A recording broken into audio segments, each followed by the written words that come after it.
The following programs were originally aired live, long before the advent of high fidelity, and they were recorded using a variety of means, from direct recording onto early audio tape and glass records, to simply placing the microphone of a wire recorder in front of the speakers of a radio playing the program. I hope, however, that any variance in audio quality will not take away from your pleasure in listening to these, some of the all-time favorite shows.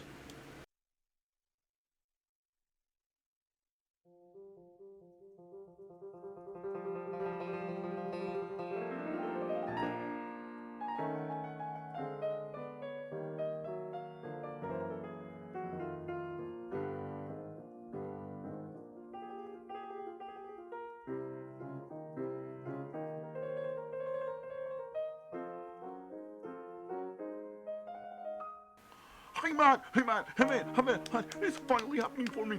It's finally happening for me. I'm gonna be a star. I'm gonna be a star. What do you mean? They want me for an audition. They want you for an audition? Yep. Who would want you? I don't know. That's what it said. They want me. I don't know why they want me. I'm just so excited. They are looking for someone to replace Tom Cruise in those Mission Impossible movies. Maybe it's that. I'm gonna be a star. I'm gonna be a star. I'm gonna be a star. Yeah, yes. Maybe I will get rid of him after all. Well, anyway, let's get on with this day in history from March the 6th, 2024. In 1479, Treaty of Alcobaças, Portugal gives the Canary Islands to Castile in exchange for claims in West Africa. That's a better trade-in than you'll get at GameStop. In 1836, Battle of the Alamo, after 13 days of fighting, 1,500 to 3,000 Mexican soldiers overwhelmed the Texan defenders, killing 182 to 257 Texans, including William Travis, Jim Bowie, and Davy Crockett. In 1857, Dred Scott decision, U.S. Supreme Court rules Africans cannot be U.S. citizens. In 1869, Dmitry Mendeleev presents the first periodic table of the elements to the Russian Chemical Society. In 1899, aspirin patented by Felix Hoffmann at German company Bayer. And they've been using the money from that patent to buy things ever since. In 1981, Walter Cronkite signs off as anchorman of CBS Evening News. In 1853, Giuseppe Vivaldi's opera La Traviata premieres at Trito La France in Venice, Italy. In 1964, boxing legend Cassius Clay joins the Nation of Islam and changes his name to Muhammad Ali, calling his former title a slave name. And that was this day in history. Now let's get on with the shows. Yeah! 2 days I could be a star. 2 days I'll be a star. Can't wait.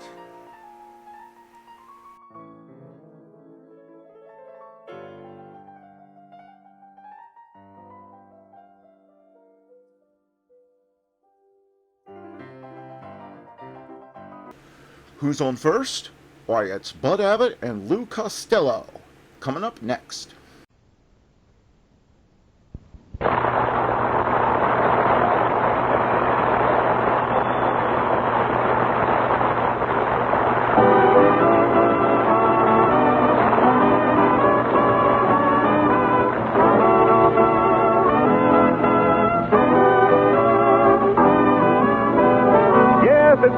Costello Show, produced and transcribed in Hollywood tonight for your listening pleasure. Hold on to your chairs, folks, for here they are, Bud Abbott and Lou Costello.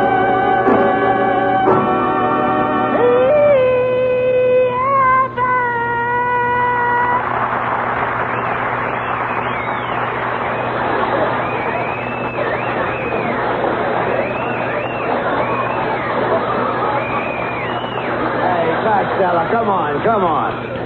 Here we are on our second week in New York, and you show up late for the broadcast. Look, where have you been? Huh? Where have you been? Oh, I've been over to Patterson, Abbott. Took me 8 hours to get here on a Greyhound. Now, that's ridiculous. 8 hours on a No, don't Greyhound. give me any of that. How could it take 8 hours to come from Patterson here on a Greyhound? Well, my Greyhound got interested in another Greyhound. Do you realize that we're... Lou, are you paying any attention to me? Yeah, as little as I can. Well, listen, please. Do you realize we're invited to a big party at Elsa Maxwell's house tonight? Yeah. Why aren't you wearing your tuxedo? It's ruined.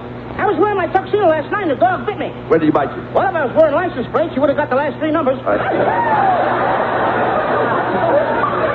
the part that says NJ. All right, look, will you please, dog says. Are you taking your girl, Lena, against the party? No. We ain't speaking. Well, now, what's the matter with you and Lena again? Well, yesterday she bought some brand new shower curtains, and she asked me to hang them up. And by mistake, I hung them over the front door. Well, that's not so terrible. Oh, no? Last night when she went to take a shower, she slipped off her bathrobe, pushed aside the curtains, and stepped out on the front porch.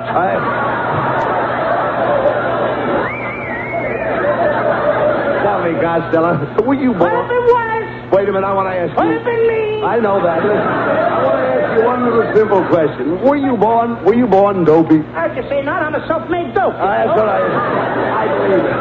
H2. I'll bet you.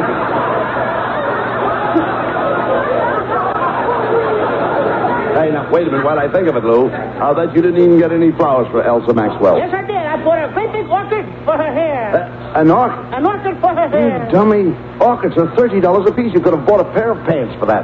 Now, wouldn't she look awful silly wearing a pair of pants in her hair? Will you please stop? Well, if it's a cold night, she could always put her ears in the pocket. Never mind the orchid. Why didn't you get her a corsage? A what? A corsage. I don't know her size. No.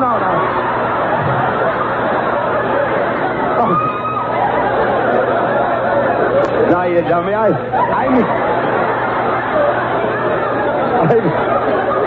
you don't seem to understand, though. I mean some flowers to wear on her dress, you know. Oh, yeah. I bought her a bucket of camellias. A bucket? A bucket of camellias? You mean a bouquet, not a bucket. B-O-U-Q bucket. Bucket, all right, Bought her, what is it, bucket or bouquet? Bouquet. I But bought her- if it'll make you happy, make it a bucket. Go All ahead. right, I bought her a bucket of camellias, and do they smell Yeah. beautiful? Why, you idiot. Camellias have no odor. Well, these do. The bucket I brought them over in had fish in it.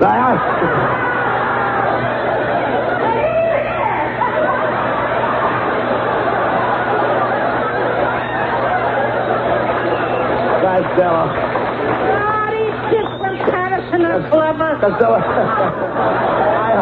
I hope you don't make a fool of me at Elsa Maxwell's party tonight. You know, there's going to be dancing, you know. Oh, dancing.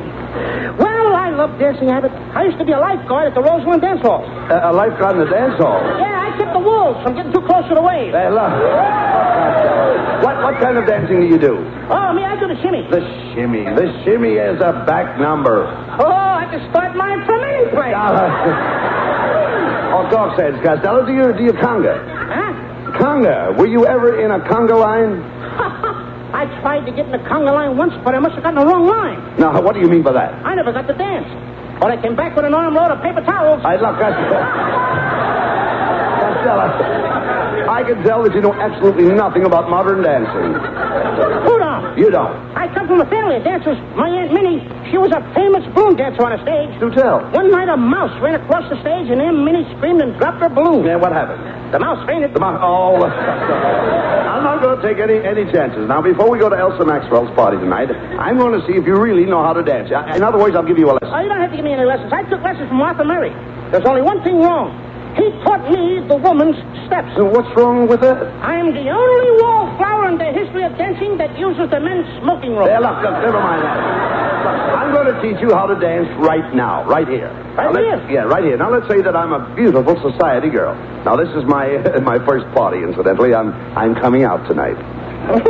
You're the kind that ought to be pushed back in. Look, cut that out. I'm a beautiful girl. What's your name? What's the difference? Let's say my name is Laura Doon. Your name is what? Let's say Lorna Doon. Oh, I know your sister. Nothing, Doom. All right, never. Will you please pay attention? Liberty! Wait a minute, listen to me, please. Now, here I stand. Here I stand all ready to dance. Now, I'm dressed in a strapless evening gown, and you asked me to dance. No, I can't dance with a girl with a bare back. Why not? Why? It always makes me feel like I'm patting a bald man on the head. Never mind that. Now, let's dance. Now, here we go. Come on, now. Now, slide, glide, slide, glide. My Costello, that's wonderful. I like the way you dip. Who's dipping? My pants are falling. Always in this lovely, we're dancing past the orchestra. Well, what's the matter? I danced too close to the trombone player.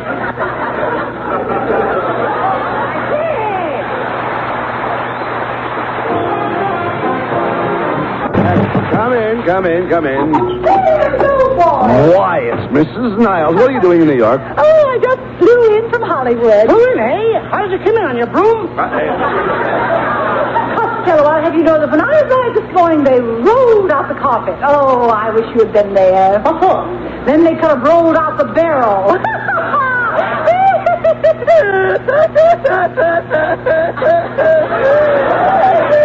All right, you laid it. You don't have to scramble it.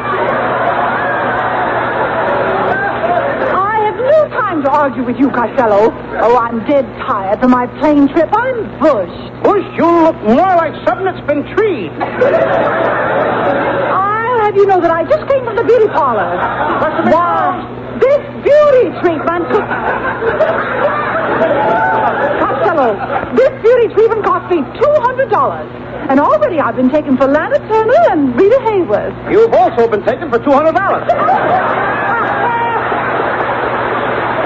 Costello, will you behave yourself? Leave Mrs. Niles alone. Yes, you little pipsqueak. Another remark like that and I'll kick you out of this studio kit and caboodle. Mrs. Niles, you may kick my kit, but don't you dare lift your foot to my caboodle. Quiet, Costello. Mrs. Niles, will you go with Costello to Elsa Maxwell's party tonight? Why, I wouldn't be seen with this uncouth, fat little assassin. I wish you hadn't said that, Mrs. Niles. We could be very dear friends if you would have faith in me. Have faith in you? Everybody has faith in me. Even my dog has faith in me. Oh, dog-faced Costello, eh? Please, Mrs. Niles, won't you go with Costello? Oh, very well. I'll go with Costello on one condition. I insist that he drive me to the party. All right, I'll drive you to the party, but you have to bring your own harness. I've never been so exalted in my life. Well, Costello, at least I tried to get you a woman to take to the party, didn't I? Try to get me a what? A woman. You want to bet? Come in. Good evening, gentlemen. Costello, it's Professor Melonhead. Well, what are you doing here? I'll tell you what I'm doing here, Abbott. I just read in this newspaper here that Costello was going to Elsa Maxwell's house party. It's an outrage. I will not tolerate it. After all, I have jurisdiction over this. I happen to be Miss Maxwell's right-hand man. I'm her major domo. You look like her shiny domo. There you go, Costello, making remarks about my bald head again. I'm proud of my bald head. My head looks like a baby's. Yep. Like a baby cereal bowl with shredded wheat around the egg. Melonhead, why do you object to Costello going to Elsa Maxwell's party? Why, if Costello were to appear at Miss Maxwell's party, it'd be a catastrophe. It would be... cat for the spree? No. A catastrophe. I'll explain a catastrophe. Costello, suppose your cat had kittens in your hat, what would that be? A miracle. My cat's name is Jake. Don't worry about Costello at the party. Please, I'll take care of him. All right, Abbott. I warn you, Costello, don't partake of any edibles or viands until the butler announces dinner. Well, who? The butler. Look, I'll explain the butler. At your house, how do you know when it's time to eat? Well, my mother takes the iron bars off the dining room door. I hope your wife, Melonhead, ain't going to do the cooking tonight at Elsa Maxwell's. She makes the world's worst pancakes. Now, never mind about... Wait a minute. I don't want you to make any more remarks about my wife's pancakes. What? In fact, Costello, the next time you mention the word pancakes, I'm going to take this newspaper and hit you over the head with it. You mean every time I mention the word pancakes, sir? Oh, you... Cut it out! I mean, after all, I simply don't like your wife's, What? that stuff, anyway. You don't like what stuff? I don't like the word you want me to say if I say it. What word? You're going to hit me on the head if I say it. What word? Pancakes? I'll tell you, man, stop It hurts. It hurts when you hit me on the head. Well, I only hit you on the head because you said something you're not supposed to say. Well, I won't say that word no more. What word? That pep. Patty cake? You thought I was going to say pancakes. That hurts a whole lot. That does for you. Don't ever say it again. I won't say the word no In more. fact, you should never eat them again. Eat pancakes? Oh, All right. Melonhead. What? Down the end of the page. All right. Melonhead. What? I'm not going to say any more about your wife's cooking. That stuff she makes. Why? You know why? Why? I'm going to tell you why. Why? Because there was a war once. A war? What do you know about the war? Plenty about the war, and it's got something to do with what you were talking about when you were hitting me on the head. Is that so? Yes. This war, I was going over. I had to go. And then I was going to fight for our country over there. And I was right where the bullets were the thickest. Where the bullets were the thickest? Where was that? Underneath the ammunition truck. Now, be serious. And finally I come up out of there, and there was a bullet coming right at me. A bullet coming at you. And it hit me. A bullet hit you? Right in the heart. Right in the heart. And before I left home, my father gave me a good book. Yes? And he told me to put it by my heart. The good book. And you know what saved me from being killed? The good book, of course. Oh, no, one of your wife's pancakes. Oh.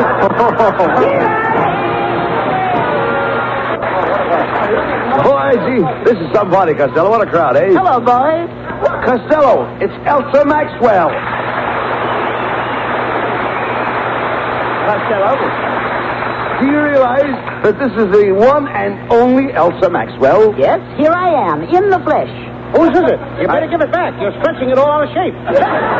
Don't you talk to me that way, you baby bunion. Baby bunion? Yes, you're a little corny. Don't mind him, Elsa. Is there anything we can do to help entertain your guests tonight? Yes, I'd like to have you boys put on a play. I have a wonderful vehicle for you, Mr. Abbott. What about a vehicle for me? A vehicle for you, Costello? How about a garbage truck? Hey, you know, Abbott, this dame's got better jokes than I got. Elsa, have you something in mind for us? I know you have to produce some big Broadway shows and... Oh, yes, but I've been on the stage, you know. I've also appeared in a few Western pictures. In fact, I played a regular Western girl. I shot from the hip. From away out there? Shut up and listen to Elsa. Oh, that's all right, Bud. I think Costello's only pulling my leg. Pulling it. I couldn't even lift it.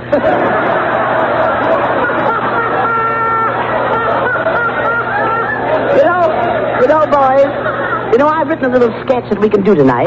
It's called Anthony and Cleopatra. It's a lovely play, Costello. You will be Anthony, and I will be Cleopatra, the Siren of the Nile. You sound more like a foghorn on the Hudson. You don't understand, Costello. Elsa will be Cleopatra, the most enchanting lady on the Nile. Yes, Costello. In this play, I am a sorceress. Sorceress? You're a whole set of dishes. What a lovely play, Costello. I fall madly in love with you. I get you in my clutches. Yes. But you break away. Yes. Again, I get you in my clutches. Yes. And again, you break away.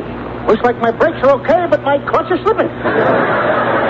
Cut it out, Costello. Let's get on with the play. Melonhead, will you set the scene? Okay, Abbott.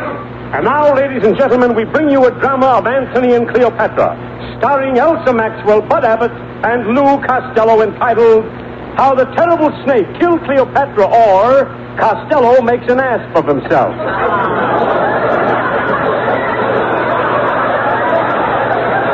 As the scene opens, Julius Caesar and Mark Antony are walking along the banks of the Nile.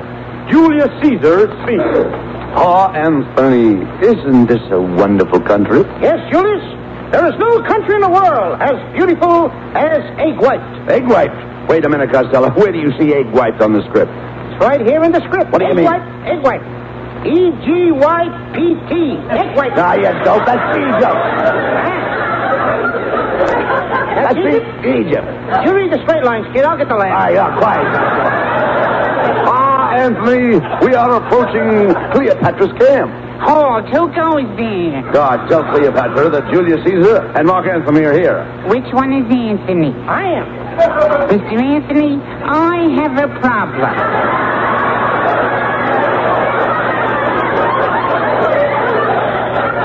I've been going with a girl for 8 years, and Just a minute. You got the wrong program. This is a play about Sahara. That's my girl's name, Sahara. Get out of here!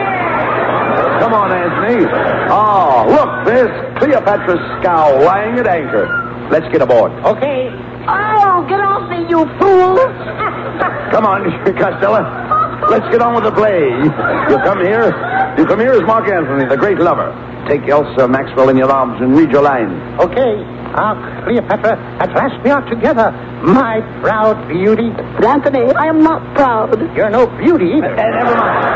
Stella, take her in your arms. Yes, Anthony. Put your arms around my waist. I'll have to make 3 trips. There. Now, with your arms around me, Anthony, what are you thinking? I'm thinking how wonderful it would be to have this much butter.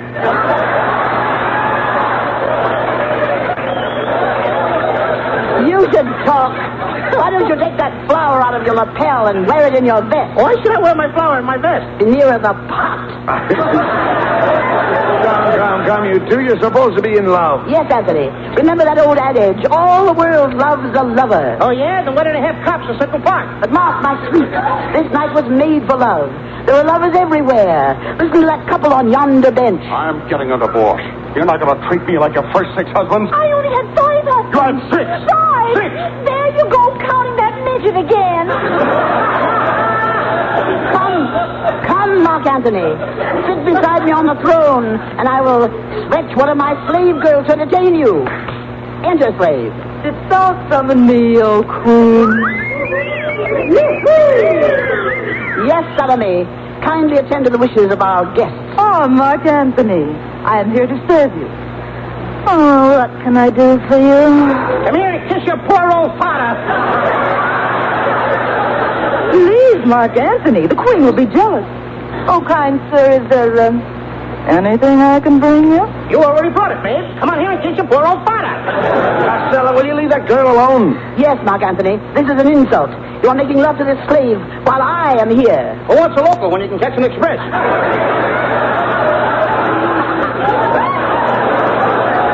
Salome, get out of here. Away. I, Cleopatra, will dance for Mark Antony. I will do my famous fan dance. You do a fan dance? Yes. What do you use? Windmills? Let Miss Maxwell do her fan dance, will you, please? I'd rather see her do a hula dance. Oh, you think I could do a hula? Oh, you can do a hula, certainly. All you do is walk out on the floor fast, stop quick, and let nature take its course. Costello, will you stick to the play? Now comes the big love scene. As the barge floats down the River Nile under the Egyptian moonlight, Miss Maxwell is sitting on your lap. Oh, goody, goody. Well, Costello, here I am on your lap. Costello, speak to me. Where are you? I'm this squeeze spot on the chair.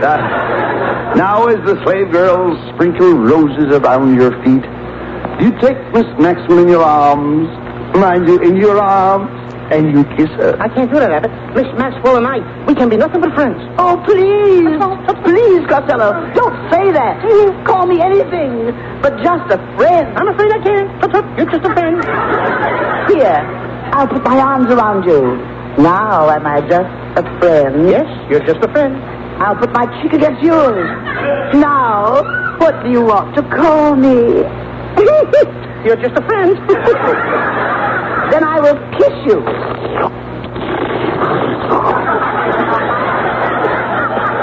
Now, am I just a friend? I won't tell you till you let me up. Well, after that kiss, I can't call you friend. Not after a kiss like that. Then, what will you call me? Grandma.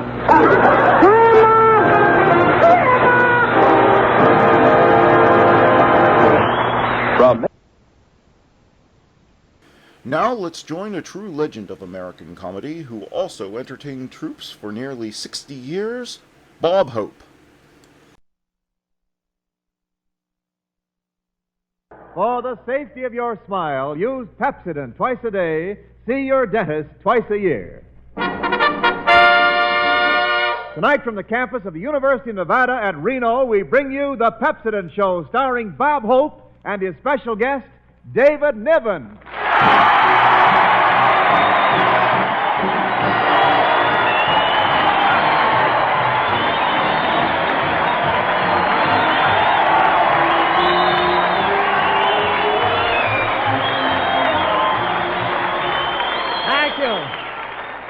Thank you, Nevada. Thank you. How do you do, ladies and gentlemen? This is Bob broadcasting from the University of Nevada at Reno on the Truckee Hope. Telling all of you prospective miners that while you're here, learn all that you can, and remember that with Pepsodent, you'll always have a flash in your pan. Well, here I am in Reno. Reno, that's the Civilian Separation Center.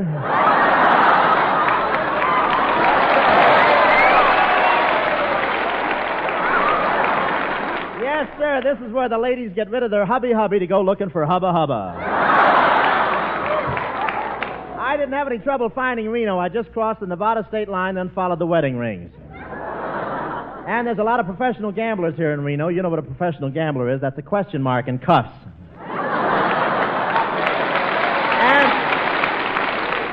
And there's a lot of divorcees here. You know what a divorcee is. That's an exclamation point in slacks. And there's lots of cowboys here, too. You know what a cowboy is? That's a parenthesis in pants.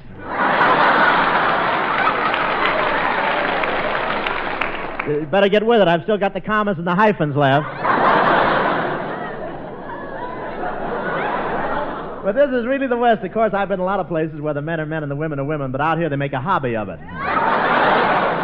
And it's not hard to tell how this town makes its living. Every store you go into has 4 lawyers, 3 slot machines, and 2 statues of Tommy Manville.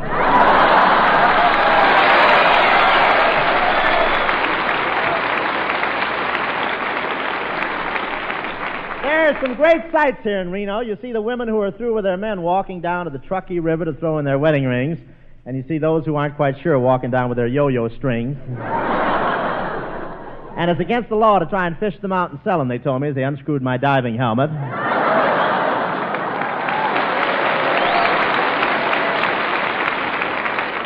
And the gambling spirit is everywhere in this town. In fact, even the traffic signals are affected by it. Here they light up and say, stop, go, and 2 to 1, you don't get to the other side.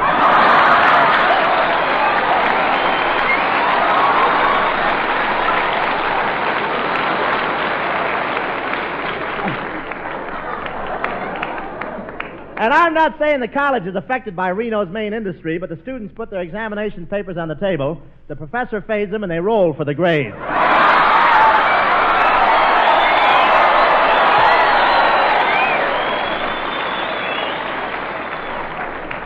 I'm just kidding, President Mosley. I'm just kidding, honestly. Everything is gambling here. One couple got married, and when the ceremony was over, the preacher said, I now pronounce you 2, the hard way.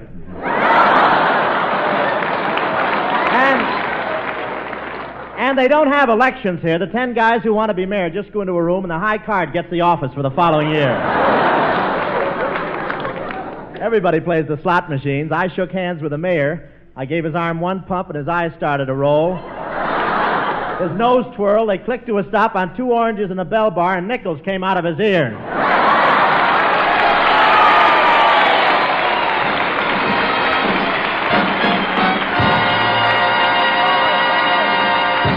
Take it.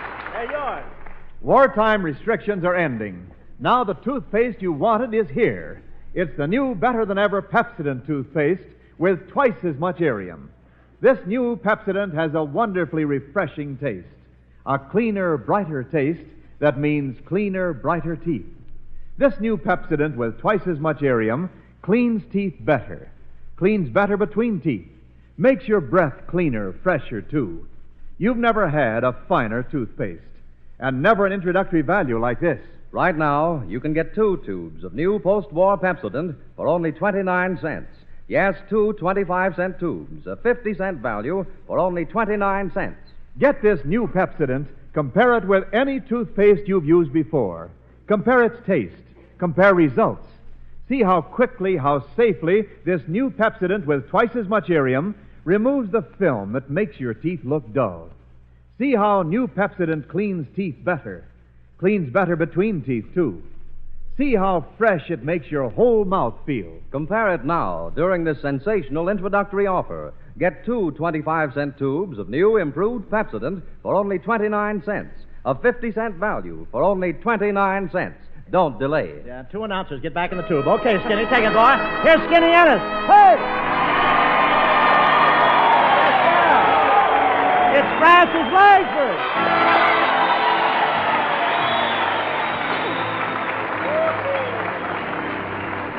my goodness, it's Francis Langford.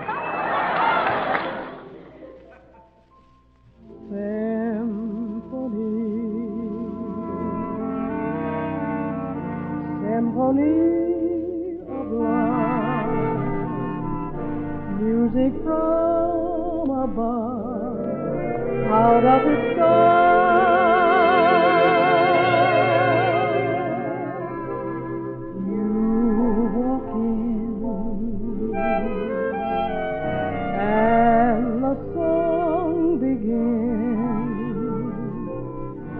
singing violin, start in my heart.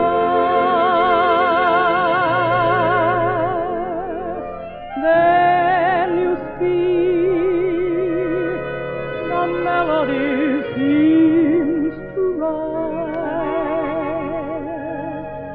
Then you sigh, it sighs and it softly dies. Symphony, sing to me.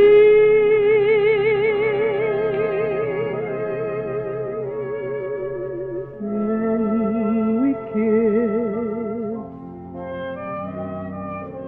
and it's clear to me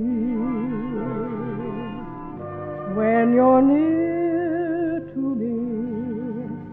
You are my symphony.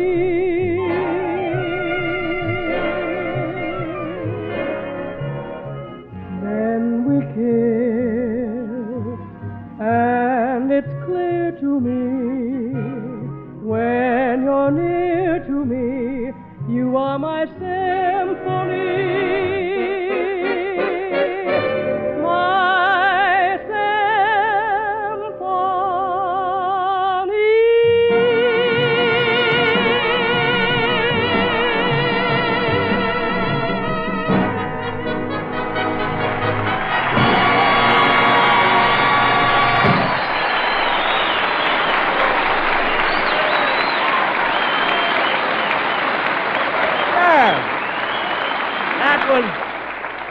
That was Skinny Langford singing Symphony. I don't know what's going on this show, do I? And now I want to present an actor, ladies and gentlemen, just back in Hollywood from the British Isles, where for the past 6 years he served the British Army with such distinction he rose to the rank of colonel and won high honors. A gentleman you remember as one of Hollywood's most suave and polished performers, David Niven.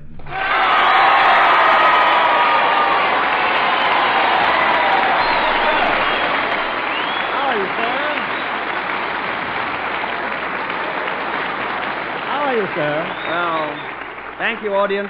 Thank you, audience. Thank you, Bob, and thanks, Harold. What was that? Thanks, Harold? Yes, Harold runs a club in downtown Reno.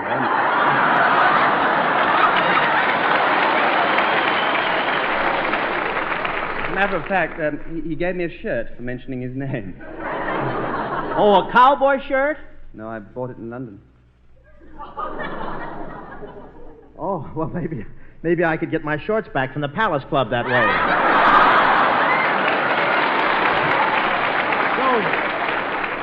So you've taken in all the attractions in Reno, huh? Oh, yes, Niven has given. Well, I wish you'd take lessons in gambling from me. You know, I did pretty well this afternoon. I saw you, Bob, but you can't make any really big money playing jacks with the co-eds.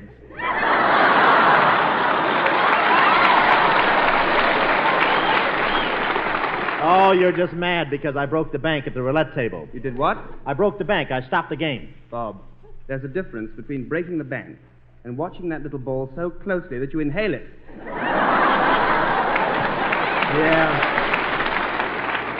Yeah, and they're so stingy. Imagine charging me for it. But how do you like the Wild West, David? Well, it was really wild here last night, Bob. What kind of animal was that they roped and tied and branded right on the main street? That wasn't an animal, David. The sophomores were hazing a freshman. But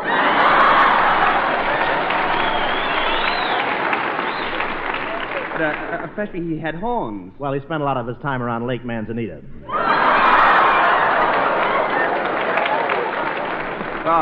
Bob, what's Lake Manzanita? Oh, that's a pool on the campus where the students meet after history class to make some more. But I'm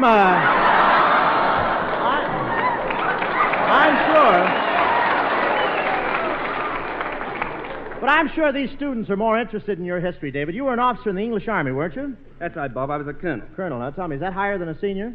Dave, I hear your father was an English colonel, too. No, Bob, he wasn't. You see, I'm half Scotch. Really? What's the other half? Bourbon? Dad, you got me confused with Ray Milland. By the way, Dave, have you seen Lost Weekend yet? Well, I saw the English version of it. Oh, is it different? Yes, in the English version, Ray wears a bloodshot monocle. Well, you should see the Reno version. Ray Milland wears a poker chip in his left eye. But I love London, David. I love London. You know, I was born there. They deny it, but Bob, tell me. Was it... Stop reading answers from your cuff, will you, please?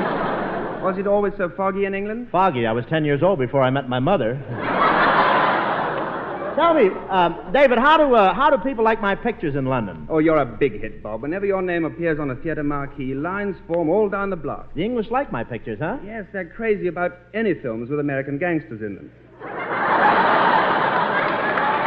Oh, wait a minute. I'm not a gangster. I got these scars in vaudeville. Or at the faro table. Besides, I could play those British parts that you get. I've got the accents. Pip, pip, old bean. How's that? Well, as old beans goes, yours is a pip. Why, David!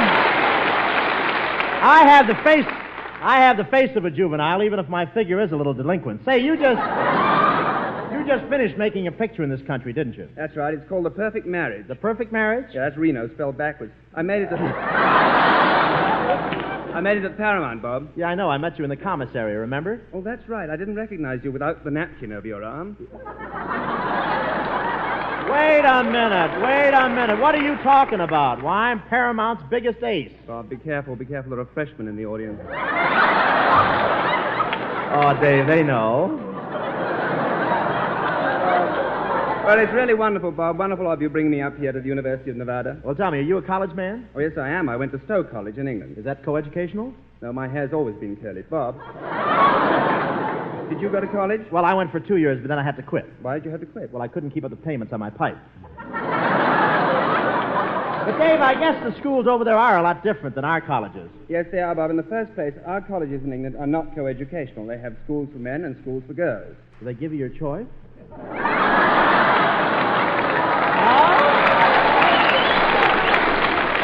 Well, it might be a little puzzling in your case. Well, I must run along, Bob. I must go. One of the college boys is taking me out on a tour of some of the mines around here. Well, what kind of a mine are you going to visit? Well, it's a curious thing. It's called a poultry mine. A poultry mine? David, there's no such thing as a poultry mine. Oh, but there is. This boy said very distinctly, meet me after the broadcast and we'll go dig some chicks.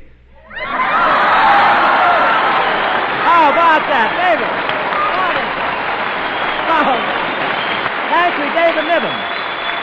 Stick around and we'll do a little mining ourselves in a few minutes. And now, people of the radio audience, this is a friendly warning. Hide.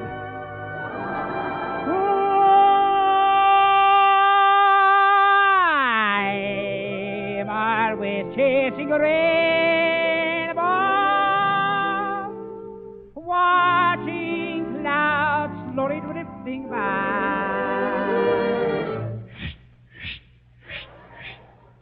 Must have gotten a green light. My schemes are just like all my dreams, ending in the sky.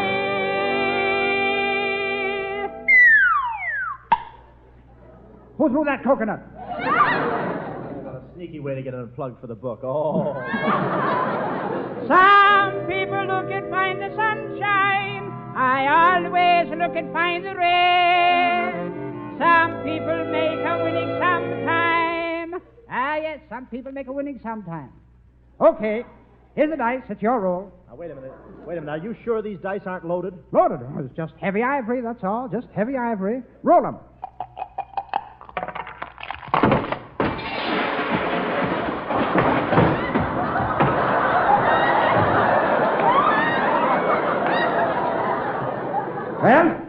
run downstairs and see what your point is.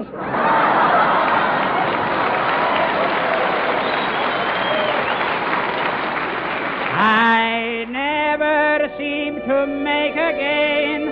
Oh, Jenny, I'm always chasing rainbows.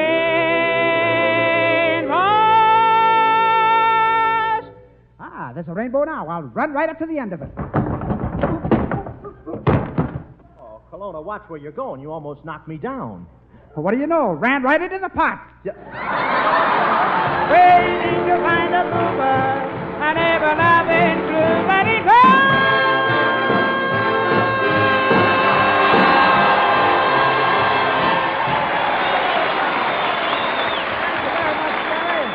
And ladies and gentlemen, be sure and get a copy of Jerry's book, Who Threw That Coconut? It's good for a lot of laughs. Come in, Wendell. You're acting. Yes, with wartime restrictions ending, the new toothpaste you wanted is here. It's the better-than-ever new Pepsodent toothpaste with a cleaner, brighter taste that means cleaner, brighter teeth. This wonderfully refreshing new Pepsodent contains twice as much Arium, the exclusive cleansing ingredient that only Pepsodent can give you. You've never had a finer toothpaste, and never an introductory value like this. Right now, you can get 2 tubes of new post-war Pepsodent for only 29 cents. Yes, 2 25-cent tubes, a 50-cent value for only 29 cents. Get it, compare it with any toothpaste you've used before. See how quickly, how safely this new Pepsodent, with twice as much Arium, removes the film that makes your teeth look dull. See how it cleans teeth better between teeth, makes your breath cleaner, fresher, too. Compare it now while you can get 2 25-cent tubes of new Pepsodent toothpaste for only 29 cents. A 50-cent value for only 29 cents. This introductory offer is limited, so act at once.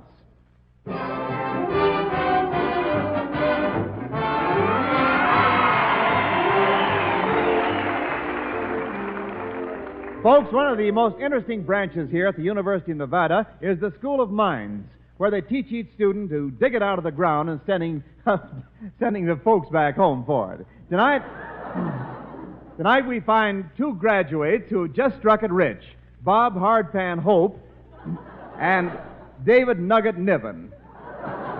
They got them out of the School of Mines by putting a landmine under the school. Here they are, coming into Reno, loaded with gold. Curtin?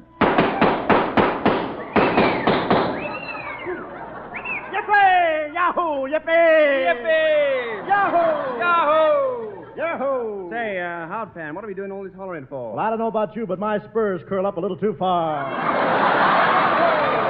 Hey, Nugget, why have you got your chaps on backwards? Well, the wind is blowing from that direction. Say, Hardpan, how did you find your way to all that gold? I didn't. The gold found its way to me. I can't believe it. How did it happen? Just pasted my diploma from the Nevada School of Mines on my back and sat there.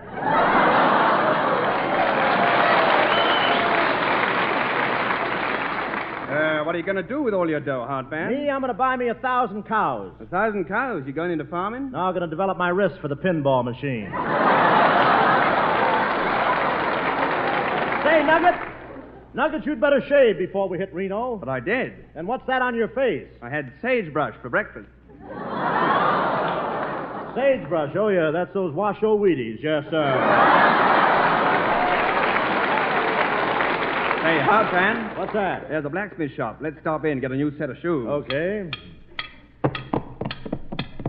That's fine. Now let's get a set for our horses. Come on, Hardpan. Let's spend some of our silver. Okay, let's get down the street here to Honest John's. Hey, dance, kid. Let's go. Okay, boy. Say, that looks like Honest John over there. I'll see if I can get his attention.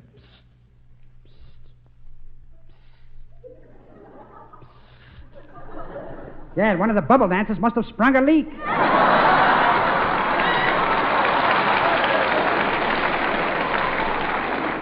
Kelowna, we're loaded and we want to get rid of some of it. 1 minute, gentlemen. Why do you shoot that guy, Kelowna? You made a 9 the hard way. 3 threes.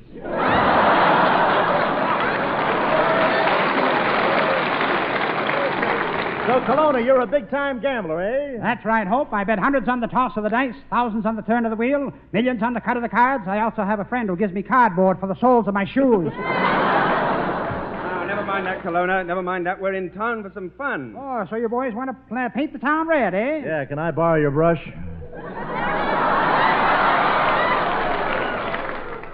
Oh, no, I needed to rake in the chips. Well, here you are. Try this Republican slot machine. Republican slot machine. Why do you call it that, Kelowna? Well, the last time it paid off was the day Hoover was elected. Kelowna, you take me for a fool? You take me for an imbecile? I do. Now, where shall we go on a honeymoon? Hey, look, that fella who's been playing the slot machine is coming over. Yeah, one of my oldest customers. Look, Mr. Kelowna, I've been playing that same machine for 8 years, and I never... Can't stand a bad loser.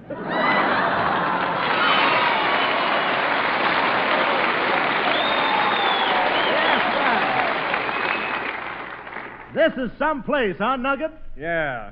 I wonder if they've got all the gambling devices here. Hello, big boy. They got them. Hiya, Glamorous. Well, hello, tall, dark, and open the window.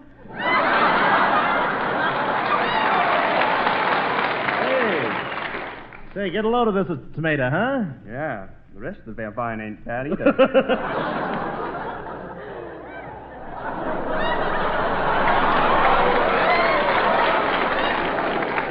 Are you gold miners? Sure, don't you see the little light on my hat? No, every time I look up, I get blinded by that gleam in your eye. Say, ma'am, would you be interested in a slug? Be more specific. You want to buy me a drink, or are you proposing? Oh, come on, ma'am. I'm more your type. You're certainly arrogant. That's funny. I just bathed this morning.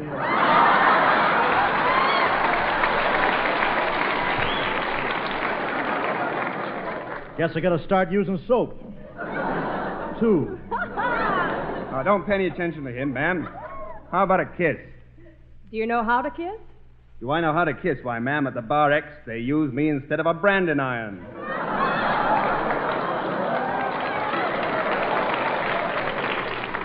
Well, leave me a sample later. Right now, how would you like to play a little roulette? What's roulette? Start the wheel, Joe. I got one.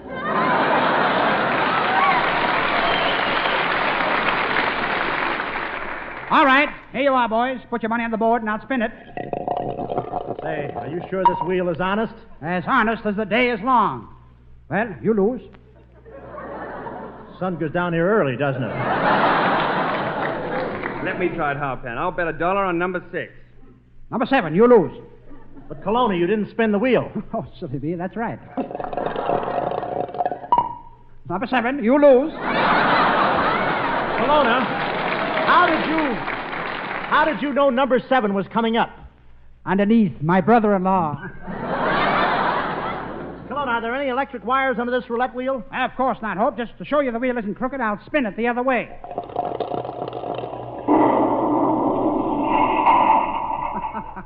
Silly me, blew up the powerhouse at Boulder Dam.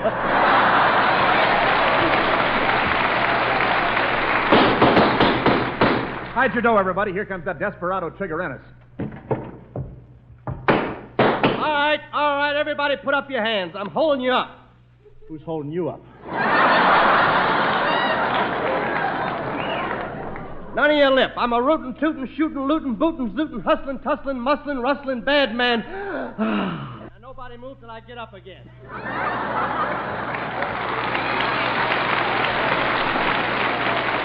All right, there. Everybody put your backs against that wall. We got our backs against the wall. Now move back and forth. Feels good, doesn't it? All right. Now I'm going to rob all the men and kiss all the women. You're first. Me? I'm first? Yeah. Start puckering. Wait a minute. Are you sure? Are you sure I'm your type? Shut up. Give me your wallet. Okay, you. Give me your wallet. You're next. Quit stalling. Hey, Hope. Unsnap your garter and hand over your mad money. Yeah. All right, so long, suckers. I'm in the saddle and away!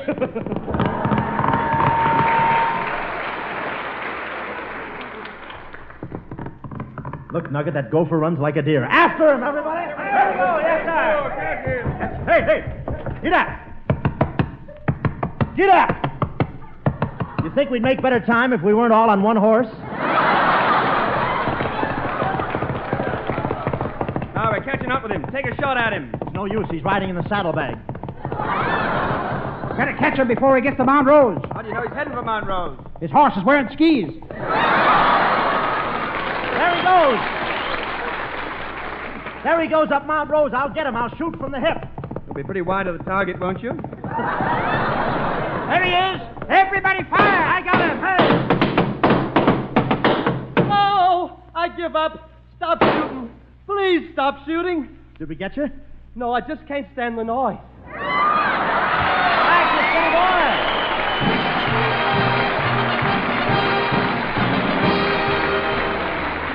Oh, thanks for the memory of Nevada Fair to see and its university.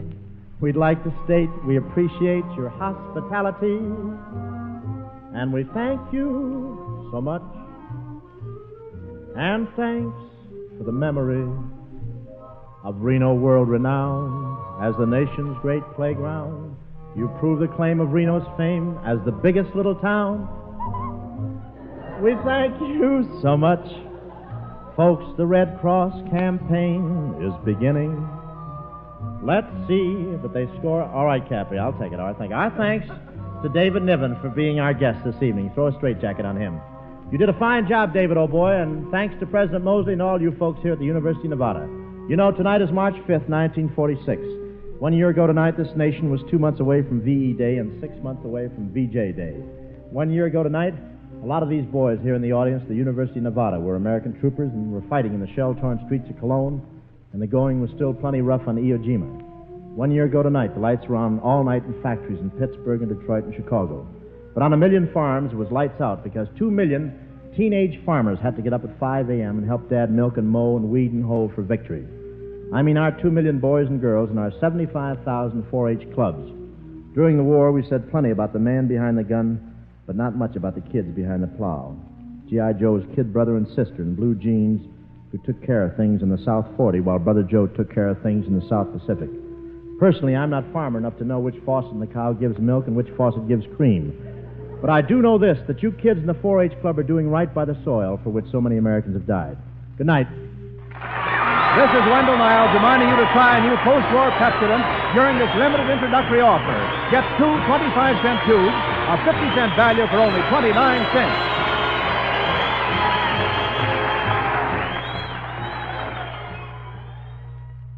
This is NBC, the national broadcasting company.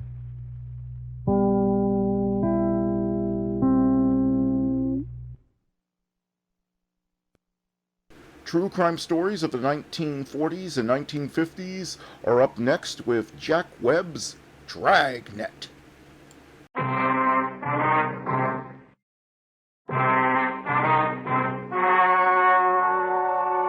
story you are about to hear is true. Only the names have been changed to protect the innocent. Fatima Cigarettes, best of all long cigarettes, brings you Dragnet.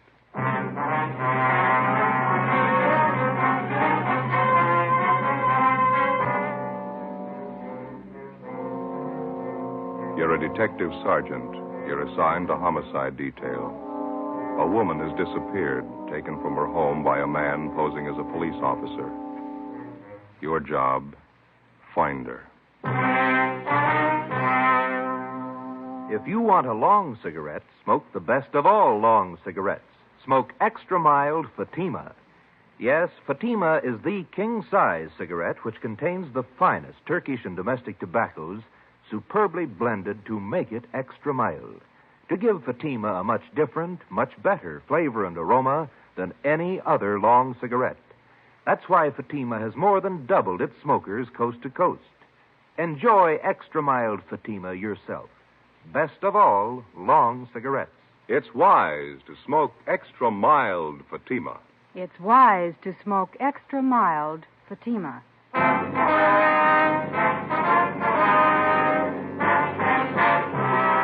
Dragnet, the documented drama of an actual crime. For the next 30 minutes, in cooperation with the Los Angeles Police Department, you will travel step by step on the side of the law through an actual case transcribed from official police files. From beginning to end, from crime to punishment, Dragnet is the story of your police force in action. It was Tuesday, April 4th. It was warm in Los Angeles. We were working the night watch out of homicide detail. My partner's Ben Romero. The boss is Thad Brown, chief of detectives. My name's Friday. It was 10 minutes past 6 p.m. when I got to the basement of the city hall. Carpool.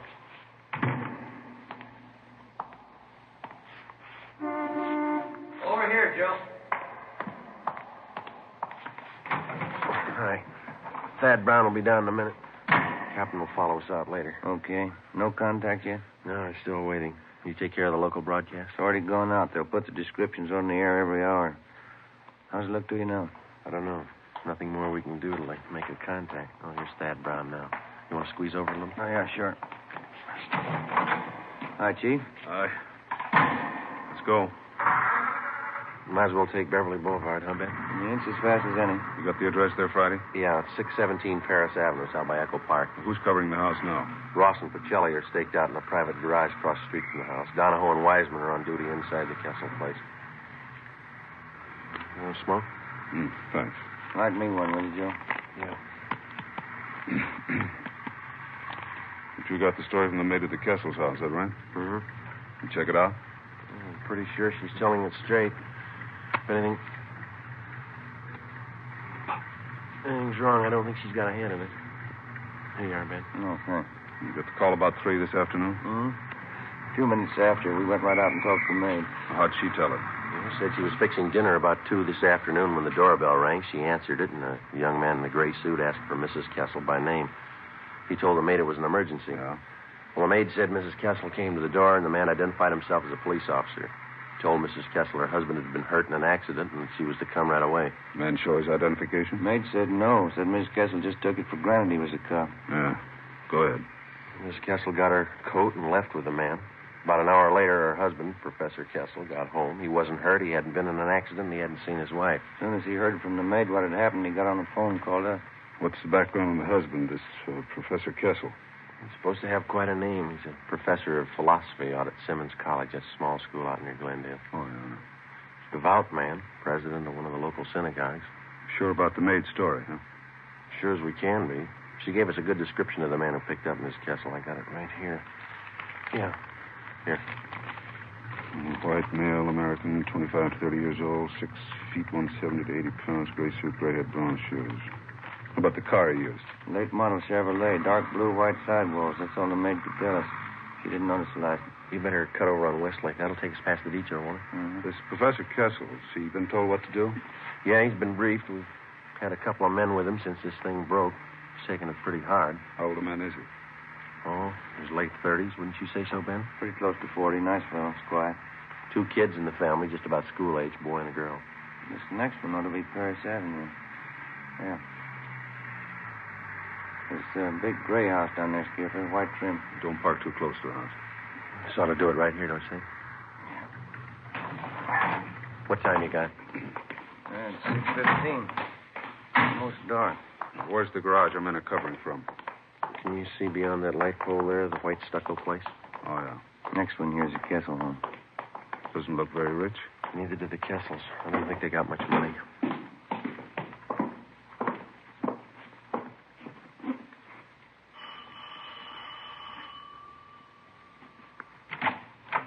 Hi, Donahoe. Come in.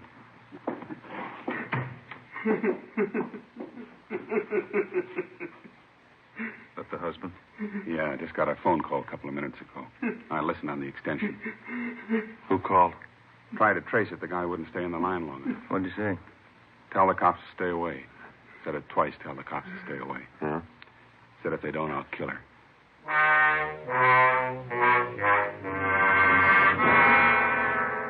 The Kessel house had already been placed under strict surveillance, and the victim's husband instructed not to contact the abductors without knowledge of the police. To the working detective, there's only one rule to go by when the job of solving an abduction is put in his hands. Find the victim as fast as possible, get the victim to safety, then go after the criminal. It's not an easy job. The responsibility isn't light, and the outcome isn't always successful. If you press too hard, the abductor gets frightened and kills the victim. If you don't press hard enough, the criminal has more time to work for his payoff and then escape. Somewhere between the two was the right answer. We had to find it. 6:30 p.m. Special details of men were ordered out to the bus depots, the railroad terminals, and the airports. Roadblocks were set up at all main arteries leading into and out of the city. Every branch post office in Los Angeles was covered to watch for possible ransom notes addressed to Professor Kessel. 6:40 p.m. We met in the Kessel's living room. Chief, Wiseman.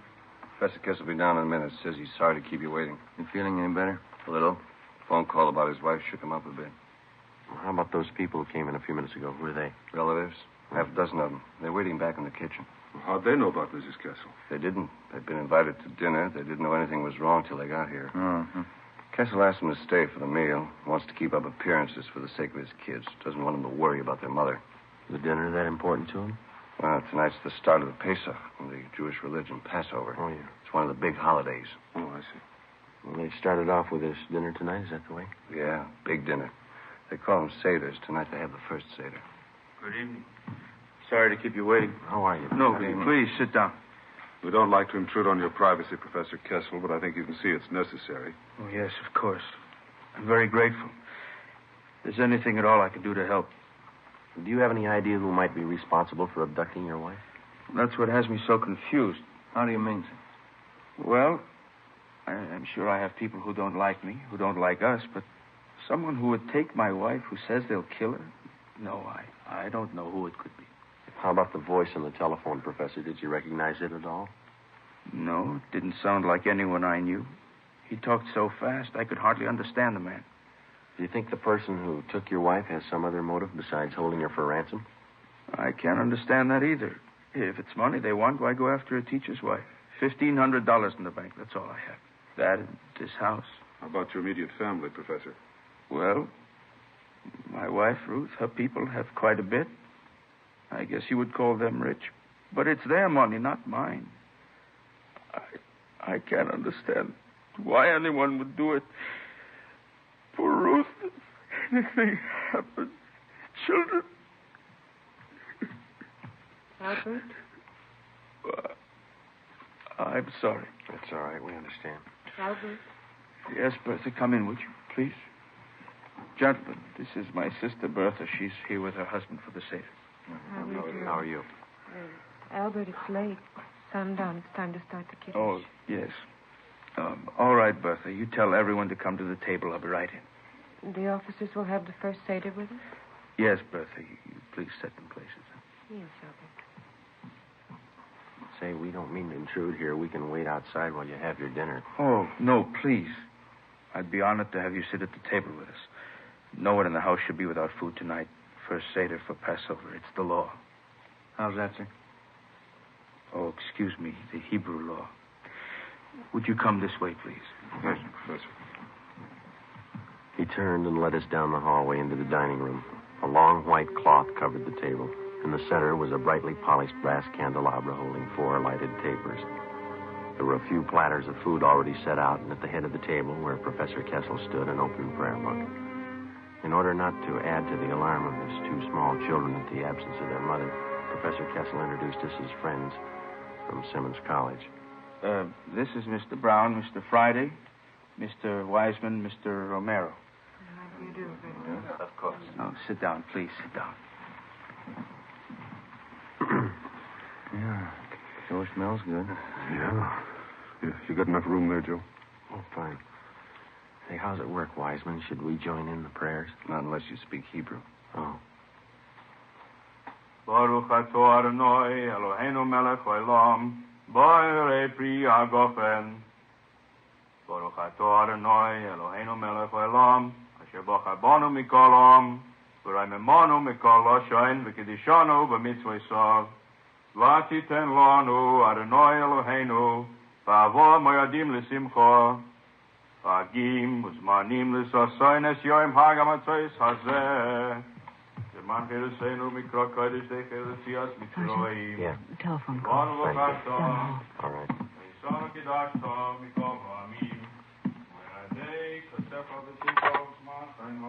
Friday talking. This is Lacey, Joe. Just got a call from the morgue. Yeah? They brought in the body a few minutes ago. They checked the description. Yeah? They think it's Mrs. Kessel. I went back into the dining room and told Chief Brown about the call. He told Professor Kessel. He said he'd finish as quickly as possible so as not to alarm the children and then go with us to the morgue to check the identity of the body. The prayers continued along with the dinner.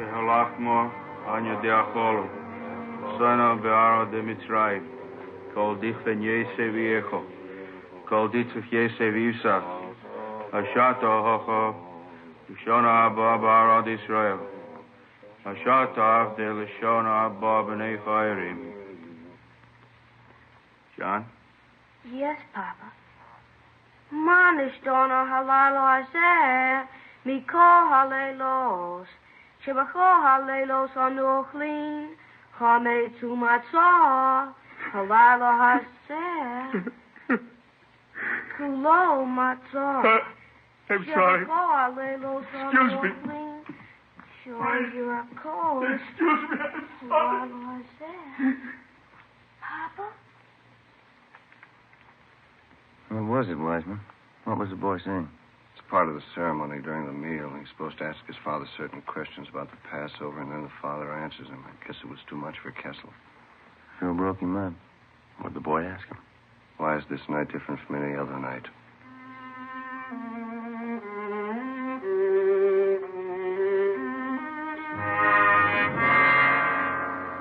"7:30 p.m. Sergeants Wiseman and Donahoe stayed on duty at the house while Chief Brown, Ben, and I drove Professor Kessel to the county morgue. On the way, we called in and checked with Captain Steed of Homicide. He told us there'd been no reports on Mrs. Kessel. 7:43 p.m. Ben and I took Kessel to the basement of the Hall of Justice, county morgue. This way, Professor. Oh, yes. You sure you feel up to it? Thank you. I'll be all right. Cold in here. Yes, sir. Hi, fellas. It's back here. Okay, Archie. This is Professor Kessel, Archie. How do you do? This way. Jane Doe, number 5. I called over as soon as they brought it in. Yeah, thank you. Found the body near Avenue 19, the riverbed, crossing the auto cam. No identification? No. Here we are. All right.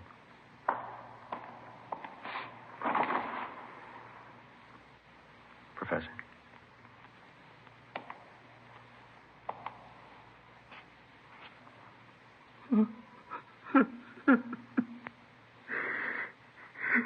Thank God.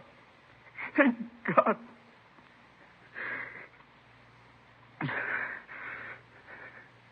Professor? No, it's not my wife.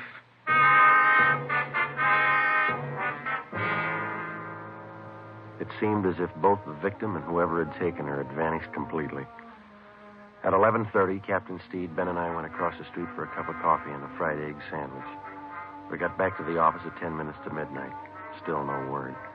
At 2 a.m., Ben and I drove back to the Kessel house to relieve Donahoe and Wiseman. We stood our watch in the living room. In the bedroom directly above, we could hear Professor Kessel pacing the floor most of the night. At 5 a.m., Captain Steed called. He told us a letter addressed to the professor had been reported at the Arcade Post Office. As soon as the outside of the envelope had been photographed and checked for prints, it would be brought out for Professor Kessel to open. Front door? Yeah, I'll get it. Chief? Good morning. Hi, Lee. Hi, Joe. In here. Did you lift anything off the envelope, Lee? Nothing we can use, no. Might have them all up with the letter. Good morning. You brought the letter? It's right here, Professor Kessel. I'd like you to stand by while we open it. This is Lieutenant Jones from our crime lab. Lieutenant? You check the note for fingerprints. Oh, yes. I can get you a letter open. I think this one over here. Yeah, that's all right. I could use my pocket knife. You want to grab one corner of the paper, Ben? Just the tip of the corner. Use your fingernail. Okay.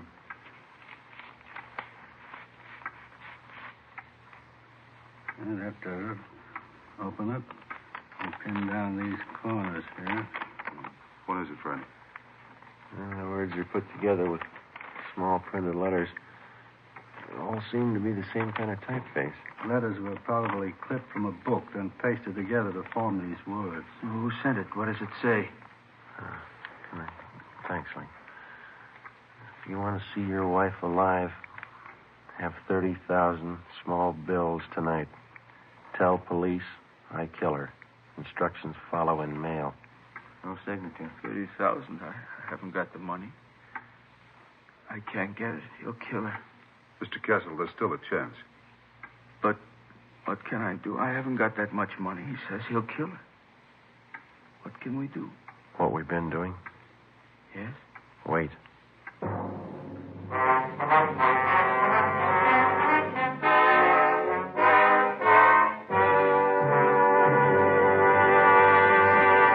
You are listening to Dragnet, the case history of a police investigation presented in the public interest by Fatima Cigarettes. Fatima, the long cigarette that has more than doubled its smokers coast to coast. And there's a very good reason for this amazing increase. Men and women everywhere are finding out it's wise to smoke extra mild Fatima. I agree, says Lee Silva, news reporter. I agree, says Jean Matson, airline stewardess. I agree, says Mike Charters, attorney at law. I agree, says Bab Beckwith, fashion stylist. Yes, all agree. It's wise to smoke extra mild Fatima. So enjoy extra mild Fatima yourself. The king-size cigarette, which contains the finest Turkish and domestic tobaccos, superbly blended to make it extra mild. You will prefer Fatima's much different, much better flavor and aroma. You will agree. It's wise to smoke extra mild Fatima. It's wise to smoke extra mild Fatima. Best of all, long cigarettes.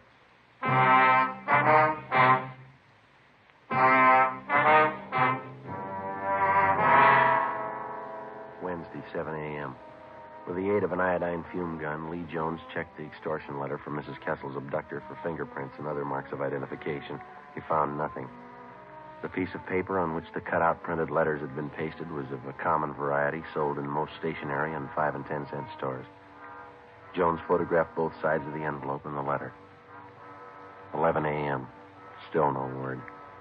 None of the special details had anything to report. At 1:45 p.m., another letter was delivered to the house. The envelope was opened, and the letter removed carefully and pinned down at the corners. Put together the same as the last one. Tonight, 11 o'clock. Come alone, your car. Tell police I kill her. Is there more, Friday? Yeah. Drive corner Lakeshore, Charter Street. Wrap money, brown paper. Small bills. Come alone, your car. Put package by fireplug, then leave. Tell police and I kill her. No signature. I haven't got the money. Lakeshore and Charter. That shouldn't be too hard for us to catch. Sounds pretty much like an amateur. It makes it touchy. If he's green, he'll scare easy. If he's scared, he may kill her. Not if we reach him. How can I get the money? You won't need any. We'll have a dummy package made up. There'll be a $1 bill inside. There's a few newspapers cut to the size of currency. That's what you'll deliver. But when he gets the package, when he finds out it's not the money, what's he going to think? We'll explain it to him.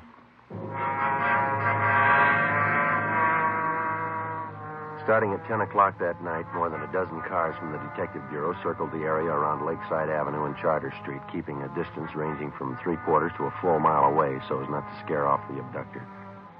Some of the cars were parked in service stations, some in private driveways. The neighborhood was located in the heart of a new veterans housing project. For a full 5 blocks in either direction, there were no buildings of any kind where we could keep an eye on the package of fake ransom money. The owner of one of the completed houses nearest the spot on Charter Street was contacted, and he agreed to let us use his home as a lookout point for the stakeout that night. 9 p.m. Ben and I took up our positions on the roof of the lookout house. We were equipped with 2 pair of night binoculars and a walkie-talkie. I could think of a few other places I'd rather spend the night. How well can you see that intersection from here? Comes in fine with these binoculars. The guy shows we ought to see him. Yeah, I better check with the captain again. What time you got? 9:25. Where's the skipper parked? Private driveway near Charter and Hayward. Friday to 105K. Friday to 105K. Come in. Yeah, Joe? a clear view of the intersection. Nothing yet outside of cramped legs. You reading me okay? Yeah, Joe. Fine. Over. Roger. Standing by. Sure lucky my kid can't see me now. Why? He'd never understand. Why should his father be sitting on top of somebody's roof late at night? He'd never get it. We waited. 10 o'clock came, 10:30. At exactly 11 p.m., as we watched through our night binoculars, we saw Professor Kessel drive up to the designated location 5 blocks away, place the fake package of ransom money by the fire hydrant near the intersection, and then drive away.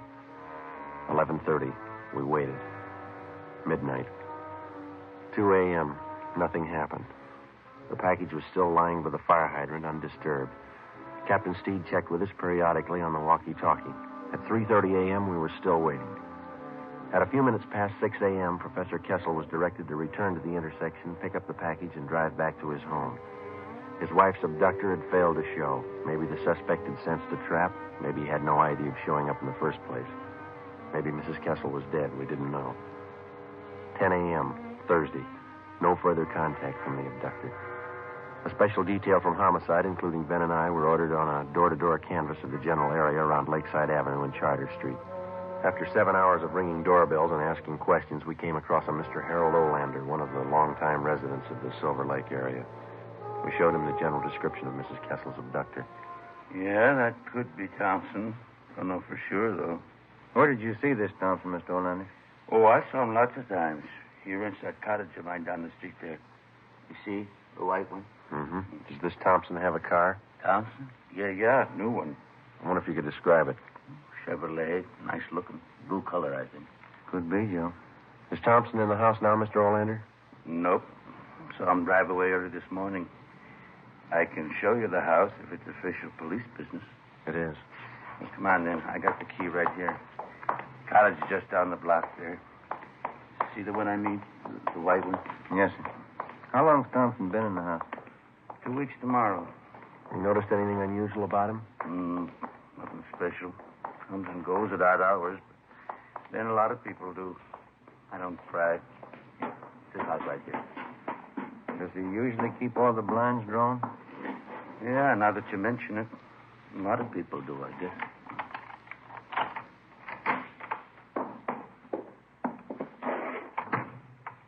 You want to check back in the kitchen, Ben? Yeah, right. Look at the living room, Sergeant. Yeah. On a stick of furniture. That's funny. You sure you didn't see anybody else in this house besides Thompson? No, he's the only one. Looks like it, Joe. Found this woman's purse stuffed in one of the kitchen cabinets. This sales slip was in the purse. Let's see. This is Albert Kessel. Is there a phone here, Mr. Olander? Out in the hall. All right.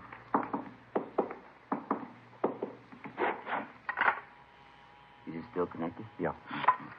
Joe, I'll check back in the bedrooms while you're phoning. Right, Ben. No, you better stay with me, Mr. Olander, if you will. Oh, all right. City Hall. Homicide. Homicide? You any idea where this Thompson is now, Mr. Olander? No, he comes and goes. I don't like to pry. Homicide, Steve. This Friday, Skipper, we got one for you. I've got one for you. Mrs. Kessel, she's been found. Mrs. Kessel was unharmed. She had no idea where she had been or why she had been suddenly released. All additional information which she could furnish on the suspect was immediately relayed to the entire state in an APB. 2 hours later, at a neighborhood garage Thompson patronized, we got his license number. We ran it through DMV and found the car was registered in the name of Charles Cottrell, 10115 Green Oak Drive, 7 p.m.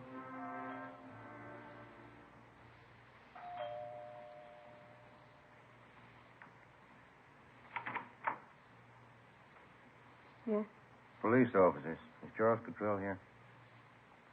yes. Come in, please. I knew you'd find him. I kept hoping, but I knew you'd find him. Where is he, ma'am? He'll give himself up. I'm his wife. I talked to him. There won't be any trouble. No trouble. Where is he? You've got to understand, he didn't know what he was doing. We needed money. He didn't know what he was doing. We'll have to search the house, ma'am. Charlie! Charlie, come downstairs!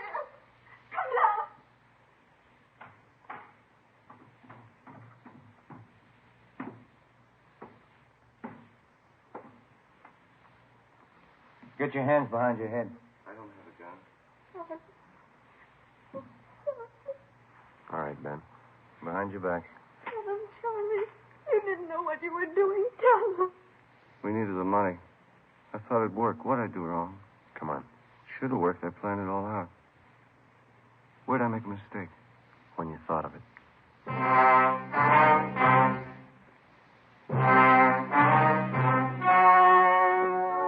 The story you've just heard was true. Only the names were changed to protect the innocent.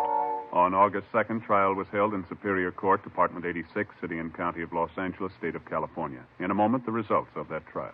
It's amazing how many long cigarette smokers are changing to extra mild Fatima. Here is the actual report. From coast to coast, extra mild Fatima has more than doubled its smokers. Yes, more and more smokers every day are discovering that Fatima is the king-size cigarette that is extra mild. Extra mild because it contains the finest Turkish and domestic tobaccos superbly blended to make it extra mild, to give it a much different, much better flavor and aroma. Enjoy extra mild Fatima yourself. Best of all long cigarettes. It's wise to smoke extra mild Fatima. It's wise to smoke extra mild Fatima.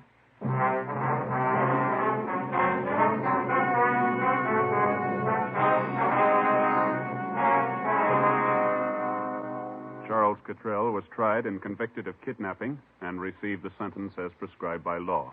He is now serving his term in the state penitentiary. You have just heard Dragnet, a series of authentic cases from official files. Technical advice for Dragnet comes from the Office of Chief of Police W.A. Wharton, Los Angeles Police Department. Fatima Cigarettes, the best of all long cigarettes, has brought you Dragnet, transcribed from Los Angeles.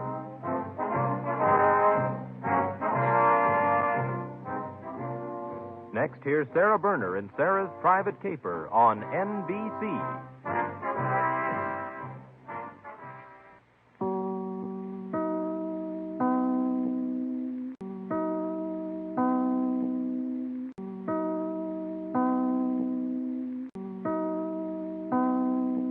Now it's time to pay a visit to Duffy's Tavern.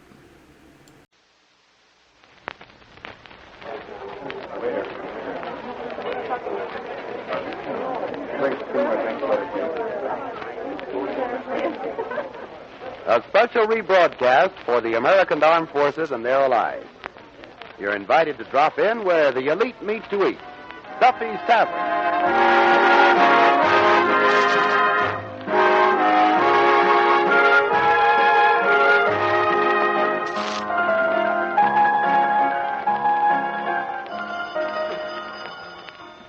Hello, Duffy's Tavern, where the elite meet to eat. Archie, the manager, speaking. Duffy ain't here.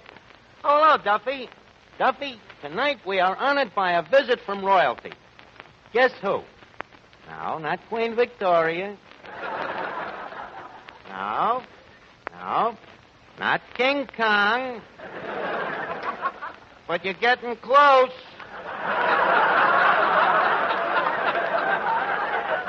Duffy, tonight we are honored by a visit from none other than Prince Michael Romanoff. Now calm down, Duffy. Relax. Huh? Well, so what if he is? Some guys become princes by birth, others become princes by marriage. Mike just had cards printed.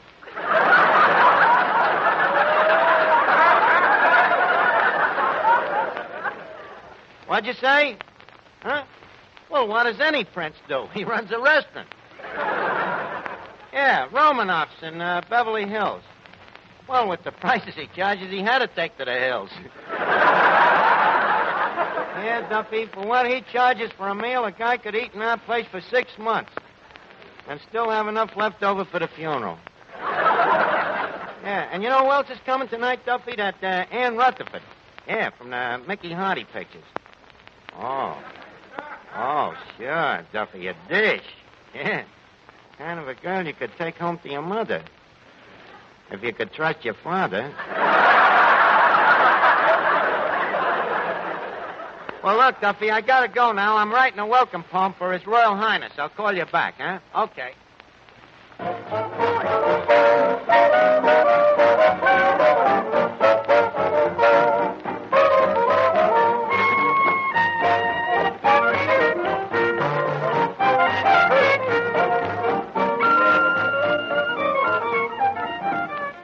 Hey, Eddie, you want to hear this welcome poem I'm writing for Prince Mike Romanoff? No. Okay, here it is. We welcome your highness and royal demeanor, son of the Khazar and Khazarina. In honor of you, most noble of princes, we roll out the barrel of vodka and blintzes. If your excellency... Eddie, how do you spell excellency? Excellency? Let's see. It starts off with an X. Well, of course, that's obvious. But what follows the X? Let's see. XLNCEE. Yeah. Well, that's how I got it, Eddie, but it looks kind of skimpy. Well, seems to be all vowels. I think it should have more consonants. XL,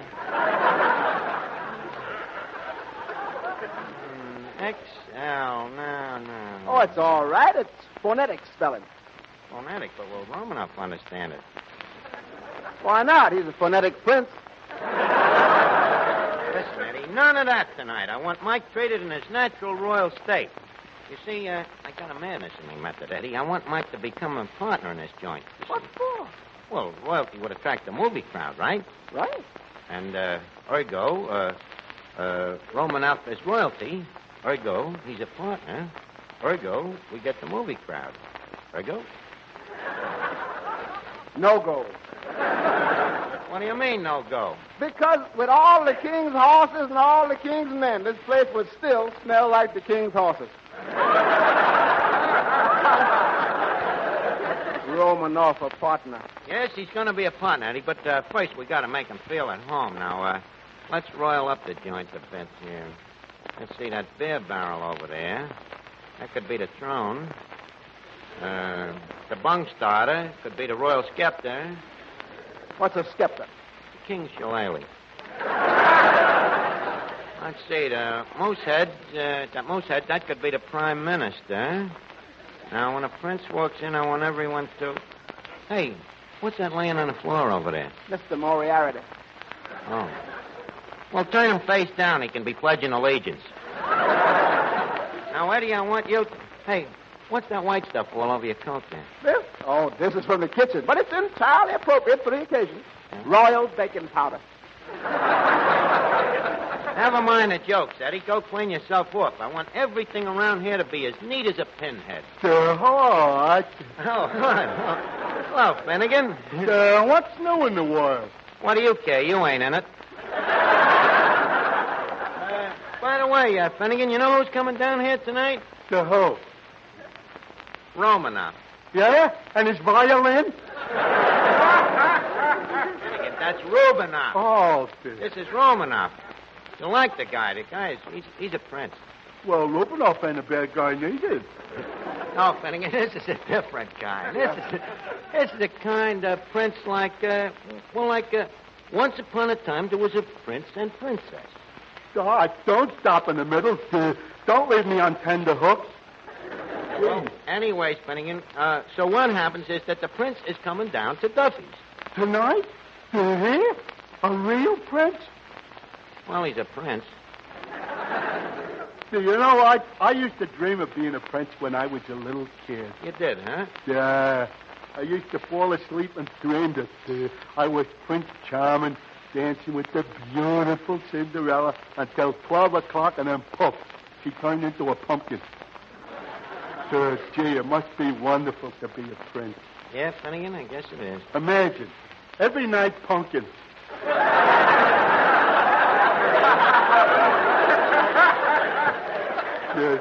Gee, I'd like to have a job like that.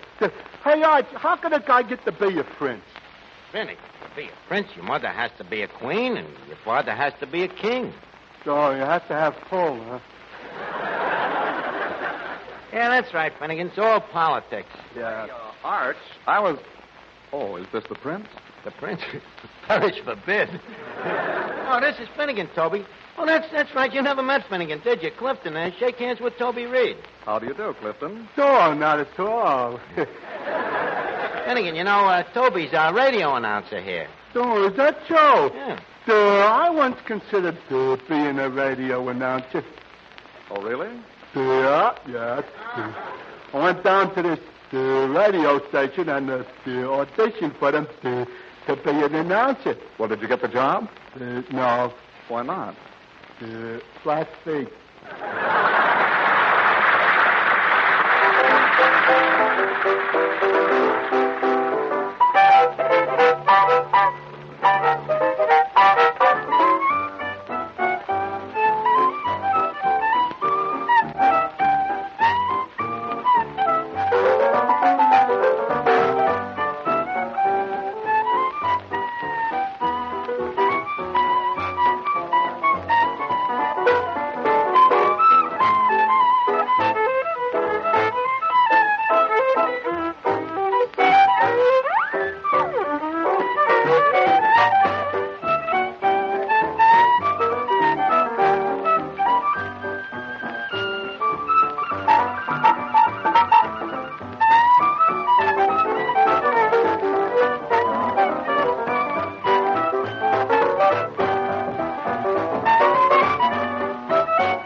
That lead bristle.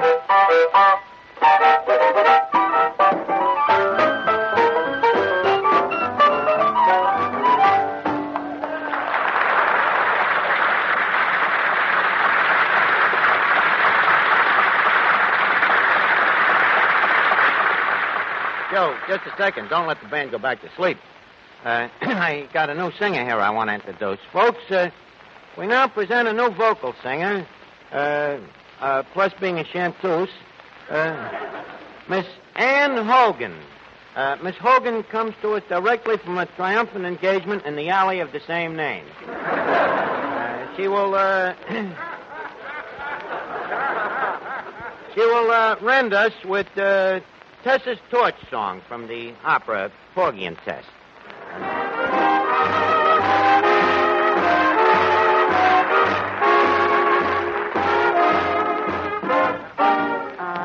A man,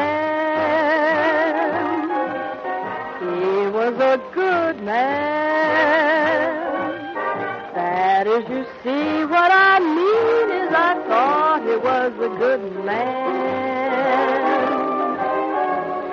I had a friend, she was a good friend. I told my friend about my man, 'cause I thought she was a good friend. Life was sweet, didn't I have my man? World complete, and the fireworks began. Ain't got no man, ain't got no friend. I'll bet you can guess just exactly what happened. That was the end of my friend, the end of my man, and almost the end of me. So that's my story about a tale. Because she trusted love made her life a man. That was the end of my man and me.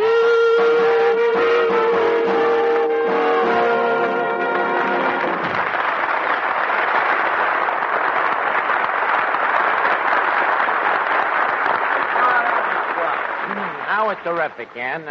Now look, Eddie, the prince is going to be here any minute, and I'm afraid we're stuck on one thing. What's that? I wish we had a red carpet to unroll. Red carpet, huh? Yeah. Hey, wait a minute. How about using that roller towel? I thought you wanted red. Yeah, that's right. The roller towel's black. Why don't we use that red tablecloth? That's black, too. Too bad we ain't got a strip of red sawdust. Hey, Eddie, is this a crazy idea? How about putting some ketchup on the sawdust? Not so crazy. What do you think our hamburgers is? Never mind, Eddie. It's too late. Here comes the prince now. Hey, Venuti, quick. The royal fanfare, please. Welcome, Prince Michael Romanoff, your royal potentate. Prince of Minsk, Pinch, Umps, Tumps, Tompkins, Circumstance. Welcome to your royal samovar.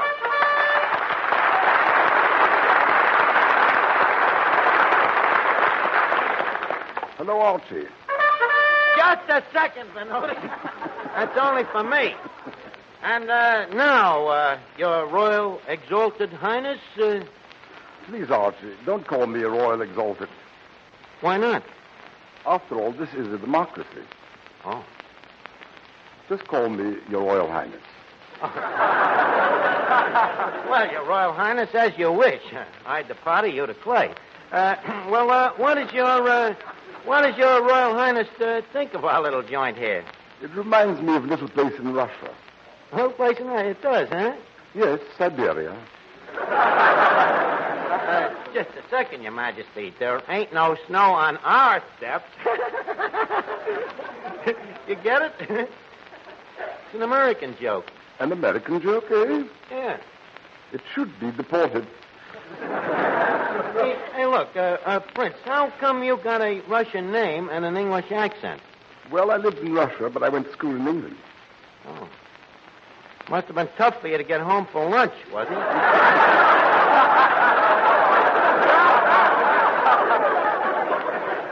Hey, I was going to tell you... Oh, Finnegan.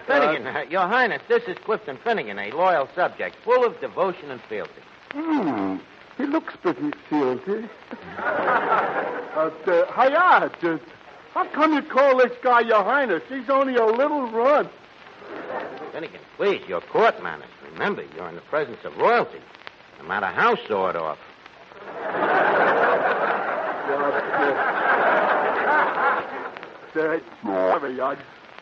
Your Princeton, this is indeed a great honor, and I wanted to... Hey,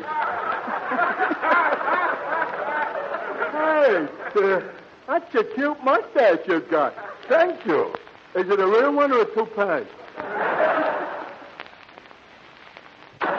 Finnegan, please. Is it a real one or a toupee? Hey, Mike, is it? Archie, you are so completely offensive that I'm beginning to wonder if we are not related. You heard what the guy said, Finnegan. It serves you right for insulting a prince. Now, scram out of here, will you? Well, Your Magistrate, nice to have consorted with you. Let me say this, for a prince, you are sure very democratic. Outside of the funny way you talk, you could be a bum just like me or Archie.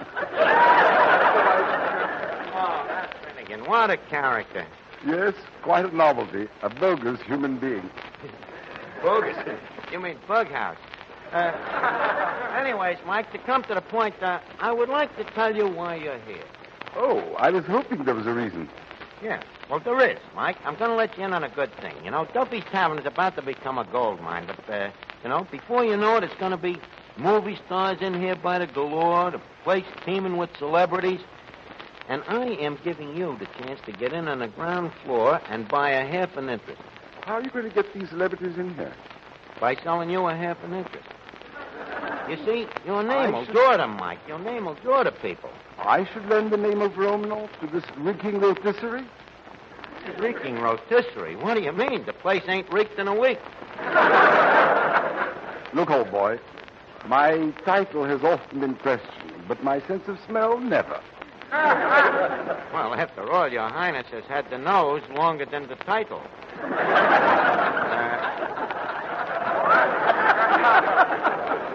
Well, what do you say, Mike? Are you going to cast your dice with me? No, Definitely no. Okay, if you want a little time to think it over, go ahead. Go over that table in the corner and have a bite to eat in the meantime. Excuse me. Hello? Hello, Duffy. The deal? It's very near consumption. Oh, no. Oh, no. Oh, no. Oh, no. Another exciting tale of escape is up next.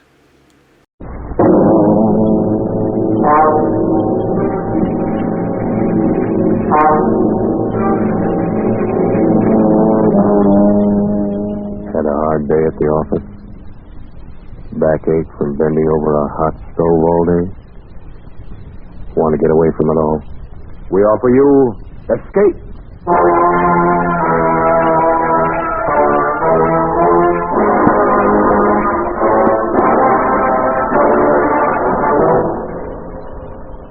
It is midnight, and you are alone. Suddenly the room is plunged into darkness. You sit frozen with terror, because something is there behind you. Something you feared would come. Something from which you must escape. Escape, produced and directed by William N. Robeson, and carefully plotted to free you from the four walls of today for a half hour of high adventure.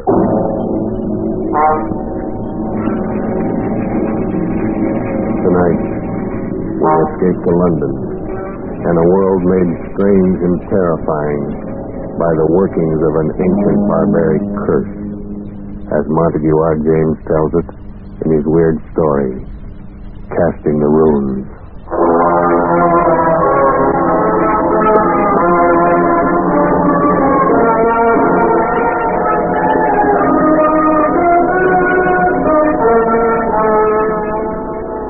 My name is Edward Dunning. I'm a scientist. I'm used to dealing with facts, not fairy tales. I'm regarded as Britain's leading authority on medieval life. And as such, I've studied much of the ancient fears and barbaric superstitions of those times. I should have been the first to scoff at any suggestion that the ancient powers of evil, the black magic of Teutonic days, could be believed and practiced in the 20th century. A few weeks ago, I should have laughed had you told me that a curse, a hex, could kill a man. Today, I cannot laugh.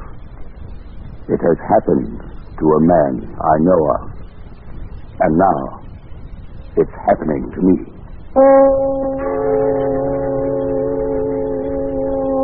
My first presentiment of danger came on that day a few weeks ago when I dropped in to see Alfred Smythe, Secretary of the National Science Association, and found him in a state of irritation. After it all, Dunning, I almost wish you hadn't been so brutally honest in your report on that Carswell paper. Why? What's the trouble? Oh, he's such a frightful fellow. He's raising a terrible row. You mean Carswell himself? Yes, it's bad enough a vicious charlatan like that calling himself a scientist.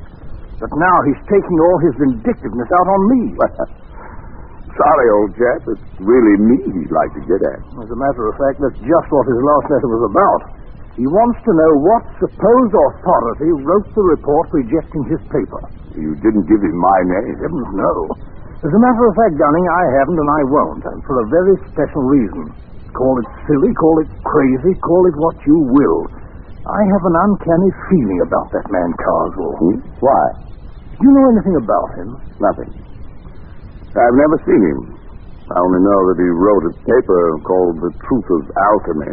It was hopeless. Precisely. And why was it hopeless? Well, besides being abominably written, it was supposed to prove that alchemy, black magic, and such rot actually exists. I think the man really believes it. Undoubtedly he does, and that's what I mean. He lives in an isolated old house in Warwickshire.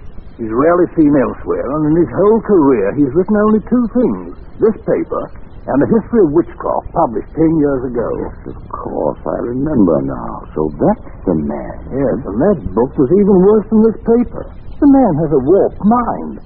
I'm sure he's tried every unhealthy experiment in alchemy, witchcraft, and black magic.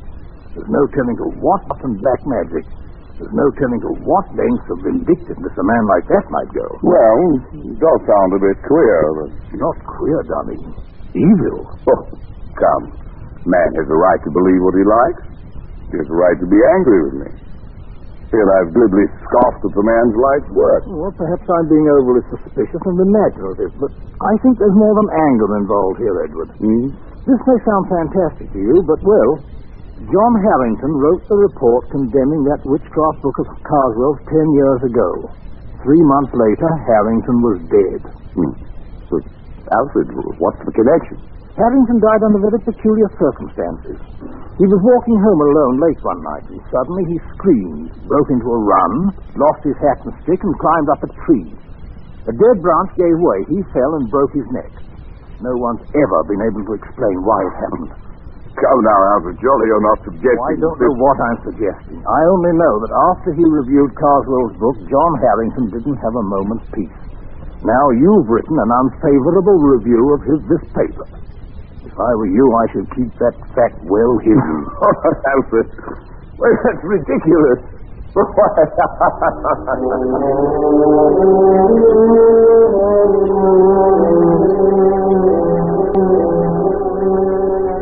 Yes, I laughed at Apple's smart spirit. How could I have known then that I was to feel the same terror, the same agonized fear which gripped the heart of John Harrington as he crouched, panting on the branch of a tree, for another moment or two of life, while beneath him the sting came closer and closer. I'd almost forgotten the instant when, a few nights later, I was riding home on a late train. I was half drowsing in my seat, barely keeping awake by looking idly at the car cars west. The man directly opposite me must have been doing the same, because suddenly I heard him say, "Here now, what can that one be advertising?" I followed his eyes to the window beside my head. What I saw brought me bolt upright in my seat. In memory of John Harrington, died September 18th, 1937, by falling from a tree. 3 months were allowed. Lonnie, what do you say that means, sir? Well, I don't know. But I did know. Smythe had been right. The affair with Carswell was not over, but only begun. I asked the conductor about the car, but he was as positive as I was. He had never seen it before. The card must have been put there expressly for me. That meant that Carswell knew it was I who had reviewed his paper. How had he found out? I got the answer the next day. I was in the select manuscript department of the British Museum doing some research in the quiet, almost deserted room. I had been working steadily for an hour, oblivious to my surroundings, when suddenly, just at my shoulder, I heard a voice. Edward Dunning, you were allowed 3 months. I swung around in my seat. There was no one within 20 feet of me. I sat for a moment, shaken, and then I stooped to pick up the papers I had brushed to the floor. I straightened up to find a stout, elderly gentleman standing in front of me. Excuse me, sir. Yes? May I give you this paper? I think it should be yours. Oh, yes, so it is. I thought I had them all. This one seemed to have slid across the floor. Thank you very much. Not at all, sir. Good afternoon. He walked slowly away and out of the door. A kindly, stout old gentleman. But there was something about him that made me feel strange. I went over to the attendant. Yes, Mr. Dunning. Did you notice that gentleman I was just speaking to? Oh, yes, of course. Can you tell me his name? Why, that's Mr. Carswell. As a matter of fact, he was asking about you only the other day. Asking about me? Well, he asked who were the great authorities on medieval science. Of course, I told him you were the only one in the country. Oh, I see. Would you like to meet him, Mr. Dunning? I'll see if I can... No. No, thank you.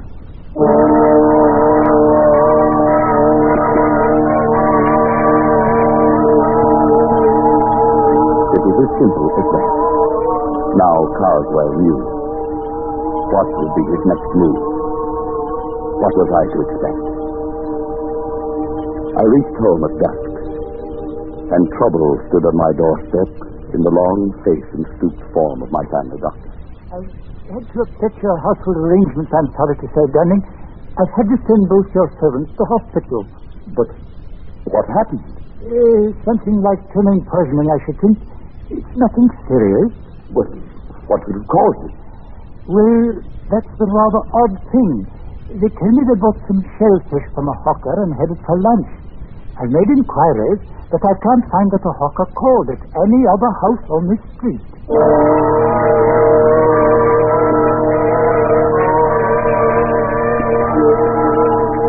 Was this the next move? If so, it had succeeded. I was alone in the house, and my nervousness increased as darkness closed in and the hours advanced toward midnight. I went to bed, but almost immediately I thought I heard something. My study door opening downstairs. I went out and leaned over the banister. There was nothing moving, nothing visible. There was only a sudden, surprising gust of warm air playing about my neck. I went back into my room and locked the door. Suddenly, the lights went out. No doubt it was only a blown fuse, but the chills were playing up and down my spine. I went over to the bed and reached for my watch under the pillow. I suppose I wanted to find out the time. I don't know why. But fumbling on the pillow, my hand touched something far different from a watch. It was like a mouth with sharp teeth and hair around it, not human at all. I fled from my bedroom and spent a long and miserable night locked in the spare room, my ear to the door. But nothing came. I was not disturbed again. In the morning, I searched the house and found nothing unusual. But the mark of fear must have been stamped on my face, for Smythe noticed it next day. Johnny, you look as if you hadn't slept for weeks. Is anything wrong? I don't know, Alfred. Yes, there is. Carswell knows. How? They told him at the museum. Of course, we should have thought of that. Has anything happened yet? I don't know. Too fantastic. It's probably my mind, hypnotic suggestion or something, but like that man Harrington, I have 3 months left. Edward. Must have been hearing things. I'm all on edge. I don't know what to think. John Harrington had a brother, Henry. Perhaps I'd better get you in touch with him. He might know more about this man, Carswell. Yes, do it. And quickly. 3 months is not a lot of time.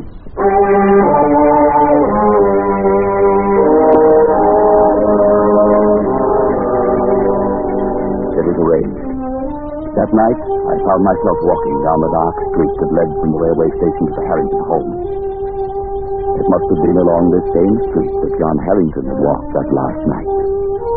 Where he broke and run. It must have been one of these trees bordering the lonely road in which he had spent his last horrible moments. The way was dark, and there was no living soul in sight. And suddenly, complete terror gripped me. Somehow I knew that I was being followed. At first I only felt it, and then I heard it.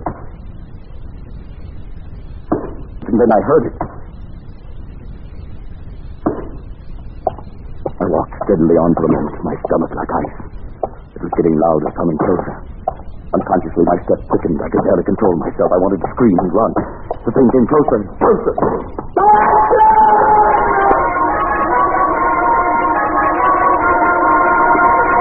I confess, I broke and ran madly for my life. I was at a little side street. I turned down it, doubling back toward the railway station. I thought I would never make it. But finally, bright lights loomed before my eyes, and I think that I never have been so grateful for human companionship. There's no need to run, sir. The I-40 won't be along for another 5 minutes. I felt very foolish. I couldn't bring myself to walk back down that street to Harrington. I could only take the train home furtively and call Harrington next morning to beg his forgiveness. He seemed very understanding and asked no questions. Undoubtedly, Smythe had told him something about me. At any rate, he agreed to visit me at a place 2 nights later. And when he arrived and was made welcome, he began to talk about his brother. Yes, Mr. Dunning. John was in a very bad state for weeks before the accident, if that's what it was.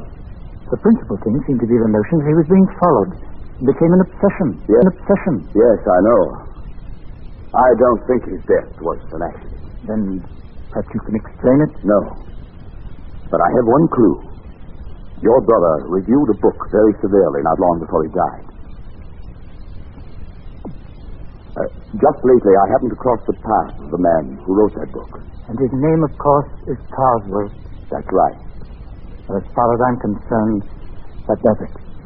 Before he died, John was beginning to feel, much against his will, that Carswell was at the bottom of his trouble. Why? Well, it doesn't make sense. None of this does.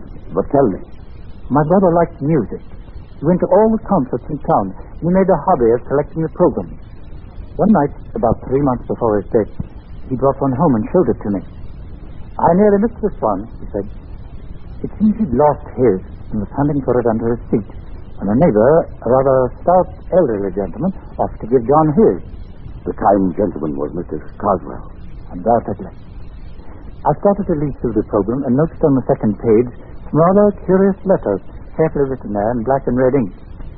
Neither of us could make much of it, except that the letters seemed to be runic. Runes.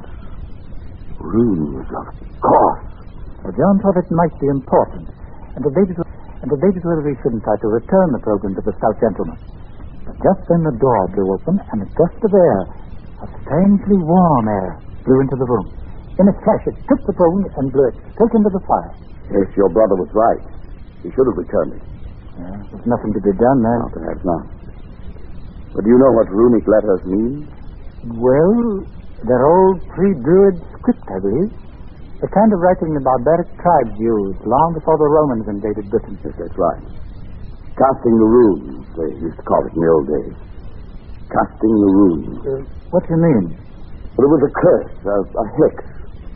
In primitive England, people thought by casting the runes, that is, handing a person a piece of paper with certain runic letters on it, that to put that person out of the way, destroy him. It's an old superstition. And the only way to lift the curse was to return the paper to the one who gave it to you. To give it back without his knowing it. Well, I don't believe that kind of nonsense. Neither do I. Then what was it that killed John? I don't know. Perhaps his fear of the runes, perhaps brooding about it, becoming neurotic, thinking he saw things and heard things and touched things that weren't there. Perhaps his own mind drove him to death. And what's the difference? Once you're dead? No difference at all. Casting the rune. Oh, rubbish. Yes, of course, but... Good heavens. What is it? I just remembered that day at the British Museum. He cast the runes on me.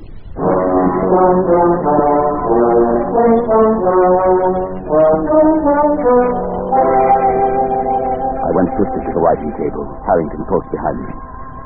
My portfolio was there, full of the scribbled notes I'd been working on that day in the museum. And as I took it in my shaking hand and began leaping desperately through them, one strip of thin, light paper slipped and fluttered toward the open window with uncanny quickness. But Harrington was even quicker and slammed the window shut just inside. Got it? Oh, thank heaven. If it were lost or destroyed, like your brother... Then you wouldn't be able to return it to Mr. Carswell. Yes. Look at it. It's identical with the one John's got. I looked at the flimsy paper. The characters, carefully traced in red and black, were runes, all right. That ancient language used by the Aborigines of prehistoric Britain. I couldn't decipher them. But as Harrington and I stood looking into each other's eyes, each of us could read the other's thoughts. Science or not, 20th century or not, this sheet of foolscap spells death for its possessor. It spells death for you. Must be returned. Yes, I know. Go back in such a way that it doesn't... that he doesn't know he's received it. That means we can't simply mail it. No, we can't. We must do it personally. That will take doing. He knows you by sight, doesn't he? Yes. You must shave your beard. It will alter your appearance. He might strike any time. I have 3 months, as what the warning said. He's got to make good on his stunning. I've searched 10 years for my brother's murderer, and now he must not escape.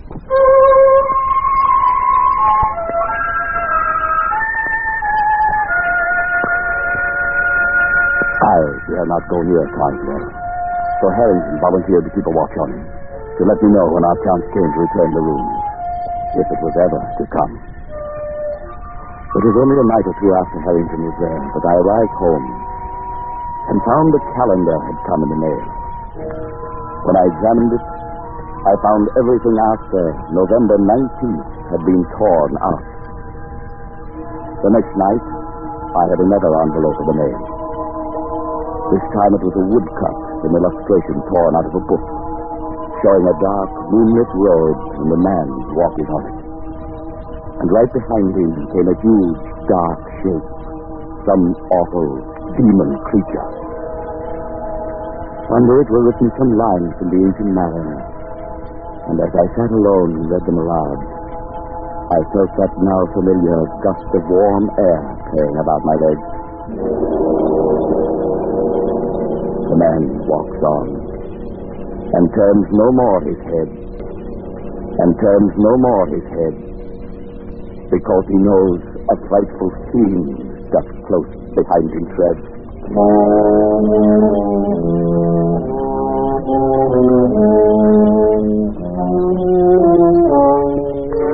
Now I knew the face of my terror, and it was with me always. Walking down the dark street at night, I heard his footsteps behind me. In my lonely house at midnight, it roamed the halls. Like the Ancient Mariner and John Harrington, I never turned to look. I couldn't. My nerves were going, and I could do nothing but wait.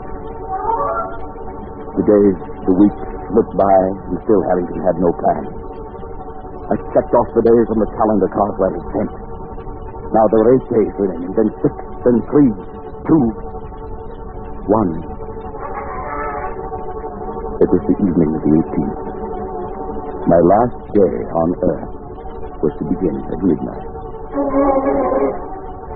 I was sitting alone in my living room, bathed in perspiration, fighting to keep my nerves in check. Suddenly I felt that warm gust of air. I listened. There were soft footsteps. A shadow came across the hall door. And then the footsteps blended into a loud bang. No, not yet. I've still got 1 day more. Not yet. Henry, it's me. Oh, thank heaven. Harry. What's the matter, man? What is it? It was you knocking on the door. Your footsteps. Yes, of course. Oh, thank heaven. I thought, look, man, you've got to pull yourself together. Tonight we have our chance. What chance? Carswell leaves Victoria Station by boat train tonight at 10. I'll get on with him there. You take the car I brought and drive to Croydon. Get on the train there. And be sure to bring the paper. Yes, I... You've shaved already. Good. Everything depends on his not recognizing you. It's Harrington. Suppose he changes his mind. Suppose he doesn't keep that trip. My time runs out tomorrow. He'll be there. And you'll do it.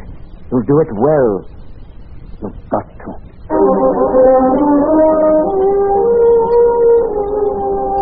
I stood on the platform at court in my mind in a day. I thought the train would never come, but it did. I saw Harrington at the window. He stared coolly at me. Of course, there was to be no sign of recognition. I entered the coach and slowly made my way down the aisle to the compartment where Harrington sat. Opposite him, staring full into my face, was Carswell. He looked up as I sat down. His eyes were heavy-lidded, his face bland. It was impossible to tell what he knew. The train started. The next stop was Dover, the end of the line. My last chance. It was time to pass the room.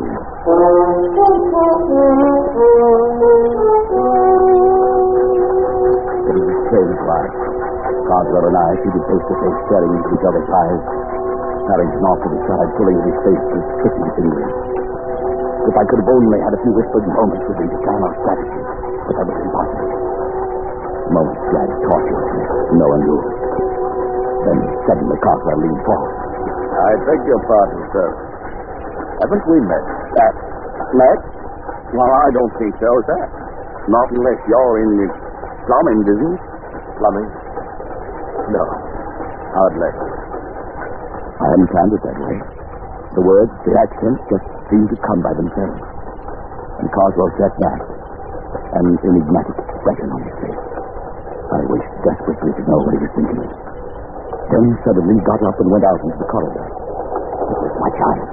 I was about to slip over to his bag to see if they were awake, to secrete the rooms within them. And I caught Harrington's eye and read a warning in him. Carswell from the corridor was watching, waiting to see if we recognized each other. I muttered a prayer of thanks I hadn't moved. Carswell came back and took his seat. As he did so, wild, exultant hope surged up in my throat. For something slipped off his feet and dropped noiselessly to the floor. It was his ticket case, and he didn't see it. No cardboard ticket case with a pocket on the cover. If I could just get to it and slip that tiny piece of paper into that pocket. For 15 agonizing minutes, I sat there and stared at it. If only Carswell would go out. But he sat stolidly staring straight ahead. We were cutting into the outskirts of Dover. The train was slowing down. Suddenly, Harrington stood up, reached up to the rack above Carswell to get his coat and bag. I stared at him blankly for a moment, surprised by his sudden clumsiness. And then I realized what he was up to. The bag, the coat, the briefcase all came tumbling down upon Carswell. I'm sorry. I'm terribly sorry. Clumsy fool, you might have injured me. What were you trying to do? It was my only chance. Carswell's face facing Harrington. I reached down, got the ticket case. With trembling fingers, pulled the paper into the pocket. He turned sharply to me. I extended the case toward him. Excuse me, sir. Is this yours? Yes, my ticket case. Where'd you find it? Here on the floor. Must have dropped off when... Yes. I'm much obliged to you, sir. Not so. Not so. He looked at me fiercely, his rage at Harrington still twisting his face into a devil's mask. Then he glanced briefly into the ticket case and put it into his pocket.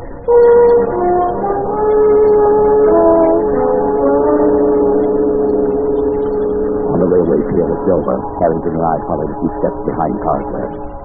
I felt like I might faint. Carswell went straight to the gangway of the boat, and there the purser stopped him. Does your friend have a ticket? My friend? What the devil do you mean? I'm traveling alone. Well, that's funny. I could have sworn there was another gentleman right there beside you. Walking just at your elbow. Well, there isn't. And I suggest you see an oculist. Oh, I didn't see. I just felt. Sorry, sir. Must have been your rug. My mistake. Come on, gentlemen. I've now done.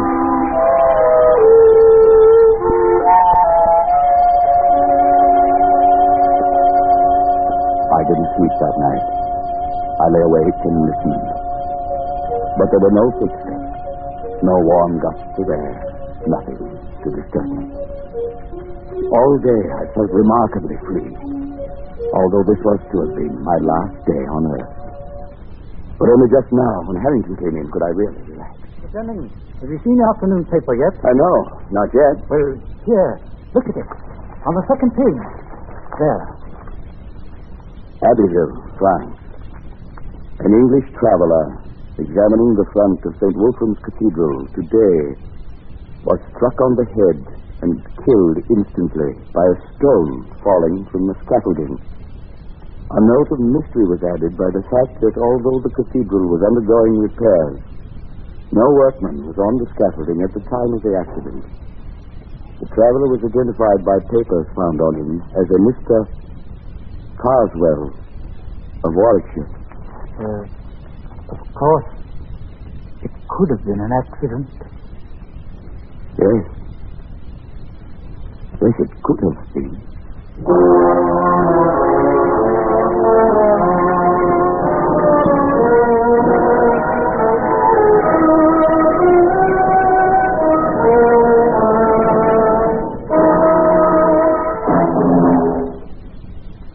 Escape is produced and directed by William N. Robeson, and tonight brought you Casting the Runes by Montague R. James, adapted for radio by Irving Ravitch and John Dunkel, with John McIntyre as Edward Dunning, Jan Wolfe as Harrington, and Bill Conrad as Carswell. The special musical score was conceived and conducted by Cy Shure. Next week, you are trapped in a hidden valley, high in the Andes, walled in by sheer rock precipices, and surrounded Surrounding you, closing in on you, is a band of blind men who want your eyes.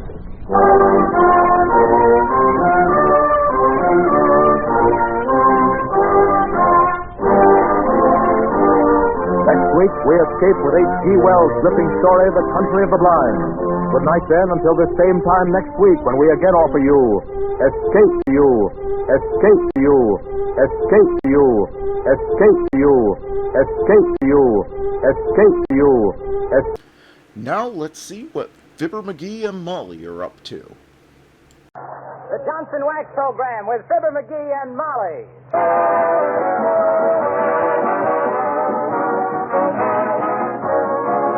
The makers of Johnson's Wax and Johnson's Self-Polishing Glow Coats present Marion and Jim Jordan as Fibber McGee and Molly, with Bill Thompson, the King's Men, and Billy Mills Orchestra. The show opens with, "Ooh, What You Said."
Likely know by now, our hero and heroine made what they firmly believed to be dramatic history in Hollywood on the Lux Theater of the Air.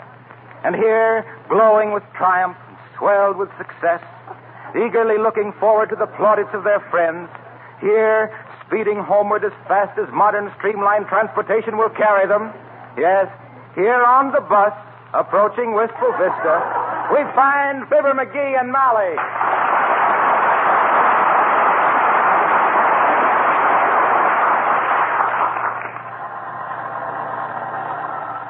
Any sandwiches left, Molly? Well, let me see. Yes, dearie, just one. Boy, it's lucky we're almost home. We'll just about make it. Just one sandwich, you say, huh? Yes. Do you want it, McGee? Oh, no. You go ahead and have it. No, you have it. No, you. No, you. Oh, stop this. Why don't you have it, Molly? Well, I don't know. Aren't you hungry? Oh, I can wait. Well, so can I. What kind of a sandwich is it, Molly? I'll take a look. It's ham. Oh, ham, huh?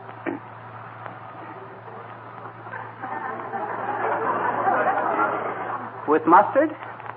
Well, let's see. Yes, with mustard. You don't like them with mustard, do you, Molly? Whatever gave you that idea? That's the only way I do like a ham sandwich. Oh, well, shucks, go ahead and eat it then, Molly. Unless it's too stale by now. I'd hate to have you eat a stale sandwich. Personally, I don't mind stale bread. I kind of like it, in fact. I do, too. You do? Let's feel of it. Say, that ain't so stale. I know. I had it wrapped up pretty well in wax paper. There's nothing like wax to preserve things, is there? That's what I hear. And from a very reliable source, too. They say that... Oh, heavenly days, McGee, let's quit stalling. Here, eat the sandwich. Oh, no, I ain't gonna. You eat it. But quit waving it at me. Well, don't shove my hand away like that. Oh, look out now. Oh, shucks, you dropped it on the floor. I'll get it. McGee, leave it lay. It's all dirty by now. I know it. I just wanted to shove it under the seat so we wouldn't trample all over it.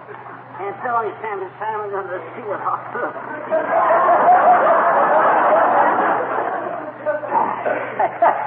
Well, at least we don't have to argue about that anymore. No, I guess we don't. No. Here, let me wipe that mustard off your chin. Part of it must have flew up and hit me in the face. Oh, look, we're getting close to town, McGee. How can you tell? We're sideswiping more cars.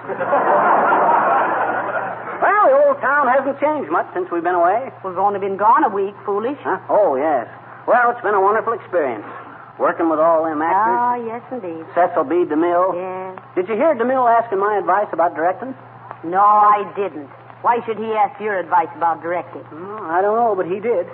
He says, look here, Sonny, don't you think this would be a better play if you just turned one page of the script at a time?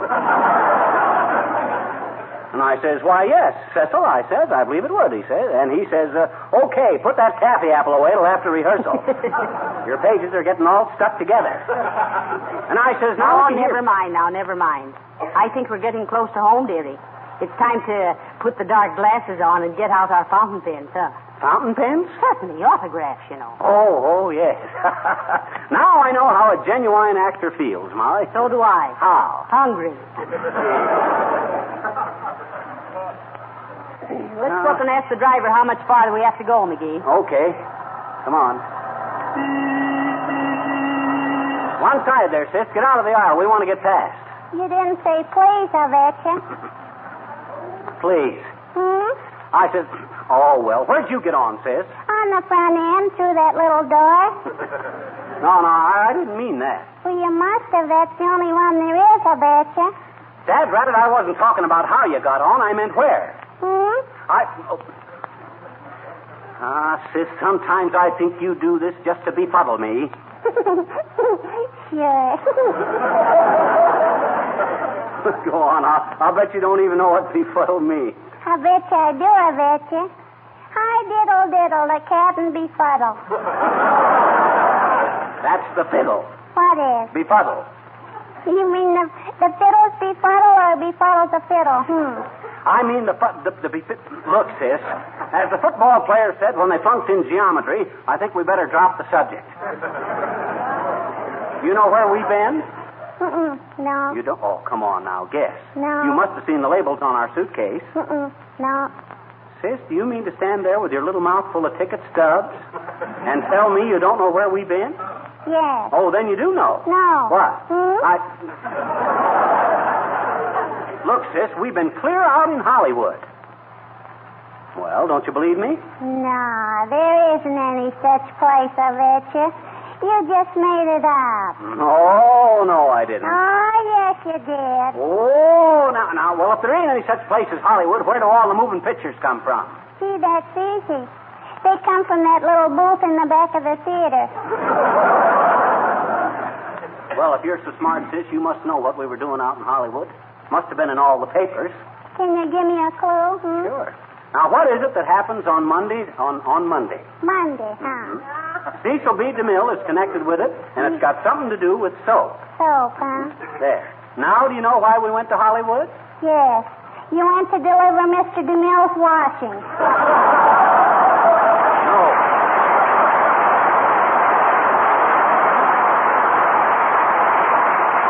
Well, come on, dearie. You can't make an impression on anything that small. I'll bet she's cute out in the garden in her little sunbonnet, giving the bees and the flowers the lowdown on life. Say, McGee, do you want me to talk to the driver, or will you? Oh, you ask him, Molly. Men drivers are more used to having women talk over their shoulders. All right. Oh, driver. No, lady, we don't stop again until we get to the station and then... But now, driver. You should have thought of that in the last stop. Now, go back and sit down until we get in... Now, take it easy, Bud. We just wanted to know how... Wistful Vista. All right. Come on, McGee. I'll take the paper bags and you Chase, and be careful now. That rope is coming a little loose. Hey, Molly. Look, over there at the railroad station. What's all the excitement? There's a brass band and a lot of silk hats and banners. They must be expecting somebody on the train. Yeah, let's go over and see what... Hey, wait a minute. I know who they're waiting for. Who? Us. What? Look, who is it that's just come back from scoring a tremendous success in Hollywood? Why, oh, McGee, you don't Why, think of that... course. They probably expected us to be all swelled up and come home in a private car on the Streamline train. Well, but what'll we do? The Streamliner isn't due for 30 minutes. No, but look. We just got time to sneak home, clean up a little bit, whip up a couple of simple, modest speeches, and get back to the station. Come on now, Molly, But, hurry. McGee, now, how can we get off the train and be met by all those people when we aren't even on the train? A mere detail, Mrs. McGee, a mere detail. We'll duck across the tracks from the railroad yard, and when the train pulls out, there we are. Why, it's a cinch. Here, boy, take these bags. Get us a taxi.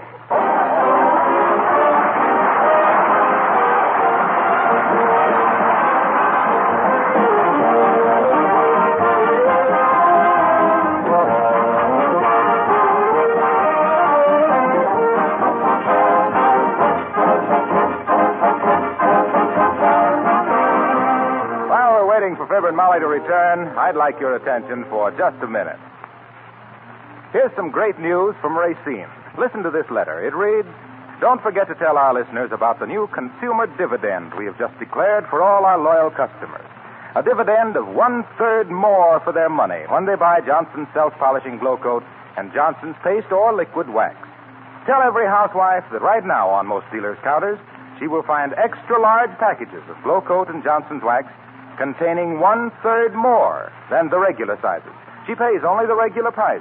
The extra 1/3 is her free consumer dividend. Tell her we declared this dividend in appreciation of the way she has been buying these famous polishes. This offer is good on all important sizes, pints, pounds, quarts, gallons, and so forth, but only while the supply of these extra large packages lasts. Tell her to hurry if she wants to get 1/3 more free next time she buys Johnson's Glow Coat or Johnson's paste or liquid wax.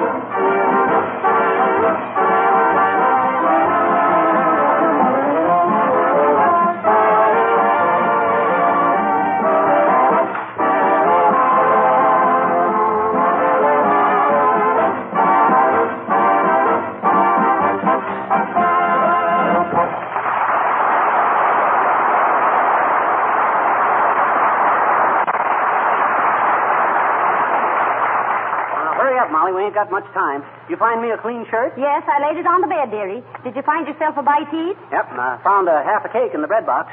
Heavenly days, I baked that cake for my birthday 2 weeks ago. Oh. Wasn't it pretty dry? Yeah, it was too dry to eat, but the candles were good. If I get the wick-ups, you'll know what done it.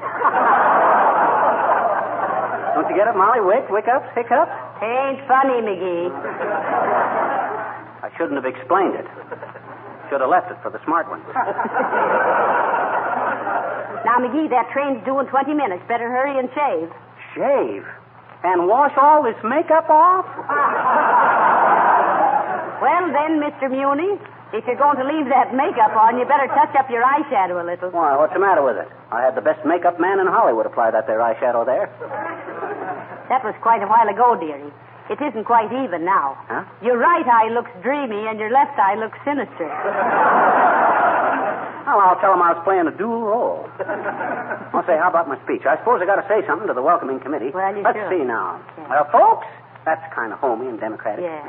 Folks, I wish to thank you for this tremendous ovation on behalf of myself and my supporting cast, Molly McGee. We're glad... Where do you get that supporting cast? What am I, a splint on a broken leg? Oh, well, shucks, this is just tentative. Oh, dear, don't answer it. Well, I'll peek through the curtains. Oh, it's Billy Mills and Uppy. Shall I let him in? No. Goodness knows, she's too gabby. We'd never get to the station. Why does she keep coming around here anyway? We don't encourage her any. To her, we're just common people. Search me. Water ought to seek its own level, even if it is just a big drip. Hey, take a peek at the tender way she hangs on the Mills, will you? Yeah. Like she was a campfire girl and he was her marshmallow. Quiet, dearie, not so loud. Oh, apparently the McGees are still awake. Well, let's not linger any longer, precious. Okay, if that's the way you feel, Bubbles. I just thought this gazebo might give me the lend of a swallowtail suit till mine got here. Oh, really, I don't think Mr. McGee has one to lend you. He always struck me as being a rather uncouth person. Well, you hear that, Molly? I like that. Don't you worry, dearie. You're just as couth as any man in town. Yes, couther, in fact. And Mrs. McGee, oh, my. Did you ever notice the way she dresses? Positively dowdy. Howdy, Dowdy. Well, there's no use sticking around this dot any longer, Cookie. We'll come back tomorrow and borrow McGee's outfit. Oh, you will you? Oh, Dr. Mills, may I call you William? Just call me Willie. Well, then, Willie, now that we're alone, there's something I wanted to ask you for a long time. Hey, what's this? I don't just know how to say it, but this being leap year... Heavenly day, she's proposing to him, McGee. And seeing that you and I... Well, that is that I and you are... Well, rather we are... Oh, Willie, can't you see what I'm driving at? You women drivers. What is it, Bubbles? Oh, tell me, Willie, is it true that you sleep with your mustache in a snood?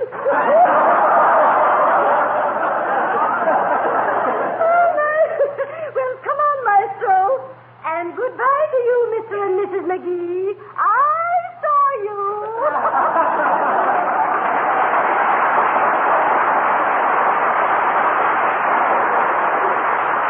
Why, McGee, they knew we were here all the time. The dirty eavesdroppers.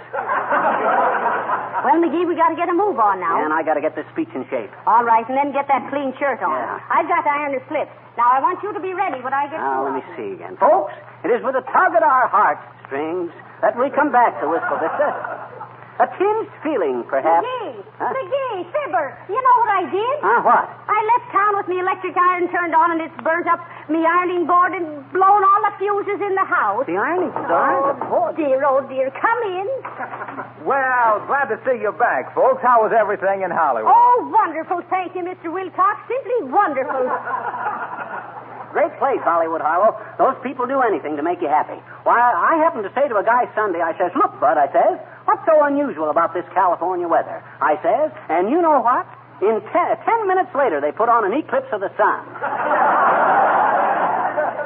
Well, look, Molly, did you meet Clark Gable? No, but when we were down at the beach one afternoon, I did sit in one of his rowboats, I did. Molly, that CG painted on that boat meant Coast Guard. But if you'll excuse me now, Harlow, we got to get going because What's your hurry? Well, confidentially, there's a big crowd at the railroad station to welcome us, Mr. Williams. Yeah, they didn't know we were coming home by bus, and I ain't even got my speech ready. I got to get going. Well, hey, wait a minute. I can help you with your speech, Fibber. I've spoken from practically every floor in town. Oh. Now, look, Fibber, all you have to do is be straightforward, sincere. Let them see that success hasn't changed. Oh, I thought of that. And then say something like, folks, we know that one big broadcast is not a real test of our dramatic ability. Why? Why, we've no more than scratched the surface. Look out. And surface scratches on floors and furniture can easily be avoided by using Johnson's Wax. The finest protection that money can buy for all wood surfaces. Good housekeepers everywhere say that Johnson's Wax is the greatest... Where are you going, Fibber? I'm going to see if I can have as much success changing my shirt as you have changing the subject. Okay. I try to give you a little friendly help, and you walk out on me. So you've gone Hollywood, eh?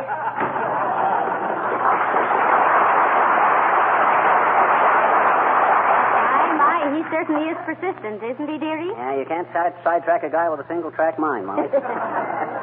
Where'd you say you put my shirt, Molly? On the bed, dearie. And while you hurry and change, I'll make a quick cup of coffee. Oh, no, I can't either. There's no electricity. Dad rat it, we got more stops than $1 million pipe organ. I said that line right.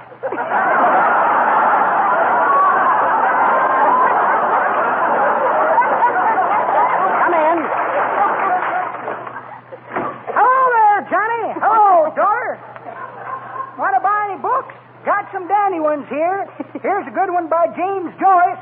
Smart young feller. Writes nothing but double talk. No, thank you, Mr. Oldtimer. I don't believe we want any books today. Hey! We don't have much time for reading these days, my good fellow. Theatrical work, you know. Oh, theatrical work, eh? What's in, kids? Burlicue? No, we ain't in Burlicue. Heavenly days, I hope not. No. Imagine me, Gypsy Rose McGee. Yeah, imagine that. Well, what's so funny about it? I suppose you think I haven't got the... I suppose you mean I... No. Well, what do you mean? Oh, why, shucks, Molly, I was only trying to be Well, you... Well, what are you waiting for? Who, me, Johnny? Yes, you.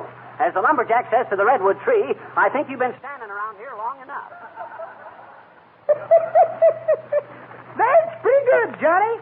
But I heard a slightly different version.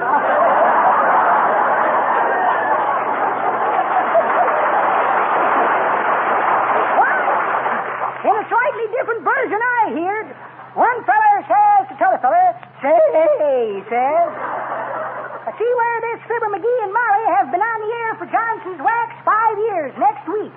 That's so, says t'other feller. I like that program. I like it because it's clean. Well, says the first feller, why shouldn't it be? They're just about washed up.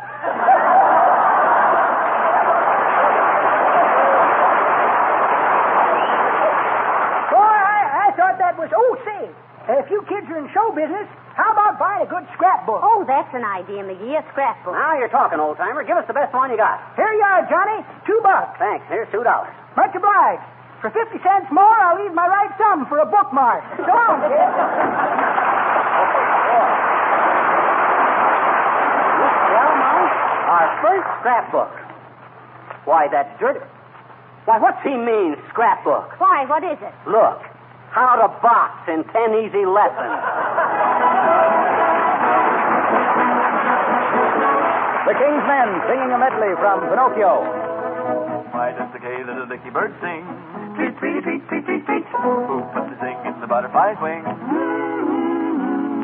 What's the reason for the smile of the troubadour? Why does the breeze have a barrel of fun? Ooh, ooh, ooh. Even the bee who's the son of a gun. Here's the wherefore and the why. They got no strings, neither have I got no strings to hold me down, to make me fret or make me frown. I had strings, but now I'm free. There are no strings on me. Hi-ho, the merry-o. I'm as happy as I can be, and I want you all to know nothing ever worries me. I've got no strings, so I have fun. I'm not tied up to anyone. How I love my liberty. There are no strings on me. Happy little chap with a feather in his hat. So they made me of wood. I never give a rap. Always doing good as a little puppet should, chasing each gloomy day away. Little wooden feet, and there's a little wooden seat in case you fall. Little do you know, and yet it's true that I'm mighty fond of you. Funny little toy, go play your part. Bring a little joy to every heart. Never let a single tear be shed. My little wooden head. The reason why I'm shouting hi-ho, the merry-o, nothing ever bothers me. I want the world to know there are no strings on me. Oh, got no strings. I have fun. I'm not tied to anyone. How I love my liberty. There are no strings, there are no strings, there are no strings, no strings, no strings on me, me.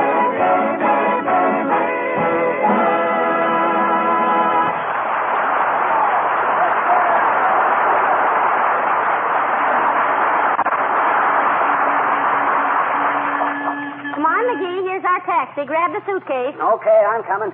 Are you the Mr. Ronald McGee that called for a cab, Doc? Why, Yes, I am, Bud. What's this Ronald business, McGee? Oh, well, shucks, what kind of a name is Fibber for a big actor? I was just trying out a couple of new ones, is all. Get in, Molly. Where to, Doc? Now, look, Bud, we want to go to the Union Station in a hurry. Yes, we're coming in on the Streamliner, and some people are meeting us. Now, wait a minute, lady. You just coming in on the Streamliner? Well, we really come by bus, you see. We're not here yet. Where are you? We're on the train. You just want to go down to the station? That's the idea, Bud. They don't realize we got here before the train did. So you got here before the train did? Yes, and it's due any minute, so hurry. Look, Doc, I don't like to be pedantic. You know what I mean? But if you was going to meet a train, which you was riding on, how can you get off long enough to meet yourselves coming in? Look, Bud, time's a wasting. Let us worry about the more abstruse aspects of the case. You just get us down to the station in time for the Streamliner. Okay, Doc. Here you are. $1.40. Okay, Bud, here you are. And 5 minutes to spare, too. Gee, thanks. I hope the train ain't late so you don't keep yourself waiting.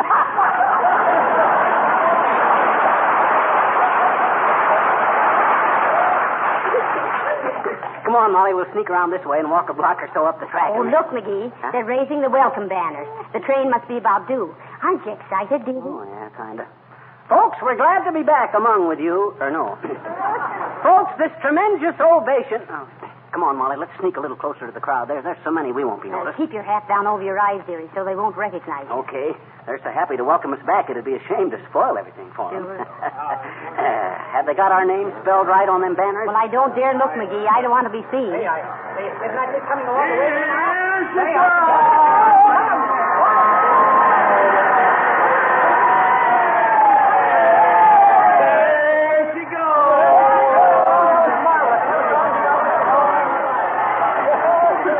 Didn't even stop. You and your ideas. Well, what'll we do now? Well, come on across the tracks, Molly. You know you're disappointing all these people. We'll tell them we got in early. Hello, everybody. Hello. Oh, here we are. Here's Gildersleeve. Hey, Gildersleeve, here we are. Well, hello, folks. Wasn't it wonderful? Did you see her? Wait a minute. Where's everybody going? Tell them to come back. See who? Mrs. Roosevelt. She just passed through on the Streamliner. Oh, dear, and I thought this was my day. Well, it certainly was an inspiring sight, McGee. Yeah. Well, come on, Ma. The balloon's gone up. Well, I see you're all dressed up and have your suitcases with you. You going someplace, McGee? Going? We've been. Is that so? Say, didn't you listen to the Lux Theater of the Air? Didn't you hear that big dramatic play they did? Didn't you pay attention when Cecil B. DeMille introduced the stars? Why, no, I didn't. In fact, nobody in town did, McGee. What you mean? Well, some darn fool went away from home and left an electric iron on and blew out every fuse in town. Before Fibber and Molly return, I'd like to say a word about beauty. Smart women know that it's important for them always to look their very best for their own satisfaction and to make the proper impression on their friends. That's the reason for facials and permanents and all stuff like that there, as Fibber would say. Smart housekeepers know, too, that it's important to have their homes as attractive as possible. This doesn't mean expensive furnishings. It can be accomplished easily with very slight expense by giving floors, furniture, and woodwork that rich, mellow, glowing beauty that comes with the regular use of genuine Johnson's wax. Johnson's wax protects as well as beautifies, and it saves housework throughout the year. Dust and dirt cannot collect on a smooth wax-polished surface. That's why Johnson's wax has so many extra uses for protecting windowsills, lampshades, picture frames, leather goods. You can make your home more attractive and save yourself work with a regular use of genuine Johnson's wax, paste or liquid. Just imagine, McGee, next week we've been 5 years on the air for Johnson's wax. Funny you should mention that. I just got a telegram about it from one of our listeners. Did you really? What'd he say? Oh, here, I got it with me. He says, my family have listened to you faithfully for past 5 years. Feel that there is strong bond between us. Oh, isn't that sweet? Yeah, but listen. He says, because we never go anywhere on Tuesday night. And neither does your program. Good night. Good night, all.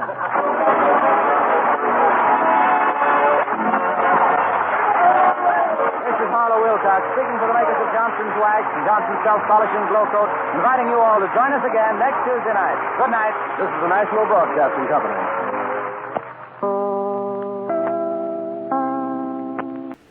Flash Gordon is going to be taking you on an intergalactic adventure next.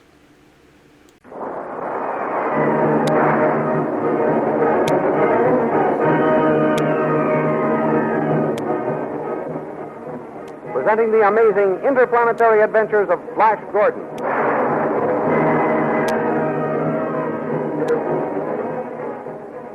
Last week, Flash Gordon, at Queen Azura's suggestion, turned the combustion ray guns on the advance guard of the attacking Hawkmen and brought them to the ground in flames. Ordering his men to retreat, Dr. Zarkov led the way to a nearby tunnel where he shut out the flames with a wall of chemical ice. Back at the palace with Dale and Khan, Mar, the spy, decided on his daring attempt to find Dr. Zarkov and deliver his report, while Flash and his officers were reconnoitering outside the entrance to the tunnel in which Zarkov and his Hawkmen are barricaded. Saul tried to persuade Queen Azura that Flash was not capable enough to be commander-in-chief. At that moment, Flash rode up, and Saul urged Azura to listen to what he proposed and then choose which man was better qualified to head the army. Without hesitation, Flash declared that the only thing to do was charge and give the order himself. These thrilling adventures come to you as they are pictured each Sunday in the big, full-page Comic Weekly, the world's greatest pictorial supplement of humor and adventure. The full-page Comic Weekly, each page printed in full colors, is distributed everywhere as an integral part of your Hearst Sunday newspaper.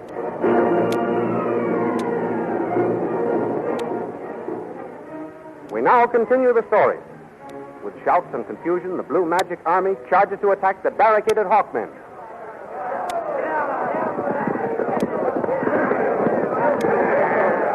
Suddenly, Saul, furious at being displaced as general by Flash, draws a bead on his back and pulls the trigger. Flash! Flash's horse stumbles and pitches forward dead. Flash is hurled to the ground. Halt! Stop charging! Azura gives the order to stop the charge and makes her way to Flash's side. Flash, my prince, are you hurt? Oh, speak to me, my glorious one. Flash, here, take his helmet, someone. Open your eyes, my beloved prince. Where am I? Dale. Quick, you. Give him some stimulant from the flask. That's it. Hi. Azura, my beautiful one. What happened? Oh, you're all right. But no thanks to Tarl here. Your Majesty, what? You shot at Flash's back. Oh, no. I saw you. It's lucky your hand wasn't steady. But for making an attempt on Flash's life, you shall die. By my sword. No, Your Majesty. I beg of you. Wait, don't kill him, Azura. He deserves to die. His was an act of greatest treachery. No, it was an accident. I swear it, Queen Azura. It was an accident. Let him go, Azura. I'll take his word for it. It's growing dark and we can't afford a moment's delay. Very well.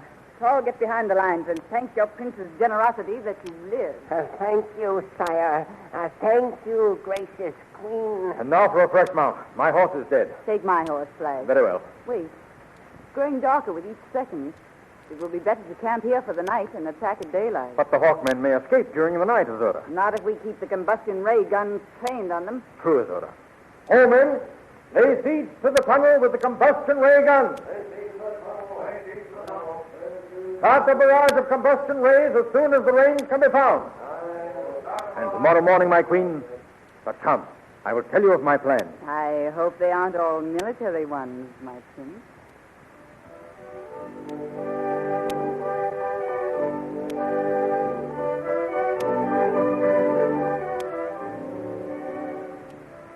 That night, back in Azura's palace, the chief cook closes the kitchen until the morning shift will come on, and Dale and Khan march out with the other slaves. I'm worried, Khan. Nothing to worry about, Princess. Mar is taking an awful risk. He'll never be able to find his way through the enemy lines to Dr. Zarkov. Leave it to Mar. He was clever enough to get himself into the palace. He'll get back to Zarkov somehow. Halt! Slaves, to your quarters. Khan, Yes? do you really think Mar will get to Zarkov in time to warn him? Of course. I heard one of the guards say their army had the Hawkmen bottled up in a tunnel someplace. If that is so, Princess, Zarkov can't be very far from here. It ought to be easy for Mar to see the lights of the campfires and so make his way straight to the lines. Oh, I hope he gets there in time. So do I. Zarkov may not know why Flash is at the head of the Blue Magic men. He may think he's a traitor and shoot him down on sight. True, Princess. But on the other hand, Flash, not recognizing Zarkov as his friend, may kill him. Oh, no, Con. Ma must get through those lines. If he doesn't, something terrible would happen. I know it. Don't worry, Princess. I know Mar to be a fine officer and a brave soldier. He'll get words with the Zarkov, or die in the attempt. Oh, don't say that, Con. It makes you grow cold all over. I'm sorry, Princess. I only wish to convey to you how hard Mar will try to carry out his mission. If Ma gets to Zarkov and tells him about Flash, the great scientist may be able to get him out of the wicked Queen's power. That's what I'm hoping, Princess. I'm only a rough soldier. I know nothing of drugs and chemicals. We need Zarkov and his great knowledge. I'm sure he could help us. Con. Yes? It's odd how long the effect of that drug has lasted on Flash. Don't you think so? Yes, I do. At first I thought it might be put in his food, but I watched every morsel of that prepared. It's taken from the same pans and kettles as Azura's, and nothing happens to it in the kitchen. Perhaps Azura gives it to him. Most likely. Well, she has a splendid opportunity to renew the drug now, out on the field of battle. If she needs to renew it. Why, what do you mean, Princess? Tom, sometimes I wonder if Flash is under the spell of the Queen's magic drug, or under the spell of the Queen herself. She is a beautiful and attractive woman. You mean that Flash is pretending he doesn't know us? That his mind is perfectly clear? Yes. Oh, no, Princess. Flash Gordon is not capable of such deceit. I hope you're right, Tom.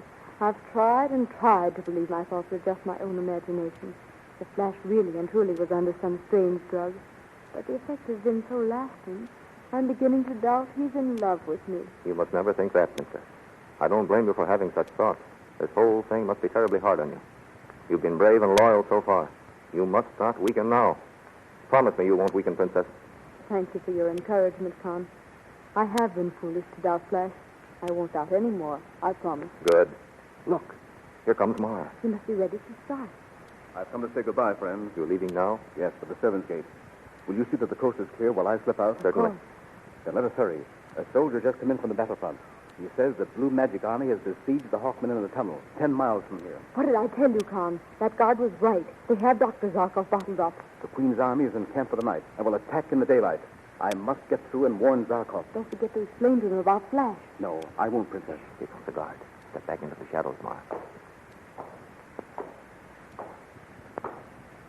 Who's there? We're getting a breath of air before going to our quarters. Very well. Don't delay too long. All right, Mara. You can come out. Thank goodness you were with me. Well, from here on, I'm on my own. Goodbye, Princess. Goodbye, Ma, and good luck. Thank you. Success to you, Comrade Mara. Now, be of good cheer, both of you. Zarkov shall soon be here. Goodbye. Good luck.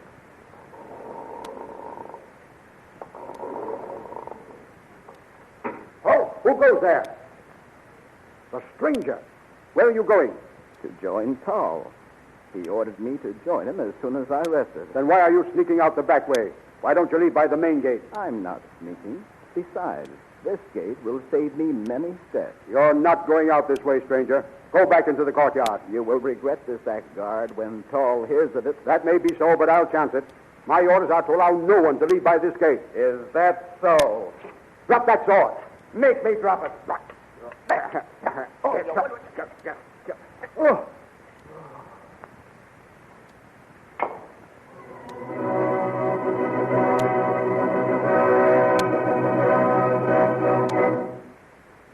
Just as the dawn breaks in the east, the Blue Magic Army rouses from its camp and prepares to attack the Hawkmen.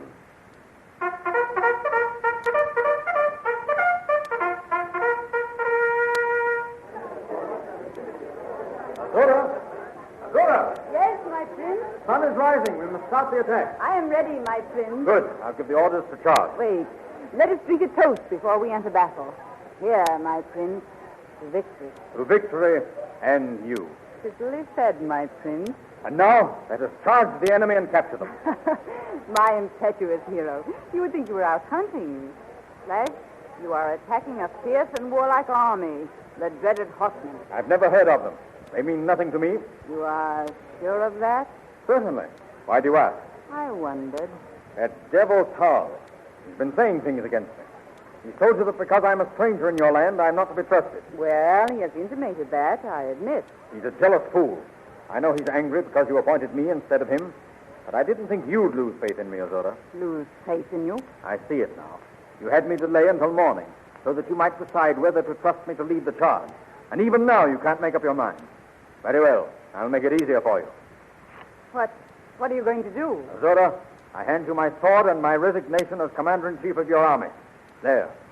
Flash, wait. Well? Oh, my impulsive prince. You misunderstand. It wasn't because I have lost faith in you that I asked that question. Another reason prompted me. But never mind that. To show you my faith in you is not shaken, here is your sword again. You are still my commander-in-chief. Azura, you humble me. I deeply appreciate your confidence. Forgive my action of a moment ago. I accept my command again. And I'll fight twice as hard in your behalf. I am sure you will, Flash. And now, my queen, to prove my words with action. I'll give those orders to charge. Wait. I have something for you. What? Slaves, bring it here. What is that? A torpedo. When you get close enough to the Hawkmen, throw it into their midst. But I thought you didn't want to kill them. The torpedo does not kill, but when it explodes, its fumes will turn the Hawkmen into icy statues. Wonderful. Ah, my beautiful queen, how can anyone hope to fight against you? I go to conquer in your name. Home in to the attack. Follow me.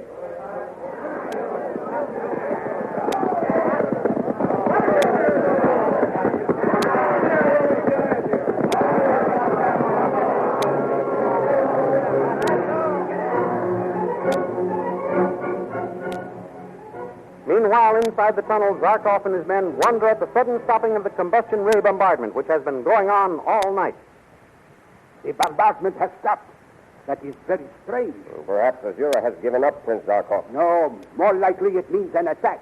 Look, Commander, someone is running up to the entrance, alone. What is this, some kind of trick? It may be. Look, there comes the enemy. They are shooting at our visitor. Yes.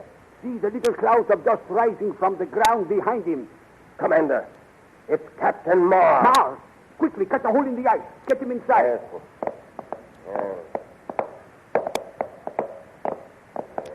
Hurry, men, hurry. He will be killed if you do not get him inside. Ah, that's it. The hole is big enough to talk through now. Marr! Pensaca! The enemy. Hurry, men. Get that ice broken through. What have you to report, Marr? Pensaca! The enemy are right behind me. I had hoped to get into here in time to warn you. Pull him inside, men. Commander Flash Gordon is up. He's hit. Pull him inside. Flash Gordon is what?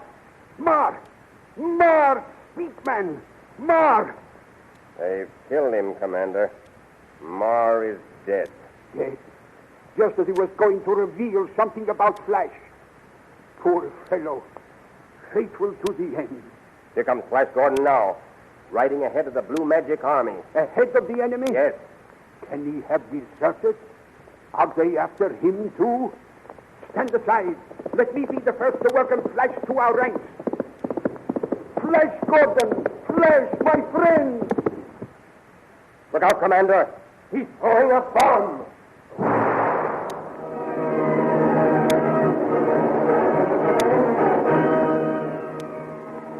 What will happen to Dr. Zarkov and the gallant Hawkmen when the freezing fumes of the bomb turn them into living icicles?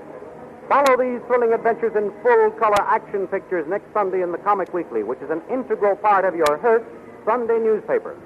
The Comic Weekly, as you know, is now printed in full-page size, not tabloid.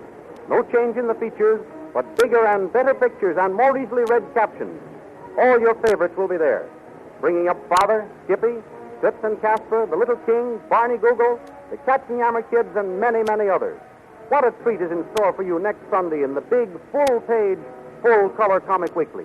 So be sure you get the Comic Weekly next Sunday with your Hearst Sunday newspaper and enjoy a half hour's good, clean fun with the foremost merrymakers in the world of pictures.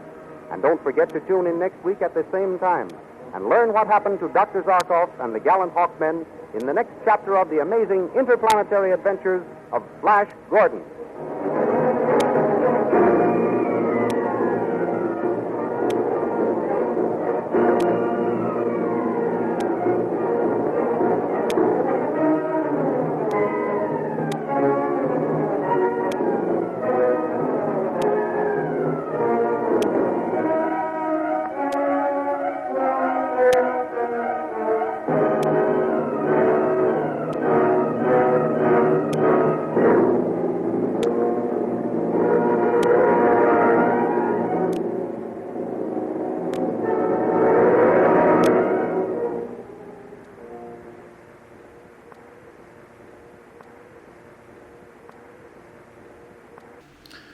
Now it's time to pay a visit to the only man in old-time radio who wrote all his own material, Fred Allen.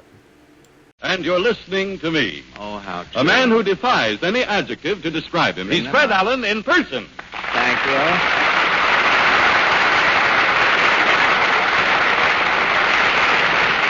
Thank you, and good evening, ladies and gentlemen. Now, where's that joke, Harry? Well, Fred, I wrote a joke on my cuff.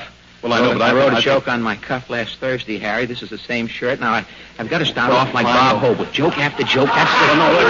He has started a trend. He has started a trend. Velocity is the thing, and I've got to... Oh, here it is, Harry. I've got it. It was up my sleeve. Had so many people on my cuff, the joke got up my sleeve to make way. But funny thing happened coming to the studio tonight, Harry. Of course, it was unfortunate. Nothing funny happened when I got to the studio, but on the way. But coming downtown in the subway tonight, Harry, a man got on at 61st Street. Now, as we know, there is no subway station at 61st Street, so I knew instantly something was wrong. Man got on, so I turned to the man and I said, "Do you realize that you just got on at 61st Street and there's no subway station there?" And the fellow said, "Boy, do I need glasses." And then there was the Italian sitting in the corner who spoke up. Fred. And then... Look, Fred. Get away, Harry. You bother me. No. Fred, I think you better go into the news. Well, look, I've got two more jokes, Harry, and then I'm up Well, to my... no, Fred. But, You know what happens every week. Nothing, now. I know, but don't brag about it, Harry. No, the thing that happens, the show is too long, and we have to cut off the end of the program every week. I know, but we have a Well, man if you to don't do- stop talking now, we'll be late again. Look, I was only going to tell the one about the two bookworms who were eating their way through the calendar. And when they came, the bookworms were eating their way through the calendar. And when they came to October, one bookworm turned to the other and said, "That's fall, brother." Well, Fred, look, don't wait a tell minute. it. Now, wait a Don't minute. tell it. Wait a minute. Wait a minute. You stepped on a laugh now. You may not be around for 10 minutes, but keep your leg up in case it... No, all right, Harry. I won't tell any more. I only had one more. The old hokey pokey. Well, the one about the one about the Englishman who was so cross-eyed he wore his monocle in his ear. But I won't. don't tell that one No, either. I won't bother. No, I'm glad you tipped me off. I was going to tell it, but the way it went, I'm glad I didn't.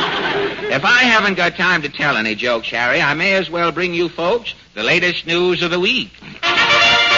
The Ipana News presents The World in Review.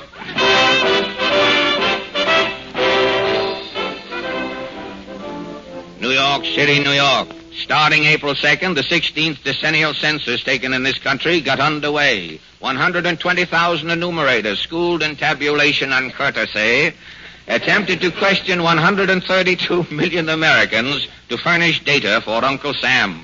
First week of census finds many taxpayers bewildered. Many people do not even know the origin of the census in this country. The first question generally asked is, who started the census?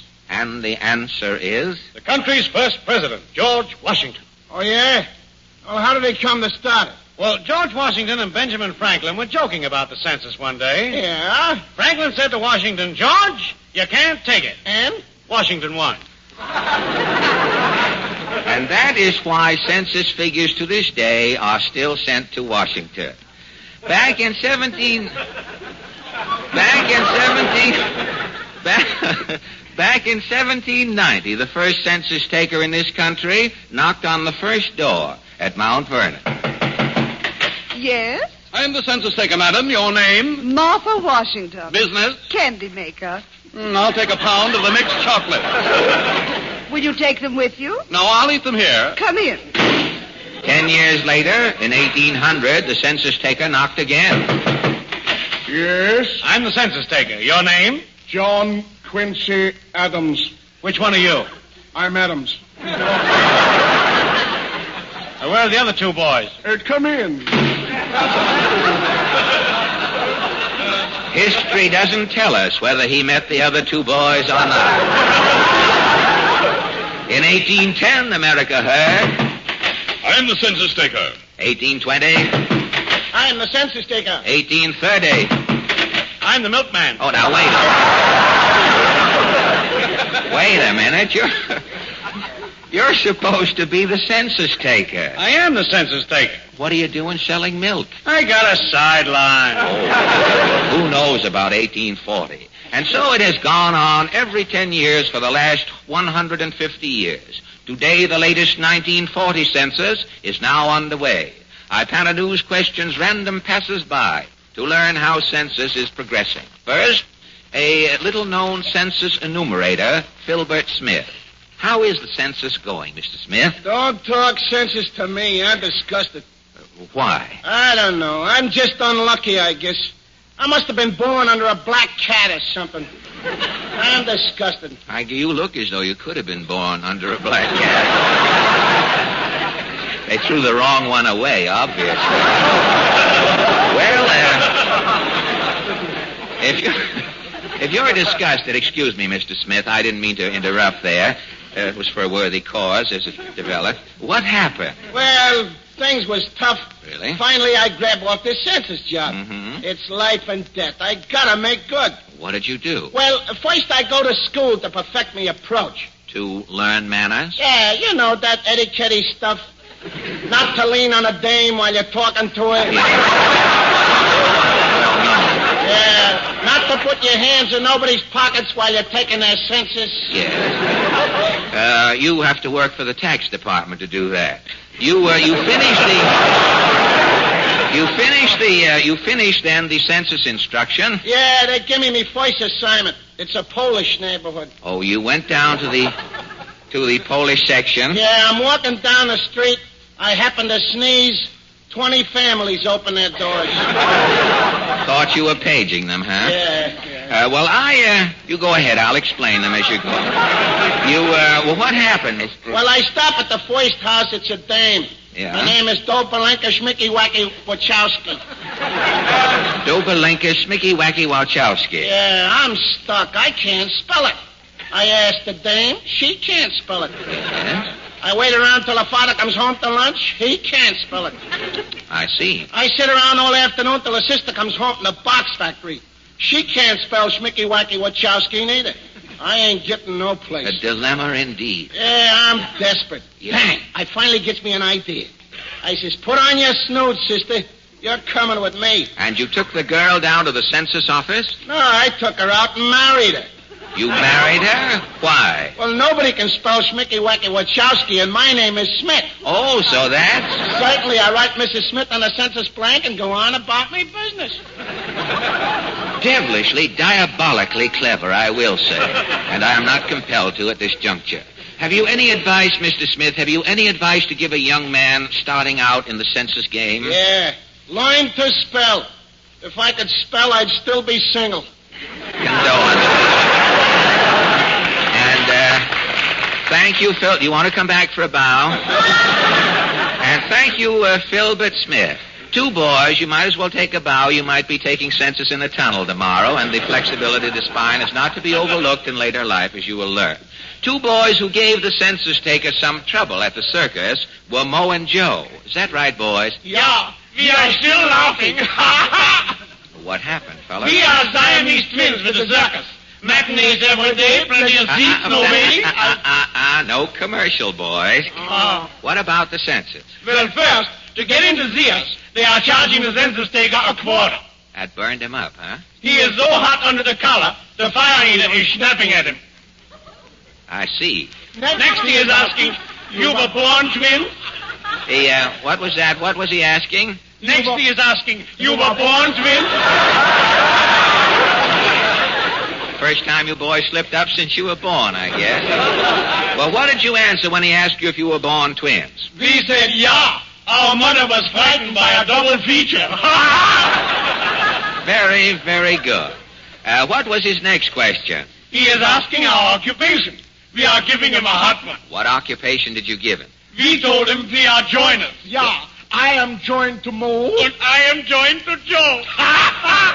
Well, what did the census taker say to that? He says, what is this, collusion? Uh-huh. We said, yeah, there is something between us. And then? Then he says, I don't see the connection. So? We are showing it to him. Well, thanks a lot. You shouldn't have taken it out just for that, fellas. Well, thanks a lot, boys. So long. You fellas are certainly happy. Yeah, we always leave us laughing when we say goodbye. Well, thank you, Mo and Joe. Thank you. And now, in response to many requests that have not been sent in, asking our house trio, the Sad Macs, to dedicate a song to the census enumerators, the Sad Macs sing for you their tribute to the census taker. Okay, boys. A 1 and a 2 and a who takes care of the census taker census when the census taker's busy taking census? G-O, gosh, O-G. It's bothering FD. We know that the census taker must come through, but while he's taking you, he must be taken too. So who takes care of the census taker census when the census taker's busy taking census? At 4 cents a head.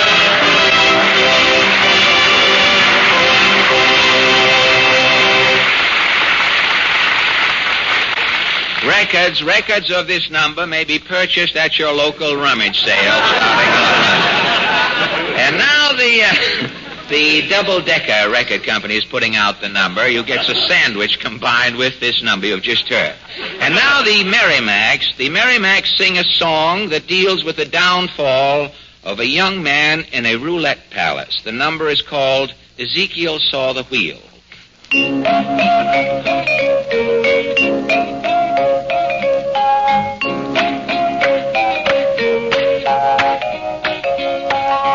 Ezekiel saw the wheel way up in the middle of the air. Ezekiel saw the wheel way in the middle of the air. The little wheel run by faith, the big wheel run by the grace of God. Just wheel in a wheel way in the middle of the air.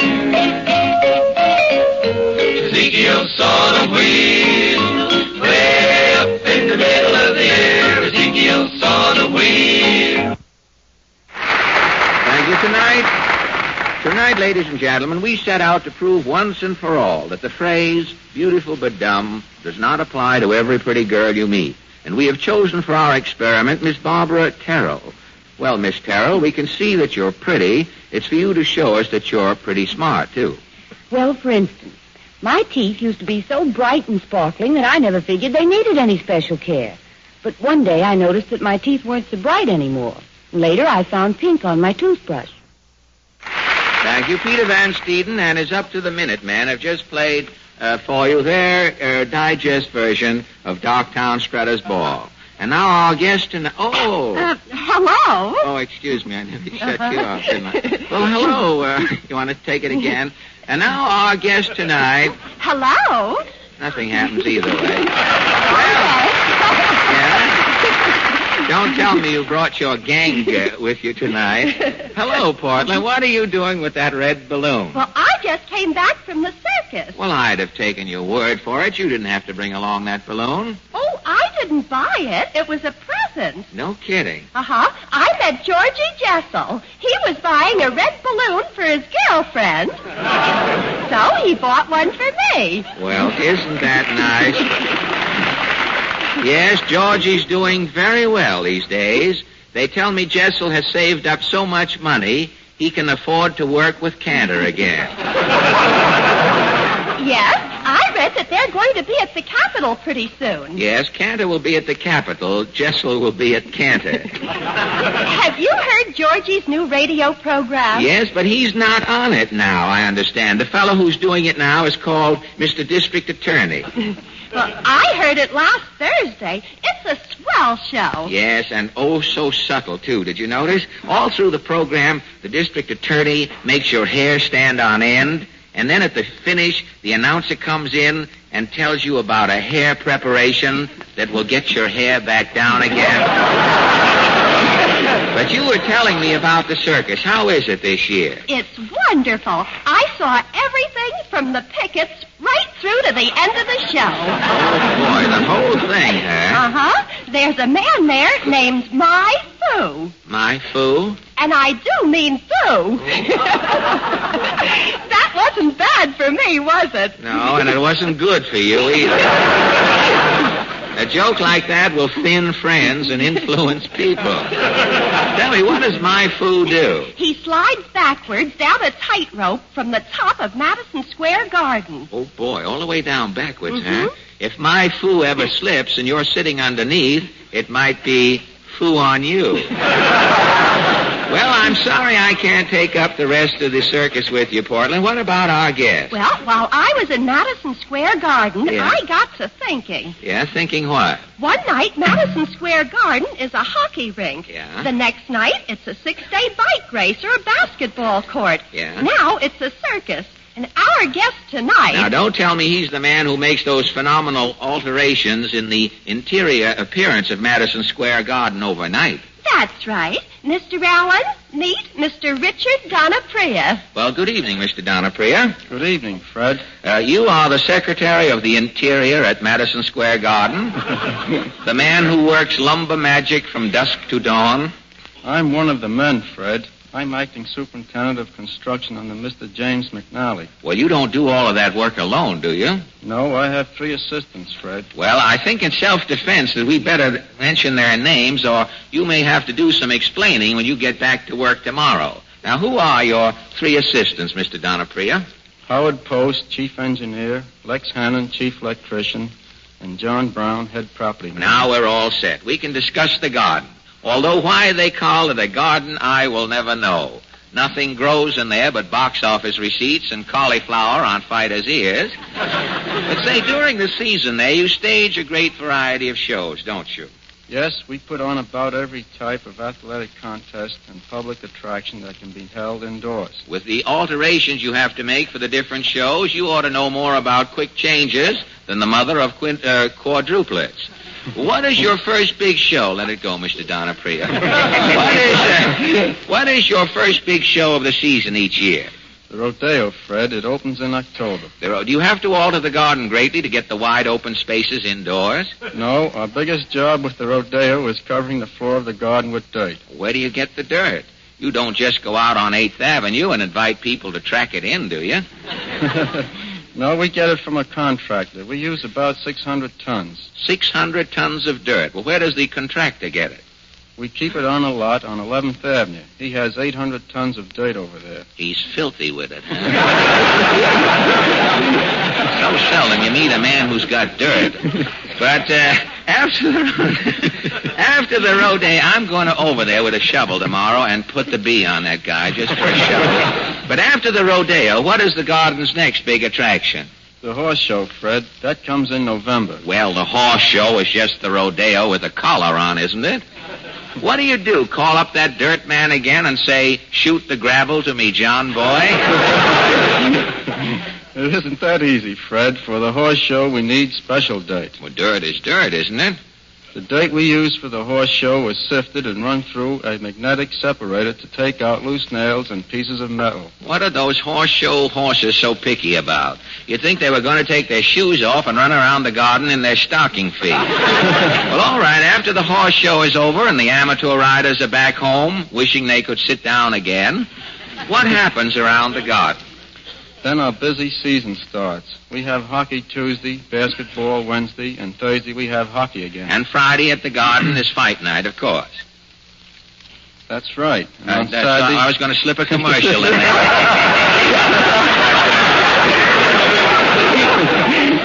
That's right. And on Saturday we might have a track meet, dog show, policeman's ball, or a 6-day bicycle race. Well, don't you sometimes feel frustrated and say to yourself, Mr. Donaprio, what is the use of it all? How do you mean, Fred? Well, you take Joe Lewis's last fight. No, fight isn't the word. Wait a minute.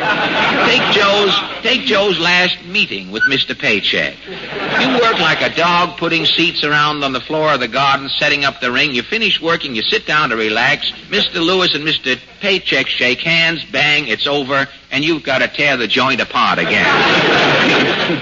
Well, why should I complain, Fred? That's my job. I get it. Joe Lewis deposits his paycheck, and so do you. Well, let's say the fight is over, and the next night you have a hockey game. Now, how do you make a jiffy rink? Do you send out for some jumbo ice cubes? We don't have to send out. The garden is equipped to make its own ice. We have a network of freezing pipes under the floor. Have you ever turned it on too quickly and come in the next morning to find the NYU basketball team frozen in the middle of your hockey rink? No, we never start the freezing system until the crowd is out. How long does it take you to put a coating of ice over that huge floor? The first spray of water is put on about 2 o'clock in the morning, and the rink can be used at 9 a.m. Well, suppose you have a softball game the next night. How do you get the place defrosted? Now, you don't skim over the ice personally wearing a pair of hot skates, do you? No, defrosting is easy, Fred. We just pump a warm solution through the pipes and the ice melts. Then we break it up with plows and it goes down the drain. Do you save the water to rent to the motorboat show when it opens? No, once we've used the water, we're through with it. Well, I guess an ice rink melted down wouldn't be much good anyway, full of hockey players' ears and kneecaps. But tell me, what is the most unusual thing you've ever had to construct in the garden? We put up a ski slide 2 seasons ago. It was 75 feet high. Where did you get the snow? Don't tell me that guy with the 800 tons of dirt has a snow pile on 11th Avenue, too. No, we make our own snow. Well, how can you make snow? We run 500 tons of ice through a machine that breaks it up into little chips. And when you dismantle the ski slide, it's goodbye. Is that eagle back in again? There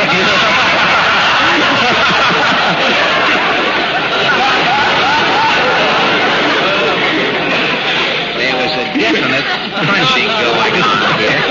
But tell me, Mr. Donapria, you've got the circus in the garden now. Doesn't it? Listen, we were in a position to do some business with you a couple of weeks ago. We had an eagle, a loose eagle here.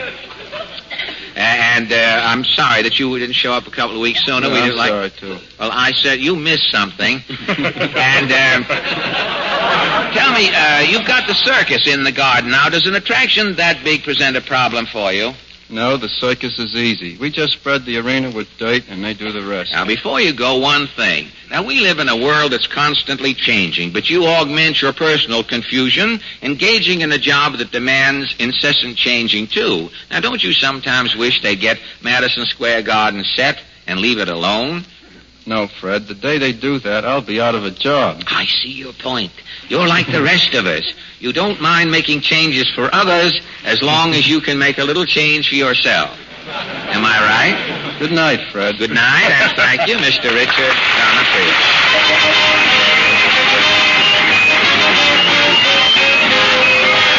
Thank you. And now, Miss Wynne Murray, who is on a diet and can't look at me because I'm so sweet, backs up to the microphone to sing, "Quiet, quiet, please, quiet. That's been going on here all night. Now, quiet, quiet." Miss Wynne Murray backs up one of the Stebbins boys stopping a reception 20 years ago. But Miss Wynne Murray backs up to the microphone to sing "Too Romantic."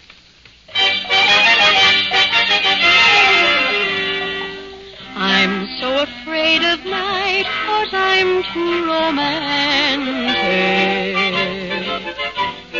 Moonlight and stars can make such a fool of me.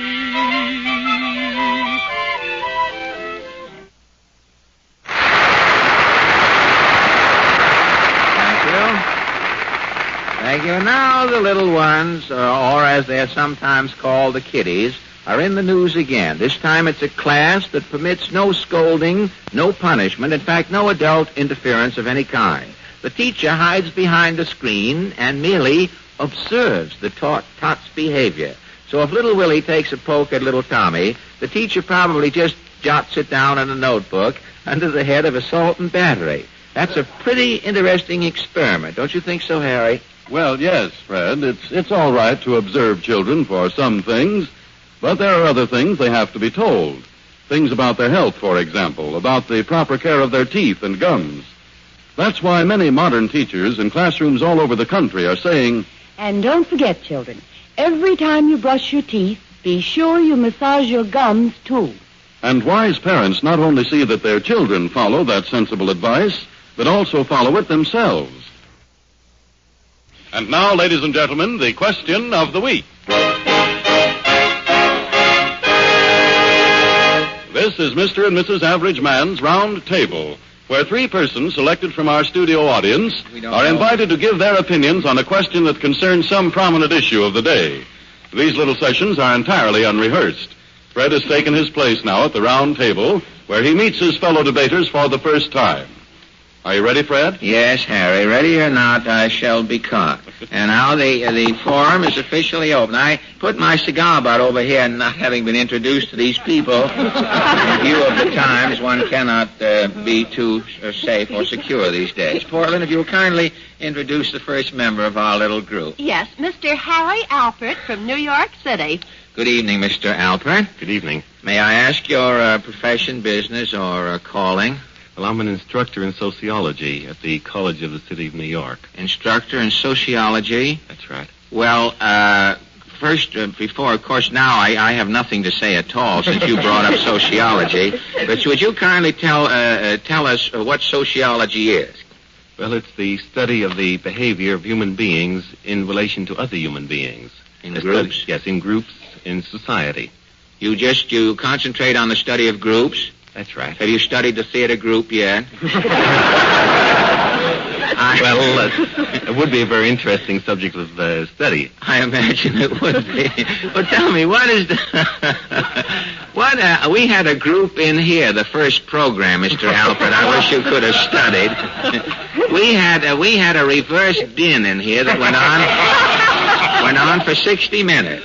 But tell me, what is the difference between sociology and anthropology? Well, there is a difference, I hope, or I'm... Well, I would say that the anthropology is really the sociology of primitive peoples. Oh, it's not reduced to a single man, is it? Well, physical anthropology would be the study of the physical characteristics of the human organism. You're over my head now, Mr. Albert. I am not going to send for a mental coast guard to get me out of this. I don't know. What is the difference between a man and a lower animal? Well, I would say there are two reasons. One is that man has a brain of a considerable size. Well, how he uses it is another story. That's right. And the other is that man is a tool-making animal. Oh, He's a fellow who can manipulate his hands, extend them by use of tools and techniques and technology. The radio, for example. And things like that. But, well, of course, when man started to develop his mind naturally, he gave up instinct and turned his thoughts to reason then, didn't he? Well, he tried. Do you think that was his undoing? Don't you think? No, I don't. I really think that the more human beings apply rational methods and scientific thought, the better off they'll be. Well, do you think man is as well adjusted to his environment as the lower animals are? Well, it doesn't look that way from the war news that we're getting. No, it certainly doesn't. But I often wondered why monkeys laughed at people, Mr. Albert. And now I think I'm beginning to understand. The monkey realizes that it's as well off as a man, and it hasn't wasted 200 generations. Well, thank you a lot, Mr. Albert. And now, Portland. Miss Miriam Cohen from New York City. Good evening, Miss Cohen. Good evening. May I ask your profession or calling or business? Why, yes, I'm secretary to the Press Photographers Association of New York. Secretary to the Press Photographers Yes, Association? Mr. Allen. I've seen a lot about them in the papers this week. They're having their ball, aren't they? Yes, this Friday night at the Hotel Astor. Friday? I'd like to go down and see that. I don't know whether I can or not. The press photographers, I imagine nobody will be in the hall. They'll all be outside taking each other's pictures as they come in. But have you any influence there with the press photographers? Why, I certainly think I do have. You do have? Yes. Well, could you do me a favor? Be glad to. Well, next Tuesday, Jack Benny is coming into New York City from Hollywood.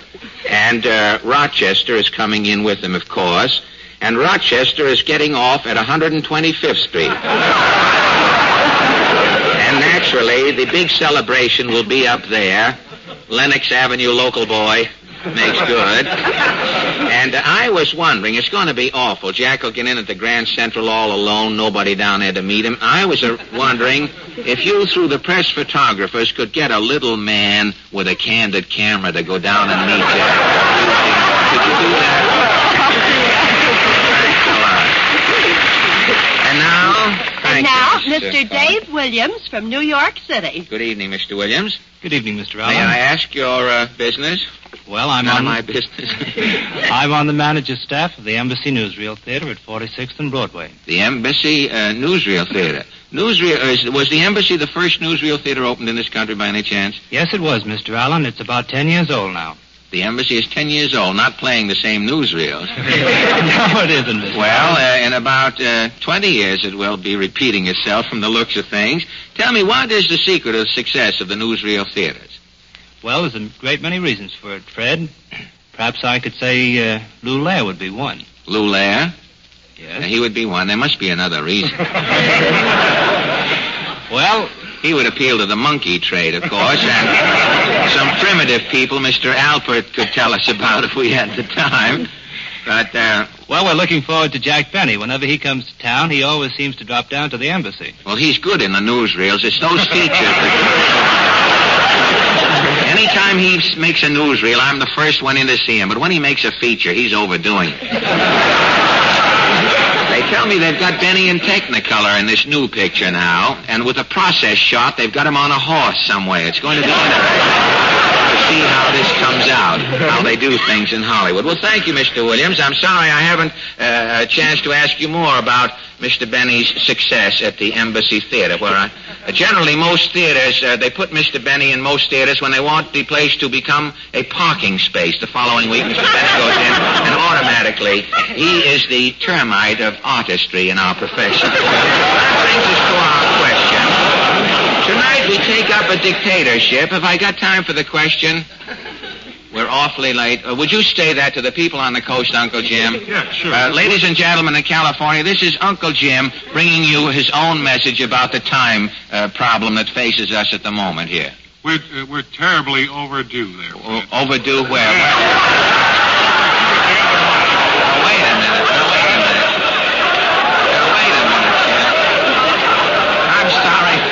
I'm sorry I brought the whole thing up. Wait a minute now, Jim. We're not going anyplace, so how can we be overdue? You think, in other words, you think we should leave the question out? Yeah, we're overdue with that other mic for the rest of the show. Haven't we got an old overdue bill we can use?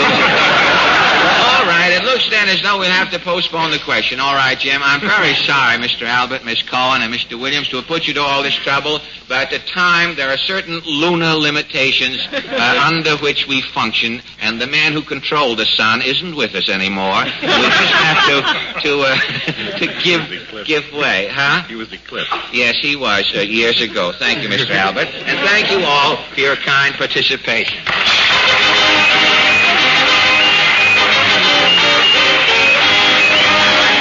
Thank you. And now the Merrimacs, ladies and gentlemen, 3 men and a maid, to sing for us Mr. Dewey's theme song, So Far, So Good.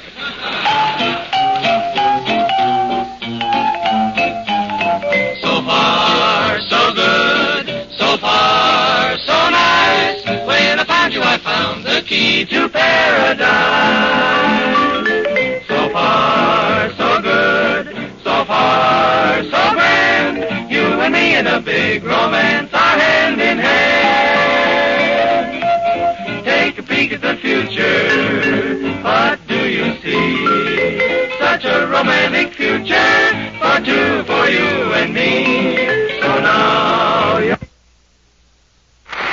Thank you. Nowadays, ladies and gentlemen, you can't turn on your radios without running smack dab into a lot of people answering questions in front of a lot of microphones and getting a lot of prizes for it.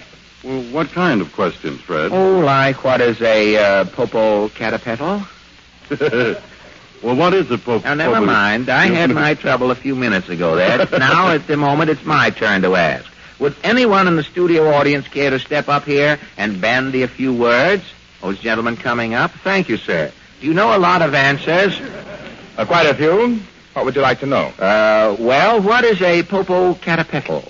Let's get that one settled first. It's a volcano in Mexico. It is, huh? Well, let's see now. What would you do if you met a shalloon? It wouldn't bother me much, Mr. Allen. Shalloon is just loosely woven woolen material. I was wondering about that. Say, now I'm running out of questions, Harry. Have you got a timely question, Harry? Yes, I have, Fred. You saved the day. Sir, what would you do with the first sign of a spring cold? I'd put 2 teaspoonfuls of sal hepatica in a glass of water and drink it. And why... And now the darlings of the cut rate, the mighty Allen Art Players. Tonight they dramatize a case taken from the clinical wastebasket of a prominent animal surgeon. It is called The Crisis in the Central Park Zoo, or The Parrot Had Yellow Jaundice. So it wasn't a big canary after all. Overture, Pietro.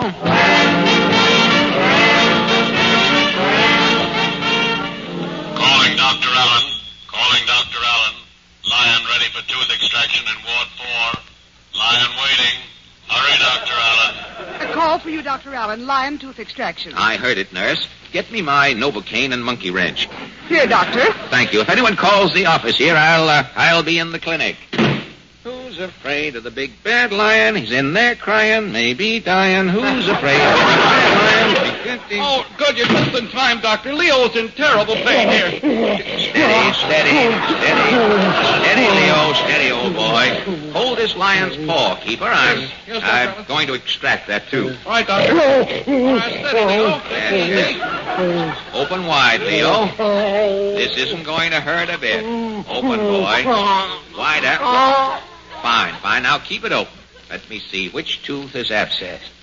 Well, I better tap them with this monkey wrench. No, not that incisor. Isn't this bicuspid?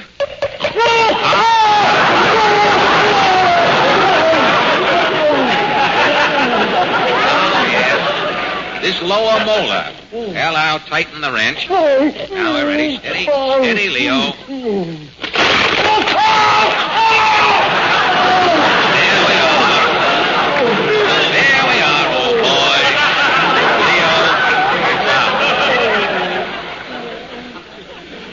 Stand this tooth in the corner, keeper. Okay, Doctor.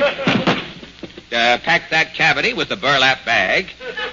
Feed the patient on nothing but soft animals until further notice. Yeah, okay, Doctor. I'll be in my office if you want me, keeper. Goodbye. Yeah, if that lion doesn't take care of his teeth, I'll have to call up the highway commissioner and get him an old bridge. Was the extract to be successful, Doctor? Yes, nurse. Sterilize this monkey wrench. Yes, Doctor. Gad, what a day. I've run the organic gamut. An appendectomy on a boa constrictor. You can't go any lower in surgery than that. Dug 4 feet down to get a purchase to wield my scalpel. That was in the forenoon. After lunch, I took out a giraffe's adenoids. A giraffe's adenoids? How'd you ever reach up to the giraffe's head to operate? I worked on a sterile pogo stick. Gad, I'm an animal Dr. Killbear. Your name ought to be in Who's Zoo. Thank you, nurse. And by the way, put an ad in the Times, on the front page of the Times, for a new keeper for the polecats. Has the polecat keeper resigned? Yes, he's getting a job at the Botanical Gardens, pruning roses. He feels that a year among the roses may even him out. I doubt it. Come in. Dr. Allen, I'm a busy man. Mayor LaGuardia. Yes, I can only spare you 30 seconds, Allen. I'm due in Canarsie to put out a fire. I'm using milk to do it.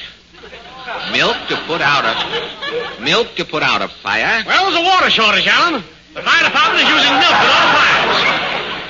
Milk, but how can you... Very simple. The fire truck drives up full of cows. 4 firemen are assigned to each cow. Each fireman mans a nozzle. Cow is pointed at the fire, and bingo! 100 streams of milk play on the blaze. Mayor, that is colossal. You'll save millions of gallons of water. Yes, that's why I'm here. I'm making a gift to the city zoo. A stuffed alderman? Stop with those jokes, Allen. If I want laughs, I can read over the budget. Sorry, Your Honor. What is your gift? It's a parrot. This parrot has been trained to keep shouting, "Don't waste your water." Oh, and you want me... Yes, thousands of people visit this city zoo every day. Hang this parrot up at the main entrance. Gad, he'll be a talking billboard, Mayor, for your water campaign. Where is this parrot? He's right outside, sitting in my sandhog helmet. Make up your mind. If you've got two hats out there, let us know. I'll bring him in. Wake up, Oscar. Don't waste your water. Don't waste. Gad. This is amazing. Why, this bird talks better than Benny, but not much. Don't waste your water. Mayor, you're a genius. That's what I keep telling him down at the office. And what do they say? They just laugh and resign. Don't waste your water. Vote for fusion. Vote for fusion. I thought Oscar here was only taught water slogans. Well, you know, he ad-libs a little. Well, I gotta get along. I'm dedicating a new pool room uptown. I've got to throw out the first 8 ball. Well, just give your parrot to my head keeper on the way out, Mayor. We'll take very good care of him. See that you do, Alan. If anything happens to my parrot, I'll tear this zoo apart. And the mayor ain't kidding. Look what he did to 6th Avenue. Now, don't worry, Mayor. As the chorus girl said when the millionaire was dying, leave everything to me. Okay, come on, Oscar. Okay, Bill. Don't waste the water. Yeah, that bird is almost human, Nurse. He'll save millions of gallons of water. Yeah, the phone again. Dr. Allen's Animal Clinic. Keeper Wilkins report, sir. Can I go home? I don't feel good. What's wrong, Wilkins? I'm not seeing spots in front of my eyes. You're not seeing spots? Well, then you're okay. There's nothing wrong. But I'm looking right at a leopard. And it's negative vertigo. Lie down. You'd better lie down at once, Wilkins. They are, Doctor. I'll lie down here in the leopard's cage. Okay. If you're not there in the morning, we'll fluoroscope the leopard and see how you are. Thank you, Doctor. Oh, Doctor, the elephant in cage 2 has a headache. Order 2 truckloads of aspirin immediately, Yes, Nurse. Doctor. Do that. Dr. Allen. Nymphius, my head keeper. Did the mayor give you his propaganda parrot, Oscar? Yes, that parrot just got loose and bit 3 seals before we got him back in his cage. One of the seals is so scared he's got hiccups. What'll it do, Doctor? There's only one way to stop a seal's hiccups, Nymphius. You have got to show the seal something it likes. Something it likes? Yes. Now take this Republican booklet here. Turn to page 4. Will that stop the seal's hiccups? Yes. It's a picture of Hamilton Fish. Oh. Hurry, Nymphius. Hamilton Fish, Hamilton Fish, oh boy. Confound that mayor's parrot. He might have killed our best seal. Herman was the good housekeeping seal of approval last month. Oh, that phone. Hello? Keep a lunch reporting from the hippopotamus house. Yes, Luntz. Have you removed the tartar from the hippopotamus's teeth as I ordered? Only the front teeth, Doc. Well, continue on back into the hippo's mouth and scrape those wisdom teeth. Not me. Supposing the hippo bites off my arm. Ridiculous. A hippopotamus doesn't eat meat. He can taste it and spit it out, can't he?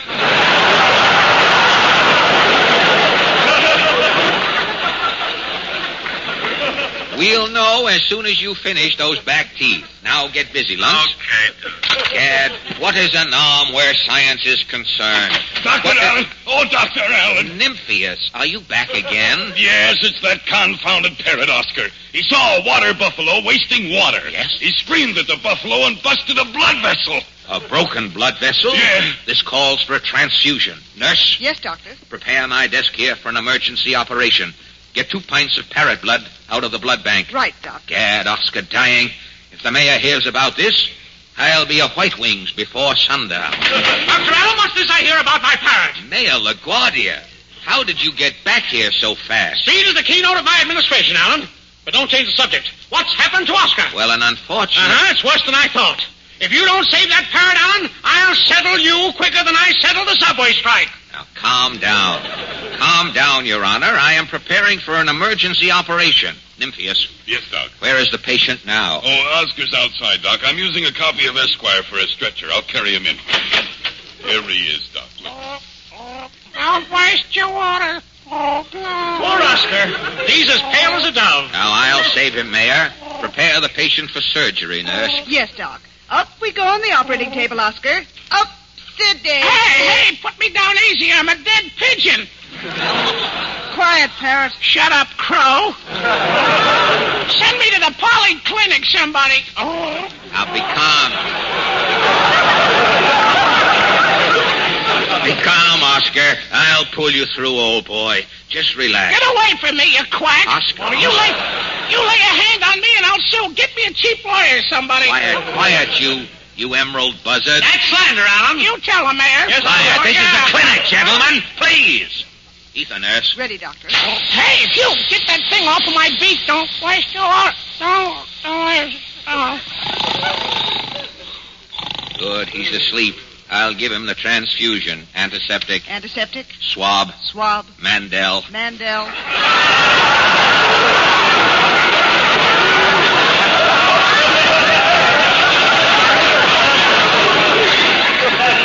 Hypodermic. Hypodermic. No! There we are, Your Honor. The transfusion is completed. Well, will Oscar live, Doctor? Will he talk? I need him for my water campaign. When Oscar comes out of this ether, he'll talk as well as he ever did. If he doesn't recover, Alan, you're through. Oscar will be his old self, Mayor. I've replaced the blood he lost with the best parrot blood available. You can read the label on his container here. For parrot emergencies. Taken from parrot at the Bronx Zoo. Exactly. The Bronx Zoo is a branch of this zoo, Mayor. A Bronx parrot is just as healthy as your parrot. I told you Oscar is coming too. That Bronx blood must have done the trick. It sure did. Speak up, Oscar. Tell the mayor you're all right. Don't wasting your water.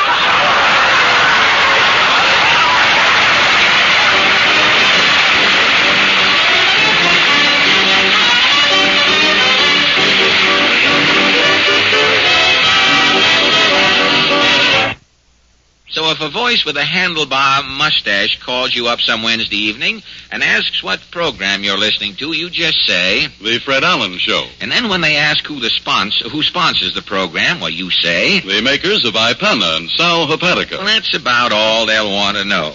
But say, if their voices sound as though they're the least bit grouchy, or if they're feeling logy and under the weather, you can do them a good turn by adding... And what's more, Sal Hepatica is a mighty important thing to remember when Sal Hepatica is a mighty important thing to remember when Sal Hepatica is a mighty important thing to remember when Sal Hepatica is a mighty important thing to remember when Sal Hepatica is a mighty important thing to remember when Sal Hepatica is a Take a trip back to Dodge City with Marshal Matt Dillon in Gunsmoke, coming up next.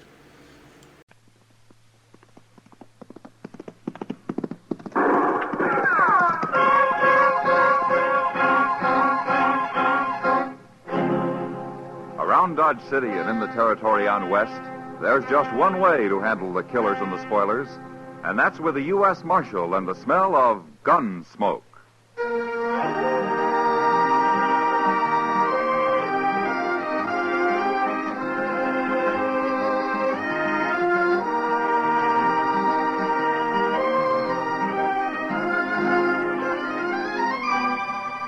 Gunsmoke, starring William Conrad. The story of the violence that moved west with young America. The story of a man who moved with it. Matt Dillon, United States Marshal.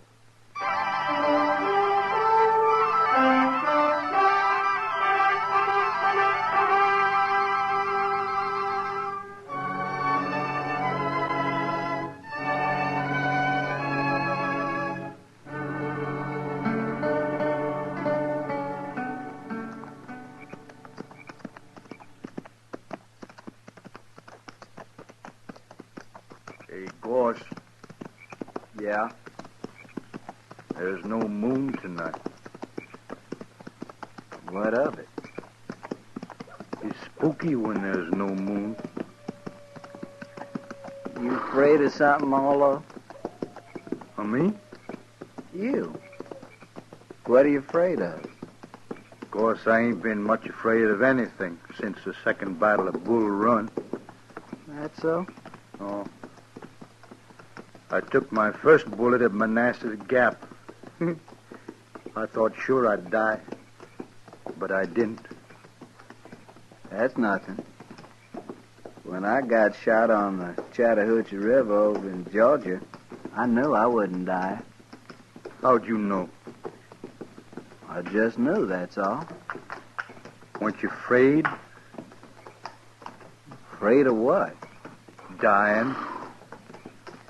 I've never been afraid to die. Well, I'm not afraid. Not anymore. Not since Bull Run. And what's all this about there being no moon, Orlo? I said I'm not afraid to die. I didn't say I'm not afraid of anything. Oh, shut up. Okay.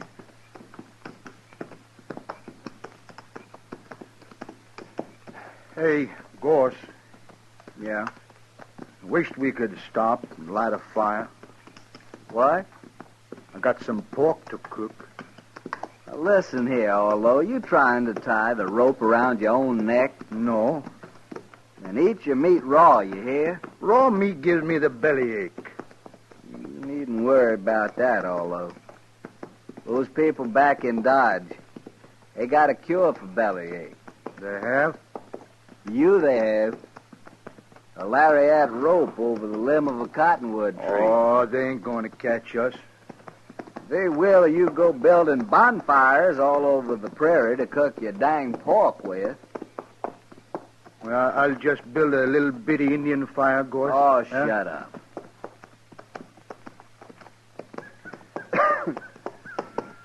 Orlo? Look over there. Where? Over there.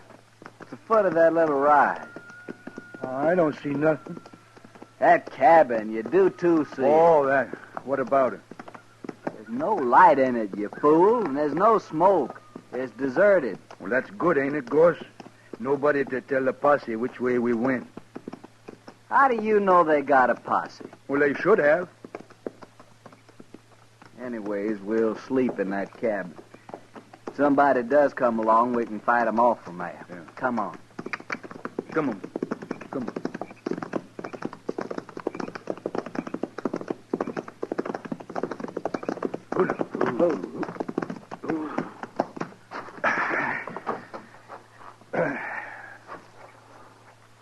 It's big, ain't it, Gorse? Big enough for us, anyway. Come on, maybe there's some food inside.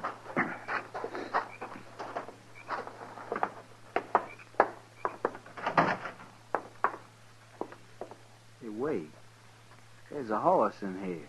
He must have got in and the door blew shut, poor thing. Well, get him out. Yeah. Easy, boy. Easy now, son. Easy. I got him. Now, outside, fella. Outside. Come on. Yeah. Hey, that's funny. What's funny? That horse. He's all wet with lather. Lather? Hold it right there. Hey, there's somebody in there. Now get your hands up. What? You're framed in the door and you'll die if you make a wrong move. Now turn around and stand there. Now take your guns.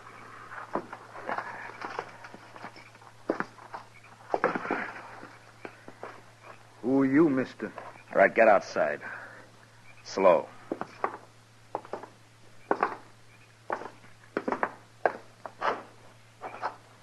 All right, that's far enough. Now you can turn around. All right, you, what's your name? Orlo. Orlo what? Just Orlo. And you? William Goss, but I don't use the William. I'll remember that. Look, mister, we don't mean no harm. We just thought your cabin was deserted and we could sleep in there tonight.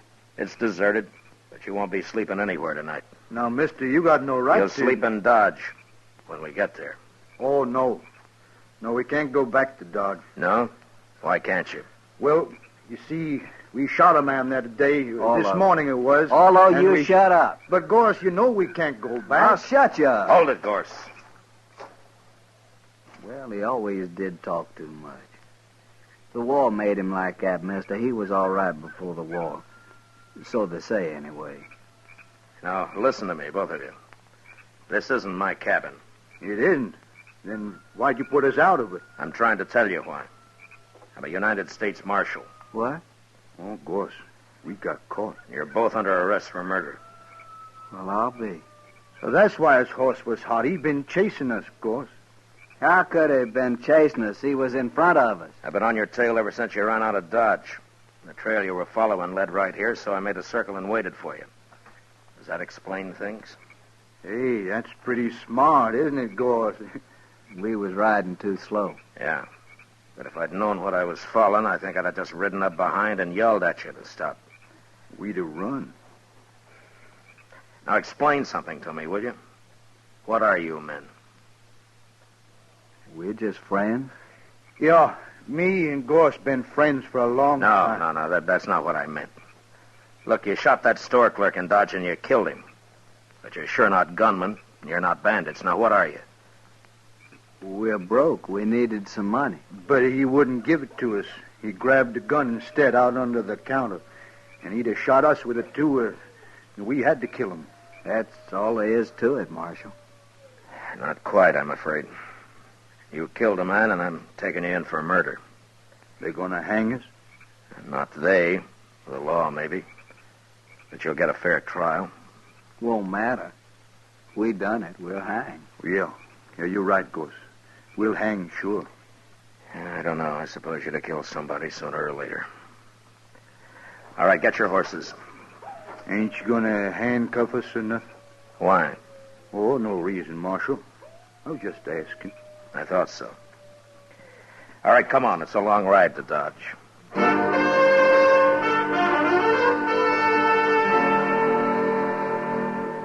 It took all night to ride back to Dodge, but I didn't have to watch my prisoners any more than if they'd been a couple of riders I'd thrown in with on the trail.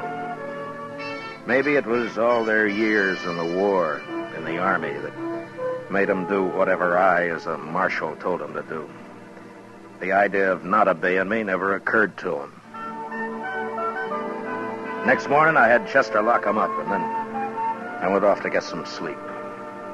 About noon, I got up, ate something, and dropped into the Texas Trail. Sit down, Matt. Yeah, sure, Kitty. I hear you brought in those murderers. Yeah, I did. Well, aren't you glad? Yeah, sure, Kitty. I'm glad. Well, they're the ones, aren't they? You got the right men. Yeah, they're the ones. They did it. Matt, sometimes I don't know Kitty, they're just a couple of not very bright men who've had too much war. I guess they just got used to killing. I don't think it means anything at all to them. Well, then they're not mean, and they're not vicious. They're just kind of loco. Well, that's what makes them dangerous, I guess. Marshal Dillon? Yeah. I hear you brought in two men this morning, Gorse and Orlo. No? How do you know their names? Well, everybody does by now. Yeah, I suppose so. They didn't do it, Marshal. What? They're innocent. They didn't kill that clerk. Who are you, mister? My name is Blaine, George Blaine. All right, Blaine, what's this all about? Oh, what I said, Marshal. They're innocent. You see, I and Ned and Lou, well, over there at the bar, we saw them just leaving Kelly's stable when that shooting took place. Would you swear to that in court? Why, sure, Marshal. How come you arrested them anyway? Well, I'll tell you, Blaine. They shot a man. Nobody saw that killing. Look, I don't know who you are or what your interest in this is, but they admit killing that clerk. So why don't you just go back and join your friends at the bar and forget about it, huh? No, Marshal, we won't forget about it. You shouldn't have arrested those men. And what's more, we're going to see to it they don't stay arrested. Oh? You want to see to it right now, Mr. Blaine? No. No, there are other men around here interested in justice, Marshal. And I think we'll talk to them first. Don't do it, Blaine. Don't get anything like that started here in Dodge.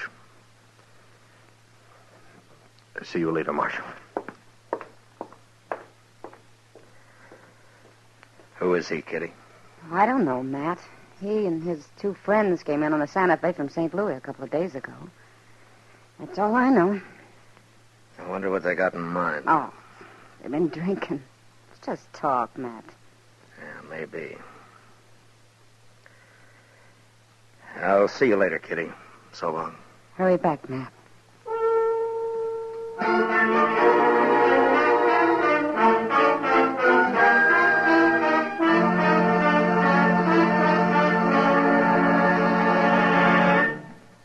We will return for the second act of Gunsmoke in just a moment. But first, tomorrow night, CBS Radio's Escape dramatizes a romantic conflict titled El Guitarrero, which means the guitarist.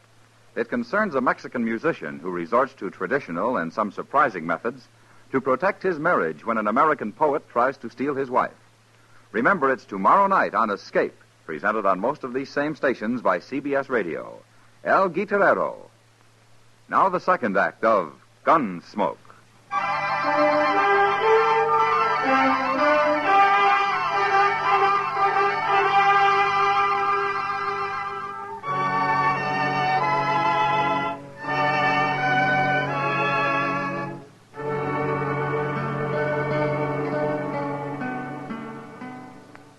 No, sir, Mr. Dillon, that fellow come here, but I wouldn't let him talk to prisoners.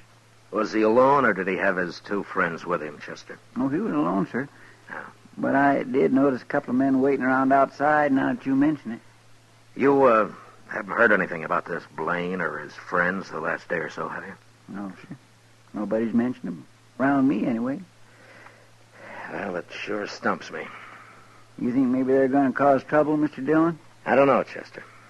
They might try, but it'd be easier to stop if I knew what was behind it. Yes, sir. Yeah, mobs have tried to open this jail before, but to lynch somebody, not to turn them loose. Mighty curious, all right.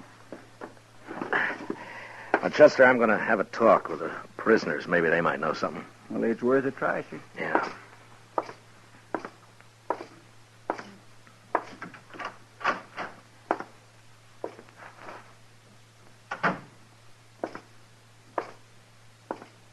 Hey, Gorse, it's the marshal. Hello, Marshal. Hello, Arlo. Gorse. How are you, Marshal? Well, is Chester treating you all right? Well, wasn't much of the bait we had this morning, but the noon meal was fine. Marshal? We get supper, too? Of course you do.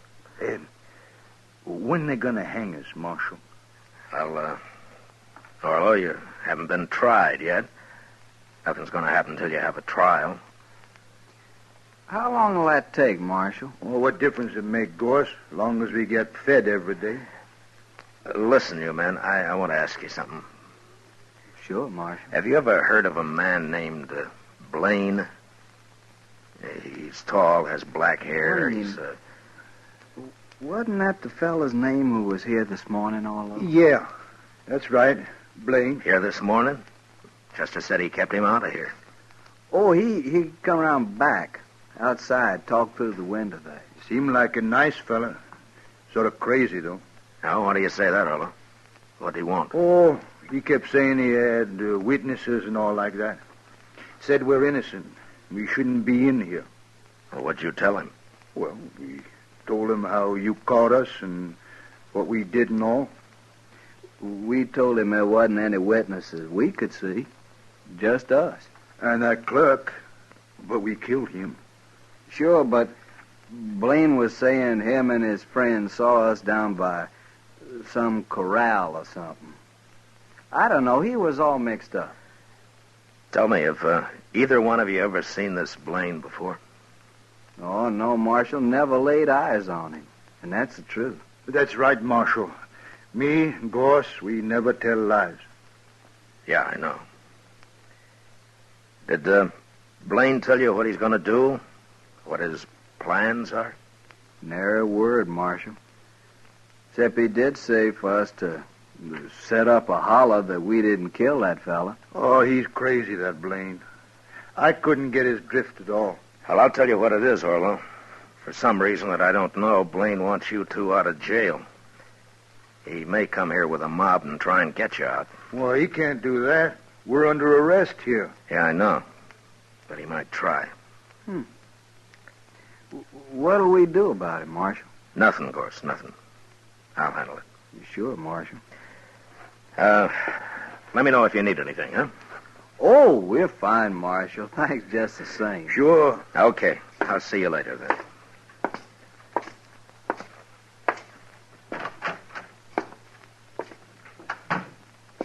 Hello, Doc. What are you doing here? I heard there might be some excitement, Matt. Oh, you did, huh? Yeah, right here at the jail, too. Give Doc a gun, Chester. We can use another man. Name your preference, Doc. Shotgun or rifle? You sit right where you are, Chester. I'm not a gunfighter. My work begins where you fellas leave off. Well, you may have a busy evening, Doc. but I hope not. You never can tell, Matt. But I take things as they come. Yeah, I know. Mm-hmm. I better go and get my office cleaned up. If anyone gets shot, you send them right up there.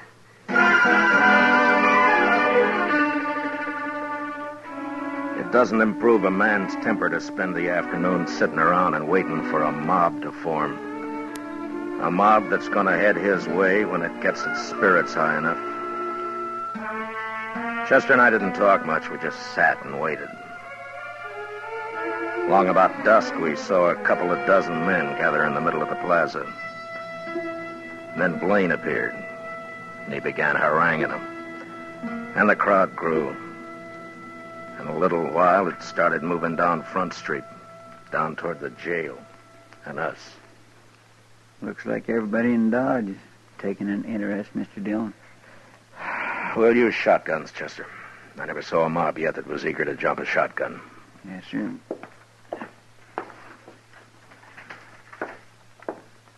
Here's yours, Mr. Dillon. Yeah, thanks. Well, let's go meet him outside, Chester. All right, sir.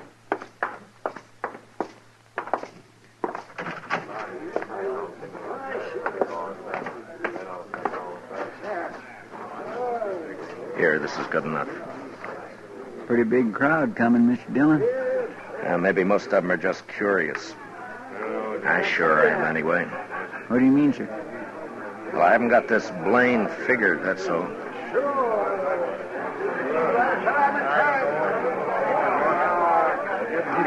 All right, hold it, man.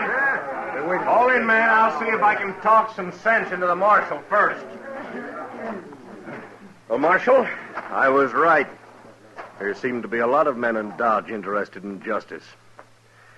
We want Orlo and Gorse out of that jail, Marshal. We want them freed. Aren't you going to say anything, Marshal? I don't see your two partners, Blaine, whatever their names are. Don't you worry about them, Marshal. Now, you tell us. You going to turn those prisoners loose, or do you want us to do it? Well, speak up, Marshal. Which way is it going to be? All right. Now, you've all heard Blaine's story. He claims he and his friends saw Orlo and Gorse at Kelly's stable when the shooting took place. Now, that's pretty good evidence that they didn't kill that clerk. And it could be true. I'm going to go inside and I'm going to talk to him about it. And I'll give you my answer in half an hour. Now, is that fair enough? Yeah. A half hour will just about do it, Marshal. I think it will, Blaine. But no matter what you decide, we're going to turn them loose. Isn't that right, man? Chester, keep an eye on Blaine. Don't let him leave here if you have to shoot him to keep him around. Yes, sir, but I don't understand why Just do as I say, Chester. Yes, sir.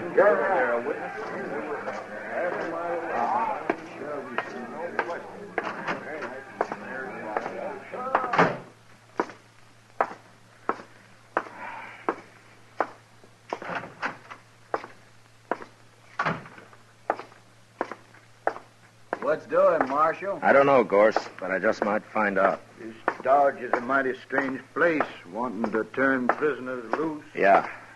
I'll be back soon.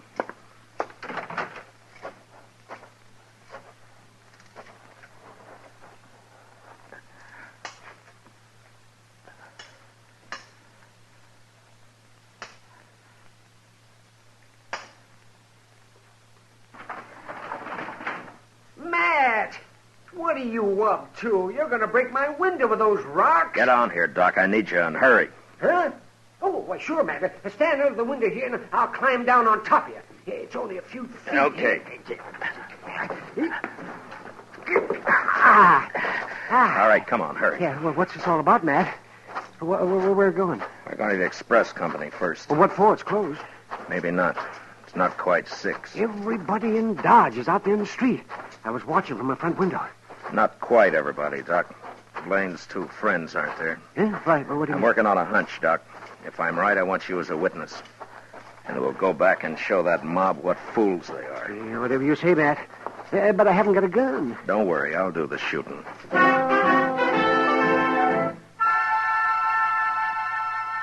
We reached the rear of the express company, and I took a quick look through the window. The single room was deserted. And the only other place would be the bank, if I was right. And I was. 2 horses were tied to a tree outside the back entrance, the door of which was ajar. I made Doc get around the corner of the building where he'd be safe. And I stood close to the door and waited. In about 5 minutes, I heard him coming out. Let's get that mask off. Yeah, we'll have this stuff at the stable. Go down and join Blaine. Hurry, Lou, we're late now. Get your hands up. This is a shotgun. Don't use it. You got us. Don't shoot. Well, you're not the fightingest men I ever saw. All right, I'll take your guns now, and don't try anything. And yours? Doc.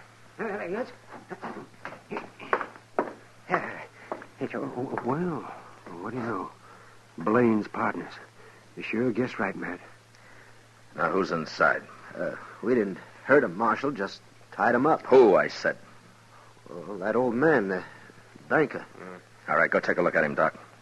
Take those money bags with you. But be quick, we haven't got much time.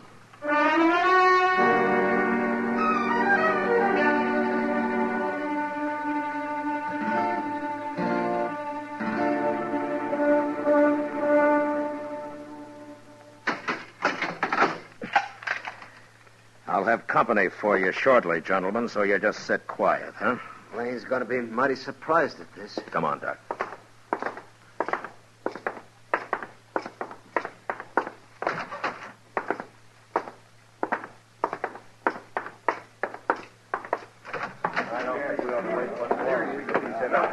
My gracious, I thought you was never going to come out, Mr. Dillon.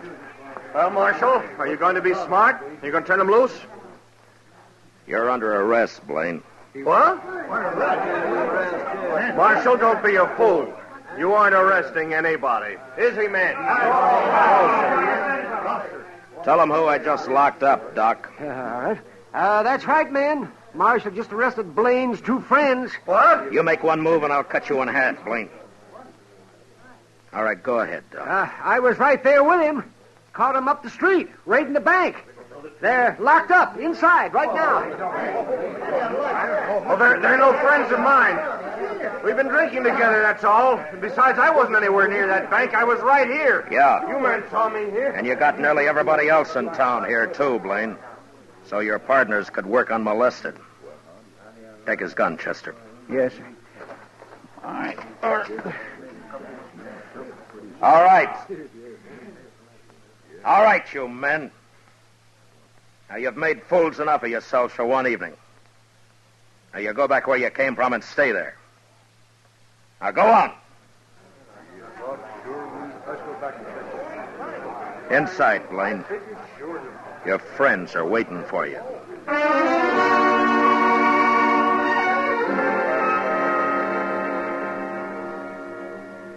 I never did find out just who Blaine was. He kept his mouth shut all through the trial. It could be that he'd never been arrested before. But anyway, he and his partners got 5 years. That's better than Orlo and Gorse made out. They stood up and told their whole story as straight as if I'd told it myself. I guess telling the truth was about the only sense of right and wrong that the war had left them.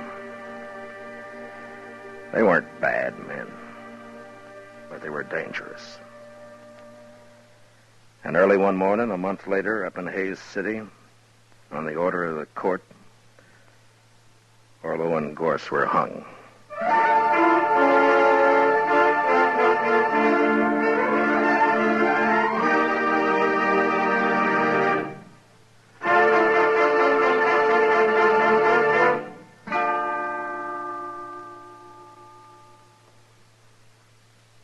Gunsmoke, under the direction of Norman MacDonald, stars William Conrad as Matt Dillon, U.S. Marshal.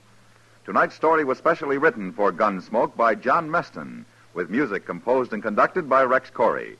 Featured in the cast were John Daner and Harry Bartell, with Lawrence Dobkin and Lou Krugman. Parley Bear as Chester, Howard McNear as Doc, and Georgia Ellis as Kitty. Gunsmoke is heard by our troops overseas through the facilities of the Armed Forces Radio Service. Join us again next week as Matt Dillon, U.S. Marshal, fights to bring law and order out of the wild violence of the West in Gunsmoke.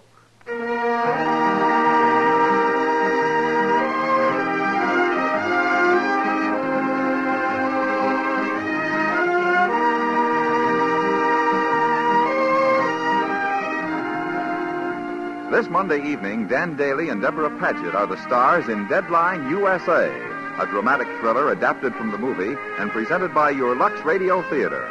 It's an action-filled story of a newspaper man's struggle against hoodlum elements in his community, one that leads to dangerous reprisals on the part of the mobsters. Remember, this Monday night over most of these same stations, CBS Radio offers Deadline USA on your Lux Radio Theater. George Walsh speaking. America is cooking with 14 million kitchen radios and listens most to the CBS Radio Network.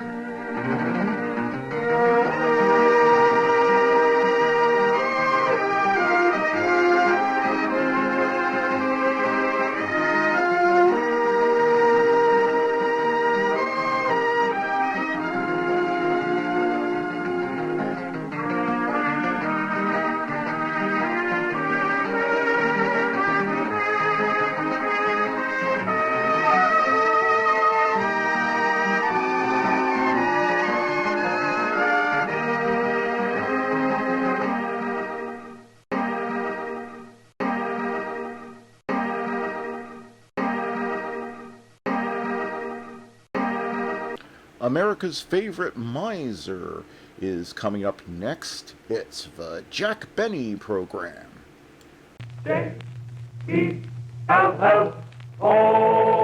The Jell-O program, starring Jack Benny with Johnny Green and his orchestra. The orchestra opens the program with Wahoo!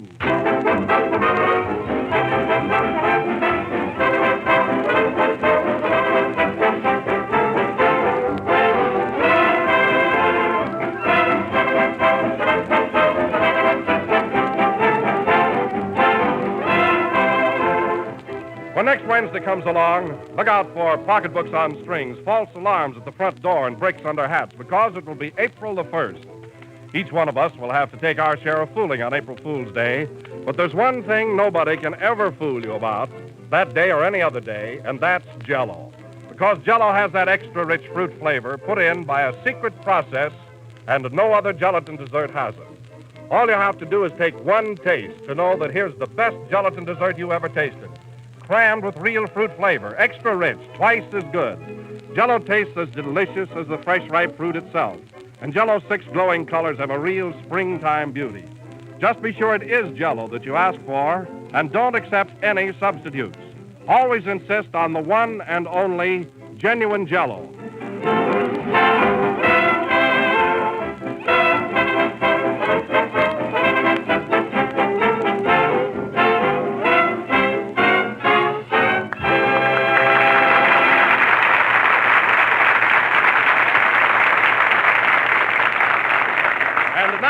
Let us welcome back to New York that wandering boy, that prodigal son, that vagabond lover, Jack Benny.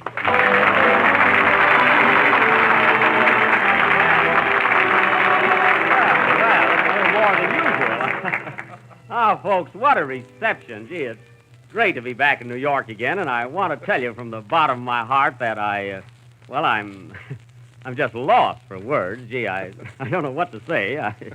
Go on, say it, Jack. Well, Jell-O again.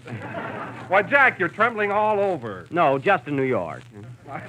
But, Don, I didn't expect such a reception on my return here. The applause, the cheers, the flowers. What flowers? Here in my lapel. Well, the audience seems to be glad that you're back, Jack. Now, tell us about your trip to Pittsburgh, Baltimore, and Washington. Well, I'm glad you brought that up, Don. There's nothing like traveling around the East. The scenery, the crowds, the industries. It's just fascinating. Well, I hate to argue with the boss, but listen. What's the East got that the West hasn't got? Oh, that's right, Don. You're from Denver. I guess I started something. But you must admit that you have no place out west like Niagara Falls. No, but we have the Grand Canyon. Yes, but after all, what can you do with a canyon? I mean, they're so empty, Don. Is that so? Say it would take 3 Niagara Falls to fill 1 Grand Canyon. Well, it can't be so good if they want to fill it. All right. All right, you got me on that one, Jack. But go ahead now. What else have you got here in the East? What else he's asking? Well, down right here in New York, we have that great Central Park. And out west, we have Yellowstone Park. Wait a minute. That's pronounced Yellowstone, Don, but I can see your point of view. Yes. And don't overlook the beautiful eastern rivers, the Delaware, the Hudson, and the Mississippi. Now, wait a minute, Jack, wait a minute. The Mississippi is out west. Oh, no, I won't concede that. The Mississippi is in the east. I still claim it's out west. Well, let's not fight about it. The Mississippi has 2 parts, the head and the mouth. I'll take the mouth, and you can have the head. No, I want the mouth. Gosh, what a silly argument. Hello, Jack. Oh, hello, Mary. What's the matter with you? You look like you didn't win the sweepstakes. Oh, it isn't that so much. But Don and I just had an argument. He wants the mouth of the Mississippi. That guy would kiss anybody. Mary, do you think the scenery out west is better than in the east? Sure, Jack. I think the Panama Canal is wonderful. The Panama Canal is down south. I know, but it's good enough to be in Hollywood. Say, Kenny, come here. We're getting no place tonight, and I know you'll help us get there. Oh, you can count on me, Jack. I know, but point blank, Kenny, which do you like better, the east or the west? Well, Jack, I'm from California. And you know the climate out there is so marvelous you can raise anything. That's right. You're right there. My father's in a fruit growing business out there. Oh, I didn't know that, Kenny. What does he raise? Orange juice. That's a fine joke on an empty stomach. Who told you to say that? I promise not to tell. Come on now, Kenny. Come on. Who told you to say that? Well, you must know, Mae West. Oh, then you do like West better than the East. Oh, I don't know. I never met Miss East.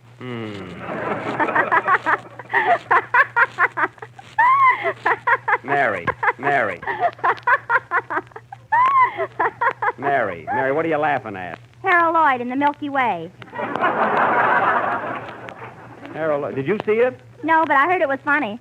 Oh. Right now, I'd give $10 to see Johnny Green. Here I am, and I can certainly use it. Can't take a joke. Johnny, our hokum tonight deals with the East and the West. If you had your way, where would you live? Where you are, Jack. I like your apartment. Well, thanks, Johnny. It's someplace, isn't it? Huh?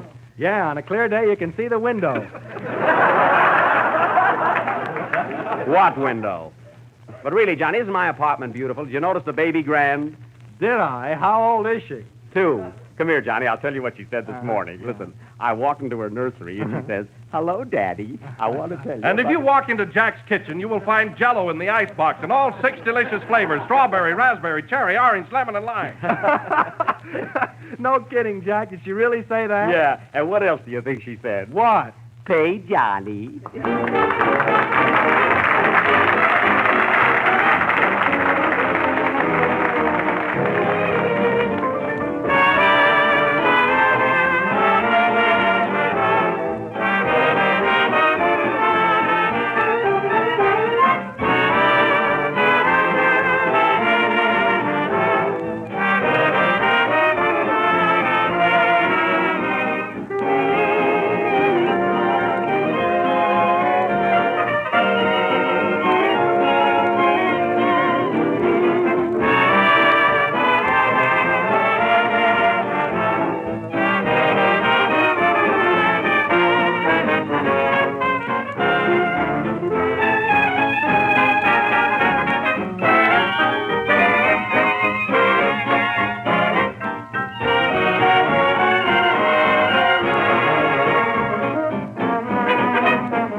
Played by Johnny Green and his Eastern Californians. Say, that sounded swell, Johnny. Ah, music doth soothe the savage beast. Oh, thanks, Jack. I'm glad you liked it.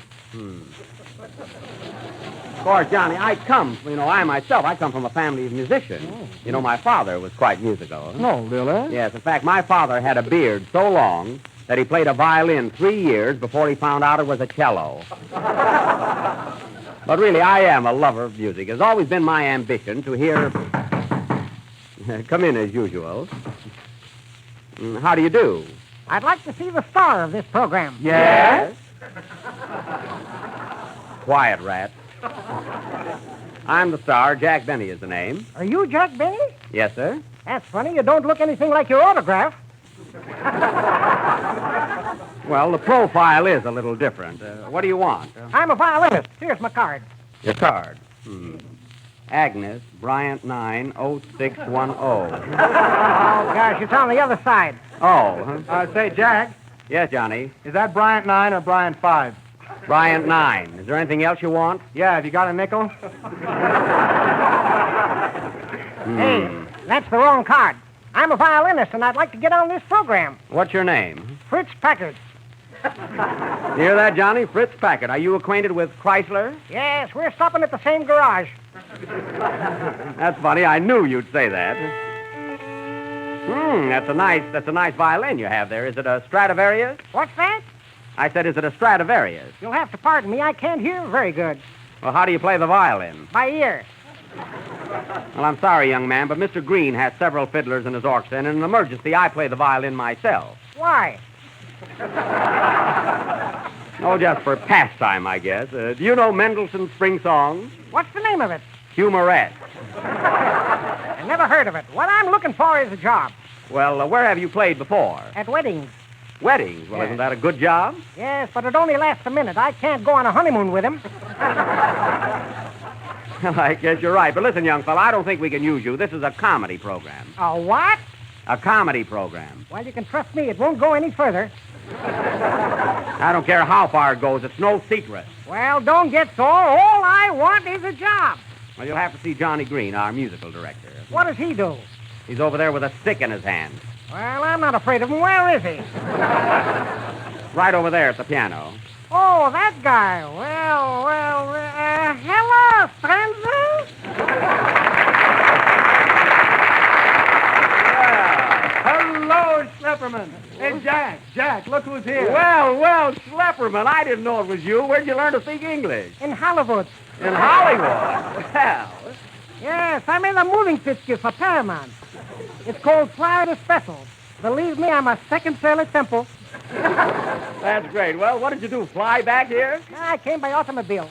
Oh, yeah? What kind of a car? One day a limousine, the next day a touring car, the next day a roadster. Oh, your thumb does look a little weather-beaten, yes. Did you do any trucking? Sure, from Detroit to Cleveland. Hey!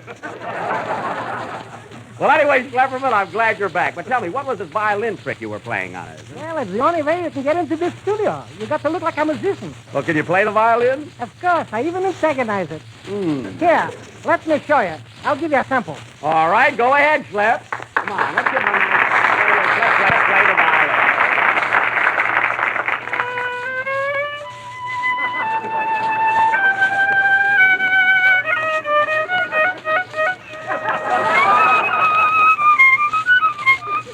What's the matter, honey? Well, are you satisfied? I'm satisfied. Well, sing, can I live?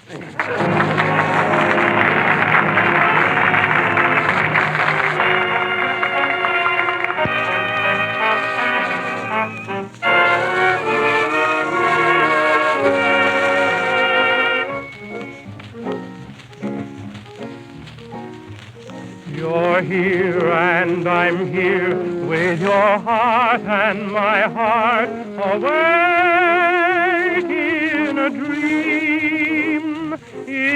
dream of romance and delight. Can it be that tonight, you're here and I'm here with your lips and my lips awake in a dream, and the stars looking down from above seem to sing, you're in love, you're in love. Now I'll walk with wings on my feet, now I'll feel that bitter is sweet. other eyes may have charms, but my heaven will be in your arms.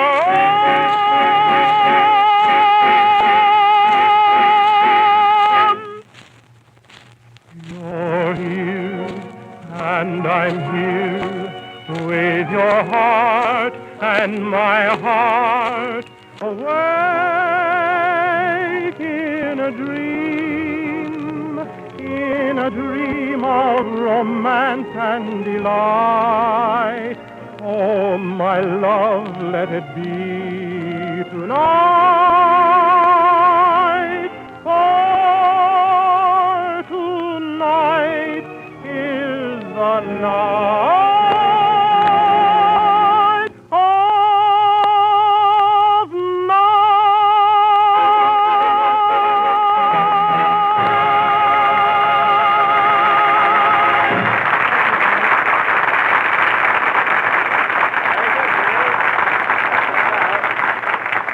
That was Awake in a Dream, sung by Kenela Baker. And now, ladies and gentlemen, I would like to read a letter I received this morning from a woman in Constantinople, South Dakota, regarding the plays we have been presenting on the Jello program. She says, "Dear Mr. Benny, I am the mother of 12 children, 8 of whom are living with me, and the other 4 listen to your program. But we would all like to listen tonight, so why don't you give us a play that the children can enjoy? Something like Cinderella or The Little Glass Slipper. I know my kiddies would like that. Signed, yours very truly, Mrs. Dione Cantor." See, 12 children. What do you think? What do you think of that, Mary? Can you imagine what people ask you to do nowadays, huh? Well, Jack, the customer's always right. I know, but Cinderella. Say, Johnny, do you know anything about Cinderella? If I did, I wouldn't talk. Pardon me. Oh, Wilson. Yes, Jack? Here's a lady who wants us to do Cinderella. What do you think? Well, why not do it? It's easy, you know. It's a fairy tale. Yeah, I know. Cinderella is the stepdaughter of a very aristocratic mother who has 2 daughters of her own. They all go to a ball at the royal palace given by the king. But they don't ask Cinderella as she has no clothes or social standing. The first reason is enough, I think. But how can we play it, Don? We haven't enough women in our cast, huh? Oh, Jack, I have an idea. Yeah? Why not make it 3 brothers? You could be the stepbrother, Cinderella. Cinderella? Mm-hmm. Say, there's an idea, huh? And I'm glad Wilson- Freddie didn't think of that first, you know? Go ahead. And Wilson and Johnny could be the 2 mean, despicable brothers. Smart bit of casting, if you ask me. Huh? What about Kenny Baker? Say, Kenny, what will you be? I'll be 21 next week. Well, I didn't have to ask him, you know. Well, anyway, madam, your children will get their wish. And this play, Cinderella, will go on immediately after the next number, which will be played by Johnny Green, while Kenny Baker sits down and writes himself a birthday card. Play, Johnny.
Johnny Green and his orchestra with Johnny at the piano. And now, folks, the theater is already packed for this great play of ours, Cinderella.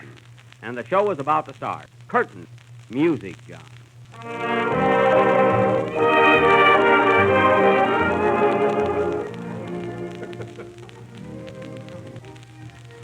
Cinderella? Cinderella, what are you doing there? Just cleaning the furnace, Mother. And I'm so tired. Well, hurry up, you little brat. There's other work for you to do. Yes, Mater. That stepbrother of ours is slower than molasses. And twice as sappy, the little tramp. It's 8 o'clock. Now, come on, you boys. Put on your best clothes. You know the king is giving a blowout at the Royal Palace tonight, and you're both invited. Okay, Ma. Oh, Mother, can I go to the palace, too? No, you're only a stepchild. Now, you help Donald and Jonathan with their clothes, then get downstairs with the rest of the ashes. All right, Mother. Gee, I wish I could go to the dance, now that I've learned how to swing it. What, in that suit? Ha, ha, ha, ha. You'd be a fine-looking sight to appear before the king. Yeah, you'd disgrace us all. You're too homely to go anyplace. I am not homely. I'm better looking than Lanny Ross, ain't I, Mary? No. Oh, well. Anyway, I'm not in the play yet. Oh, yes. Come on, boys. You must hurry, or you'll be late for the ball. All right. Goodbye, Mother. Goodbye, my sons. Cinderella, get down in the cellar and feed the rats. Woe is me. How I wish I could have gone to the palace tonight. Shut up. Now you get to work or I'll beat you to within an inch of your Stop! life. Don't you touch me. You may be my stepmother, but don't you come a stepfather.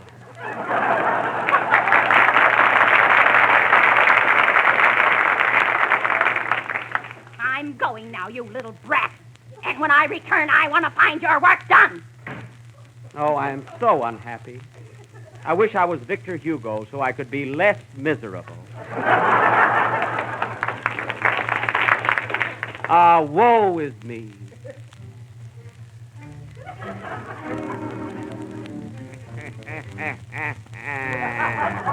Who is that? Who are you, pray tell? Sounds like the Crime Club program. Boo-hoo-hoo. What are you crying for, young man? Oh, I wish. Boo-hoo-hoo-hoo. Cut out that Crosby stuff and tell me what you wish. I wish I could go to the ball tonight. Then I shall see that you go. I am your fairy godfather. That's news to me. But I can't go in these clothes. What will the king and queen think of this shabby suit full of cinders? With one touch of this magic wand, you will become a Beau-Brummel. Yes. With one touch of this magic wand, and there you are! You are now Prince Charming. Oh, Godfather, I look just like Clark Gable. Yes, and you are dressed better than Carol Lombard. Thank you. Thank you for this lovely tuxedo and high silk hat. And have you noticed your slippers? Yes, Godfather. They're a little stiff. What are they made of? Glass. Oh, glass slippers. Isn't that wonderful? Now my feet can see where they're going. But tell me, Godfather, how can I get to the palace? I have neither coach nor footman. I'll fix that. Bring me that table. The table, yes. Here you are, Dracula. Now I shall touch it with my magic wand.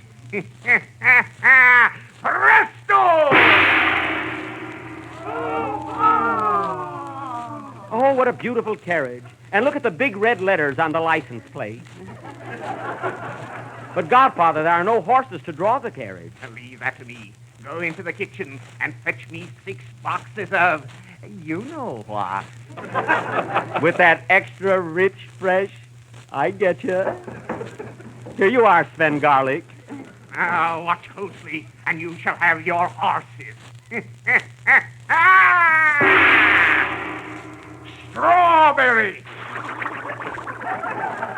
Raspberry. The cherry, orange, lemon, and lime. Oh, thank you.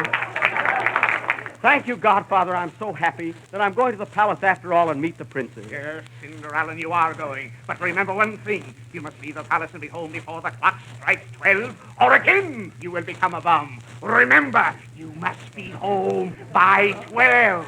Yes, Godfather. Now, could you touch something else and turn it into $10 so I can take the princess out? I was just going to touch you for $10. I knew we went too far with this play. Huh? But wait, how can I go? I have no chauffeur. I'll fix that, too.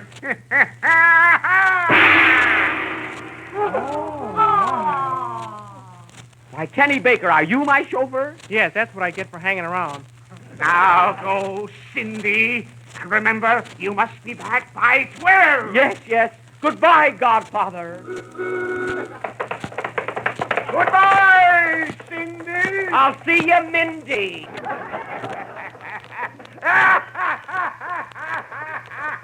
It wasn't that funny. Here you are, sir. The Roxy. I don't want the Roxy. I want the palace. And get there before the prices change. Yes, sir. You bet.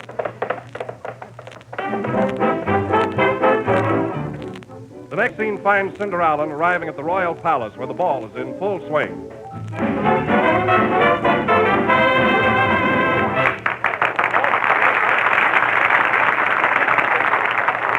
Ah, princess, you dance divinely. Shall we stroll into the garden? What's out there? The moonlight. I don't want any. Don't forget, princess, the next dance is ours. All right, but it'll cost you a dime. I wonder who that can be. All our invited guests are here. Well, why not bid him enter, princess? Come in. Oh! My, what a handsome man. I wonder who he can be. Curses. With that guy around, we don't stand a chance with the princess. Tell me who you are, you great, big, handsome brute. I won't tell. It's me, folks. You know, Cinderella. But surely you will tell me I am the princess. Oh, don't bother with him. He's probably advertising something. Go away, Jonathan, and you too, Donald. I'm going to dance with this baby. Say, what's your name, good looking? Jack Charming. I mean, Prince Benny. Oh, I don't know. Call me Toots. You know, brother, there's something familiar about his face. He looks not unlike a master of ceremonies that we know. Princess, who are those royal punks? Oh, just a couple of my suitors, but it's you I love.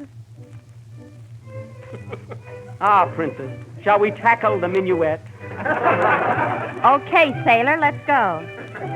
Ah, Princess, you are wonderful. You dance just like Ginger Rogers. And you dance like Fred Astaire. Well, I know enough steps to be a stare. Kiss me. Kiss me, my fair one. Oh, that guy is here again. Who's that? I don't know. He's been nice to me. Yes, and it's nearly 12 o'clock. And remember, Prince Charming, you must be home by the stroke of 12, or hallelujah, you're a bum. Ah, my beloved, I must leave you now. I must be off. No, no, no. Yes, Princess, I must fly. The clock is striking 12. Why, are you afraid of those gongs? Yes, I'm an amateur prince. What did I tell you? You wouldn't heed my warning. Look, again I am in rags and tatters. I knew this dream couldn't last. Throw the bum out. Look, it's our stepbrother, Cinderella. I knew his face was familiar. But, Godfather, what happened to my beautiful tuxedo? I'll show you what happened to it. Horatio! Horatio! Yes, Mr. Godfather. Tell him what happened to his clothes. Well, Princey, here's the lowdown. I rent out fancy suits for all kinds of dances and masquerades. And Mr. Grandfather told me I should rent you this suit until 12 o'clock Eastern Standard Time. Well, it's 12 o'clock. Here I am. I got the suit, and thank you. Alackaday, alackaday. You said it. And you, Princess, don't forget, please. I want that dress back in the morning. Oh, look, I still have my glass slippers. That reminds me, I want your socks back in the morning, too. Play, Johnny.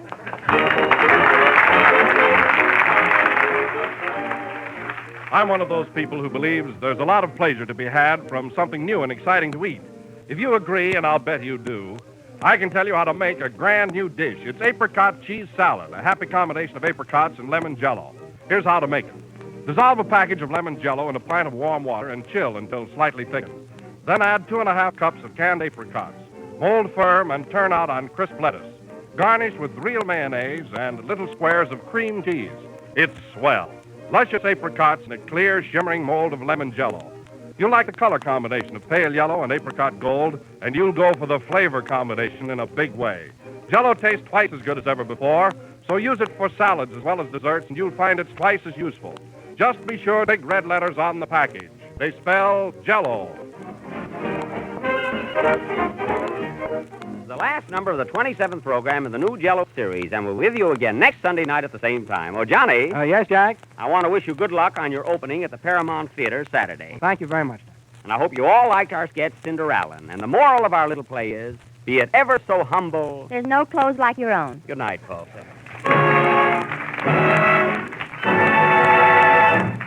J-E-L-L-O.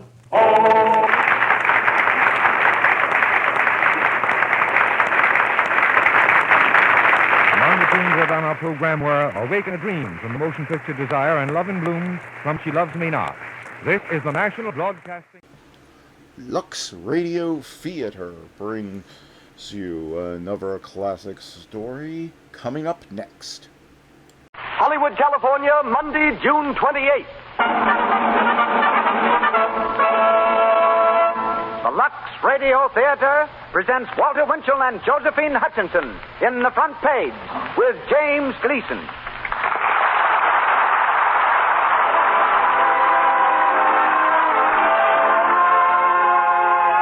Lux presents Hollywood. We appreciate your enthusiasm for Lux Flakes. It is your regular purchase of Lux which enables us to bring you this program, sponsored by Cecil B. DeMille, with Louis Silvers conducting. Tonight's stars are Walter Winchell, Josephine Hutchinson, and James Gleason. We had hoped at this time to bring you Miss Amelia Earhart. However, she has not yet completed her sensational round-the-world flight, so will be heard instead next Monday evening from the Lux Radio Theater, if she will have arrived by that time. Our guests tonight are Miss Kathleen Howard, fashion editor of Photoplay magazine, and John McSood, fabric expert and motion picture technical advisor. From our stage on Hollywood Boulevard, we welcome you to another hour in the Lux Radio Theater.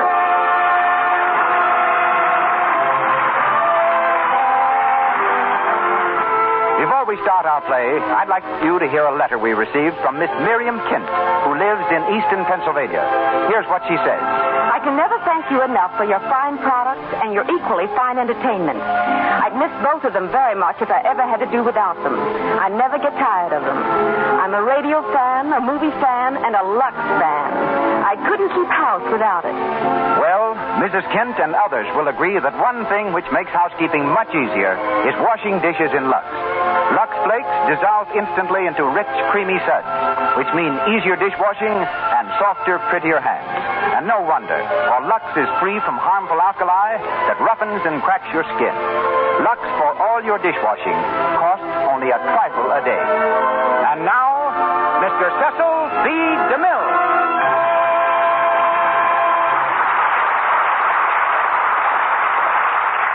Greetings from Hollywood, ladies and gentlemen. His mother named him Walter Winchell, but they call him the man who owns Broadway, the Burbank of the printed page. He made a halo of an orchid and turned a scallion from a vegetable to a stinging rebuke. He's the most original, most highly paid, most copied, and most widely known among reporters. When at a loss for words, Walter simply makes up new ones. To him, people don't get married, they middle aisle. They don't talk on the radio, they radio-rate. They're not glamorous picture personalities, but cinema-actors. He's found that news walks at night, so he chases it in a car with a radio and a police siren. He's left-handed and does not carry a gun. Born in New York in 1897, he knew that a good education was essential to success. So instead of quitting school at the 4th grade, he patiently plodded through till the 6th. At 14, he was singing in a Newsboys Sextet, produced by Gus Edwards. His teacher was our musical conductor, Lou Silvers, who had to rescore the music every day because Walter's voice changed every 2 minutes, like a woman's mind. Walter got his first smell of printer's ink by publishing a small theatrical sheet called News Sense. It was the spark that set off the journalistic skyrocket, which has carried him along to his present berth on the New York Mirror and 136 newspapers from New York to London, Paris, and Honolulu. Starred currently in Wake Up and Live, Walter reverts to type tonight in playing the part of Hildy Johnson in The Front Page. In the role of Peggy Grant is Josephine Hutchinson, called upon at the last moment to play the part due to the illness of Joan Bennett. Miss Hutchinson brings to our theater the same spirit and talent that flavored her acting on Broadway. From Eva Le Gallion's celebrated civic repertoire, Miss Hutchinson came to Hollywood as a member of Warner Brothers, as a Warner Brothers star. Just a few days ago, she signed a long-term contract with Metro-Goldwyn-Mayer. James Gleason, after a notable career as actor, writer, and producer, also came to Hollywood from Broadway. Now at RKO Studios, he makes his third appearance on our stage in the role of Walter Burns, managing editor. Our deadline has arrived, and we send tonight's edition to press as the curtain rises on the Lux Radio Theater presentation of The Front Page, starring Walter Winchell and Josephine Hutchinson with James Gleason.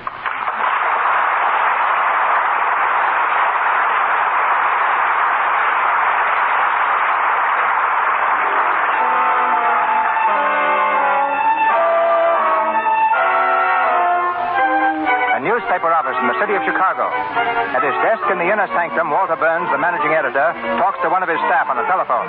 He's just received a disquieting bit of news, and he pounds the desk violently, sending a shower of papers onto the floor. Don't give me that. He can't quit. When did he walk out? Why didn't you stop him? Well, you're a help. Well, stop him now. I don't care if he's getting married to the Empress of China. Hildy Johnson works for this sheet and is going to keep on working for it. Listen, Duffy, there's a hanging scheduled for tomorrow morning at 7 o'clock. They're hanging Earl Williams at the Cook County Jail. Hildy Johnson has got to cover that hanging for us. And if he doesn't, by heaven, I'll hang you. Now get to work. Find out what he is. Stop the wedding ceremony. Do anything you want. But get Hildy Johnson or I'll kick you from here to Michigan Boulevard and back again. Yes, another... Yeah, and I said a point after me. Tell her to go dunk his head in the lake. I'm finished. Through, and then I walked out. Oh, Hildy, you really quit. I promised I would, didn't I? Yes, darling, but it's almost too good to be true. Hildy Johnson, ex-newspaper man. That's me, honey. From now on, I'm going to eat my dinners at home. But afterwards, I'm going to curl up on the radiator with a good book. I'm going to let the other guys hustle for the news. I'll be reading it, and it better be good. Boy, what a life. Oh, Hildy. We will be happy, won't we? We can't miss, honey. We'll be married in New York, darling, just as soon as we get there. Can't be too soon for me. Geez, I almost forgot. Hey, driver. Yeah? Stop at the criminal courts building, Cook County Jail. Okay. Hildy, what for? I gotta say goodbye to the boys, honey. What boys? The so-called gentlemen of the press. They'll all be up there covering the hanging and wishing they were home in bed. I gotta give them the horse laugh. But Hildy was supposed to be at Cousin Emma's at 7 sharp, and the train leaves at 11:15.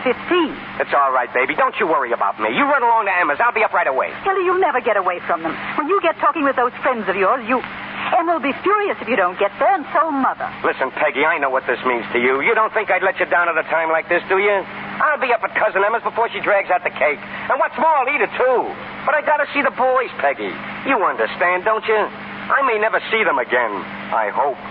Well, all right, but... Atta girl. Give us a kiss. Hildy. Come on, driver. Get going in there. Okay, I'll take a chance. Seal me out. I was ahead a minute ago. All right. Hello? Press room. Hildy Johnson? No, he ain't here. I said he ain't here. Okay. Hey, who was that, Wilson? Burns again, trying to reach Hildy Johnson. Hello, give me Sheridan 2000. Hey, Murphy, what is the idea? Is that the only telephone in the place? The only one with a mouthpiece on it. How many times have I got to tell you fellows to leave my phone alone? If you've got to talk to a mouthpiece, go buy one like I did. Shut up. Give me Sheridan 2000. I won't shut up. I'm trying to keep this phone clean of germs. Hey, Bensinger, what is this? A hospital or something? Oh, look now, at come this on, run drawer. it. Look at it. Who put that pie in there? I did, but don't eat it, Bensinger. It's rotten. I don't intend to eat it, but I don't intend to let you fellows use my desk as a garbage can. It's too big a desk anyhow. It takes up too much room. Okay. LaSalle, 3400. Hey, Bensinger, did you see the sheriff? Oh, why don't you get your own news? All right. You hello, Jake. This is Bensinger. Yes, here's a new lead on the Earl Williams hanging. Yes, I just saw the sheriff, yes. He won't move the hanging up a minute. I don't care who he promised. All right, I'll talk to him again, but it's no use. The execution is set for 7 o'clock in the morning. And get this, the condemned man ate a hearty dinner. Yes, mock turtle soup, chicken pot pie, hash brown potatoes, combination salad, and pie a la mode. Make mine the same. No, I don't know what kind of pie. Hello, this is Wilson. Give me a rewrite, man. I said I don't know what kind of pie. I don't know. Get this. Very hot stuff. you. The doomed man ate a hearty dinner. As follows. Noodles soup, roast of beef, chicken potatoes, cranberry sauce, and pie a la mud. Yeah. Peach pie. Peach pie. It's a scoop. Peach pie. Oh, shut up, will you? Oh, all right, Jake, yes. Oh, yes, and one thing more. Dr. Max J. Egelhofer. Yes, Max J. Egelhofer from Vienna. Well, he's going to examine Williams to see if he's sane. No, I don't know when. In an hour or so, I'll let you know. Hold it, Charlie. I just seen the sheriff again. They're going to look for screws in Williams' dome. Yeah, psychologist. Dr. Egelhofer. Wait a minute. Hey, Benzinger. How do you spell that doctor's name? Go and find out. All right, Sourpuss. I don't know, Charlie. Spell it any way you want. Get over there as quick as you can, will you? Hello, young lazy tramp. Hello, Hildy. How are you? We heard you quit. Sure, I quit. Hey, will you look at this guy? Look at him. Kiss me, Hildy. Let go. Now let go. He's got a shave and a haircut. Hey, Hildy.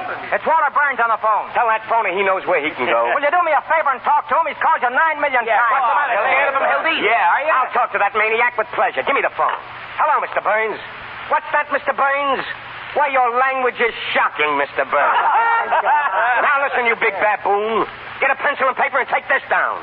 And get it straight, because this is important. It's the Hildy Johnson curse. Yeah, the Hildy Johnson curse. The next time I see you, I'm going to walk right up to you and hammer on that monkey skull of yours until it rings like a Chinese gong. Oh, that's telling it. No, I ain't going to cover any hanging. I wouldn't cover it for you if they held it in the middle of Clark Street. Never mind the oil, Jocko. It won't do you any good this time. Because I'm going to New York, and I'm going to get married. And if you know what's good for you, you'll stay west of Gary, Indiana. A Johnson never forgets. And that, boys, is what they call telling the managing editor. Goodbye forever. Goodbye. Oh, shut up. What'd you quit for, Hildy? Yeah, we hear you're going to get married. I'm getting married, all right. See these?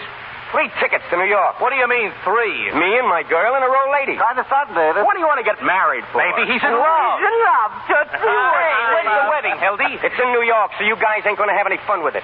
None of them fake warrants are kidnapping the bride with me. Everybody's getting that New York bug. It's a rude town for mine. I was on a New York paper once.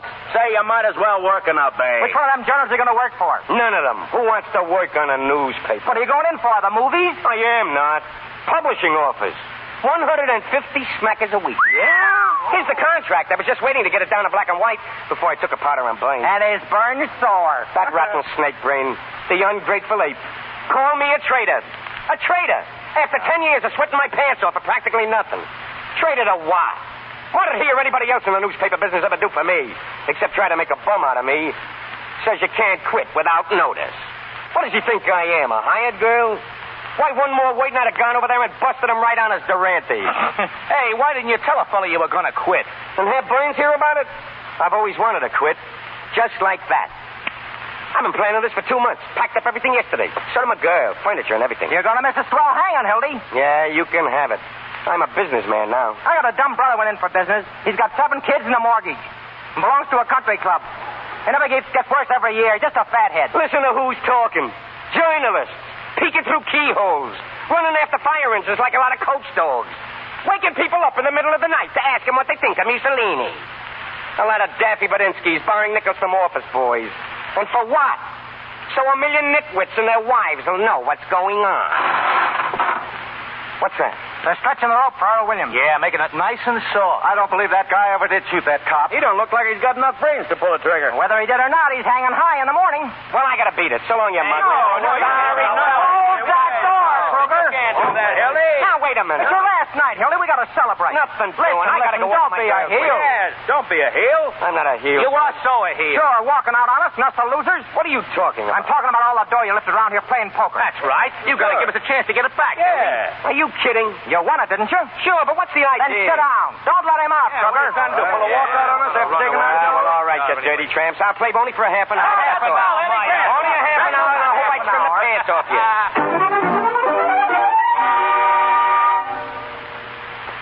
Hurry up, boys. Come on, $7 Hey, now. where are those sandwiches? Hey, come on, Hildy, come on. Stop looking at your watch. Listen, fellas, I gotta go. No fooling. Hey, sandwiches. Oh, come on. Well, hello, Sheriff. Hi. Yelling up here? That was me, Sheriff. Sit down and take a hand. You can have my place. Oh, no, you don't, Hildy. Sit down. Now, listen, boys, listen. You got to be quiet. There's a man over there in the death house.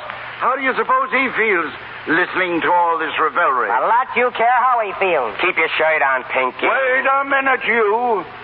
I don't want to hear any more of that Pinky stuff. I got a name, see? Peter B. Hartman. What's the matter with Pinky? He's all right. Who's all right? Stop now, honest boys. What's the idea of hanging a name like that on me? Pinky Hartman. How's that going to look to the voters? Now, never mind the voters. What about moving the execution up to 5 o'clock so we can all make the city edition? Yeah, that's a good idea. How about it, Pinky? Come on, be a good guy. No, that's kind of raw. You can't hang a fellow in his sleep just to please a newspaper. No, but you can reprieve him twice, so the hanging will come 3 days before election, so you can run the law and order ticket. You can do that all right, don't you? I had nothing whatsoever to do with these reprieves. That was entirely up to the governor. Oh, yeah? Well, how do we know there won't be another reprieve tonight? There won't be. No? What about that doctor? Suppose he finds Williams insane or something. He won't find he's insane because he isn't. Even if he was, you'd hang him to get the vote. Boys. Easy now. He's going to look him over in my office in a couple of minutes, and then you'll know all about it. Besides, there's nothing he can find out. Williams is just as sane as I am. Saner, Pinky. There's no use in talking to you, boy. Yeah, I wondered how long it'd take you to find that out, Pinky. Hello? Oh, yes, ma'am? Hey, Hildy, it's your girl. Holy girl, give me that. His girl. Ain't it romantic? What's the matter, honey? I know, but I couldn't help it. Here's your sandwich, boy. So am I, baby. Ham and eggs. What's the matter? Haven't we got sweetheart, there's nothing to cry about. Yeah, come on, lay off those potatoes. Honey, it's the boys. They're all yelling, of course, darling. Of course I'll be there. I'm leaving now. That's mine. See? Oh, Peggy, if you talk like that, I'm going to ride out and jump in the lake. I swear I will. I can't stand it. Listen. We're listening. Go ahead.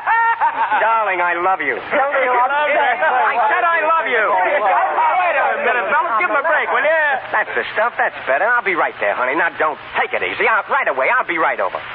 Honey, baby, you'll be right over. Did you hear that? Hello? Yeah. Hey, Hildy, that's Burns again. Tell him to give us a rest, will you? Yeah, go on, Hello. Listen, Burns, you're making a nuisance of yourself. What's the idea of calling up all the time? No, I'm through with newspapers. I don't give a hoot what you think of me. I'm leaving for New York tonight, right now, this minute. Well, goodbye, you rotten wage slaves.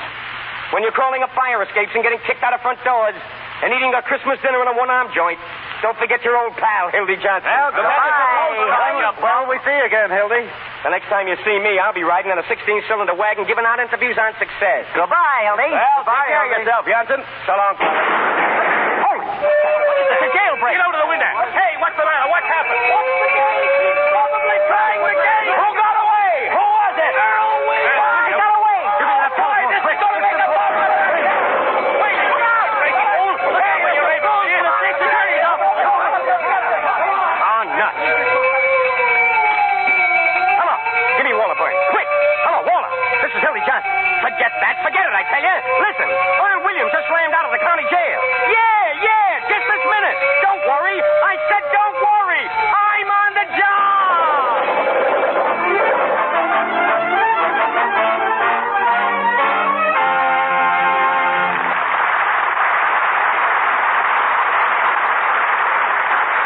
We continue with the front page presently.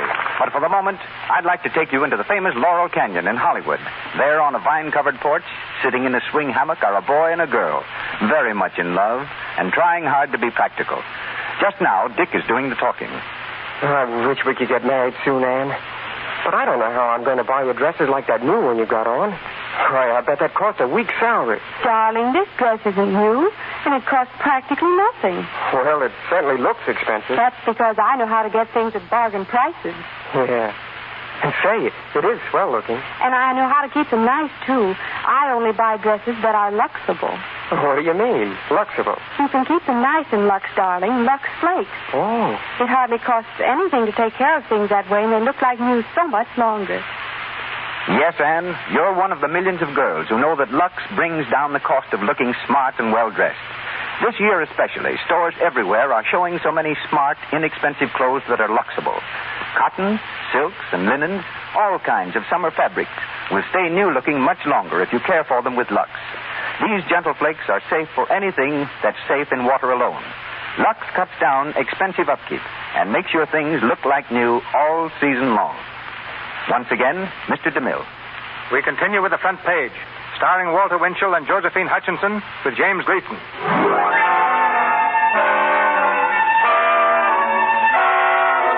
With a condemned man roaming free somewhere in the city, things are happening fast around the criminal court building. The press room is deserted for the moment, when suddenly Hildy Johnson bounds through the door and grabs the telephone. Hello. Give me Walter Burns. Hello, listen. Keep this wire open every second, you understand? Hello, Burns. Now listen, I got the whole story from Jacoby, the assistant warden, and I got it exclusive. That's right, and it's a pip. Only listen, it cost me $260, see? Just a minute, I'll give you the story. I'm telling you, first I had to give him all the money I had, and it wasn't exactly mine. $260, and I want it back. Well, what did you hear? Did you hear what I said about the money? All right, then here's your story. It's a jailbreak of your dreams. Dr. Max J. Egelhofer, a profound thinker from Vienna, was giving Williams a final sanity test in the sheriff's office. You know, sticking a lot of pins in him to get his reflexes. Then he decided to reenact the crime. So as to study Williams' powers of coordination. Well, I'm coming to it. Will you shut up? Of course he had to have a gun to reenact it. And who do you suppose supplied it? Peter B. Hartman. B for brain. I tell you, I'm not kidding. Hartman gave his gun to the professor. The professor gave it to Earl, and Earl shot the professor right in the stomach. Ain't it perfect? Egelhofer? No, not bad. They spirited him away to Pacivan Hospital. No, we got it exclusive. Now listen, Burns. It cost me $260 for the story, and I want it back. I had to give it to Jacoby. I had to give it to him before he spill it. $260, the money I'm going to get married on. Never mind about my fine work. I want my money. No, I tell you, I'm not going to cover anything else. I'm going away. Listen, you big stiff. I just did this as a personal favor. Now I'm leaving town and I haven't got a dime. When will you send it over? Well, see that you do or I can't get married. I'll be waiting right here in the press room. Hildy! Oh, hello, Peggy.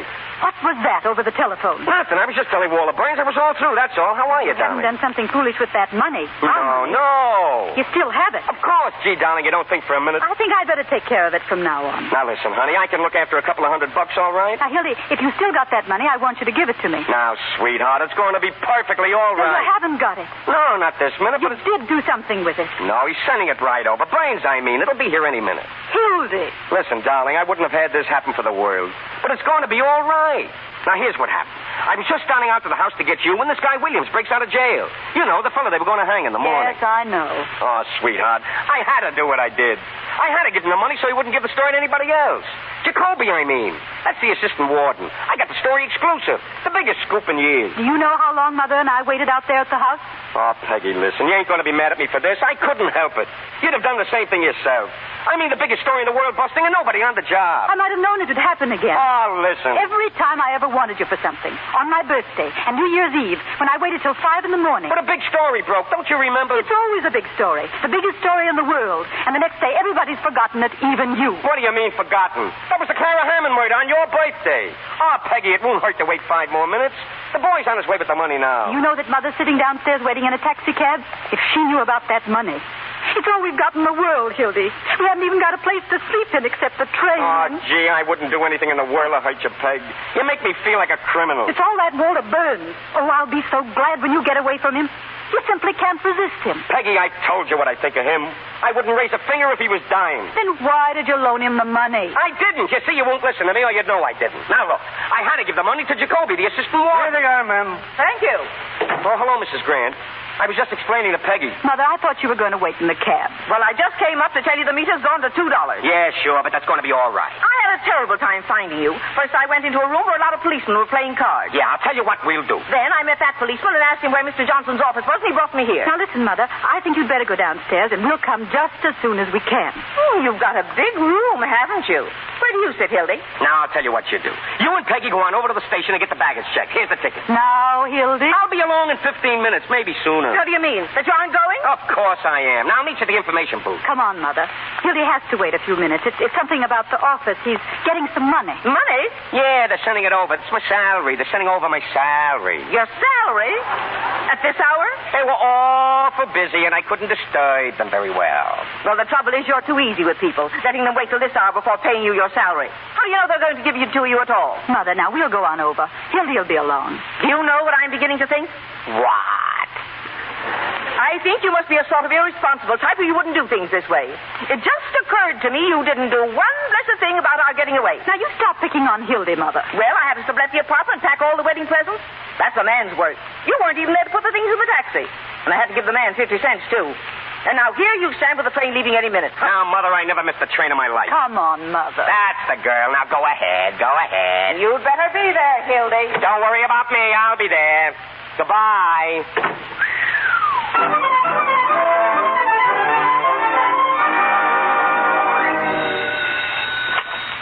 Sheriff's office. Hartman speaking. What? Yes, where? What's around him? Put 100 men around the house, and if he gets away, I'll break every cop on the force. Well, Sheriff? They spotted Earl Williams. He's in a boarding house over in Clark Street. That's a break. Those newspapers hound the tails off of us if he ever got away. Listen, Jacoby, he ain't going to get away. This thing means votes, and I'm going to hang Earl Williams if it's the last thing I do. Oh, Sheriff. Who are you? My name's Pincus. I got a paper here for you. It's from the governor. What's from the governor? The reprieve for Earl Williams. For who? Earl Williams, the reprieve. Wait a minute. Is this a joke or something? Huh? It's a mistake. There must be a mistake. Look at this, Jacoby. Insane, he says. He knows darn well that Earl Williams ain't insane. This reprieve is pure politics. It's an attempt to ruin us. What can you do? I only brought it over. You can't blame it. Wait a minute.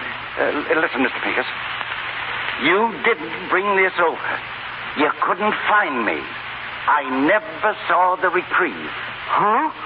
But you got it in your hands, right? For 150 miles. Now, you shut up and listen. How much money do you make now? $20 a week. And car fare. For $150 a month, you could forget this reprieve business, couldn't you? You could say you couldn't find me, couldn't you? But I did find you. Oh, ye God. Look. Here. Take this reprieve away. Go away. Don't come back until tomorrow morning at 9 o'clock and keep your mouth shut. I'll settle everything with you tomorrow. Well, all right. That's the boy. Now go on. It sounds awful funny to me, though. You're taking a big chance, Sheriff. Oh, chance, don't I know it? Don't you think I realize... Hey, Sheriff! What do you want, Johnson? Did Walter Boyne send anybody here with some dough for me? No, he didn't. All right, Pinky, don't get sore. I hear you surrounded Williams. Yes, we have. Nice work, Pinky. I bet you'll let him go so he could vote on Tuesday. Get out of here. If anyone comes for me, I'll be in the press room. Hello, Duffy. Hello, Duff. This is Hildy. Listen, where's Burns? Where did he go? Well, listen, Duffy, I'm waiting here for the boy to bring over my money. The $260 he owes me. Yeah, in the press room. He told me the boy was on his way. What are you laughing about? Listen, Duffy, has that maniac started that money over or not? No, I ain't got time to come over to any office. I'll miss the train. Oh, shut up, Duffy. Listen, will you? Wait a minute. Who's at that window? Who's out there? I'll call you back, Duffy. Who's out there? What's the idea of crawling around on fire escapes? Excuse me. I had to come in. I had to. Well, who are you? Me? I'm Earl Williams. Earl Williams? They're after me with searchlights. Put down that gun. It ain't loaded. I fired all the bullets already. Well, give it to me. Here, I surrender. I couldn't hang off that roof any longer. Yeah, get away from that window. I'm not afraid to die. I was telling that fellow that when he handed me the gun. Shut up a second. Let me lock the door. Waking me up in the middle of the night, talking to me about things I don't understand, calling me a murderer. I ain't a murderer, but sometimes I just can't think straight. I get a pain up here. Be quiet. Let me think. Go on, take me back and hang me. I done my best. Will you shut up? Sit down over there. Go ahead now. Go on. Sit down. Hello. Give me Burns. Quick. I didn't mean anything. I just didn't think. Hello, Burns. Geez, Burns, listen. You gotta get over here. I said you gotta get over here. I got Earl Williams. He's here with me now. Earl Williams. Yeah.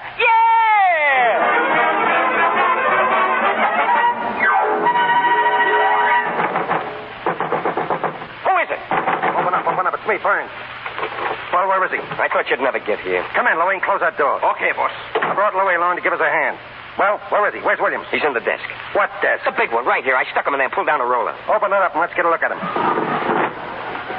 Hello, Williams. Let me out here. I can't stand it. Please let me out. Keep quiet, you mug. You're sitting pretty. Close that desk. Who's out there? Hildy, what's holding you up? Oh. Who's the dame? It's my girl's mother. Yes, and I've waited just as long as I'm going to wait. Shut up. Shut up. What? Please. Who's that? There's somebody in that desk. Don't be silly, lady. What would a man be doing in a desk? I don't know, but there's something going on here. Shut up. I won't shut up. Who's in that desk? Now, Mother, please. Take her out of here, will you, Louie? What did you say? Now, look here, Burns. Louie, get some guys to help you and take this lady over to Polack Mike's and lock her up.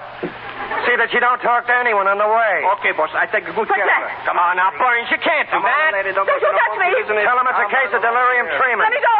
Listen, Burns, this will get me in an awful jam. I said let me go. Shut up, lady. Hey, wait, don't. Take it easy here. Let me go, will you? What for? Let go of me. I got my girl downstairs. She's downstairs in the cab all alone. Your girl. What are you, some half-baked college boy? Why, in time of war, you could be shot for what you're doing. For less than you're doing. Never mind that. There's your story. Locked up in that desk. Smear it all over your front page and take all the credit. I covered your story and I covered it right. Now I'm getting out. You drooling saphead. What do you mean, a story? You've got the whole city by the seat of the pants. I know all about that. You don't know beans. You've got the brains of a pancake. Listen, Hildy, if I didn't have your interest at heart, would I be wasting time now arguing with you? You've done something big. You've stepped into a new class. Honest? Listen, we'll make such monkeys out of Hartman and his ward healers, nobody will vote for them, not even their wives. Expose them, huh? Expose them, crucify them. We're going to keep Williams undercover till morning so as we can break the story exclusive. Then we let the opposition party in on the capture. Share the glory with them. I see. You kicked over the whole city hall like an apple cart. You've got Hartman backed against the wall. You put one administration out and another one in. This ain't a newspaper story, it's a career. And you stand there bellyaching about some girl. I wasn't figuring it that way, I guess. We'll be the white-haired boys, won't we? Why, they'll be naming streets after you. Johnson Street. You and I are going to run this town, do you understand that? Yeah, but wait a minute. We can't leave Williams here. One of those reporters will be back. We're going to take him over to my private office right away. Where's our phone? That one, the red one. How you going to do it? They'll see him. Now, if he's inside the desk, we'll carry the desk over. Hello, give me Duffy. You can't do that. It's crawling with cops outside. We'll lower out the window with pulleys. Quit stalling. Get that machine start pounding on the lead, will you? Come on, snap into it. How much you want? All the words you got. Hello. Can I call the sheriff an animal at bay? Call him anything you want. He can't read anyhow. Hello, Duffy. Get set. We got the biggest story in the world. Earl Williams caught by our own reporter, Hildy Johnson. I want you to tear out the whole front page. That's what I said, the whole front page. Out. Johnson's writing the lead. Hildy. What do you want? Get out of here. Why? Hildy. Listen, miss, you can't come in here. Where's Mother? Hello. Peggy, I got to ask you to do something. A big favor. You're not coming. Now, listen, pick all those Miss America pictures. Don't get sore and fly off the handle. What happened was this. Let me... You're not, are you? Now, wait a Tell me, minute, Hildy. Tell me the truth. Now, look here, little girl. You're doing this to him. He was going and you stopped him. Something terrific's happened, Peggy. Wait till I tell you. I just couldn't. You tell her nothing. She's a woman. Well, I'm not going to let you do it. You're coming right now with me. It's the biggest chance of my life. Now, listen, honey. Oh, shut up, will you? You don't want to marry me, that's all. That ain't true. Just because you won't listen, you're saying I don't love you when you know I'd cut off my hands for you. I'd do anything in the world for you, anything. You never intended to be decent and live like a human being. You were lying all the time. Don't say that. Lying, that's what you were, just lying. All right, if that's what you think. I see what you are now. You're just a bum. Like him over there and all the rest. Sure, that's what I am. You're just a heartless, selfish animal without any feelings. And you're worse, Mr. Burns. It's all your fault. And if you think I'm going to put up... Shut up, will you? Duffy, Shut up, will you? Yeah, that's what I am, a bum. Without any feelings. And that's all I want to be. Get a hold of Butch as fast as you can. You never did love me, or you couldn't talk to me like that. If you want me, you'll have to take me as I am. You can't turn me into any la-di-da with a cane. I'm no stuffed shirt. I'm a newspaper man. All right, then. Stay a newspaper man. Tie yourself to that rotten old typewriter. Do anything you want. But I'm finished with you. Do you hear? I never want to see you again. Hildy, have you got that lead? Have I? Take a look at this. It's terrific.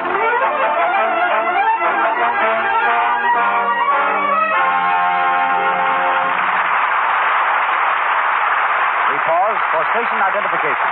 This is the Columbia Broadcasting System.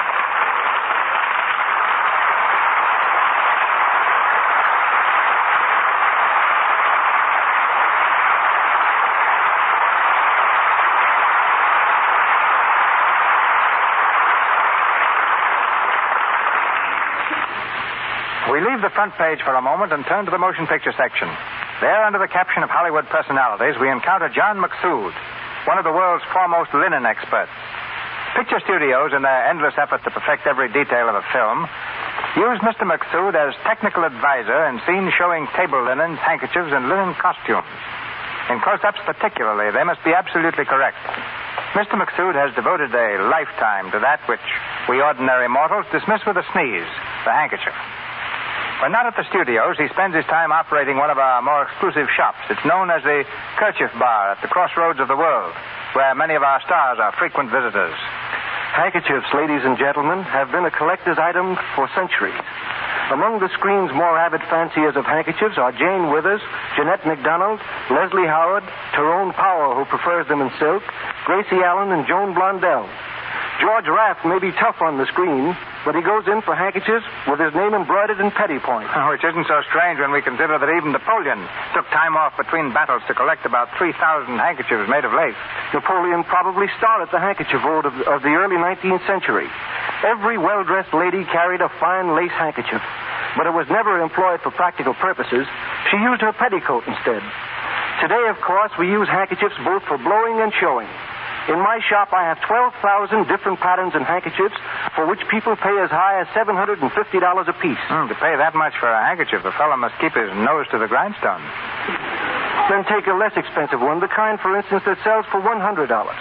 That's 12 inches of the finest hand-spun lustrous linen. It comes from Ireland, France, or Belgium. From there, it goes on a long journey through the Suez Canal to China for expert handwork. It's hem-stitched in southern China and is sent to my headquarters in Shanghai. From there, it goes to northern China for embroidery and back again to Shanghai for the finishing process. Before this takes place, a year and 3 months of hand labor have gone into that handkerchief. Back in Shanghai at my headquarters, it gets 7 baths. 3 are in a secret solution which removes all stains. 3 more are in rainwater, and the final bath is in Lux Flakes. Why Lux in particular? Well, there are very good reasons. In the first place, fine linen should be washed only in the most gentle of soaps, free of alkali, and that require no rubbing which might spread the weave. The second reason is that Lux Flakes restores to linen its original creamy whiteness and luster. Only after its bath in Lux is the handkerchief brought to the United States. By this time, it has traveled about 17,000 miles. Many of the least costly handkerchiefs, those that come few for $1, travel just as far. And while a handkerchief is considered a necessity in civilized society, I believe that the savage Bushmen of Australia were the first to use them. Their handkerchiefs were large leaves. That's correct, Mr. DeMille. Then came the Romans, who wore plain linen handkerchiefs around their necks as a symbol of social distinction. Today, in Ireland, many girls, when they go to bed, put a linen handkerchief under the pillow, believing it would work wonders in getting them husbands. And also, at the present time in China, if you embroider a handkerchief with a certain type of stitch, you'll go to prison. They call it the forbidden stitch. So intricate that many people who attempted it went blind. It has been banned for 100 years. So you see, there's drama even behind the simple word Gesundheit, just as there is in this great play you're presenting tonight, which I don't intend to hold up any longer. Many thanks. You win by those, Mr. McSood.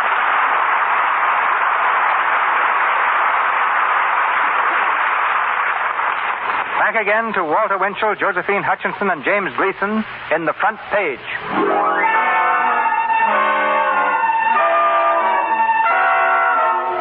Police have discovered their mistake, but the man they surrounded was not Earl Williams. The search has been renewed again around the county jail. In the press room, Walter Burns and Hildy worked furiously against time to spirit away their prisoner concealed in the roll-top desk. Burns is on the phone again. Hello, Duffy. Where have you been?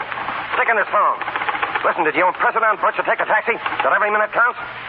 Who's he bringing with him? What do you mean you don't know? But you told Butcher it was life and death, huh? All right, stick on the wire. Butcher's on his way, Harry. He's going to help us move the desk. All we got to do is hold out for 15 minutes. The boys will be back. They'll be coming in here to phone. Hey, Williams, you all right in there? Knock on the desk. Listen, Williams, I'm going to knock 3 times. That's our signal, see? Get it? Answer with 3 knocks if you're okay.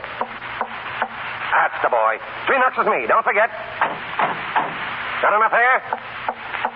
Good boy. Oh, come on, Hilly. Get going in there. Tear into it. Don't sit there like a frozen robin. You've just bollocksed up my whole life. Do you know that? What? She was the most wonderful girl I'll ever know. She had spirit, brains, looks, everything. Who in blazes are you talking about? My girl, who do you think? What are you going to do, start murmuring about your girl now? You've got a story to write. I practically threw her out. Like she was a You acted like a man for the first time in your life. Now don't start crawling now. I'll never love anybody else again. They don't come like that twice in a guy's life. You'll sleep it off. Now listen, Hildy, I got enough on my mind. When she was sick in the hospital and you sent me on that wild goose chase all over Kentucky for 3 weeks, she never even complained. Sick in the hospital? She was. She nearly died. I see. She didn't complain, but she just nearly died, that's all. I would have been on the train now. I would have been almost a Gary. Listen, Hilly. You've had a good rest. Now get back on the story. Who is it? It's the boss. Louie, what's he doing back here? Hello, boss. Well, what's the matter with you? Where'd you get that black eye? Where's the old lady? What'd you do with her? What happened? You been in a fight? Oh, down the Winterwest Avenue. We were going 65 miles an hour. You know what I mean, boss. Take the mush out of your mouth. Where's the old lady? I'm telling you, we were on the smack into police patrol. You know what I mean? We broke him in half. Was she hurt? Where is she? Tell me. I'm telling you, can you imagine bumping into a load of cops? They come rolling out like oranges. What did you do with her? What became of her? I'm asking you. Searching me. When I come through, I was running down 35th Street to get me. Oh, you screwball. I give you an old lady to take someone, you hand her over to the cops. What do you mean I hand her? The patrol wagon, she was on the wrong side of the street. She's probably squawking her head off at some police station. Now everything is fine. Well, I don't think she's talking very much. You know what I mean? You mean she was killed? Well, I ain't sure, but there's a good chance. Oh, my God, dead. That finishes me. Listen, Hilly. That's fate. What will be, will be. What am I going to say to Peggy? What will I tell her? You're never going to see her again. Snap out of it. Would you rather have the old dame dragging a whole police force in here? I killed her. I did it. How can I ever face her? Listen, Hilly, if it was my own mother, I'd carry on. You know I would. Shut up, you murdering no good. No matter how I felt, if my heart was breaking, I'd carry on. For the paper. Where was it, Louie? I'll go out. You stay here. Let me alone. Right when I'm surrounded with my back against the wall, you ain't gonna lie down on me. I'm gonna lay down on you and step in your face, you murderer. Scared, huh? Yellow running out of your collar. I don't care what you think. I'm gonna find my girl's mother. Who's that? What's going on in there? The sheriff and the rest of the boys. Now we're in a sweet spot. Spot or no spot, I'm leaving. Don't open the door. Here he is. Don't let him get away, Sheriff. Just a minute, Johnson. Let me alone. Go on your way, Sheriff. Take your paws off me. Hold him, boys. Hey, Sheriff, what do you think you're doing breaking in here like this? You can't bluff me, Burns. I don't care who you are or what your paper you're editor of. Let me go. Let me go, fellas. Something happened to my girl's mother. Hang on to him. What's the idea? I'll tell you what the idea is. One of the prisoners was looking out of the jail window about an hour ago, and he saw a man come down the fire escape and into this window. That man was Earl Williams. What are you doing, Hildy? Hiding him for a scoop? I don't know anything about it. Let me out of here. He knows plenty. Come on, Piggy. Give him the third degree. Where is he, Johnson? Where you got him? You're barking up the wrong tree, Hartman. I'll give you 3 minutes to tell me where he is. Come on, Johnson. Where is he? All right. He went over to the hospital to call on Professor Egelhoffer. What? Yeah, with a bag of marshmallows. In here, madam. This is the place. Mother. And that's the man. His name is Burns. Mother, I'm so glad to see you. Are you all right? Tell me. You let me alone, Hildy Johnson. What's the idea here? This lady claims she was kidnapped. What? They dragged me all the way downstairs. I tried to get help and they began to pinch me. I'm black and blue, all over. Then they ran into another automobile and I was nearly killed. Just a minute. What did Walter Burns have to do with this lady? He was the one in charge of everything. He told them to kidnap me. Madam, are you referring to me? You know you did. You told that man to take me out of here. What about this Burns? Kidnapping, eh? It's beyond me, Sheriff. Who is this woman? Oh, what a thing to say. No, madam, be honest. You were out joyriding, drunk, and you got in some scrape. Why don't you admit it instead of accusing innocent people? You ruffian. You unprincipled man. How dare you say a thing like that? Please, Mother, don't mind him. He's just crazy. I'll tell you something else, officer. I'll tell you why they were hiding. They were hiding a man in here. Hiding him? Yes. In here? Madam, you're a two-faced liar. Holy. What was that? There's someone in that deck. Yeah, someone knocked back. On the bed. Someone knocked back? Sure. Yeah. Yes. Stand back, you men. Come on there. Come out here, Williams. Come out, do you hear? We've got you covered. Open that desk, Jacoby. Oh, wait. You got me. Now go ahead. Shoot me. Grab him. Grab him. Take him down to the jail. Swear out a warrant for the arrest of Walter Burns and Hildy Johnson. You can't do this to me. I can't, eh? Listen, Sheriff, I gotta get married tonight. Aiding and abetting an escaped criminal. Johnson, you'll be lucky if you can get married in the next 20 years.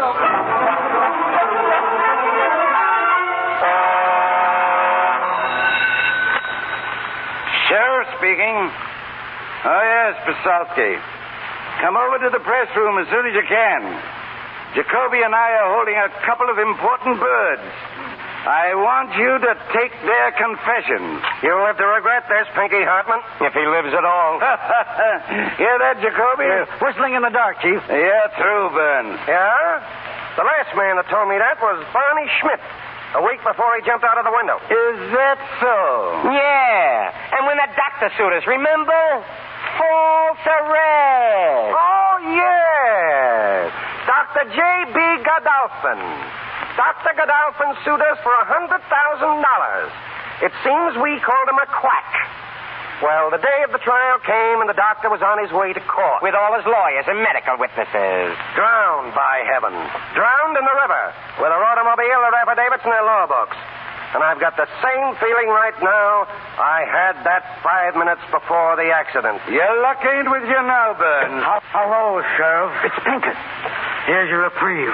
Get out of here. You can't bribe me. Get out of here, you. I won't. Here's your reprieve. What's that? Who is this man? Throw him out. Come here, you. Who was bribing you? And they wouldn't take it. Oh, you're insane. What did I tell you? An unseen power. What's your name? Irving Pincus. It's a frame-up. That's what it is. A frame-up. He's an imposter. Murder, huh, Sheriff? Hanging an innocent man to win an election. That's a lie. I never saw him before in my life. When did you deliver this reprieve, Pincus? Who did you talk to? Tonight they started writing bribing me. Who's they? The sheriff and Jacoby. But that's absurd on the face of it, Mr. Burns. Oh, he's talking like a child. Just a minute. All right, Mr. Pincus. Let's have your story. Well, I've been married for 19 years. Skip all that. Skip that. Wait. Jacoby, take those handcuffs off the boys. That wasn't at all necessary. Well, I was just going to. Well, I can't tell you how badly I feel about this, Burns. There was no excuse for Jacoby flying off the handle and putting you under arrest. Well, I was only doing my duty. There wasn't anything personal intended. Listen, you guys had better quit politics and take in washing. Jacoby, this document is authentic. Earl Williams, thank heaven, has been reprieved. And the Commonwealth of Chicago has been spared the painful necessity of shedding blood. Go on, you chiseling heel. You'd hang your own mother to win an election. Hildy. Peggy, Peggy, darling. Hildy, what's the matter? What are they going to do? Mother said... Peggy, don't bore me out now. Nobody's going to do anything to anybody. Why, of course not. My good friend Walter Burns and I understand each other perfectly. I trust. Sure.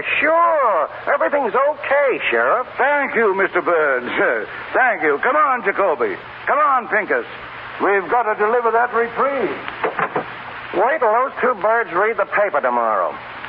Ellie, tell him what I want you to do. What? I want you to get this guy Pincus over to the office tomorrow. Nothing doing, Waller. I'm all washed up. I mean it this time. Hildy, if I only thought you did. Listen, Peggy, I'm telling you the absolute truth. I'm going to New York with you tonight, if you give me this last chance. I'll cut out drinking and swearing and everything connected with the newspaper business. I won't even read a newspaper. Listen, Hully, I've got a great idea. There's nothing you can say can make me change my mind. This time I'm through and I mean it. I know I don't deserve you, Peg. I've done everything in the world to prove that, I guess. Oh, Hildy, please, now don't say things like that. I've got a rotten nerve to ask you to marry me. I'm a prize package, all right. But if you'll take me, here I am. Darling, don't talk that way. I just want you the way you are. Peggy.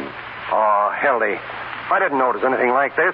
Why don't you say something? I'd be the last person in the world to want to come between you and your happiness. Why? You ought to know that. I love you, you crazy Swede. You're getting a great guy, Peggy. Never mind the Valentines. Goodbye, you big bohunk. You're a great newspaper man, Hildy. I'm sorry to see you go. Well, if I ever come back to the business, which I won't, there's only one man I'd work for, and you know that, don't you? I'd kill you if you ever worked for anybody else. Hear that, Peggy? That's my diploma. Well, Burns, I don't know what to say, except that I'm going to miss you like blazes. Same here, Hildy. Hildy, if I thought you were going to be unhappy, I mean, if you really wanted to. No, it's your chance to have a home and be a human being, and I'm going to make you take it. Well, I wouldn't let him stay. Go on, Hildy, before I make you city editor. Hurry up, Peggy. He means it. What time's your train go? Well, there's another one about 12:40. New York Central, eh? I wish there was a time to get you a little wedding present. It's awful short notice. Here, take my watch, Hildy. Oh, no, Burns. Shut up. You're going to take it, I tell you. This watch is a present of the big chief himself. And if you look inside, you'll find a little inscription. To the best newspaper man I know. When you get to New York, you can have my name scratched out and your own put in. I wouldn't do that, and you know I wouldn't. This is too good for me. I can't take it. You've got to. Go on, Hildy. Take the watch if Mr. Burns wants you to. You don't want to hurt his feelings. Well, this is the first and last thing I ever got from a newspaper. Goodbye, Mr. Burns. I always had a queer opinion of you, Mr. Burns. I still think you're a little peculiar, but you're all right underneath. I mean, I think you're a peach. So are you, Peggy. You look just like a little flower. Come on, Peggy. Goodbye, you big baboon. Goodbye. Goodbye, Johnson. Be good to yourself and the little girl. The same to you and many of them. Hello, Duffy. Walter Burns, listen. Want to send a wire to the chief police of LaPorte, Indiana. That's right. Tell him to meet the 1240 out of Chicago, New York Central. And arrest Hildy Johnson and bring him back here. Why? I'll tell you why. The squint-eyed weasel stole my watch.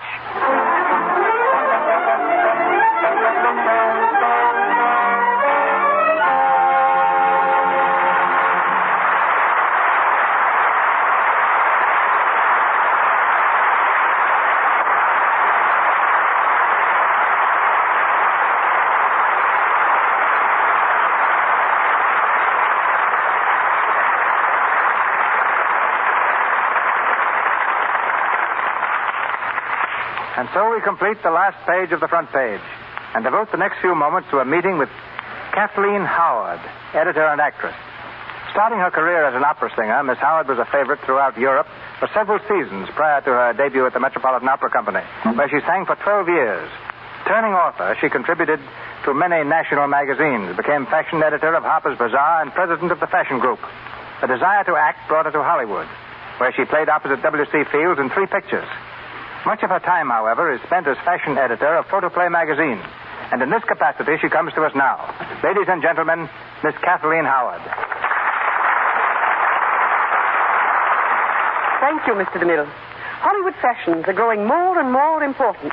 Almost every week, some prominent visitor from the East comes out to investigate them. Most of them are kind enough to come and chat with me. They're all struck with one thing, the thousands of costumes that make up the wardrobe departments of our leading studios. Many of these costumes, I tell them, are not new. Some of them may be 2 or 3 years old, but they look like new because, as most of the world knows, Hollywood takes care of its wardrobe with Lux Flakes. Lux means light, according to the Latin, and the wardrobes of our famous studios are certainly alight with cleanliness. An odd fact is that when I go to the homes of the stars to ask them to pose for me in their private wardrobes for my color page, they frequently tell me that they haven't any clothes.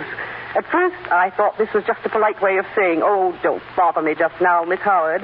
But I found out that it's often literally true, and it's so understandable.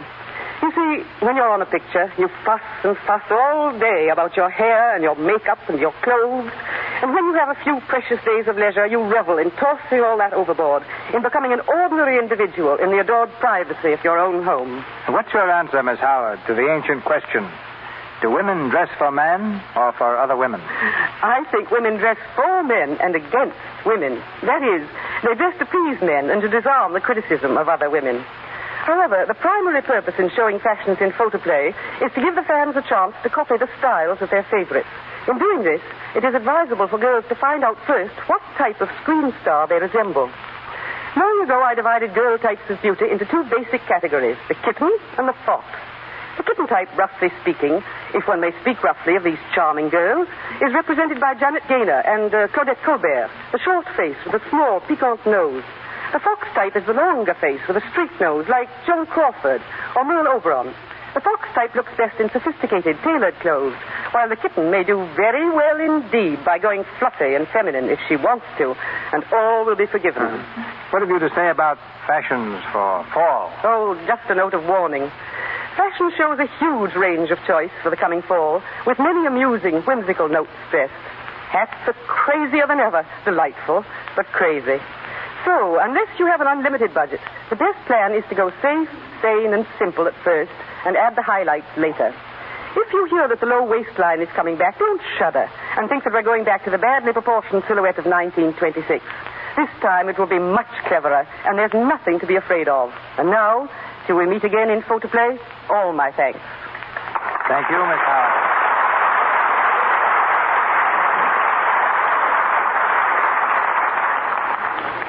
We now present a Lux Radio Theater Extra, headlining our headliners, Walter Winchell and Josephine Hutchinson. In reading the criticisms of your last picture, Wake Up and Live, the critics all agree on one point, Walter, that your performance was the first genuine portrayal on the screen of what reporters are really like. What do you mean, my last picture? That wasn't an eye job, Mr. DeMille. That was a we job. The big credit should go to screenwriters Curtis Kenyon, Harry Tugand, and Jack Yellen. You know, most of us think that the prototype of all police reporters is Hildy Johnson. That's not quite true, Joe. Not many of us kind are left anymore. I mean the old swashbucklers. Most of them are now working on their second million, having given up all thought of ever acquiring the first. It's interesting, I think, to look back on the names of those who were in the front page when they played on Broadway. 9 of them have since come out to Hollywood. Lee Tracy, Osgood Perkins, Alan Jenkins, Willard Robertson, Joseph Calleia, Dorothy Stickney, George Barbier, Eduardo Cianelli, and Francis Fuller. Barrel of genius there. But what can you tell us, Walter, of your 2 friends who wrote the play, Ben Hecht and Charles MacArthur? Hecht and MacArthur are both ex-Chicago police reporters, Mr. DeMille. They started the front page to belittle the newspaper craft. They found they couldn't do it. To quote them, the front page is a valentine thrown to the past, a ballad full of love. Hecht used to be a roadshow acrobat. He changed his mind and turned violinist. Changed his mind again and became a reporter. He's got a habit of carrying a torch for mankind. Harry Hansen calls him the Pagliacci of the fire escapes. MacArthur, husband of Helen Hayes, is the son of a minister and studied for the pulpit himself.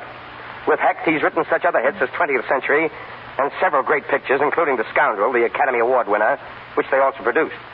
An orchid, then, to a couple of the ablest craftsmen of our time. Now, just one more question, Walter, which all Hollywood is anxious to hear the answer.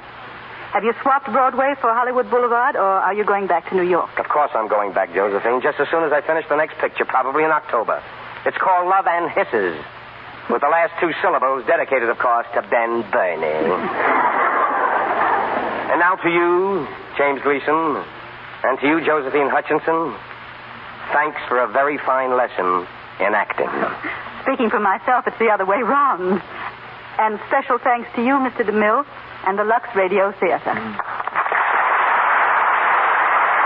hope you'll be back here in a flash with a smash.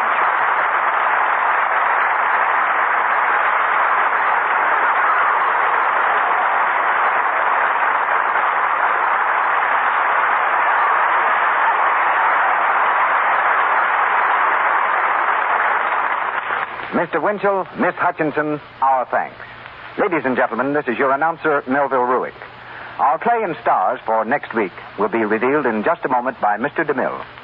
Tonight's cast included John Butler as Wilson, Frank Sheridan as Sheriff, Georgia Kane as Mrs. Grant, Edward Marr as Murphy, Victor Rodman as Bensinger, Lou Merrill as Swartz, Matt Moore as Kruger, Eddie Waller as Jacoby, Rolf Sedan as Pincus, Sidney Newman as Diamond Louis, Bud McTaggart as Earl Williams, and Ross Forrester and Frank Nelson as police officers. We thank the Andrew Juergens Company for Mr. Winchell's appearance this evening. Miss Hutchinson appeared through courtesy of Metro Goldwyn Mayer Studios. James Gleason, RKO, where his new picture is entitled 40 Naughty Girls. Mr. DeMille is from Paramount, and Mr. Silvers, 20th Century Fox, where he was in charge of music for Shirley Temple's new picture, Wee Willie Winkie. And here is our producer.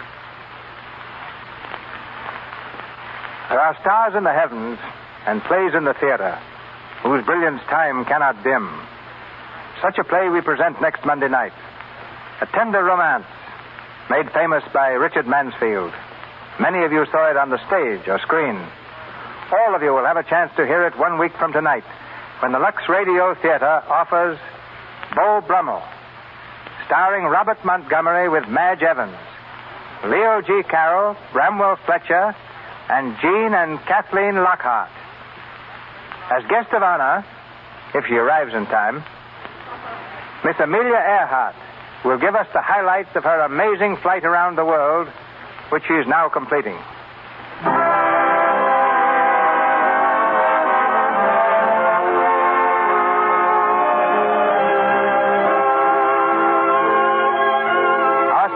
The makers of Lux Flakes join me in inviting you to be with us again next Monday night when the Lux Radio Theater presents Robert Montgomery in Beau Brummel, with Madge Evans and an all-star Hollywood cast. Our prospective guest, Amelia Earhart. This is Cecil B. DeMille saying good night to you from Hollywood.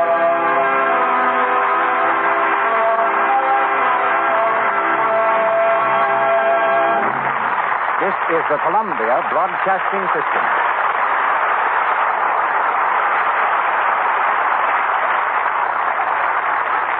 The Warrior of the Woodland, Ranger Bill, is coming up next.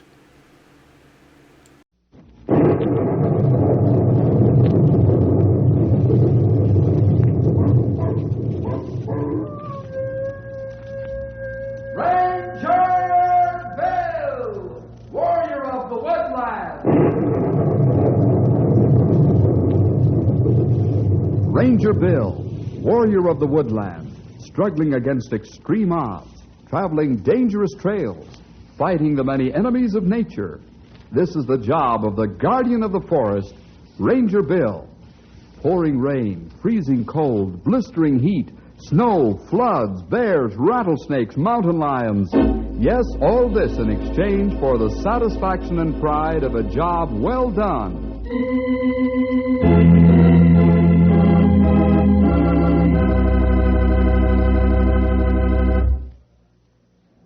Say, have you ever thought about becoming a wild animal trainer? Sure, I have too. But you'd better not get your P's and Q's mixed up in that business, or it'll be just too bad. Well, today's story is about a wild animal trainer, and we've named it Sultan, King of Beasts. Let's drop over to Ranger headquarters. Seems like Stumpy's got us entranced with what he's saying. And I'm telling you, young whippersnappers, I ain't never seen a lion as big and as tough as this Sultan they've got over there at Kittyland. We'll have to go over and see the old boy. Has he got big teeth, Stumpy? You just stick your arm in his cage and you'll find out how big his teeth are. I guess you have answer you weren't expecting, Henry.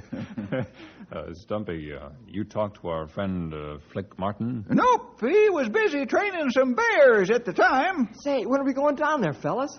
What's the matter with right now? Okay, let's go. Pretty good. You know, fellas, the Kittyland is only a year old now, but it's gained statewide popularity already. More than just a fun ground, has many educational features as well. Yeah, I'll say. The best, I think, are the wild animal acts. Then the children can see them in their cages, too.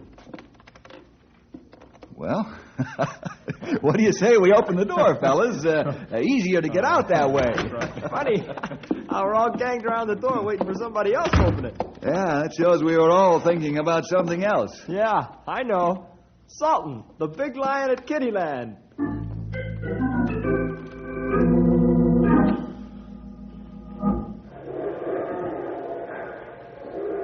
You better knock off playing housemaid to them grizzlies, Paul.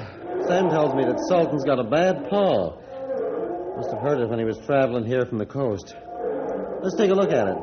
Okay, Flick. I'll lock the cage and be right there.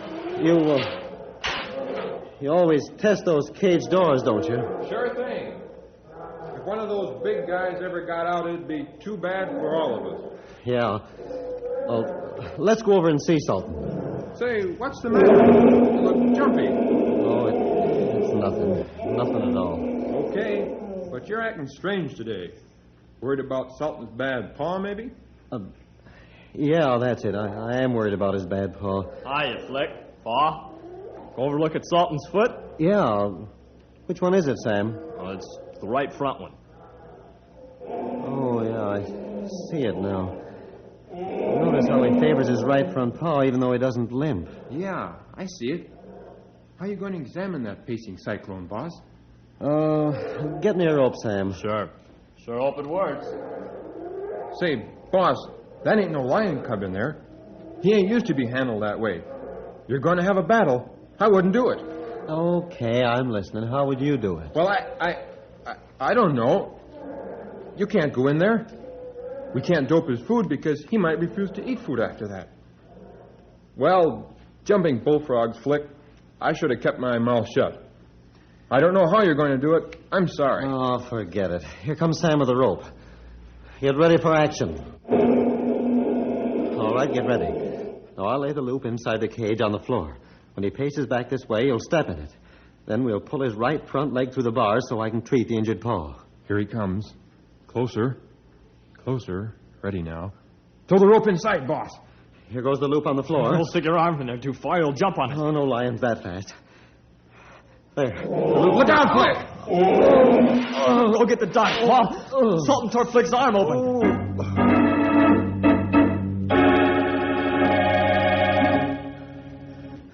Tear my shirt up and bandage my arm. I'm going into that cage and take care of that lion's paw. I'll show him who's boss. Don't be crazy, boss. That cat'll kill you. He's insane with anger now. Do as I say. Okay. I don't want to lose a good boss, that's all. Sultan, you and I are going to have this out right now. That's good enough of the bandage, Sam. Get ready to open the cage door. My whip's just over there, and I'm going in. Okay. Whenever you're ready now. Open the cage door, Sam. Sure, Flick. I still think you're asking for it. There you are, old boy. Now get back in the corner of your cage like a good fella so I can look at your bad paw. He's coming at you. Not making a sound. Get back there. Back into your corner. Get back there. Go on. Move on. Come on now. Sam, get ready to open the cage door. I'm coming out. You said it, boss. Lock it carefully, Sam. I got it. Don't blame me for changing your mind. I would have stayed in there either. I didn't change my mind, Sam. Huh? What do you mean, Flick? Sultan changed it for me.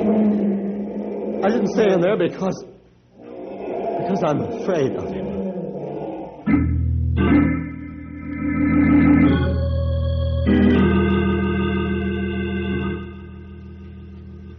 My mind's made up, Mr. Franks. I'm through.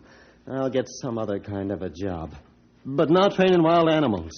Now, Flick, suppose you take a month's vacation and really rest up, and then make your decision. You've been working too hard. 5 new animals in 5 months, a big order for training.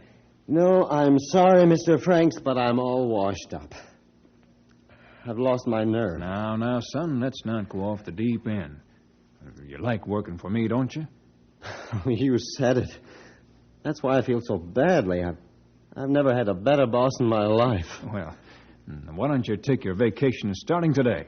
We'll cancel the animal stunts for a month. Then you can start again.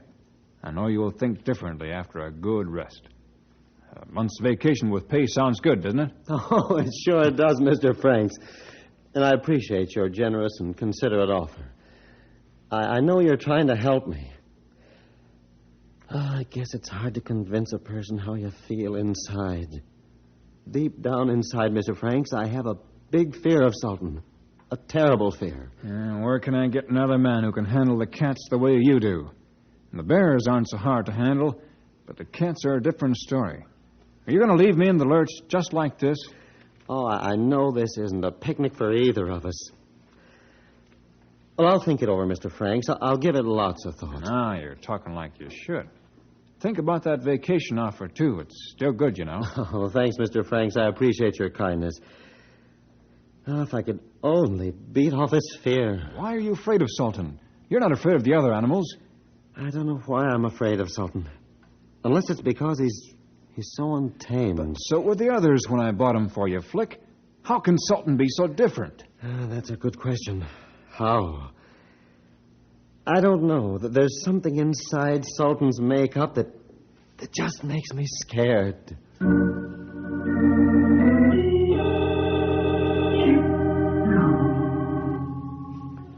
Okay, now, Black Beauty. Boy, look at Flick put those lions, tigers, and panthers through their paces. He sure has good control of them. Come on. That's some trick. Get on your stool, Black Beauty. Had a girl, Black Beauty. Had a girl. Up there now. Behave yourself. Flick has perfect control of animals at all times. Yeah, I should say he has. There's one thing I miss. What's that, Bill? That big lion they recently acquired. Oh, yeah, Sultan. I've never seen that old boy, but There you go. he's not here, that's for sure. Well, I see that the first second we come in here, but I didn't want to say anything. None of my business why Flick ain't working him with the rest of the animals. I ain't no lion tamer. I couldn't even tame a polecat. Say nothing about a full-grown, oversized, genuine male African lion. Sam, Paul, take them back to their cage. I'll tell you when to send Sultan in. I want to talk to the fellows a bit anyhow.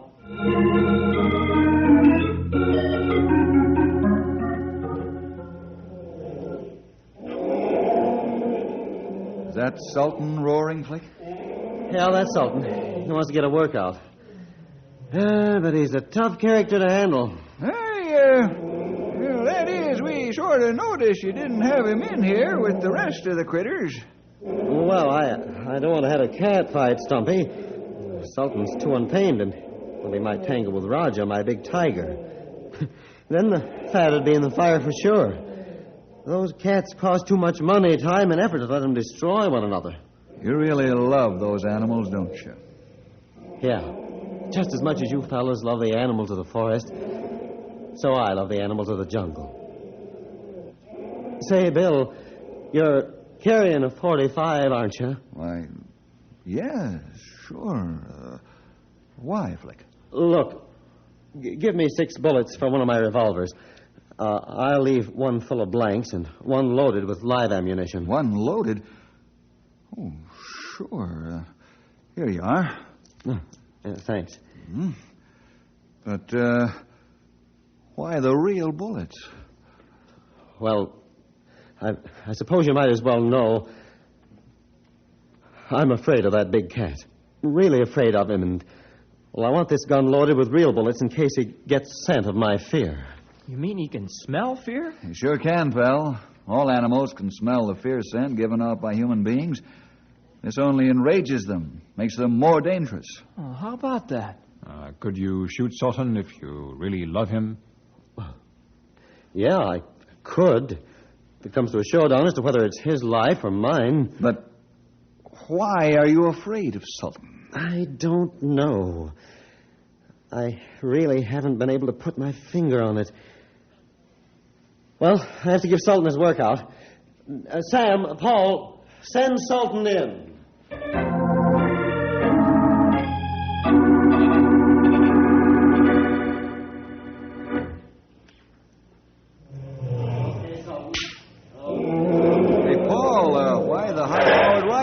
Sultan's in a nasty mood again, Mr. Jefferson. Flick's orders. Jump over that boat. Come on. Jump. Man, did you see that? Sultan didn't jump, but he turned on Flick. He's ready to fight. Funny thing. Flick's not training Sultan any different from the others. That lion's just plain ornery. Hey, here comes Flick out of the arena. Why's he got his head down in his face here? He's embarrassed. Let him be. You ready to call it a day, Flick? Yeah. Am I glad that's over? And the reason I'm glad is this. Remember when I hollered for Sultan to jump and fired the pistol like I always do? Yeah? Well, by some means or other, he was able to pivot about instead of jumping, and he lashed out at my face with his paw and just grazed my cheek. Take a look. Man, look at that. Great Scott, that was close. 3 gashes right across your face, from one cheek across your nose and onto the other cheek. That narrow escape was really narrow, wasn't it, Sonny? You wouldn't look so good without a face. The truth is, fellows, I think Sultan's out to get me.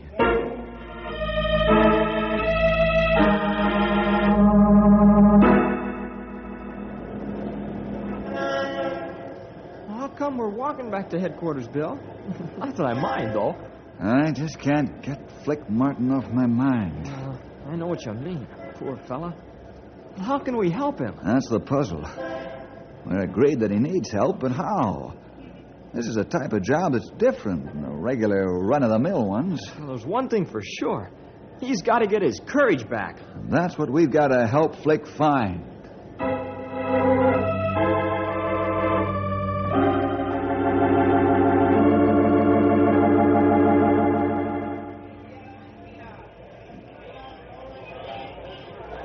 Ladies and gentlemen, attention please. Welcome to Kittyland. And I will bring out Flick Martin and his big cats without further delay. Please do not make any more noise than necessary. And now, ladies and gentlemen, boys and girls, Flick Martin and his Black Panthers.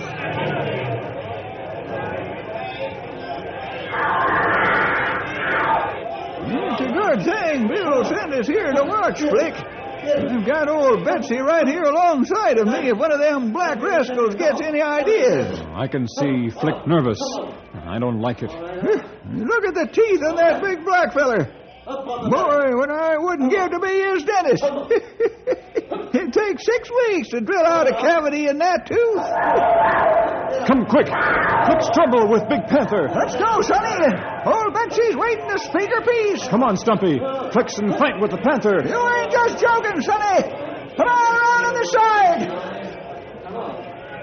There. Escape door ahead, Stumpy. You better use rifle. The Panther's going to get Flick. Other Panthers get restless, too. Oh, pick that black rascal's teeth out one by one with a rifle ball if he don't stop. Mabel, get that safety door open so I can get out. Quickly. I can't hold this Panther off much longer. Have it open real soon, Flick. We'll see how you like a couple of rifle balls on your toenails, you black scrapper, you.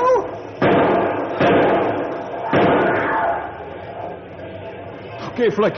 You come out now. Go on, you black killer. Get back there. Back up. And quit your complaining. Be thankful I didn't part your whiskers with a rifle ball. Bill, slam that safety door tight. Not close. You hurt bad? No, just skin grazes. Never got that close. Go on, all you overgrown house kitties. Get out of here and back to your cages.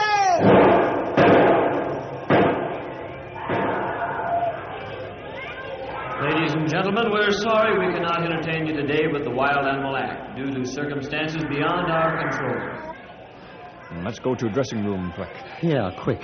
Go ahead, fellas. I'll keep the people away. Wasn't bad enough with the Black Panthers. Now it's the people who are after you. Sometimes I don't know which is the worst. Well, that does it. Does what, Flick? My career as a wild animal trainer is over.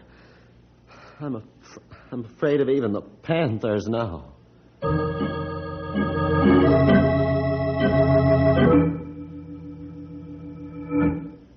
Listen, Flick, you're not a quitter, are you?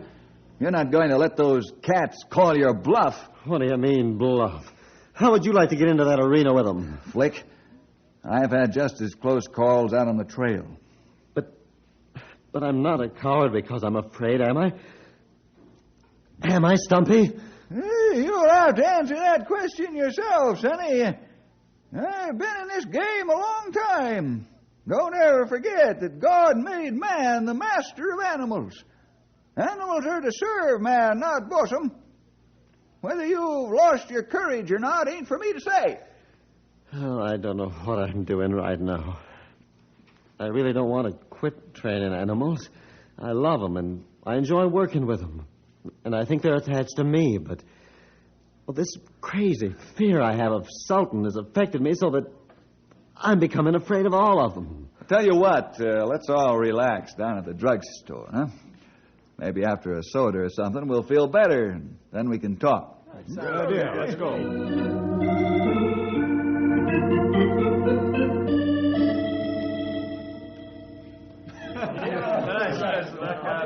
Hey, pretty good crowd in here today. Yeah, unusually large. And most of them came in after we did. You know, Henry, I've got a feeling... I drove the Black Panther back, and then he looked me in the eye, and, oh, well, I got plumb scared. Why, that's 2-bit lion tamer. Wait a minute, Flick. So then I backed up, and I backed more, and soon I was running for the gate. I hollered, let me out, let me out. Stumpy! Grey Wolf, Henry, get Flick out of here. That's an order. Bill, I'm going to beat that guy's ears, and if it's the last thing I do... Oh, you're not. Come on, Flick. You hear order. I won't go. I'll fight my own battle. Let go of me. Henry, you take underarm. I take Let this. go of me. Come on. You go out, Flick. Let go of me. You need help, Bill. Get going, fellas. I'll take care of this situation. Boy, I've never seen Bill so angry in all my life. His face almost purple. Hey, you with the big mouth. Step out here. I'm talking to you there in the corner. Aren't you the one who was just making fun of Flick Martin? Yeah, I was. Why? Free country, isn't it? Not for that kind of talk, it isn't. Have you ever been in a cage with wild animals? No, I haven't. Have you ever developed a fear complex for no good reason at all? No, I haven't. All right. All you folks, listen to me. You were just poking fun at a young man who needs help. A lot of help. From all of us. You know about Sultan, the new lion over at Kittyland Park? Not only is Sultan a very beautiful black maned lion, but he's extremely ferocious and ornery. He's a real tough guy. Almost to the point of being unconquerable. I didn't know about that. That wasn't in the newspapers. Isn't being advertised around either. So let's not make public remarks. Let's go to the arena and encourage Flick when he's working with his animals. Flick's not a failure. He's just got a terrific problem to lick. And he can do it with your help. All right, what do you say? Are you willing? Sure, I'll go with you, Mr. Bill.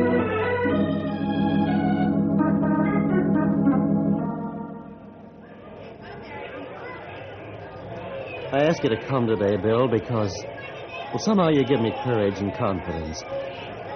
Will you just sit close to the animal arena while I put the animals through their paces? I'm going to try just one last time. Okay, Flick. It'll help you. I'll be glad to do it. Is that right? You're going to work Sultan in with the rest of the cats today? Yeah. I'm going to try it just once more. Sultan and I just once more. Okay, let's go. Stand by me, fellas. I need your support. We'll be there, young feller. If that Sultan feller gets tough, I'll handle him all right. Yes, sirree. How are you going to do that, Stumpy? Well, I'll grab him by the tail and swing him around and around till he gets so dizzy in the head he won't be able to tell right from left. Well, Flick's feeling better already. First time he's laughed in quite a while. All right, fellas, let's go.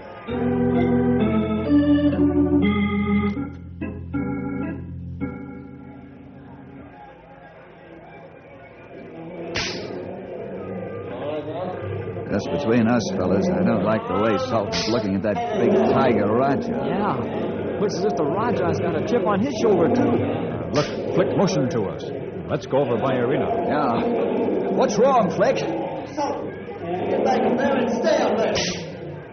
Fellas, get the rest of them cats out of here. Pull the chute door open. Sultan the tiger is going to fight sure as I'm a foot high.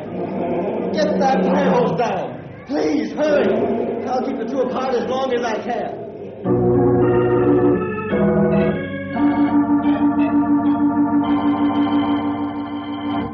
It's no use. I'm going to have to sell Sultan to the zoo and quit the animal training business.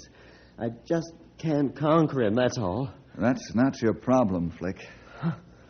What do you mean? I mean, you've got to conquer yourself before you can conquer Sultan. Yeah? How do I go about that? Have you ever come to the one who has all power? You mean... Yes, God.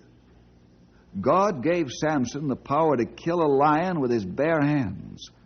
And he kept Daniel safe in the lion's den. Yeah.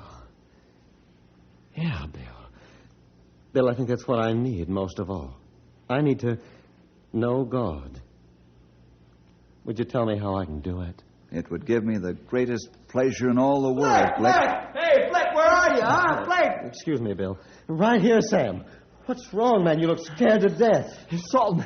He's broken out of his cage. He's running loose at the south end of the building.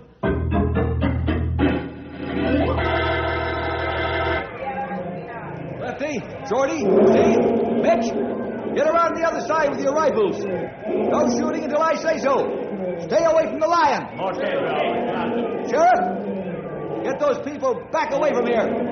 We're going to try to take Sultan alive. You ready, Flick? Yeah, I'm ready. Got whip, pole, revolver. Both your revolvers loaded with blanks? What? No, of course not. You know, I always carry one revolver loaded with real bullets when working with Sultan. Not this time. Here, let me have those real bullets. Put in blanks. Real bullets won't help Flick Martin conquer himself. How about it? Okay, Bill, you win. I'll take the real bullets out now, and I'll give them back to you. I've got some of the best riflemen in the state to cover you. Okay, Bill. Here are the real bullets. Okay. Now I'm ready. Ready as I'll ever be. Just beat and rattle his cage bars when I close in for the final attack at the crucial moment. Here goes. We'll be praying for you, Sonny. And also be ready with old Betsy here, too. Sultan sees Flick coming after him. Look at him watching Flick. Fellas, the battle is on. Flick versus Sultan.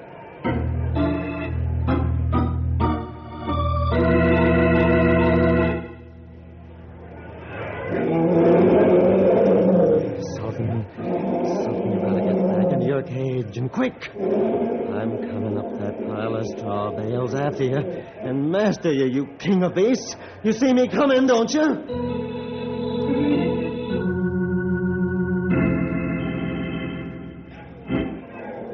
Oh, boy. What a scene this is. Blood's almost turned to ice or something. Flick's climbing up the bales of straw towards Sultan. Sultan's waiting, watching. There isn't much room on top of that stack of straw bales. Sultan's beginning to crouch for attack.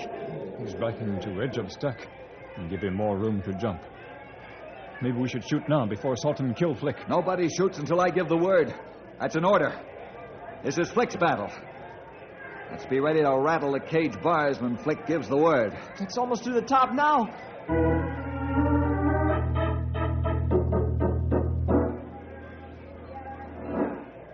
There you are, Mr. Tough Guy. You're coiling your haunches under you for the spring to attack and kill. You're not saying much.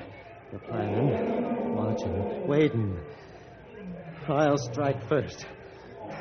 And now I'm playing your game, wild king of beasts.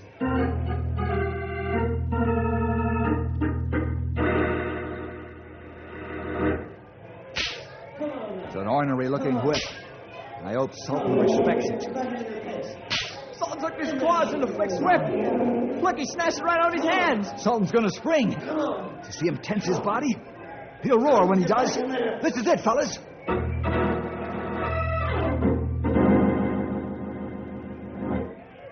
You've got my whip now, and you're gonna charge.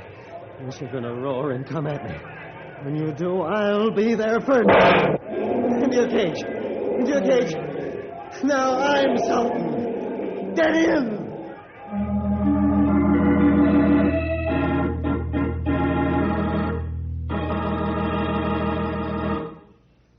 Congratulations, Flick.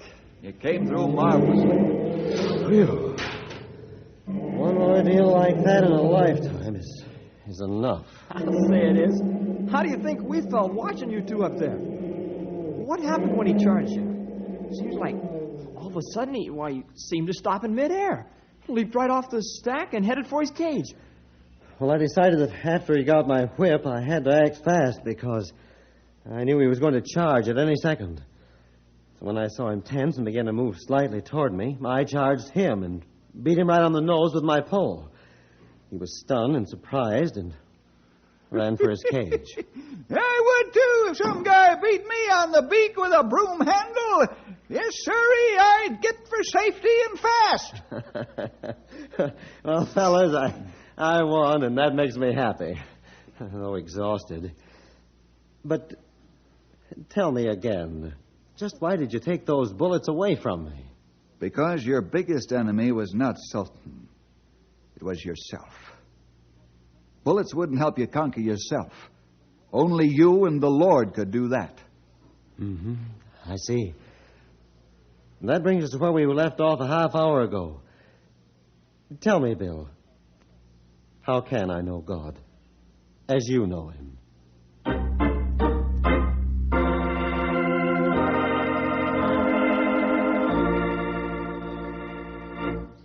Well, boys and girls, suppose you drop around the ranger station next week for more adventure with Ranger Bill!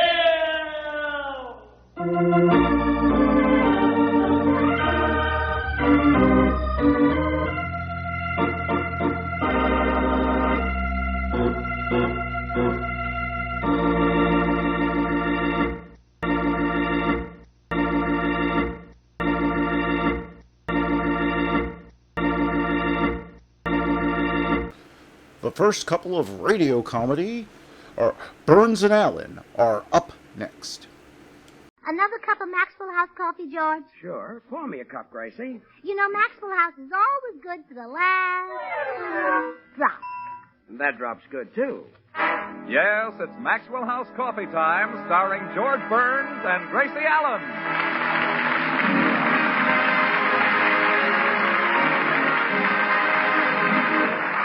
With yours truly, Toby Reed, Gail Gordon, Hans Conried, Frank Nelson, Meredith Wilson and the Maxwell House Orchestra, and Bill Goodwin. For America's Thursday night comedy enjoyment, it's George and Gracie. And for America's everyday coffee-drinking enjoyment, it's Maxwell House. Always good to the last drop.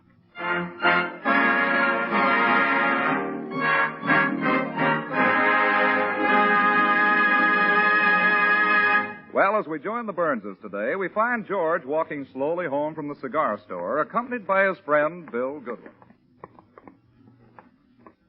I guess I should explain why I'm walking so slowly, Bill. Oh, you don't have to explain, George. I see the leaves rustling. Well, what's that got to do with me walking slowly? Well, there's a little breeze and you're bucking it. No. That's not it. I'm in no hurry to get home because I know what's cooking. Say, there are 2 more shopping days until Easter, and Gracie's going to ask me for money to get a new outfit. Oh, well, then I'd better not come in with you, George. I hate to see a grown man cry. No, it's not the money. I don't care about that. It's the way she tries to get it. Every year she goes through the same routine. She flatters me. Now watch. The minute I walk into the door, she'll say, "My, you're handsome today." Then she'll say, "What sex appeal?" You're kidding. Then she'll say, "What a big, broad chest. What a slim, narrow waist." Oh, no. Oh, yeah. And then she'll say, "What strong, straight legs." After that, she asks me for the money. George, you're making this up. No, I'm not. Well, here we are. I'll show you. Oh, hello, boys. Hi, Gracie. Good morning, dear. My, you're handsome today. See, Bill? What sex appeal? I told you. What a big, broad chest. Sure. What strong, straight legs. You left out the waist. Oh, yeah. What a slim, narrow waist. Now back to the legs. What strong, straight legs. Well, that's the end of the routine. That does Yes. You're quite a man, Bill.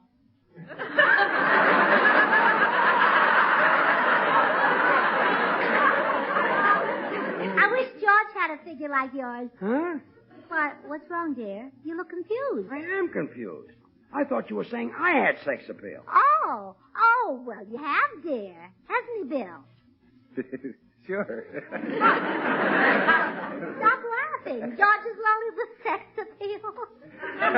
Yeah, he's a dream. Oh, well, he is. Look at him. I'm looking. Okay, break it up. Spread out. Anyway, Gracie, I'm glad you didn't try to flatter me this year into getting an Easter outfit. Easter outfit? Sure. Sunday is Easter. My goodness, I'd forgotten it completely. George, I'll need $100 right away. Nothing doing. No money, huh? No money. Oh. My, you're handsome today. We're back again. What sex appeal? I missed the boat, It huh? sailed without you.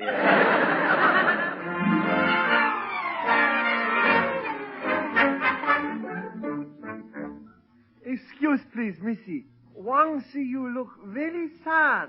You angry with Wang? Oh, no. You're a fine cooking houseboy, Wong. I'm angry with myself because I've been selfish. So? Yes. Every year I buy myself a nice new outfit so I'll attract attention in the Easter parade. But what does Mr. Burns get to wear in the Easter parade? Nothing. Then he attract more attention than you. Oh, no. I mean, he has to wear an old worn-out suit, and it isn't fair. Well, by golly, this year I'm going to get him a new suit, and I'll wear something old. I'll just wear that old dress I bought yesterday. Missy make a big sacrifice. Well, Mr. Burns is worth it. The way he works and slaves. Why, every week he has to stand in front of a microphone for a half hour holding that heavy script. Mr. Burns walk like a dog. Yeah, you bet. And he's so kind and unselfish. In the morning when our bedroom is icy cold, does he let me lie there and freeze? No. He lets me go down and fire that nice warm furnace. Mr. Burns very kind and generous, too. Never locks up cigars. Oh, do you take a cigar? Sure. Wang sneak down the basement and smoke them. Oh, well, you don't have to hide. George doesn't mind if you like his cigars. Oh, Wang don't like his cigars. Smoke them in basement to kill rats and mice. Oh, I'll answer the door, Wang. Oh, hello, Mr. Judson. Howdy, little lady. What's new? Well, Sunday is Easter, and I'm going to surprise George and buy him a new suit. Will you join him in the Easter parade? Well, now, I can't decide whether to spend Easter here in Hollywood or go home to Texas. Oh, spend it in the sunshine where the flowers are in bloom, and where you can parade with the world's handsomest men and the most beautiful women. You sold me. I'll go home to Texas. But I was described in California. Why, it's beautiful here. On a clear day in Los Angeles, you can see Catalina. Well, now, that's something I sure would like to see. Catalina? No, a clear day in Los Angeles.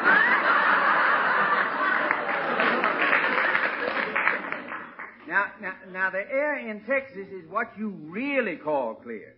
I can stand on my back porch and look 700 miles, clean to my back fence. Well, we have some wonderful things, too, Mr. Judson. Now, for example, we have one of the finest police departments in the country. Do tell. All right, I will. One night, some burglars broke into our house, and the dog barked and woke us. Well, it wasn't 2 minutes until the police arrived and gave us a summons for having a barking dog. A summons for having a barking dog?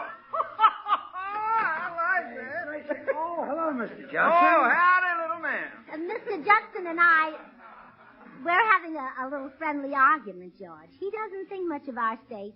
Well, he just hasn't seen the wonders of California. The orange groves, the wineries, the old mission. Oh, yes, and he should have been at Capistrano the other day when the swallows returned. Yeah, now there's a romantic thing, Mr. Judson. No one knows where those swallows go in the wintertime. Well, they don't go to Texas. How do you know? If they did, they'd never come back to California. Mr. Judson, maybe you're crazy about Texas because that's where you made all your money. All my money?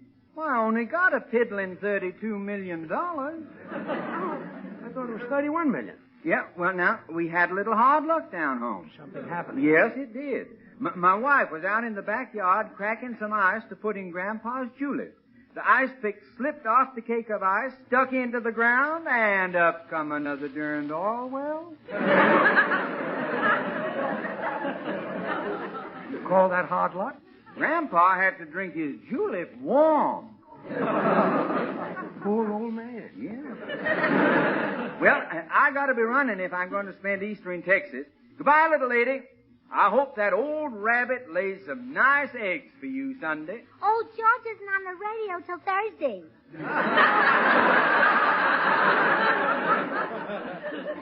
George isn't on the radio till Thursday. I like your sense of humor, ma'am. I'll be seeing you.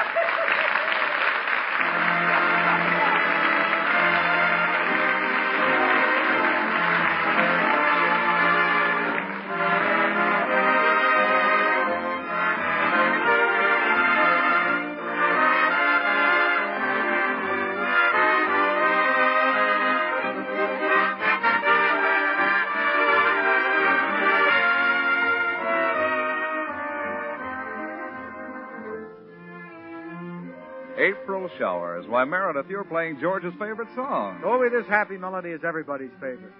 April showers are nice to sing about, but let's hope they don't come a few days early and spoil our Easter parade. Yes, indeed. For all America is looking forward to a pleasant stroll this Sunday, gaily decked out in cheerful spring finery.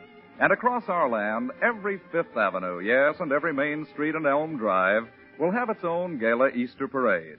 For the tradition of bright new Easter bonnets, along with egg-rolling contests and little gifts for the children, are all a happy and friendly part of each year's Easter Sunday American scene.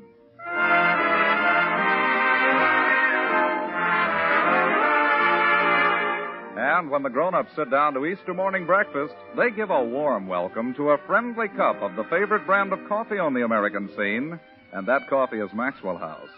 Americans love coffee, good coffee, which stresses this fact about Maxwell House. Today, more Americans buy and enjoy Maxwell House coffee than any other brand at any price. What explains our country's overwhelming preference for one particular brand, for Maxwell House? Well, it's flavor. That famous good to the last drop Maxwell House flavor you can attribute to the expert blending of these premium coffees. Manizales for mellowness.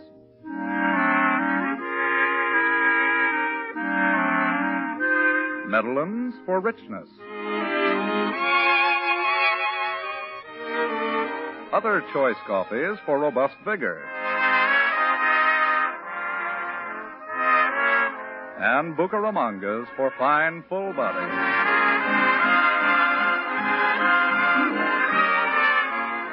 All skillfully combined in the truly great Maxwell House blend. Radiant roasted to flavor perfection. And brought to you roaster fresh 2 ways.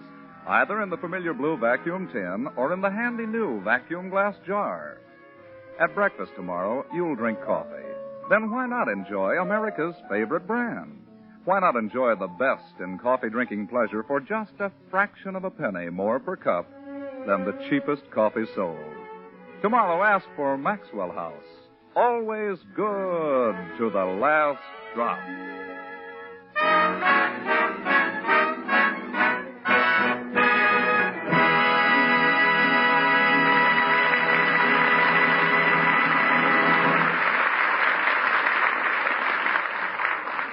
Well, the miracle on 34th Street is about to be topped by an even greater miracle on Camden Drive. Gracie is not going to buy herself a new Easter outfit. Instead, she's driving downtown right now to buy George a new suit and surprise him. In the car with her is her neighbor, Dr. Miller. Oh, will you help me pick out George's suit, Doctor? Oh, I'm sorry, Gracie. I'll have to jump out at the hospital. I'm psychoanalyzing a patient there in 5 minutes. Oh, anything serious? Oh, no, it's just a fixation. Every time this fellow gets frightened, he starts to hiccup. Oh? So ridiculous. There's no... Gracie, that light ahead of us has turned red. I see it. See, I never take any chances. I always honk when I go through a red light. But, Gracie, that policeman whistled at you. Oh, fresh. I'm going to report him. He does that every time I pass that corner. As I was saying, there's no reason for fright to produce hiccups. If a man has control of... Mm-hmm. Gracie, you're driving on the wrong side of the street. Well, this is the shady side. If I drove with the sun in my eyes, we might have an accident. But, Gracie... By the way, Doctor, how do I get to the hospital? Just keep driving, I think. Oh, there's the tailor shop. I can walk to the hospital from here. Oh, look. There's a parking place. But, Gracie, I don't think it's large enough for this car. Oh, don't be silly. Watch this. See, I made it fine. Oh, all that fender reminds me. I must get George's trousers with plenty of pleats. Well, see you later, Doctor. Goodbye, Gracie. Thanks for the lift.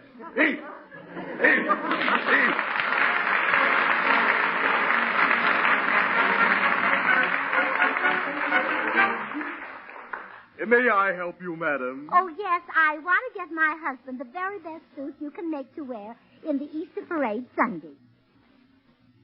I'm willing to go as high as $20. Well, the cheapest suit I make is $100. $100 just for a man's suit? Why, that's almost as much as I pay for a hat.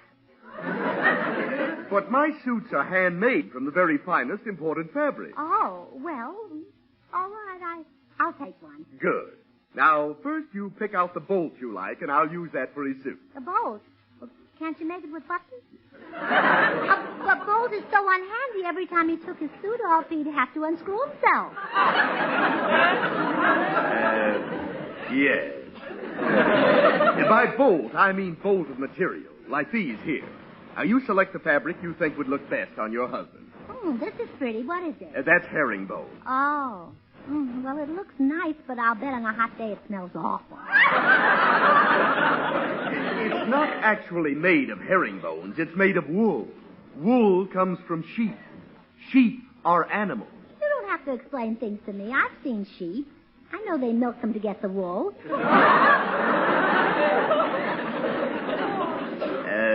Yes. Madam, perhaps you'd better send your husband in and let him pick out the material. Oh, no, I can't. This suit is going to be a surprise for him. Well, then how can I get his measurements? Oh, yeah, that is a problem. I know. You come home with me, but don't let him see you. Then I'll take your tape measure and go in and ask him to dance. And while we're dancing, I'll take the measurements and call them out to you. Well, it's a little unorthodox, but business is slow. I'll do it. Oh, good. Now, just one thing. When I give you his height, subtract 2 inches. He's taller when he dances. Why? He stands on my feet.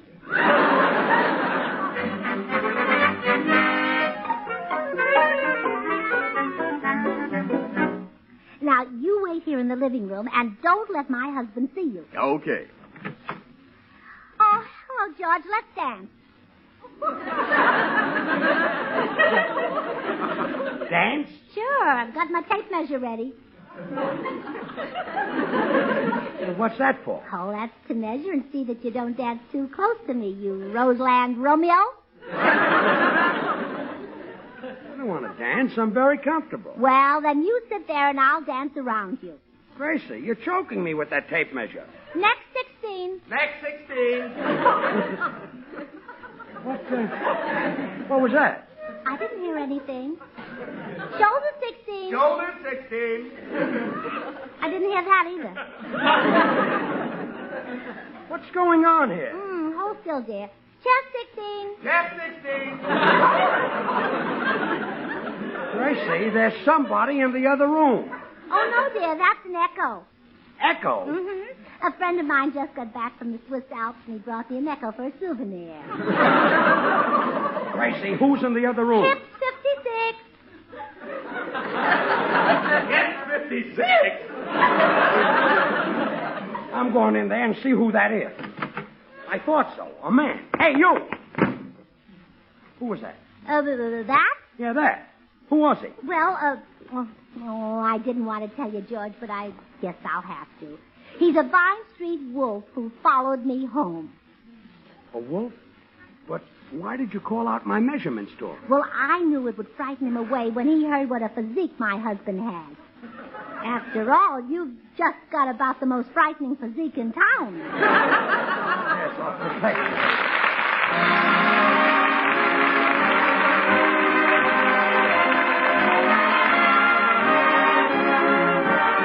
Here's Meredith Wilson and the orchestra.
Yeah, now look, lady, I've got to get back to my tailor shop. I can't stay around here playing hide-and-go-seek with your husband. But if he finds out you're a tailor, it'll spoil the surprise of his Easter suit.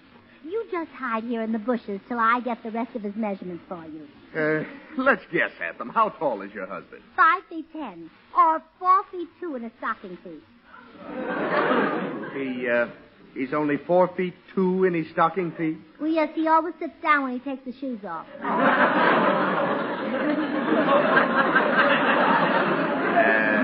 Yes. Well, that's close enough for the measurements. When can I get the $100 to pay for the suit? Well, I'll have to... Oh, shh. Here comes a friend of ours, Bill Goodwin. Hide quick. I'll see you later.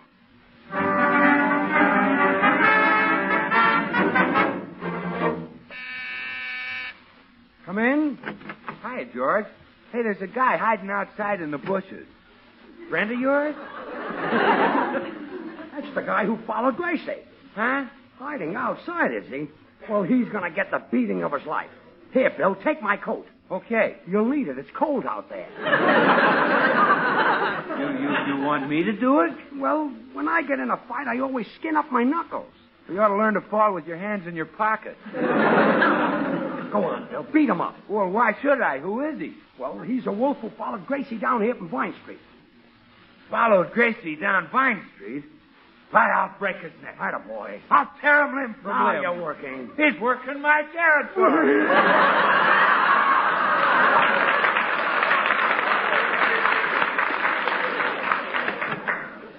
Oh, hello, Bill. Hi, Gracie. Bill's going to beat up on that wolf who followed you home. Oh, no, Bill, you mustn't. Why not? Why not? Yeah. Well, he's very big and tough. Well, I can take him, Gracie. Sure. Bill wrestles 3 nights a week. Yeah, but this is a man.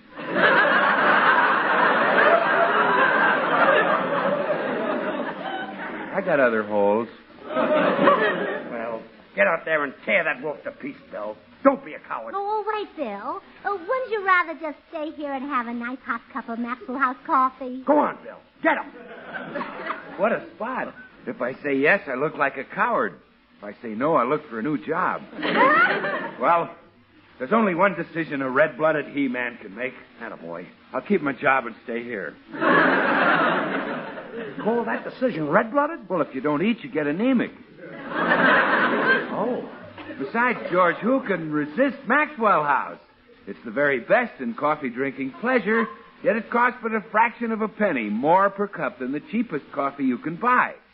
Make 3 cups, Gracie. 1 for you, 1 for George, and 1 for me. Bill, the wolf outside, remember? Well, okay, make it 4 cups, Gracie. No one should be without Maxwell House. You know, with more than 1,000 brands to choose from, more people buy and enjoy Maxwell House than any other brand of coffee in the world. I'll go right out and make the coffee. Bill, you're not going to give that guy Maxwell House coffee. By golly, you're right, George. I'm going to open that door and tell him a few things. Right. Hey, you! Yeah, what do you want? You take cream and sugar in your coffee? Well, of course, Maxwell House is delicious with or without. And it comes to you roaster fresh 2 ways now. In the familiar blue vacuum tin or in the handy new vacuum glass jar. Hey, look, what goes on here? Do I make the Easter suit or not? Easter suit? Who are you? I'm a tailor. A tailor? Sure. Your wife ordered an Easter suit, and I'm waiting for my $100. And after I told her no Easter outfit. I'll bet she's scheming right now to take me for the money. Well, the deal's off, mister. Now scram. Hey, well, what are you so excited about, George? Nobody's going to take me for 100. Well, of course they're not. You don't look a day over 90. Go.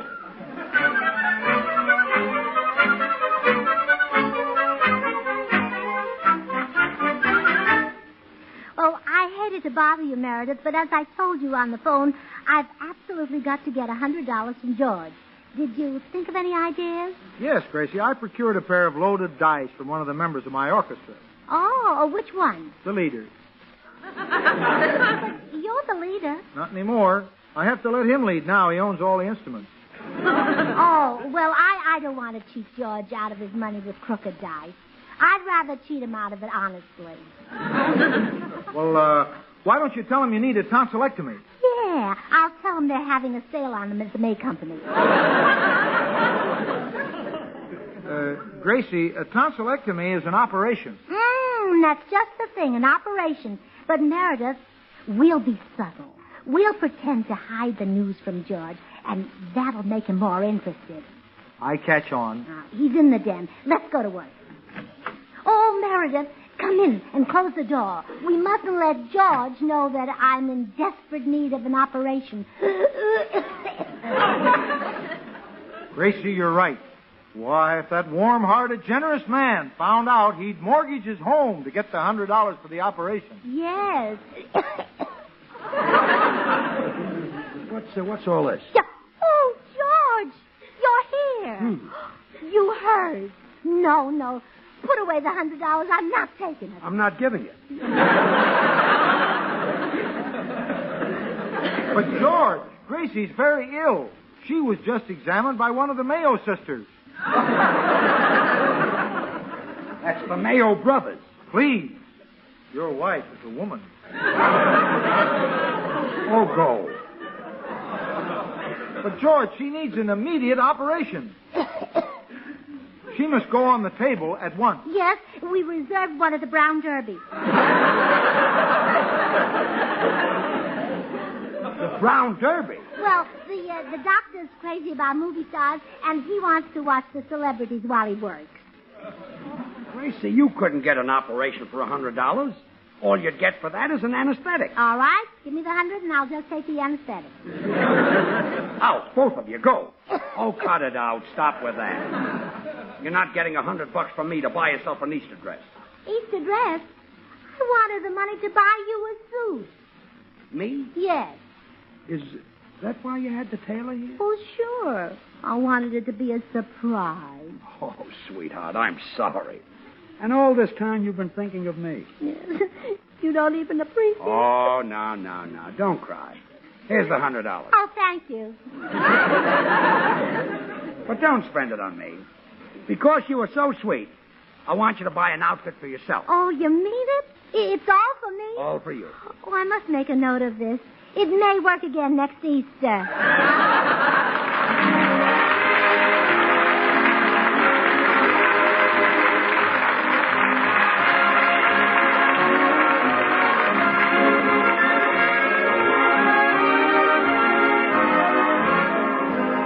George and Gracie will return in just a moment. Join us again next Thursday when we'll all be back. George Burns, Gracie Allen, Bill Goodwin, Meredith Wilson, and the Maxwell House Orchestra, and yours truly, Toby Reed. And now, here are our stars. Well, thanks for letting me buy the new dress, George.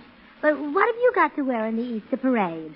Well, there's the suit I graduated from high school in, the suit I wore in vaudeville, the suit I got married in. Well, if it's good enough for high school, vaudeville, and marriage, it's good enough for the Easter parade. Take it off and have it cleaned.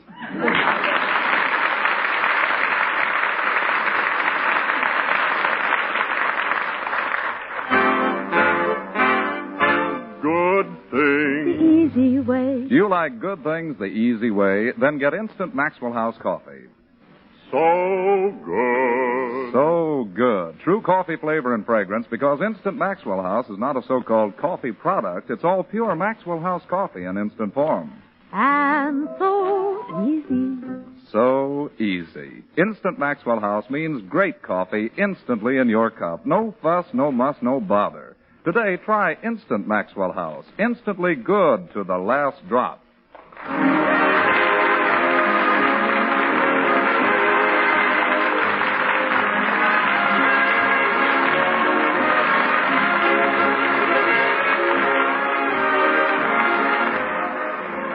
Until next Thursday, good night and good luck from the makers of Maxwell House Coffee. The George Burns and Gracie Allen Show is written by Keith Fowler and Paul Henning. And now, stay tuned in for Noah Webster Says, which follows immediately over most of these stations.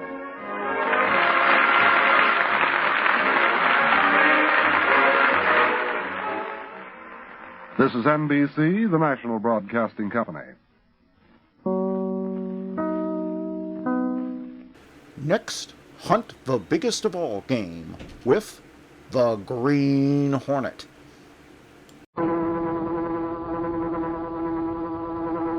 He hunts the biggest of all game, public enemies that even the G-men cannot reach, the Green Hornet.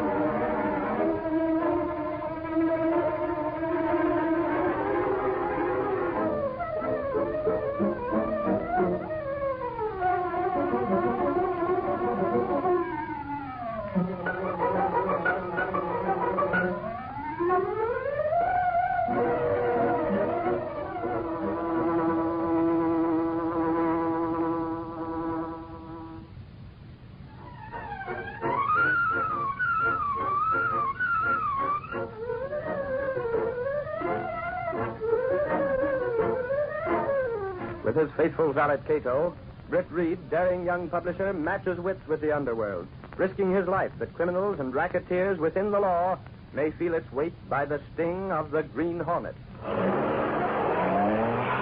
Ride with Britt Reed as he races toward another thrilling adventure. The Green Hornet strikes again.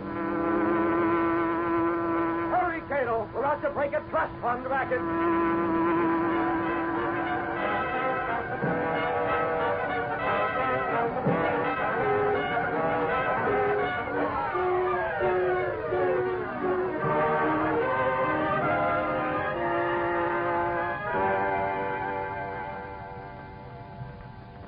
Well, young man, where is he? Sulphur and snakes, I must be seeing things. Don't stand there muttering to yourself. Where is he? But Haven't you ever seen that lady before?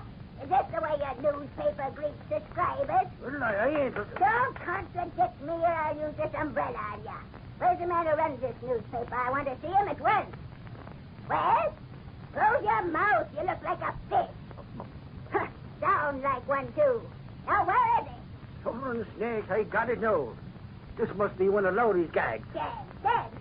What are you jabbering about? You can't fool me with them old clothes you're wearing and them high-button shoes.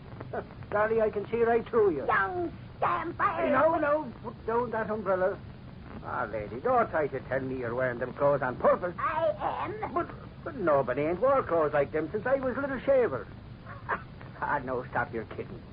Did Ed Lowry put you up to this gag to kid me? You're not making sense. I started wearing these clothes 40 years ago, and I see no reason to change. But they ain't wearing them. Fashion, style, a lot of nonsensical fitter-fatter. Young women these days look like idiots. Most of them are idiots. Golly, I've seen some awful pretty dames lately. No, don't waste my time. This newspaper has a publisher, I presume. Sure, but you got... Bring him here. Oh, golly, why ain't Casey around? Look, lady, the publisher's The secretary ain't got... name is Marbury. Joseph, have some respect for your elders. Suffering snakes, lady. What? I mean, Mrs. Marbury. That's better. Casey, Reed's secretary, she ain't in. You can't ask the publisher of a big newspaper like the Sentinel to come out here just because Will you want... you stop rattling, Inspect him? All right, but I want to... Hey, Reed. Golly, I'm glad you showed up. And who are you, young man? My name is Reed. Britt Reed, madam. She wants to see... Silence! Britt Reed, You are the publisher of the Daily Sentinel? I am. Ridiculous. You're much too young for... but no matter. I've been reading the Sentinel for years. There are some aspects of the paper I don't approve of, but on the whole, it's not a bad newspaper. Thank you. As newspapers go, that is. Young man, I want your newspaper to do something about it. There have been several attempts to murder me. The Sentinel helps its subscribers. Oh, what did you say? Murder! Holy crow, the dame's bats. I'm getting out of here. Oxford, wait. You got to excuse me, Reed. I got to see a man about a madhouse. Good riddance. Now, what do you propose doing about it? Yes, the murder attempt. Well, would you mind explaining just a bit more, Mrs. Marbury! Now, don't look at me as if I was crazy. Well, it is rather unexpected. Mr. Reed, your newspaper has been running some news items concerning a firm of lawyers. You mean Mitchell, Palmer, and Grafton? Yes, you question their ethics. Well, we have been going after them rather strongly. The way they've handled certain trust funds and other matters may be ethical, but it doesn't seem completely honest. Why didn't you say so instead of beating around the bush? Because proof is lacking, Mrs. Marbury. The Sentinel's been trying to get something definite on them for a long time. Definite? Why, they're nothing better than common... what is that word? Racketeers? Oh, yes, racketeers. A modern word, but it serves very well. Racketeers, Mr. Reed. They're trying to murder me rather than face jail. Now, Mrs. Marbury, murder is a strong word. I don't think even Mitchell, Palmer, and Grafton would do Oh, it. not Grafton. Grafton's the only one of the three who's honest. He may be a fool and doubtless is, but he's honest. It's the other two. They're the ones. But why should they try murder? Because they've been handling my money. All of it's in their hands since my husband died. I had implicit faith in them until recently. I see. And now you've asked them for an accounting? That's it, an accounting. Mr. Reed, as certain I'm standing here that they've used my money for their own purposes. Matter of fact, it was your stories in the Sentinel which first made me suspect them. Then they acted so strangely when I asked for an accounting. But after all, Mrs. Marbury, murder is a... Mr. Reed, I may be an eccentric, crotchety old woman, but there's nothing wrong with my brain. I tell you, murder. Several times I've noticed my sleeping powders were tampered with. I've had close calls from what appeared to be accidents. And all since I told them I want an accounting of my money. I think you need the police to... Police? Ah, nincompoop. Nevertheless, I insist on it. Mrs. Marbury, what are you doing here? Go away, Grafton. This ridiculous business has to stop. Just a moment. I'm here and I'm staying. You're a fool. Get out, I say. You don't know what... Hold on, Grafton. Get him out. Mrs. Marbury, if you don't mind, this is my office. But You may run things as you like somewhere else, but not here. You ordering me? I am. Well, I... You got gumption, young man. Go right ahead. Mr. Reed, Mrs. Marbury is suffering under delusion. I know all about that, Grafton. But it's absurd. She trusts you. I don't trust him. I said he's not a crook like the others. But he's a fool, and I don't trust fools. Mrs. Marbury. All right. That's better. Now, Grafton, do you believe your associates are entirely honest? Of course I do. Well, the Sentinel disagrees. We think they're making a racket out of their legal affairs, and so does Mrs. Marbury. But that's it. Tell me, is all of her estate intact? It must be. Must be. Well, don't you know? Well, not of my own knowledge. You see, Michael and Palmer keep the accounts to themselves, but I'm sure... How can you be sure? Well, it's inconceivable. When you get back to your office, you might dig a little deeper into this. But I don't see and what... as for you, Mrs. Marbury, you need police protection.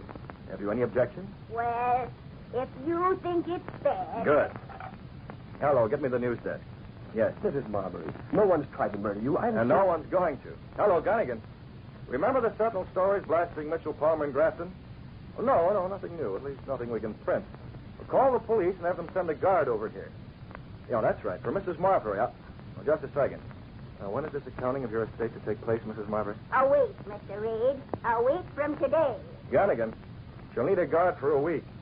That's right. And send Lowry in here. He has an assignment. Lowry? The Sentinel's ace reporter, Grafton. Why are you sending for him? He's going with you. With me? To the office? The Sentinel believes your partners are racketeers. We've been trying to prove it. Ed Lowry is going with you, and this time he'll have definite questions to ask.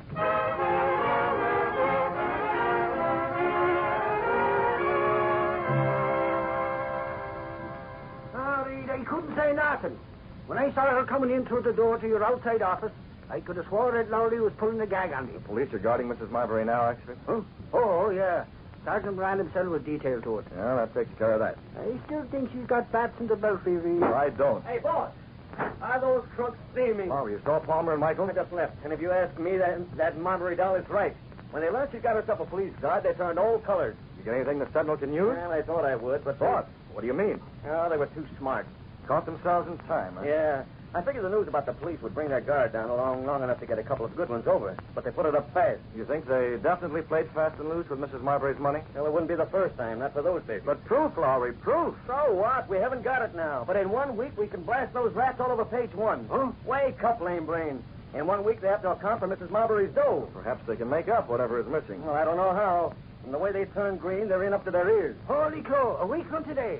Reed, I can see the headlines. Crooks head for the clink. Yes, actually. If they don't figure out some other way to cover up first.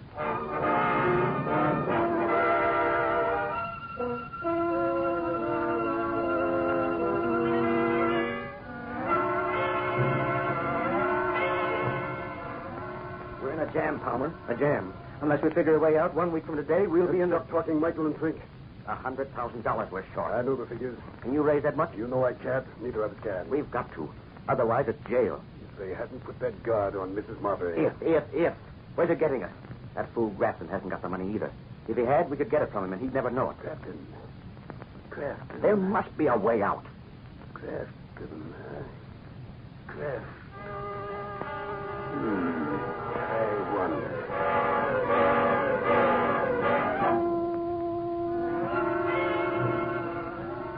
Michael, I was just wondering. Got something? I'm not sure. If Grafton... Grafton hasn't got it. No, he hasn't, but he's one of our partners, Michael. We have partnership insurance, you know.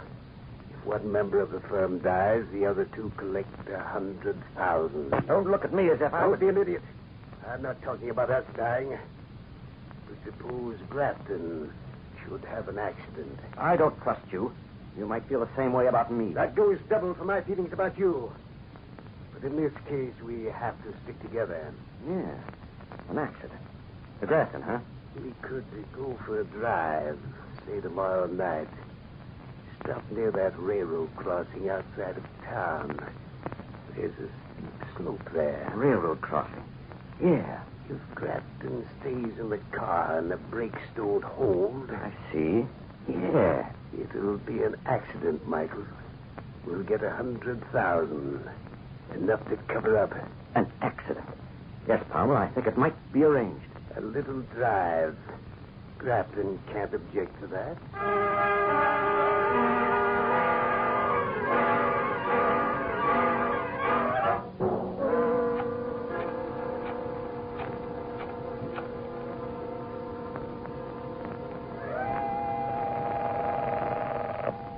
Hello?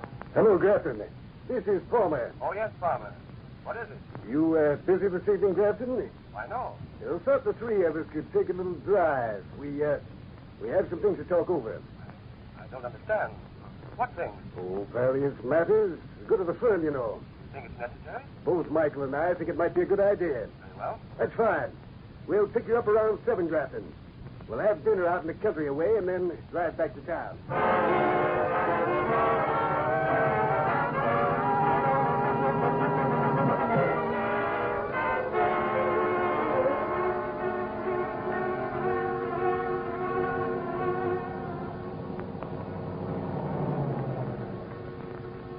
I'm thirsty after that big dinner. Here's a roadside stand. How about a drink? Suits me. How about you, Grafton? Huh? We're stopping here. Want a drink? Oh, thanks.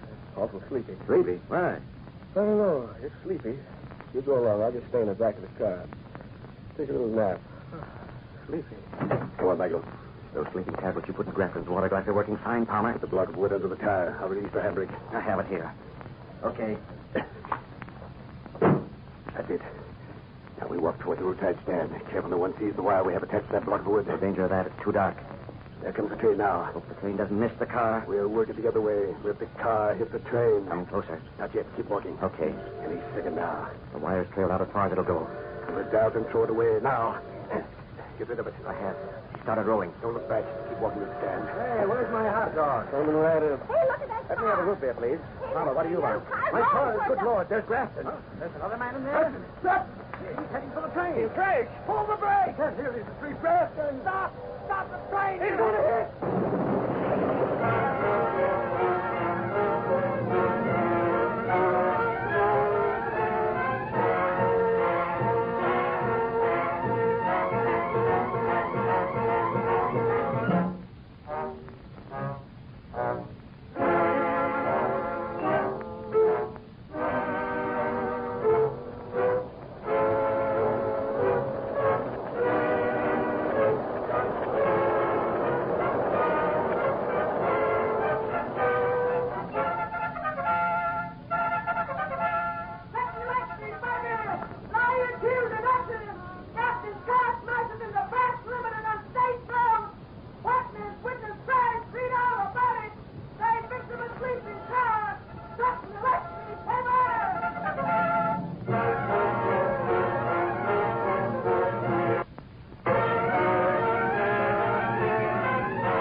Yeah, that's what I'm telling you. Dunnigan ain't here, but you can tell me. Well, golly, sure I know he's the news editor, but... Oh, is that so? Well, let me tell you something. Maybe I ain't no editor yet, but Summer Snakes, I'm a real reporter now, and you can... Okay, that's what I wanted to know. Goodbye. Yeah, and the same to you. The nerve of that palooka calling me a... Hello, expert. What's eating you? Oh, hey, Reed, I was just looking for you. Well, I'm not in the telephone, expert. You just burned up with that courtroom guy. He didn't want to tell me now. But you got it? Yep. Well, I'm on the way home. Let's have it. The accountant come off all okay, Reed. And Crooks, Palmer, and Michael accounted for every penny of Mrs. Marbury's dough. And you can't call them crooks. Golly, I figured this time they'd end up behind bars. Where do you figure they got the money, Reed? Perhaps they had it all the time. You know what the rumors are? Expert, you're always getting rumors. I've been hearing them two guys murdered Grafton. Murdered?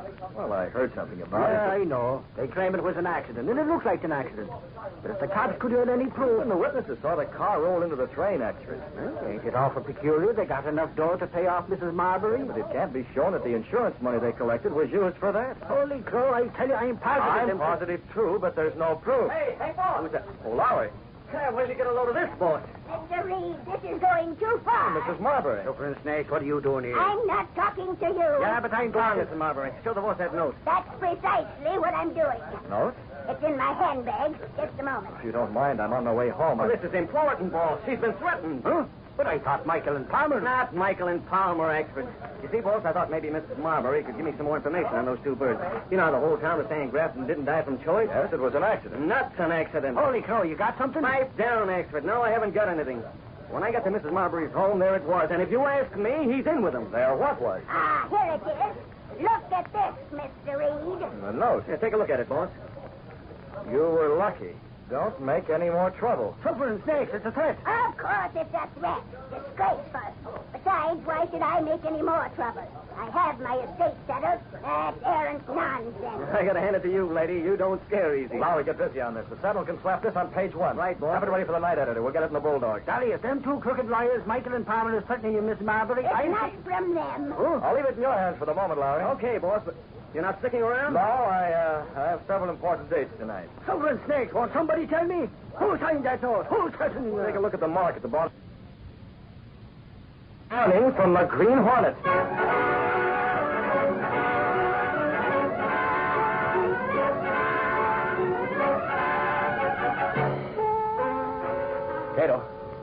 Cato. Yes, Mr. Red. Everything all set? The gas weapon, the Green Hornet mask? Yes, sir. Plenty of gas in the Black Beauty? The car's ready, Mr. Red. Fine. Mrs. Marbury got the Hornet note, Cato. Right now, both Michael and Palmer are wondering about that. Wondering? Yes. Well, we must have called them up to see if they could throw any light on it. I don't understand, Mr. Red. Get this, Cato. It's plain as newsprint that those two crooks deliberately murdered their partner in order to get enough money to cover up what they stole from Mrs. Marbury's estate. But one thing lacking, and that's proof. We're careful to make it look like an accident. They're clever, crafty, and shifty, Cato. Very shifty.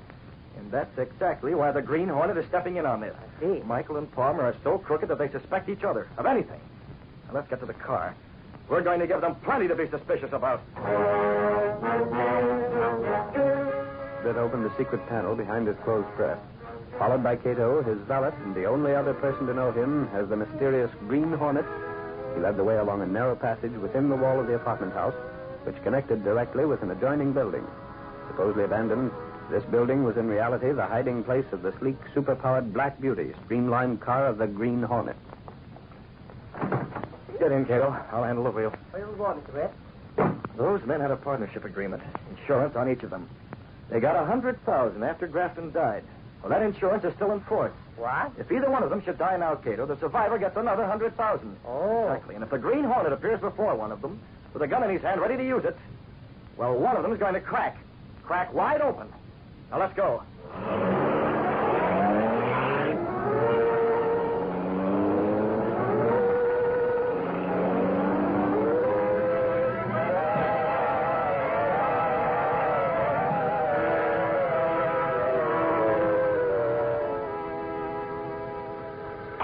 Hello? Michael, Oh, it's you, Palmer. I've been trying to get you for an hour. Where have you been? I got your message. I was out. What about What do you know about this Green Hornet? Hornet threat? Yes. A reporter from the Daily Sentinel called me. I heard about it, Michael. What have you got to do with it? Me? Now, hold on, Michael. Never mind hedging, Palmer. Did you put the Hornet up to this? Don't be a fool. That's no answer. He knows something. Where'd he get it? Michael, you're scared stiff. Yes, I'm scared. Plenty scared. Now answer me.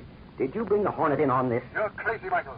I'll talk to you in the morning. Not in the morning, no. I said in the morning at the office. No sense flying off the handle. All right, in the morning. But understand, you put your cards on the table. Now, Michael, we're partners. Yeah, we're partners.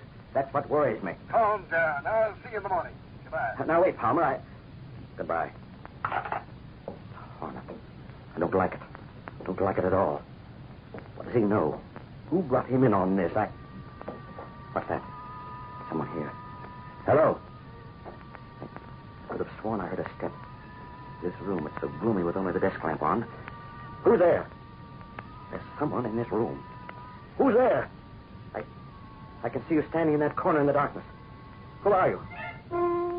You've got the jitters, Michael. There is someone. Who? You're masked. You were talking to Palmer. Masked and a gun. The Green Hornet. How does it feel to be worth $100,000? What are you going to do? Now that I look at you, I think Palmer may be right. Palmer? Yes, you haven't any more nerve than a jackrabbit. Put down that gun. Never mind the gun. You didn't use one on Grafton. Grafton? You know about Grafton? Suppose the same thing happens to you, Michael. No. Grafton had an accident, that's all. An accident, eh? There might be another victim, Michael. I don't understand.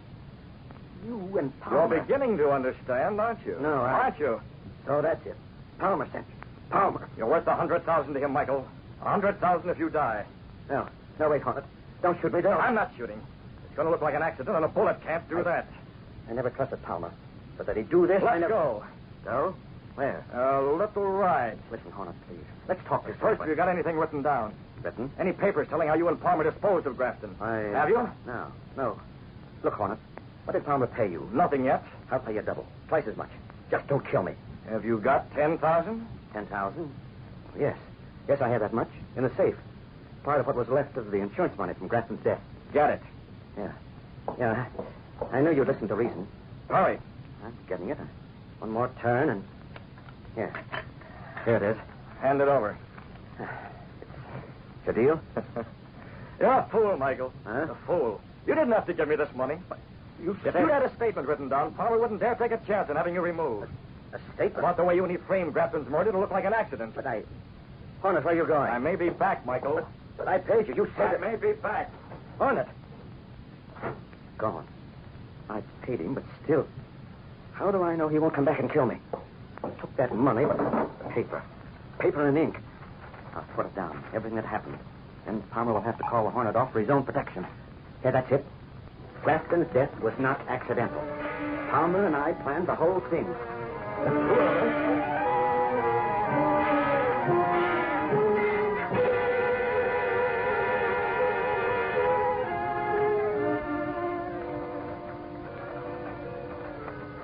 Death of my partner, Grafton. It was a deliberate... Go ahead, Palmer. Write. Listen, Hornet. Write it, all of it. You're almost finished now. Very well. Deliberate murder for his insurance.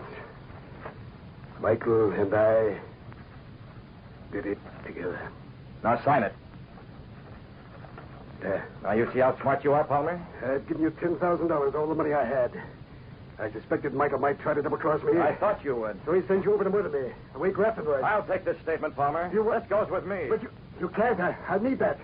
Michael wouldn't dare have me removed if he knows I've got a statement accusing him of helping me get rid of Grafton. That's why I'm taking it, Palmer. But I paid you. So did Michael. 10,000. What? Michael paid you too? I came right from his place to yours. Stop, don't. Put down that 10. You can't. Stop screaming, Palmer. Hold listen. Take it, you ass. No, I... Shot you. Shot me. Come in here. Yes, sir. He's unconscious, Cato. You phoned the police? Yes? Good. They're on their way over here. How long will Palmer be unconscious? Not long, Red. You diluted the gas, Cato? Yes, sir. Good.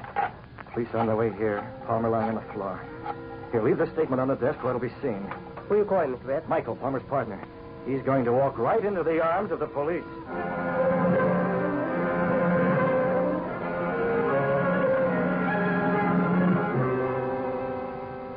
Here's the boomerang. Door's open. Hey, here's Palmer lying on the floor. He's been gassed. Gassed, huh? The Hornet. Charlie, will you look at this paper on the desk? Here, let me see that. Holy mackerel, Sarge. It's a full confession. Palmer and Michael murdered Grafton. What? Yes, signed and everything. Aye, as soon as that rat comes to, you can slap him behind bars. Boy, is this the story? There's someone coming, sir. Shut up. Get back here in the shadow. Hello. Where are you? Hornet. Where are you? You sent for me and Oh, Michael? Oh, there you are. You're not the Hornet. You're under arrest, Michael. Police, well, you can't arrest me. Your pal lying on the floor. Hornet. Palmer. I didn't shoot him. It was the Hornet. I didn't do it. You'd better talk. Palmer left a statement that you murdered Grafton. Grafton, what? He can't pin it on me. He was in it, too. Palmer did as much as I did. He can't do that. Why, Palmer's coming, too. He isn't dead. Keep your mouth shut. No, I won't say a word. Understand? Where am I? What happened? The Hornet tried to kill me, huh? Michael, you're here. Palmer, don't talk. Tried to have me bumped off, huh? Send the Hornet over here to rub me out like we did Grafton. Palmer. Well, he missed, see? And if he tries it again, you'll be finished. I left a statement telling how both of us engineered Grafton's death so we could... No need to look for the statement, Palmer. We have it already. But who's the devil? You fool. Why didn't you keep your mouth shut? I didn't notice the gas. I was still groggy. You spilled everything. Let me at him. No, you you don't, Sherlock. You're heading for the chair. Mother and I told about it. There's no plenty, Palmer. Now get going. You two can fight it out behind bars.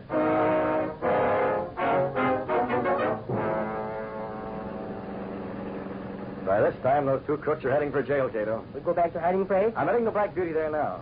We have $20,000, money that's going back where it belonged in the first place. The insurance company that paid for Grafton's death. I see. We'll put it in an envelope in the morning. They'll puzzle over it, perhaps, but I don't think they'll ever dream that money came from the Green Hornet.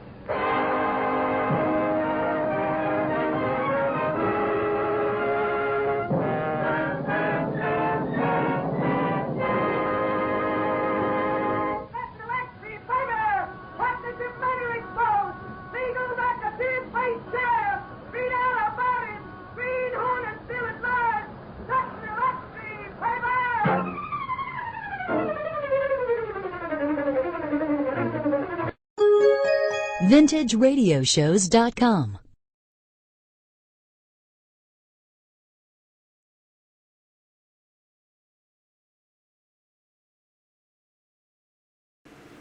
Hi-ho, Silver! Away to those thrilling days of yesteryear with The Lone Ranger.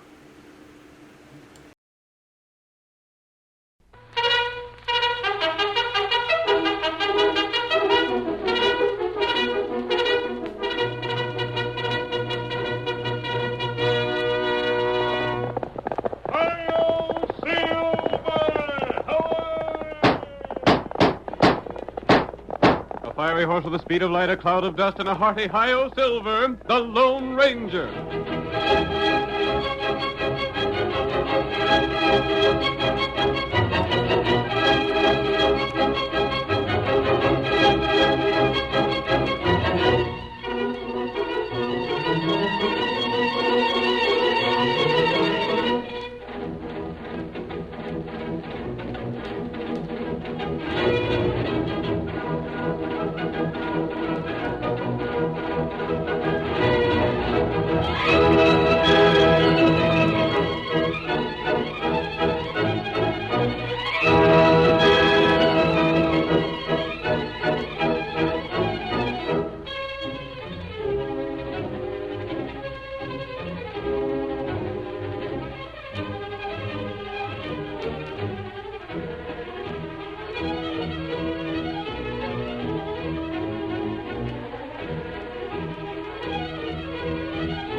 The mysterious phantom figure of the plains was the most famous character of the frontier days of the western United States. His heavy guns were loaded with bullets of silver. His great white horse was shod with shoes of the same metal. And in all his fights against crime and injustice, he was accompanied by his faithful Indian companion, Tonto. And now, as Silver thunders down the trail, adventure comes to life once more. The Lone Ranger rides again. Come on, Silver, old fellow! Tonto is waiting for us! Hi-yo, Silver! Away!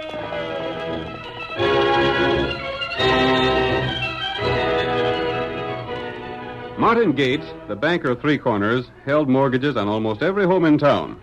A poor cattle year made it impossible for the people to meet their payments, and Gates foreclosed without mercy. The Lone Ranger and his faithful Indian companion Tonto, hoping that they could aid the poverty-stricken people, made their way toward the community. We joined them as they neared the town. If Martin Gates is all that he said to be, we'll try to teach him a lesson, Tonto. He can't possibly need all the land he's grabbing. Him got right to land. There are rights here that aren't argued in law courts. Oh. In spite of what is outlined in written contracts, Tonto, men must help each other. All those people who lost their homes to Martin Gates deserve some sort of help. Not right. They didn't know that with the war ending, the price of cattle would fall too low to pay for shipping them. They're given a little time, and they can get better prices for their stock and pay off their mortgages, instead of losing their homes to Martin Gates for 1/10 of their value. Maybe them not know about North Country. Cattle prices north of here are good. But if Gates takes possession of the stock and payment of the mortgages, those people can't ship their cattle north.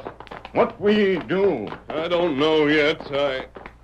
What matter? Tonto, look ahead. That horse in front of the sheriff's office. Sway-backed and gray. Tonto, that looks like the horse that belongs to our friends Bolivar Bates and Hacksaw Hastings. Isn't that right? Ho, there, Silver. That's Sherman, all right. Well, old boy, where are your partners? He knows this, Tonto. I wonder what trouble Bolivar and Hacksaw have gotten into now. Me not know. Them all time in trouble. If they'd only learn that they can't beat the law. They try one thing after the other, and they've never yet come out on top. Tonto, there's an open window at the side of the office. Take care of Silver. I'm going to see if I can learn what they're up to before we let them know we're here in Three Corners. Me, wait. Steady, Silver. Steady, white fella. All right, so you introduce yourselves. Bolivar Bates and Hacksaw Hastings. Oh, what about it? In the Confederate Army, what's left of it, huh? No, sirree, Sheriff. We ain't in it no more. We're wearing the uniforms because we ain't nothing else to wear, that's all. Well, what do you want here? Mean to say you ain't hearing about us, Sheriff? Hush up, Hackshaw. Don't call it to his attention how backward Three Corners is when it comes to hearing things. What do you want? Sheriff, old Jeb Stewart used to brag something awful about the two of us. Why, he's frequent said that if he had a dozen more like us, the Yanks wouldn't have had a chance in the war. Doesn't like you would scare 'em. Yes, sirree. It's the steely glint in our eyes. Now, get to the point. What are you doing here? We got enough trouble around town without a couple of tramps like you here. Well, I like that. Tramps, eh? Well, maybe you can match this roll of paper money. Where'd you get all that cash? From grateful towns that's appreciated a couple of worthwhile gents like us. Yeah, and paid us for helping them in problems such as you got here. What do you know about Three Corners? You got a critter here named Gates, ain't you? Well? He's took over almost everything in town, ain't he? Yeah. So none of the folks has any cash, and the town ain't got enough to even pay your salary. Get to the point. Sheriff, we aim to help Three Corners in the present deplorable situation. How? Now you got gambling here, ain't you? Did have. When the men had anything to gamble with. Just so. But the town never got nothing from it, did it? Nothing but free liquor for the law. That's me. Just so. Now we... Hacksaw, let me do the talking. Sheriff, we bought us a tent from the Army, and we got that same packed aboard our horse.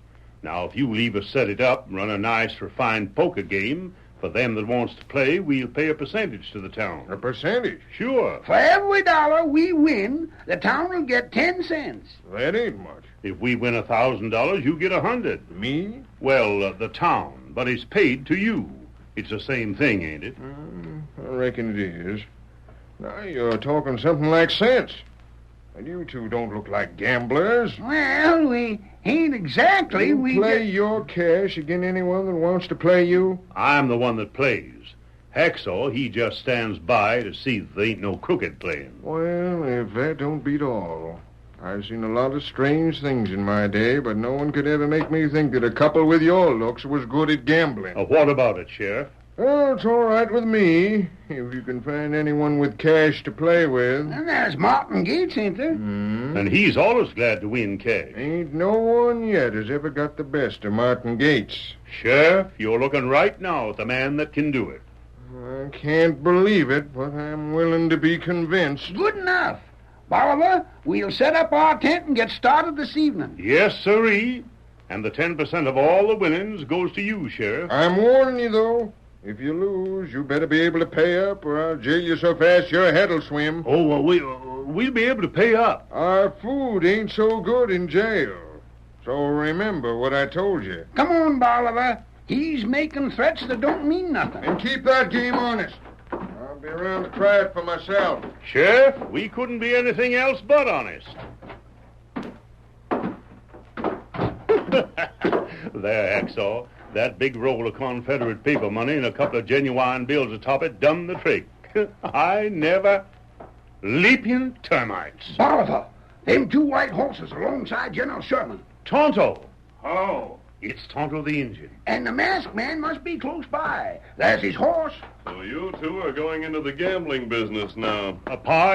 Stranger, mister, look here. We ain't busted no laws. No.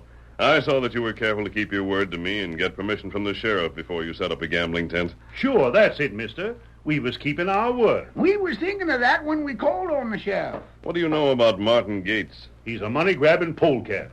He's swindled everybody around here. Hi there. What's the masked man doing? You! I got you covered, stranger. Get back in your office, Sheriff. I came here to talk to you. Well, you keep your distance. Keep back, I tell you. Let's go inside and talk. You two wait for me. How do you keep them there? Me keep them. I got you covered now, stranger. Put away that gun and sit down. What's Martin Gates trying to do? Control the whole country? No. Well, that is, I don't know. He's got legal papers, and they're the law. And so he's taken over most of the ranches around here. Well, what he ain't took yet, he will doggone soon. And if he let those people keep what they own for a time, they could join the Chisholm Drive and get a good price for their stock. Yeah, I know that. So does Gates. Do the ranchers know it? Sure, but what can they do about it? They signed their land away to Gates. Sheriff, just who are you for? Huh? Martin Gates or the people? Me? Now, see here. I don't know who you are, and you ain't no right to come in here masked like this. Ain't no right to talk to me like you are. But I'll answer your question, then I'll ask a few. Well? Martin Gates has darn near had to shoot me to make me serve notice on the folks when he's foreclosed his mortgages. I'm agin him. That helps. I'm agin his methods and his style, stranger. I'd do darn near anything to see him took down. Look at what I did do. What? Let 2 old galoots with a lot of Confederate cash that they tried to make me think was genuine federal folding money set up a gambling tent to take Gates's cash. Then you knew they didn't have much real cash to lose. Of course I knew it. I ain't blind. And you knew Gates couldn't win much from them. I'm only hoping they'll be able to take a plenty cash from that skinflint. Sheriff, I think we'll get along. Huh? We'll meet again. Now, here, you hold on. Stay in your office. But you and can't... put away that gun. You're not going to use it on me. Dad read it? How did you know? Mister, we ain't aiming to break no laws. We ain't figuring You on... needn't hold them any longer, Tonto. You say keep 'em here. Well, you kept us here right enough. Now leave us be. Let go my collar. Bolivar, are you and Hacksaw planning to play a straight game? Hacksaw, he won't be playing. He'll just stand by, and I'll handle the cards. Honestly? Huh? Oh, no, you know I wouldn't do otherwise. If you mean to play an honest game, go ahead. You ain't gonna stop us? Go on and play, and do what you can to win from Martin Gates. Yowie! Hacksaw, that's a good omen. Come on, let's get our tent set up pronto. We're going after Martin Gates. But listen to me first. You're going to do it my way.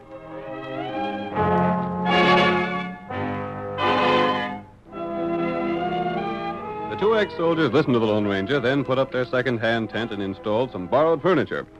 That evening, several men drifted in and played for small stakes with varying luck. Later, Martin Gates and Sheriff Lamson arrived and played for a full hour.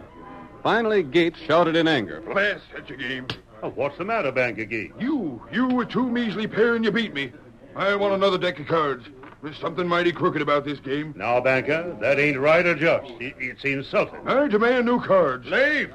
Bust out another deck of cards, and you better get to the cafe and buy up a few more decks. Looks like Banker Gates aims to call for new cards with every deal he loses. When I win, what do I win? Your deal, Banker Gates. With a full house last time, I won. I won a pot. And what did it amount to? Nothing at all. This time I try a bluff and raise. No one blame, well, that coyote hasn't much. But he don't bluff out. He sticks and wins. You want to deal the hand, Banker Gates? Something mighty odd about this whole thing. Banker Gates, I should resent that kind of talk. It ain't right to cast reflections on a man like me. Now leave it to the sheriff. He's playing a straight game, Banker. That's what I thought at first. One look at his face, and I figured the game would be honest. He don't look smart enough to be anything else. You done shuffling that new deck, Banker Gates? Cut him. Uh-huh. Not you. Get your hand off them cards. You cut, Sheriff. Anything to be obliging. There you are. Maybe you better not play agin my unconscious luck, Banker Gates. I'm said to be the luckiest man alive. Lucky to be alive, you mean? Maybe you can't afford to lose no more cash. What's that? Why, you skinny old gadfly, you, I'll show you. Let's see. Stop looking over my shoulder. Me? I didn't mean nothing. Go on, Hacksaw. Get outside where you belong. Oh, there ain't no use me staying outside no longer. There won't be no one else getting a chance to play tonight, even if I do get him interested, Bolivar. Sure there will. The banker won't stick much longer. I'll stick till I get back my losings. I'll get square if it takes me all night. Maybe I should quit while I'm ahead. No, you don't. Pick up them cards and play them. All right, then. Now, stakes are going up. I feel my luck's changing. I'm afeard you're right, Gates. I'll play these. Huh? I'm standing pat. How many cards do you want? Me? Oh, give me 3 cards. Drawn to a pair, eh? And me sitting here with a full house. All right. Here's your cards. I got a notion you're trying to bluff me again, Banker Gates. For how much? Oh, let's get this done with. I got openers. What's your bet? There'll be no piker. I won't be. I'll bet $20. 20? Why, you cheap skin, Flynn, after all you won from me, you bet $20? You can raise as far as you want, Banker Gates. As far as I want? Yep. I'll raise $500. Gosh. Careful, Banker Gates. He won't dare to see me. Mr. Gates, I still got a notion that you're bluffing. So I'll call you. Blast your skinny hide. You ain't no right to call me. You ain't no right to think I'm bluffing. Maybe you got the cards to beat a pair of queens. If you have, the pot's yours. I ain't a doggone thing. How'd you know I didn't have? Sheriff, this game's crooked. Stand aside. I'm going to get back my money or drill that cheating crook plumb through the heart. You're cheating. You're crooked. Gates, put down that gun. Banker Gates! The curtain falls on the first act of our Lone Ranger drama. Before the next exciting scenes, please permit us to pause for just a few moments.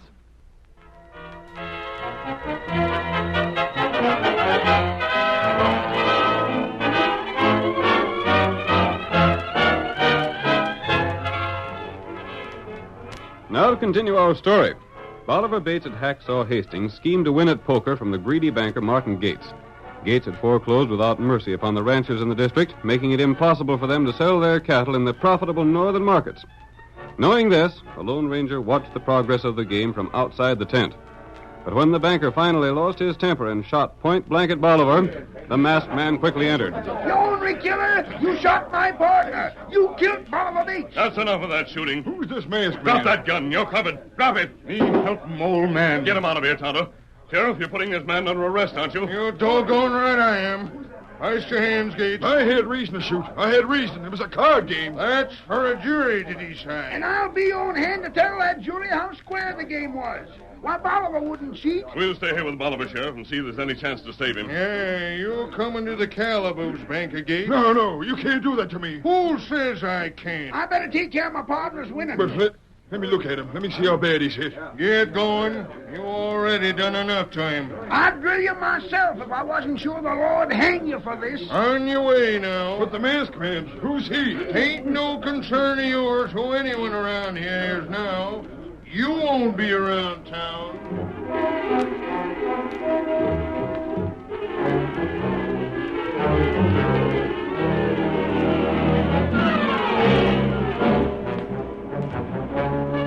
The sheriff promptly threw Gates into jail to await trial for the shooting of Bolivar Bates. There, the banker could learn nothing of what happened in town since his arrest. From the window of his cell, he saw the Lone Ranger passing by. He called to him. Hey there. You calling me? Yeah, come here, will you? What did you want? How bad hurt is Bolivar? Is he killed? You'll hear at the trial. Blasted, won't nobody tell me nothing? What has the sheriff said? Him? Huh. He won't say nothing. Neither will the deputy. They're all again me, every plain one of them. You can't blame them. What have you ever done to make people like you, Martin? Well, You've taken their homes, their ranches, their cattle. You've taken everything they've worked hard to earn. That's just business. Other bankers have made profits without taking advantage of their customers. Who are you to tell me what I should do? I'm just explaining why you won't stand much chance at your trial. Yeah. Have you heard much about what folks think? I've talked to a lot of people. What'd they say? They feel that you shouldn't be given any more chance than you gave them. Gosh. You see, Gates, 12 men will be chosen for the jury. The majority of those will be people whose land you've grabbed. I've got to do something. I'll hang for sure. I got to do something. Come on, Silver. I don't want to hang. I'll get out of this some way. Sheriff! Hey, Sheriff! Come here, Sheriff! I got to talk to you, Sheriff! The banker shook the door of his cell and shouted until the sheriff came to the barred door. Sheriff! Sheriff, come here! Sheriff! Sheriff! Quit making all that noise. But this is important. Well, what do you want? I ain't got much time. I'm going to get out on bail. There's a lot of things I have to do. Mm-hmm. You know darn well I can't let you out on bail. But Sheriff, you're in on a charge of murder. You can set the bail any figure you want to. I don't care what it is. I ain't trying to run away. And what are you so head up about? I got to get out. I got to see people. For what? I reckon folks have seen all they want of you. I want to talk to them. I don't know about that. Sheriff, I'll do anything you say if you'll just give me the chance. I don't want to be hung. If I take you out of here, the mob might lynch you. I'll take that chance. Look here, Sheriff. You can handcuff me and take a dozen guards along. Just let me get out. I've got to see some people. What for? Everyone in town's against me. You won't get no jury that'll give me a fair trial. I wonder whose fault that might be. It's mine. It's mine. I saved it. That's why I've got to get out. I've got to talk to people. You won't regret giving a man a chance to live. If I go on trial now with every man in town set dead against me, I'll swing for sure. I reckon a man's entitled to a fair trial. Sure he is, and an impartial jury. Well, I'll think it over, Gates. You gotta let me out. I reckon that could be arranged if you go out well guarded.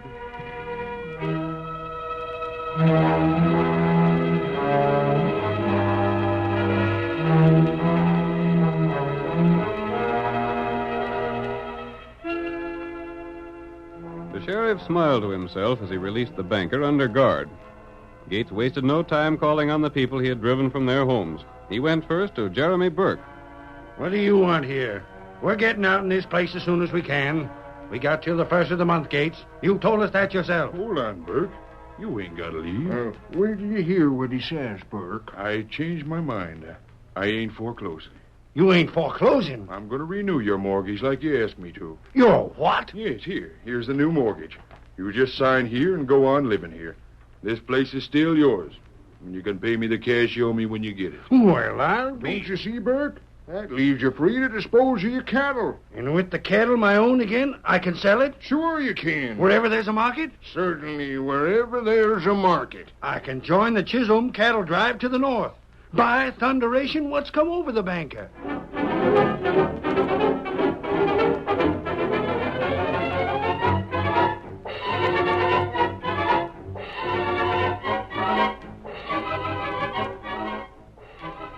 Martha, did you hear what Gates done with Jeremy Burke? What's that? He renewed his mortgage. Burke is going to keep his cattle. Who's that coming here? Well, I'll go see. Hey, Sid. I got to talk to you. Banker Gates. How'd you get out of jail? He's under guard, ma'am. Here's the mortgage. What do you mean? I mean, I'm going to renew your mortgage. I ain't foreclosing on you. But you already have. I didn't mean to. I don't want to take your home or your cattle. Here, just sign this. It's a new mortgage, and you can pay me when you get the cash. Well, Now, go on, man. Sign it. The bankers had a change of heart.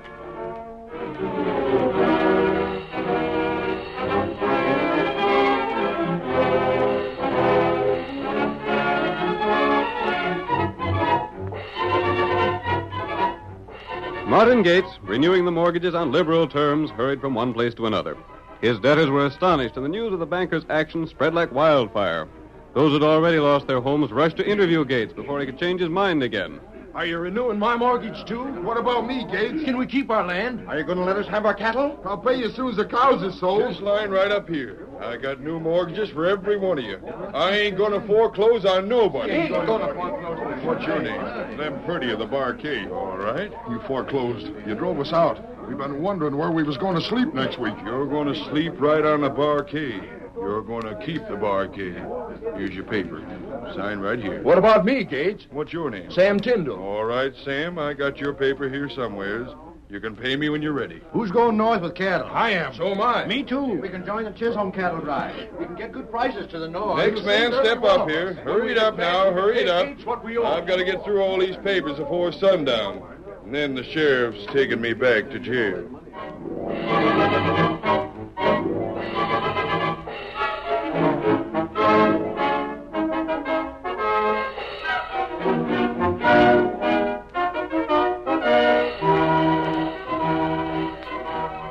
Never in the history of Three Corners was there so much activity and excitement.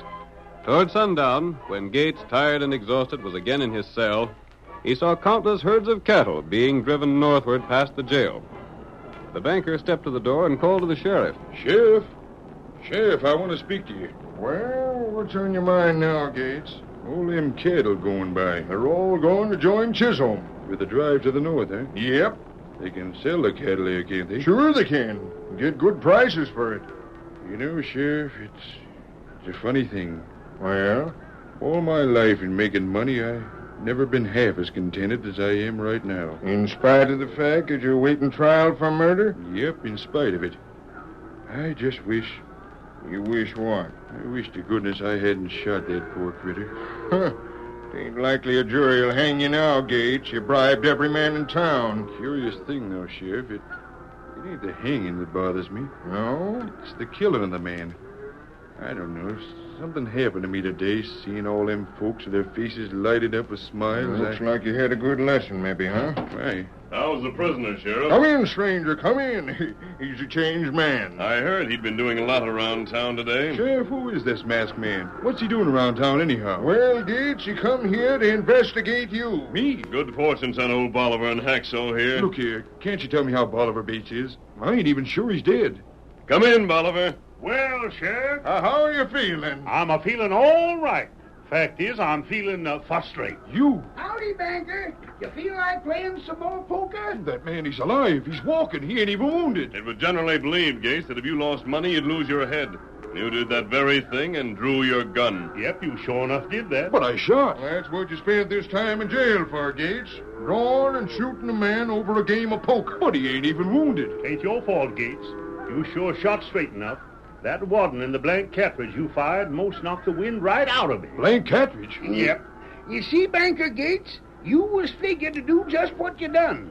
That's why your gun was slipped from your pocket and loaded with blanks while you was concentrating on the car. Who done it? Who done it? Who figured me out like that? The masked man there. That's why he let us play poker around here, after promising him we wouldn't do nothing crooked. I'll let you out now, Gates.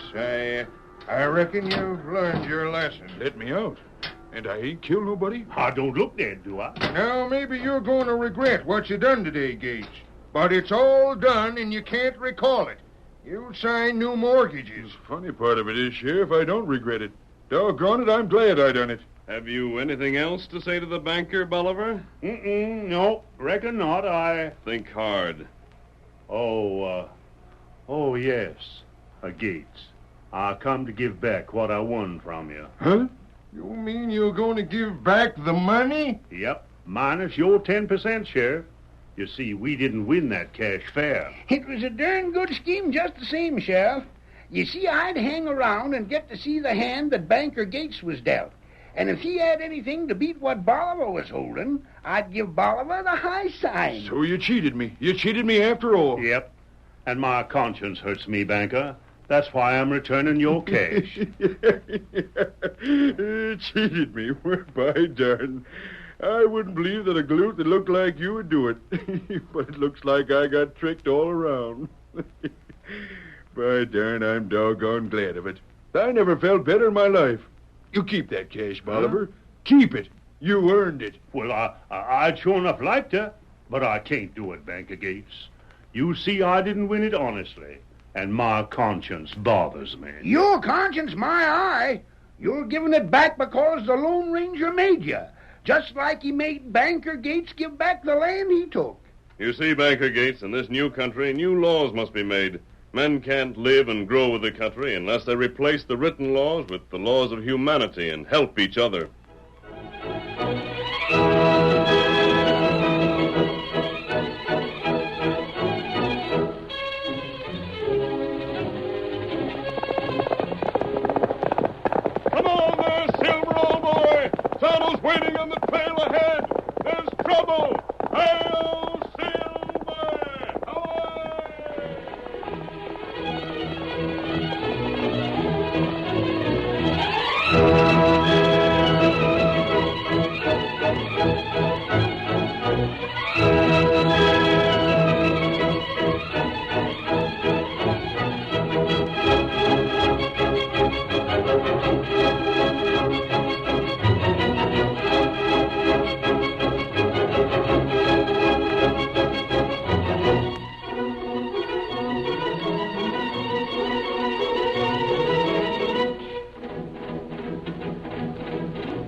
The story you have just heard is a copyrighted feature of the Lone Ranger Incorporated.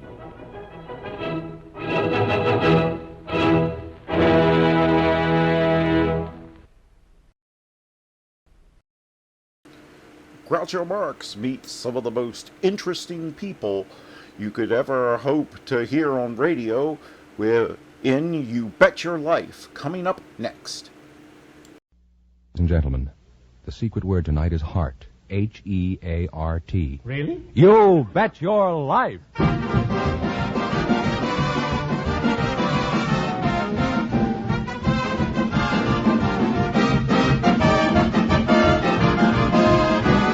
DeSoto Plymouth Dealers of America present Groucho Marx in You Bet Your Life, the comedy quiz series produced and transcribed from Hollywood. And here he is, the one, the only... Groucho! Well, spring is just around the corner. I wish I was. Hey, that's me, Groucho Marx.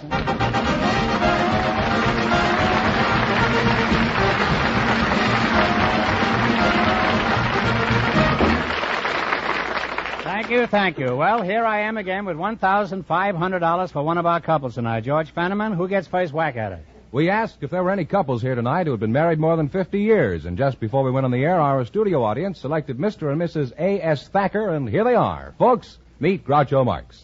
Welcome, kids, for the DeSoto Plymouth Dealers. And if you say the secret word at any time we're talking, you'll win $100 in cash. It's a common word, something you always have with you.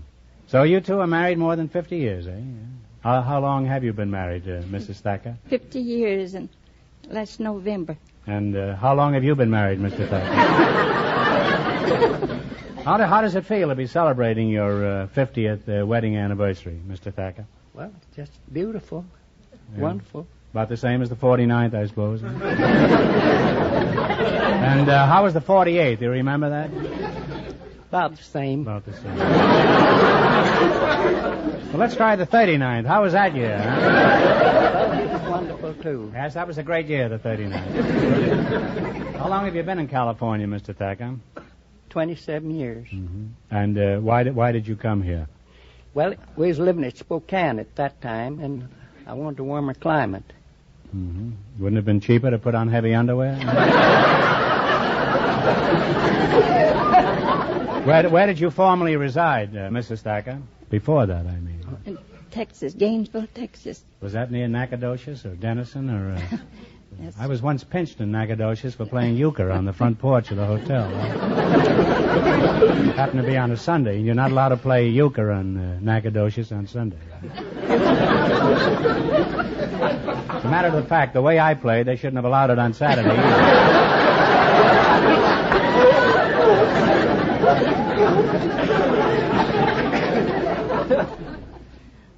May I ask how old you were when you got married, Mrs. Thacker? 20. 20, yeah? Yes. Mm-hmm. And how old were you when Mrs. Thacker took you out of circulation?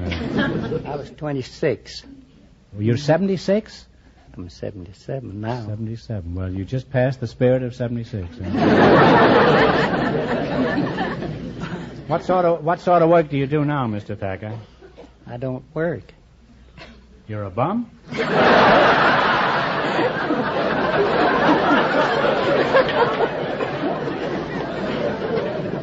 You look so prosperous, Mr. Thacker. You worked a mere 50 years and then quit. You ought to be ashamed of yourself. Don't you want to amount to something when you grow up? Do you have any children, Mitty? Yes, sir. I have 2 sons. You have 2 sons. That's in Arizona, isn't it?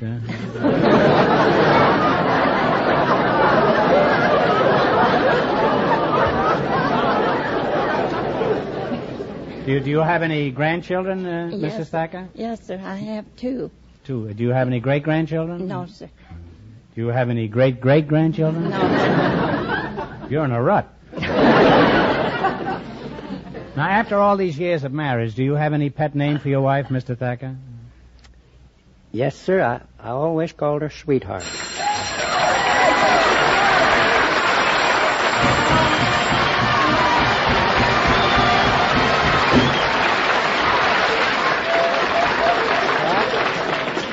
Well, you just said heart, and that was the secret word, so you just won $100 in cash. Compliments of the DeSoto Plymouth Dealers of America.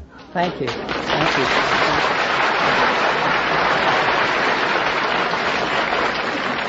And we are definitely using heart as the secret word tonight in honor of the 1950 heart campaign now going on all over America. And Mrs. Thacker, what do you call 23 Skidoo here? I call him Shorty. You call him Shorty? Is that for any financial reason? Do you remember who did the proposing when you were engaged, Mr. Thacker? Yes, sir, I did. Well, what did she say after you proposed? I don't have any idea. Maybe she said no. How do you know? This could all be a horrible mistake. Mrs. Thacker, do you remember exactly what you said when he proposed? No. You said no. Well, then I was right. It is a horrible mistake. Well, seriously, it's been inspiring having you two here with a 50-year marriage. You've set a fine example for the young couples of America. And I hope you'll invite me to your 75th anniversary. Now, in just 1 minute, you're going to work together for a chance to win a lot of money. You bet your life.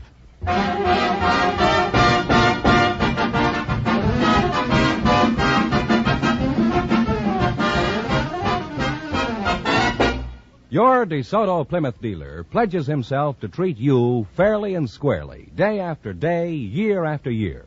In fact, that's the way the more than 3,000 DeSoto Plymouth dealers of America feel about all the customers they serve. That's their pledge, and they'll do their utmost to live up to it at all times. No matter why you drive into a DeSoto Plymouth dealer's, you'll find it the honest desire of all the folks there to serve you to the very best of their ability. They know that's the kind of attention that will make you a satisfied and steady customer in the years to come. That's why it pays to stop where you see the sign of an authorized DeSoto Plymouth dealer. And remember, all dealers who sell DeSoto also sell Plymouth.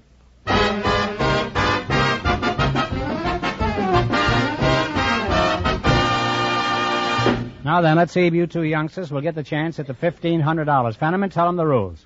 Each of our three couples has $20. They bet as much of that 20 as they want on each of 4 questions. The couple that earns the most money gets a chance at the DeSoto Plymouth $1,500 question at the end of the show. Our other 2 couples are in a waiting room off stage, so they don't know what's happening out here. Here we go. Let's see how high I can build you $20. You selected name the fruit as your category. Is that right? Yes, sir. Now, here's your first question. You have $20, and how much will you risk? 10. What type of fruit is a pippin? Apple. An apple is right. And they're on their way with $30. You're on your way, as Fenneman says. Remember, you're going for $1,500 tonight. How much of your $30 will you try? $10. $10. What is a bartlett?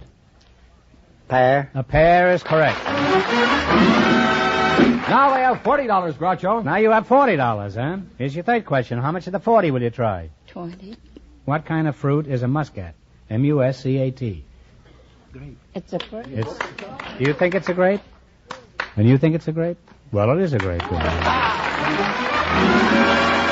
climbing now. They have $60, Groucho. Now you have $60. Here's your last chance to beat the other couples. How much of the 60 are you going to go for? How much you say, Mother? I said 30. Okay, 30 then. What is meant by a yellow cling? A yellow cling is a peach. Is the peach is right. And they wind up with a grand total of $90.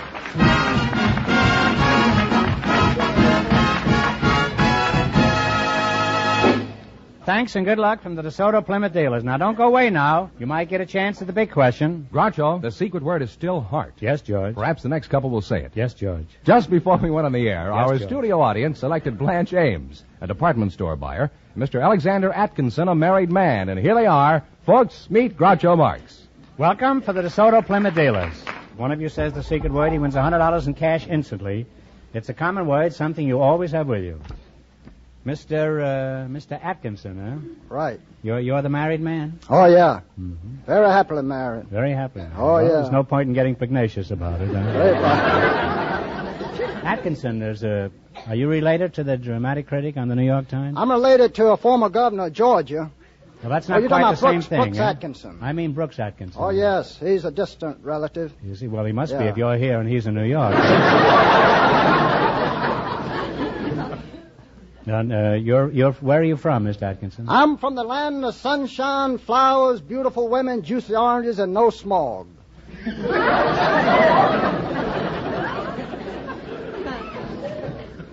Are you inferring that we have smog here in California, Mr. Atkinson? Oh, that's what I've heard. Of course, I live out in beautiful, enchanting San Fernando Valley myself. I don't get out in Los Angeles very much myself. I see. I'm kind of intrigued with San Fernando Valley. The promised land.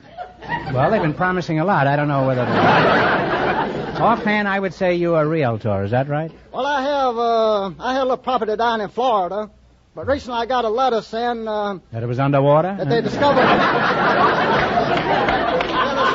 They discovered land on my property down there. They discovered land on your property? That's a mighty good joke. Do you mind if I use that next week? You have my permission, all right. Just what is your profession, Mr. Atkinson? Well, back during the Hoover prosperity that we were having back in the 30s... I beg your pardon. Not while I'm smoking, huh?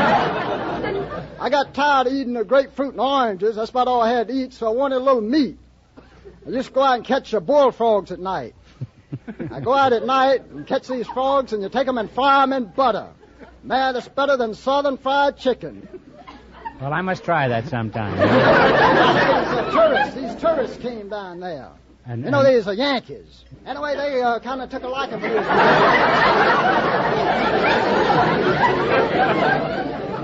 What do you do now, Senator Claghorn?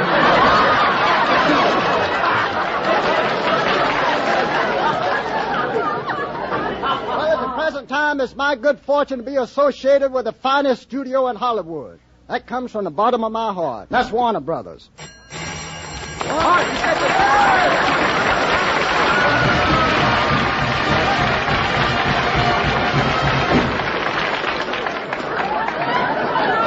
We are really Wait doing a minute. things.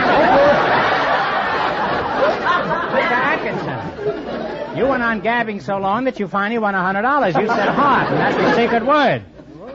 So you win $100 in cash, compliments of the DeSoto Plymouth Dealers of America. Huh? Nice taking you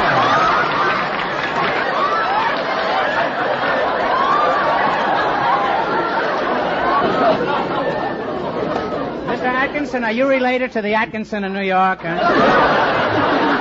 I tell you, I got relatives everywhere, and Georgia's filled full of them. I got relatives all over Georgia. Yeah, well, you could talk yourself into relatives. How do you do, Miss Ames? How do you do? No, I asked you first. How do you do? Huh? This is high-class cocktail conversation. You're a department store buyer, is that right? That's right. Uh-huh. How many department stores have you bought this week? I don't buy department stores. I buy for a department store. Oh, I beg your pardon. Well, which one? Orbach. You're from Orbach, you say? And Philadelphia. Did you buy department stores back in Philadelphia? I'm afraid you don't follow me.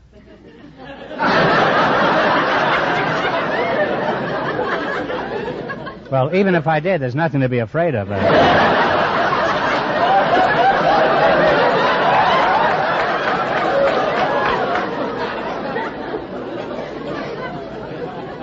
Where do you do this buying, Blanche?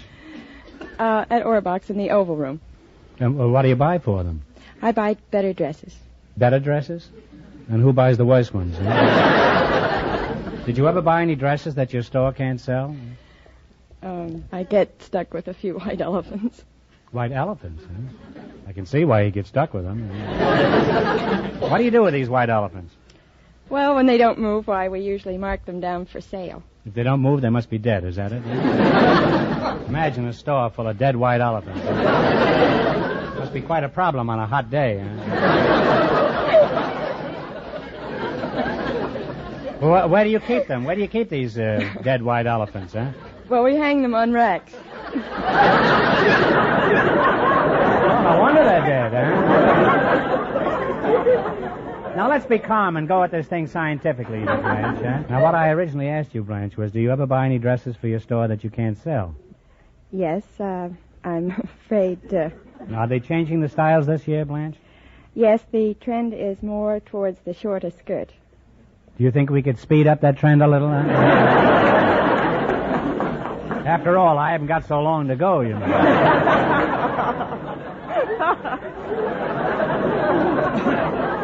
Well, where are skirts being worn now? And don't tell me around the waist, huh? Where are they being worn now, Blanche? about halfway between the knee and the floor. It sounds like you need new elastic in your suspenders. Well, wake up, Mr. Atkinson. How long does your wife wear dresses? About 2 or 3 years.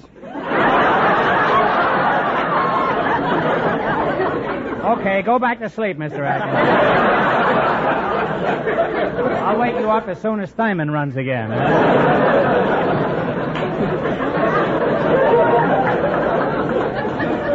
Well, we know a good deal about department stores and elephants. Now, you're going to work together for a chance at $1,500. You beat our other two couples, and you get a chance at the big question later. I can't tell you how much the first couple won, but Fenneman's off stage to remind our listeners. Mr. and Mrs. Thacker, who've been married for 50 years, earn $90. Here we go. Let's see how high I can build you $20. You selected romantic songs as your category. Here's your first question. You have $20. How much are you going to risk? 10. Let's see if you can identify this song. Play, Jerry. Sweet and lovely. Sweet and lovely. We're on our way with $30, Groucho. Remember, you're going for $1,500 tonight. Now, how much of the $30 will you try? 20. What's the name of this romantic song? Okay, Jerry. Some secluded rendezvous. What is it? Talk up. One answer between you. In some secluded rendezvous. Oh. Cocktails for 2. Cocktails for 2. From the way Dolly has $50. Well, you came through in the last quarter there, Blanche. All right, here's your third question. How much of the 50 will you try? 40. Give me the title of this song. Once in a while. Once in a while. They're really climbing now. They have $90. All right, you got $90. Now, how much you going to... The whole 90. Here's your last chance to beat the other couples. You're going to go for the 90? Go for the 90. What's this song? Give me the title. Hotel. Hotel is right. And they wind up with $180. Thanks and good luck from the DeSoto Plymouth dealers. Now, we'll soon know who gets the chance at the $1,500 question. Fenneman, who's ahead? The department store buyer and the married man are leading with $180. And the secret word is still heart. We invited some hobos and some job analysts to the show tonight. And just before we went on the air, our studio audience selected Mrs. Evelyn Robbins and Mr. Bill Hewitt. Fenneman, where on earth did you ever get a hobo? Oh, you have to ask the hobo, Groucho. And here they come. Folks, meet Groucho Marx. Welcome to the DeSoto Plymouth program. If one of you says the secret word, he wins $100 instantly. It's a common word, something you always have with you. Okay, now I'll find out where the hobo comes from. Miss Robbins, where are you from? New York. New York. How long have you lived out here? 3 years. 3 years. Well, you add quite some beauty to the local scene. Thank you. Who do you work for? The Ames Bureau of Employment. What do you do there? Well, I'm a job analyst. And what is the function of a job analysis? Well, we interview people, we screen them, and we test them. We try to determine what type of position they're best suited for. You don't analyze jobs, and you just analyze people. Is that right? You could say that. I already did say that.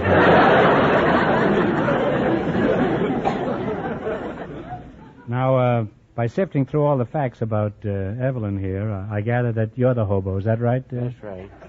Let me hear you put a bite on me for a cup of coffee. Now, go ahead. Hobo don't put the bite on anybody for a cup of coffee. What do you mean? I've had them ask me for coffee. Well, that's a tramp. A tramp asks you for a cup of coffee.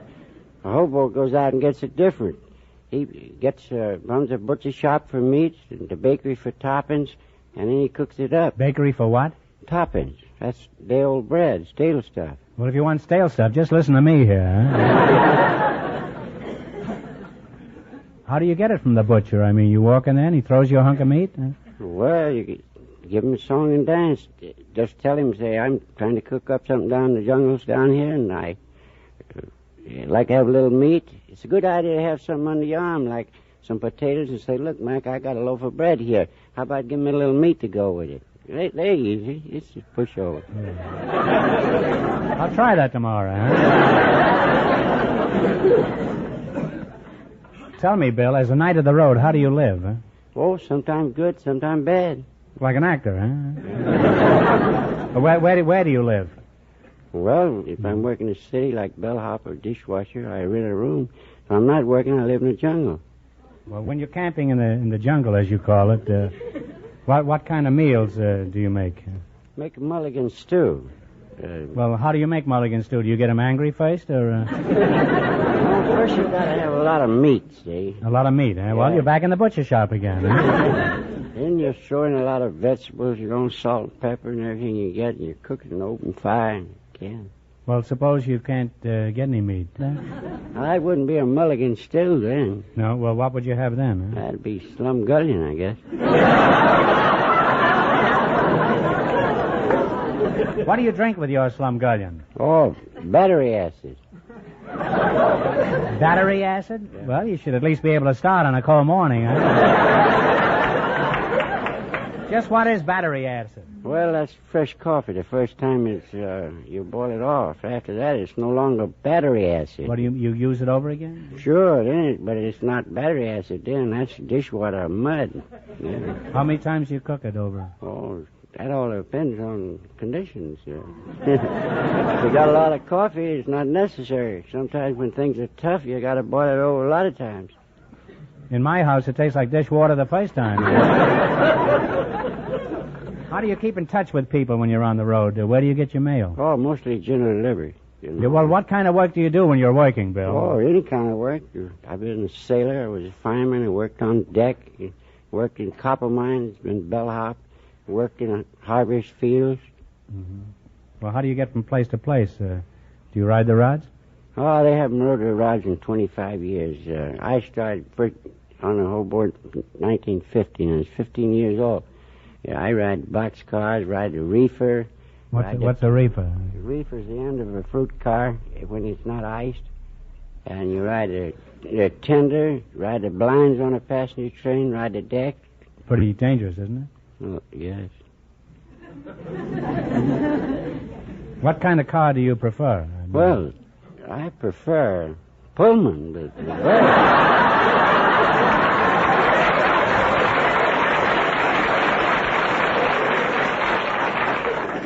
Well, I mean in lieu of a Pullman, huh? Well, that depends Let's say there isn't a Pullman available, huh? That's been de-iced. Well, that depends on the weather. If it's in the summertime, I like an open gondola where I can see and get the fresh air. Well, what do you like best about the life you lead?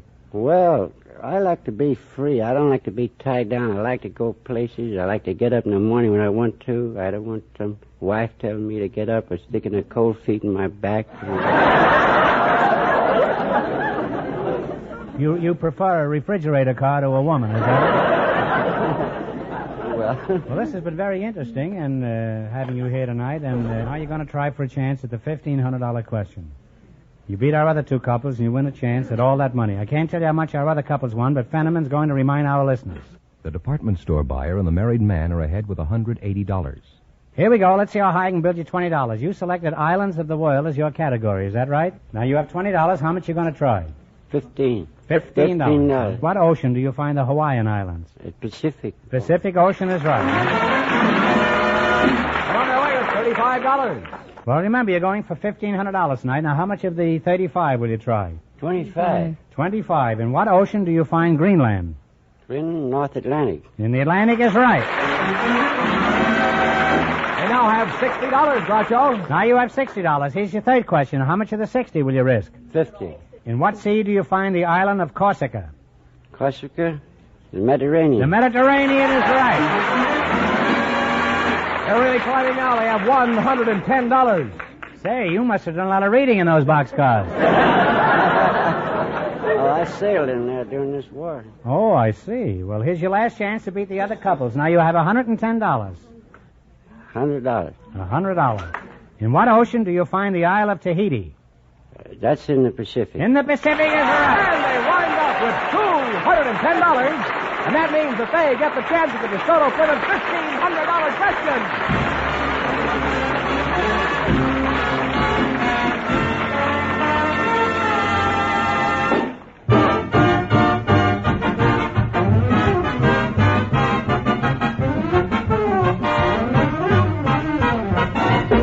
You know, you have a perfect right to be particular about the way your car is serviced. And that's why more and more car owners every day drive in to DeSoto Plymouth dealers. For that's where you get expert, courteous service at the lowest possible cost. You see, DeSoto Plymouth dealers are just as particular about your car as you are yourself. They have factory-trained mechanics working with factory-designed and approved tools and equipment. They see to it that the service they offer in their shops is the best service you can get anywhere. The more than 3,000 DeSoto Plymouth dealers throughout America take pride in their reputation for fast, efficient, courteous service. Remember this next time your car needs service, and drive in at the sign of an authorized DeSoto Plymouth dealer.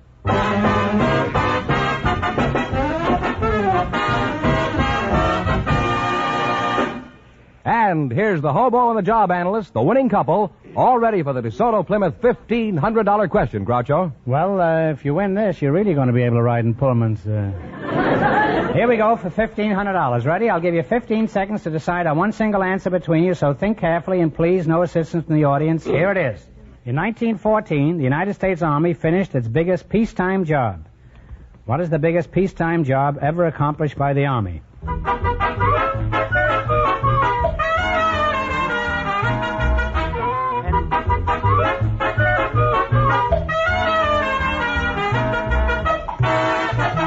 All right, what is the answer you two have decided upon? Panama Canal is right.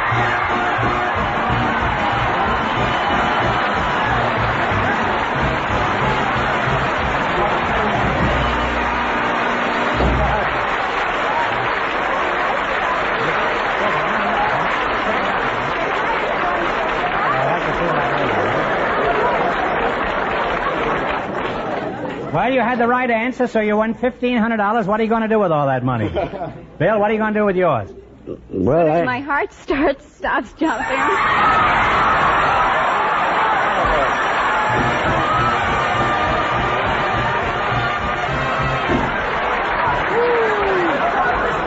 Well, Evelyn, you just said the secret word, and you just won $100 in cash, and now my heart is stopping.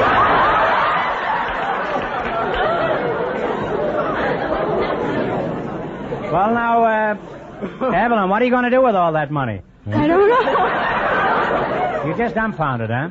Well, I'll help you spend it, Evelyn. And, Bill, what are you going to do with yours? Well, first I'm going to ride. Boy, a lot of slumgullion with that, huh? I'm going to ride that preferred berth you talked about. Well, you really cleaned up tonight. You won $210 in the quiz and $100 for the secret word and $1,500. All I can say to you both is congratulations. From the more than 3,000 DeSoto Plymouth dealers from coast to coast, you bet your life.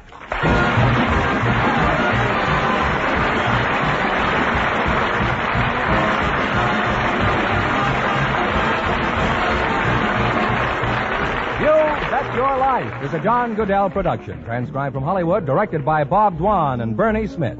Music by Jerry Fielding. Be sure to tune in again next Wednesday night at this time for the Groucho Marx Show, You Bet Your Life. Presented by the more than 3,000 DeSoto Plymouth dealers of America. And remember, all dealers who sell DeSoto also sell Plymouth. Two great cars, both products of the Chrysler Corporation. And don't forget, next week, the big question will be worth $1,000. Benjamin, if you have nothing better to do this week, why don't you see our new movie, Love Happy? Harpo, Chico, and I tell a few jokes and do some acting. It's very educational. Well, it's almost time for Bing Crosby, so good night, folks. And remember, just be sure to see your DeSoto Plymouth dealer.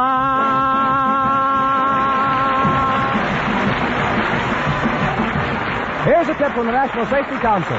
Traffic control begins at your wheel. This is George Fenneman, signing off for the more than 3,000 DeSoto Plymouth dealers from coast to coast.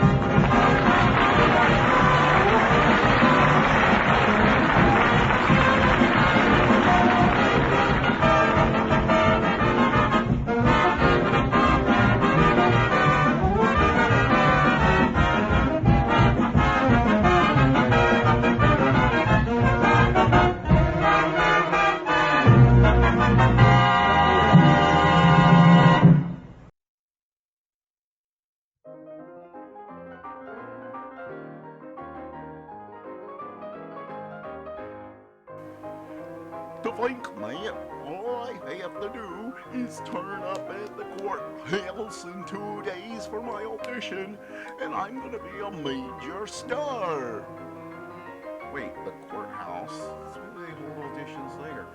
I don't know, but that's what it said. That's what it said. Wait, how did you find out about this?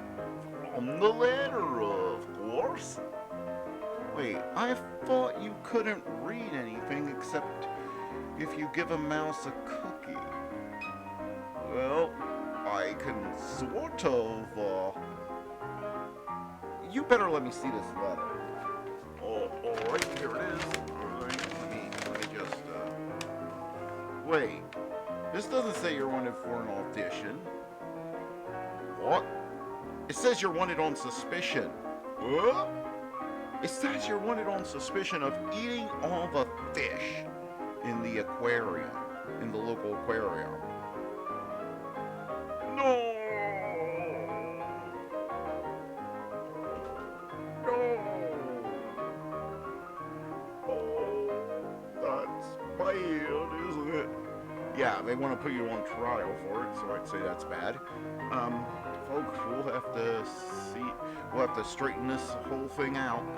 See you next time.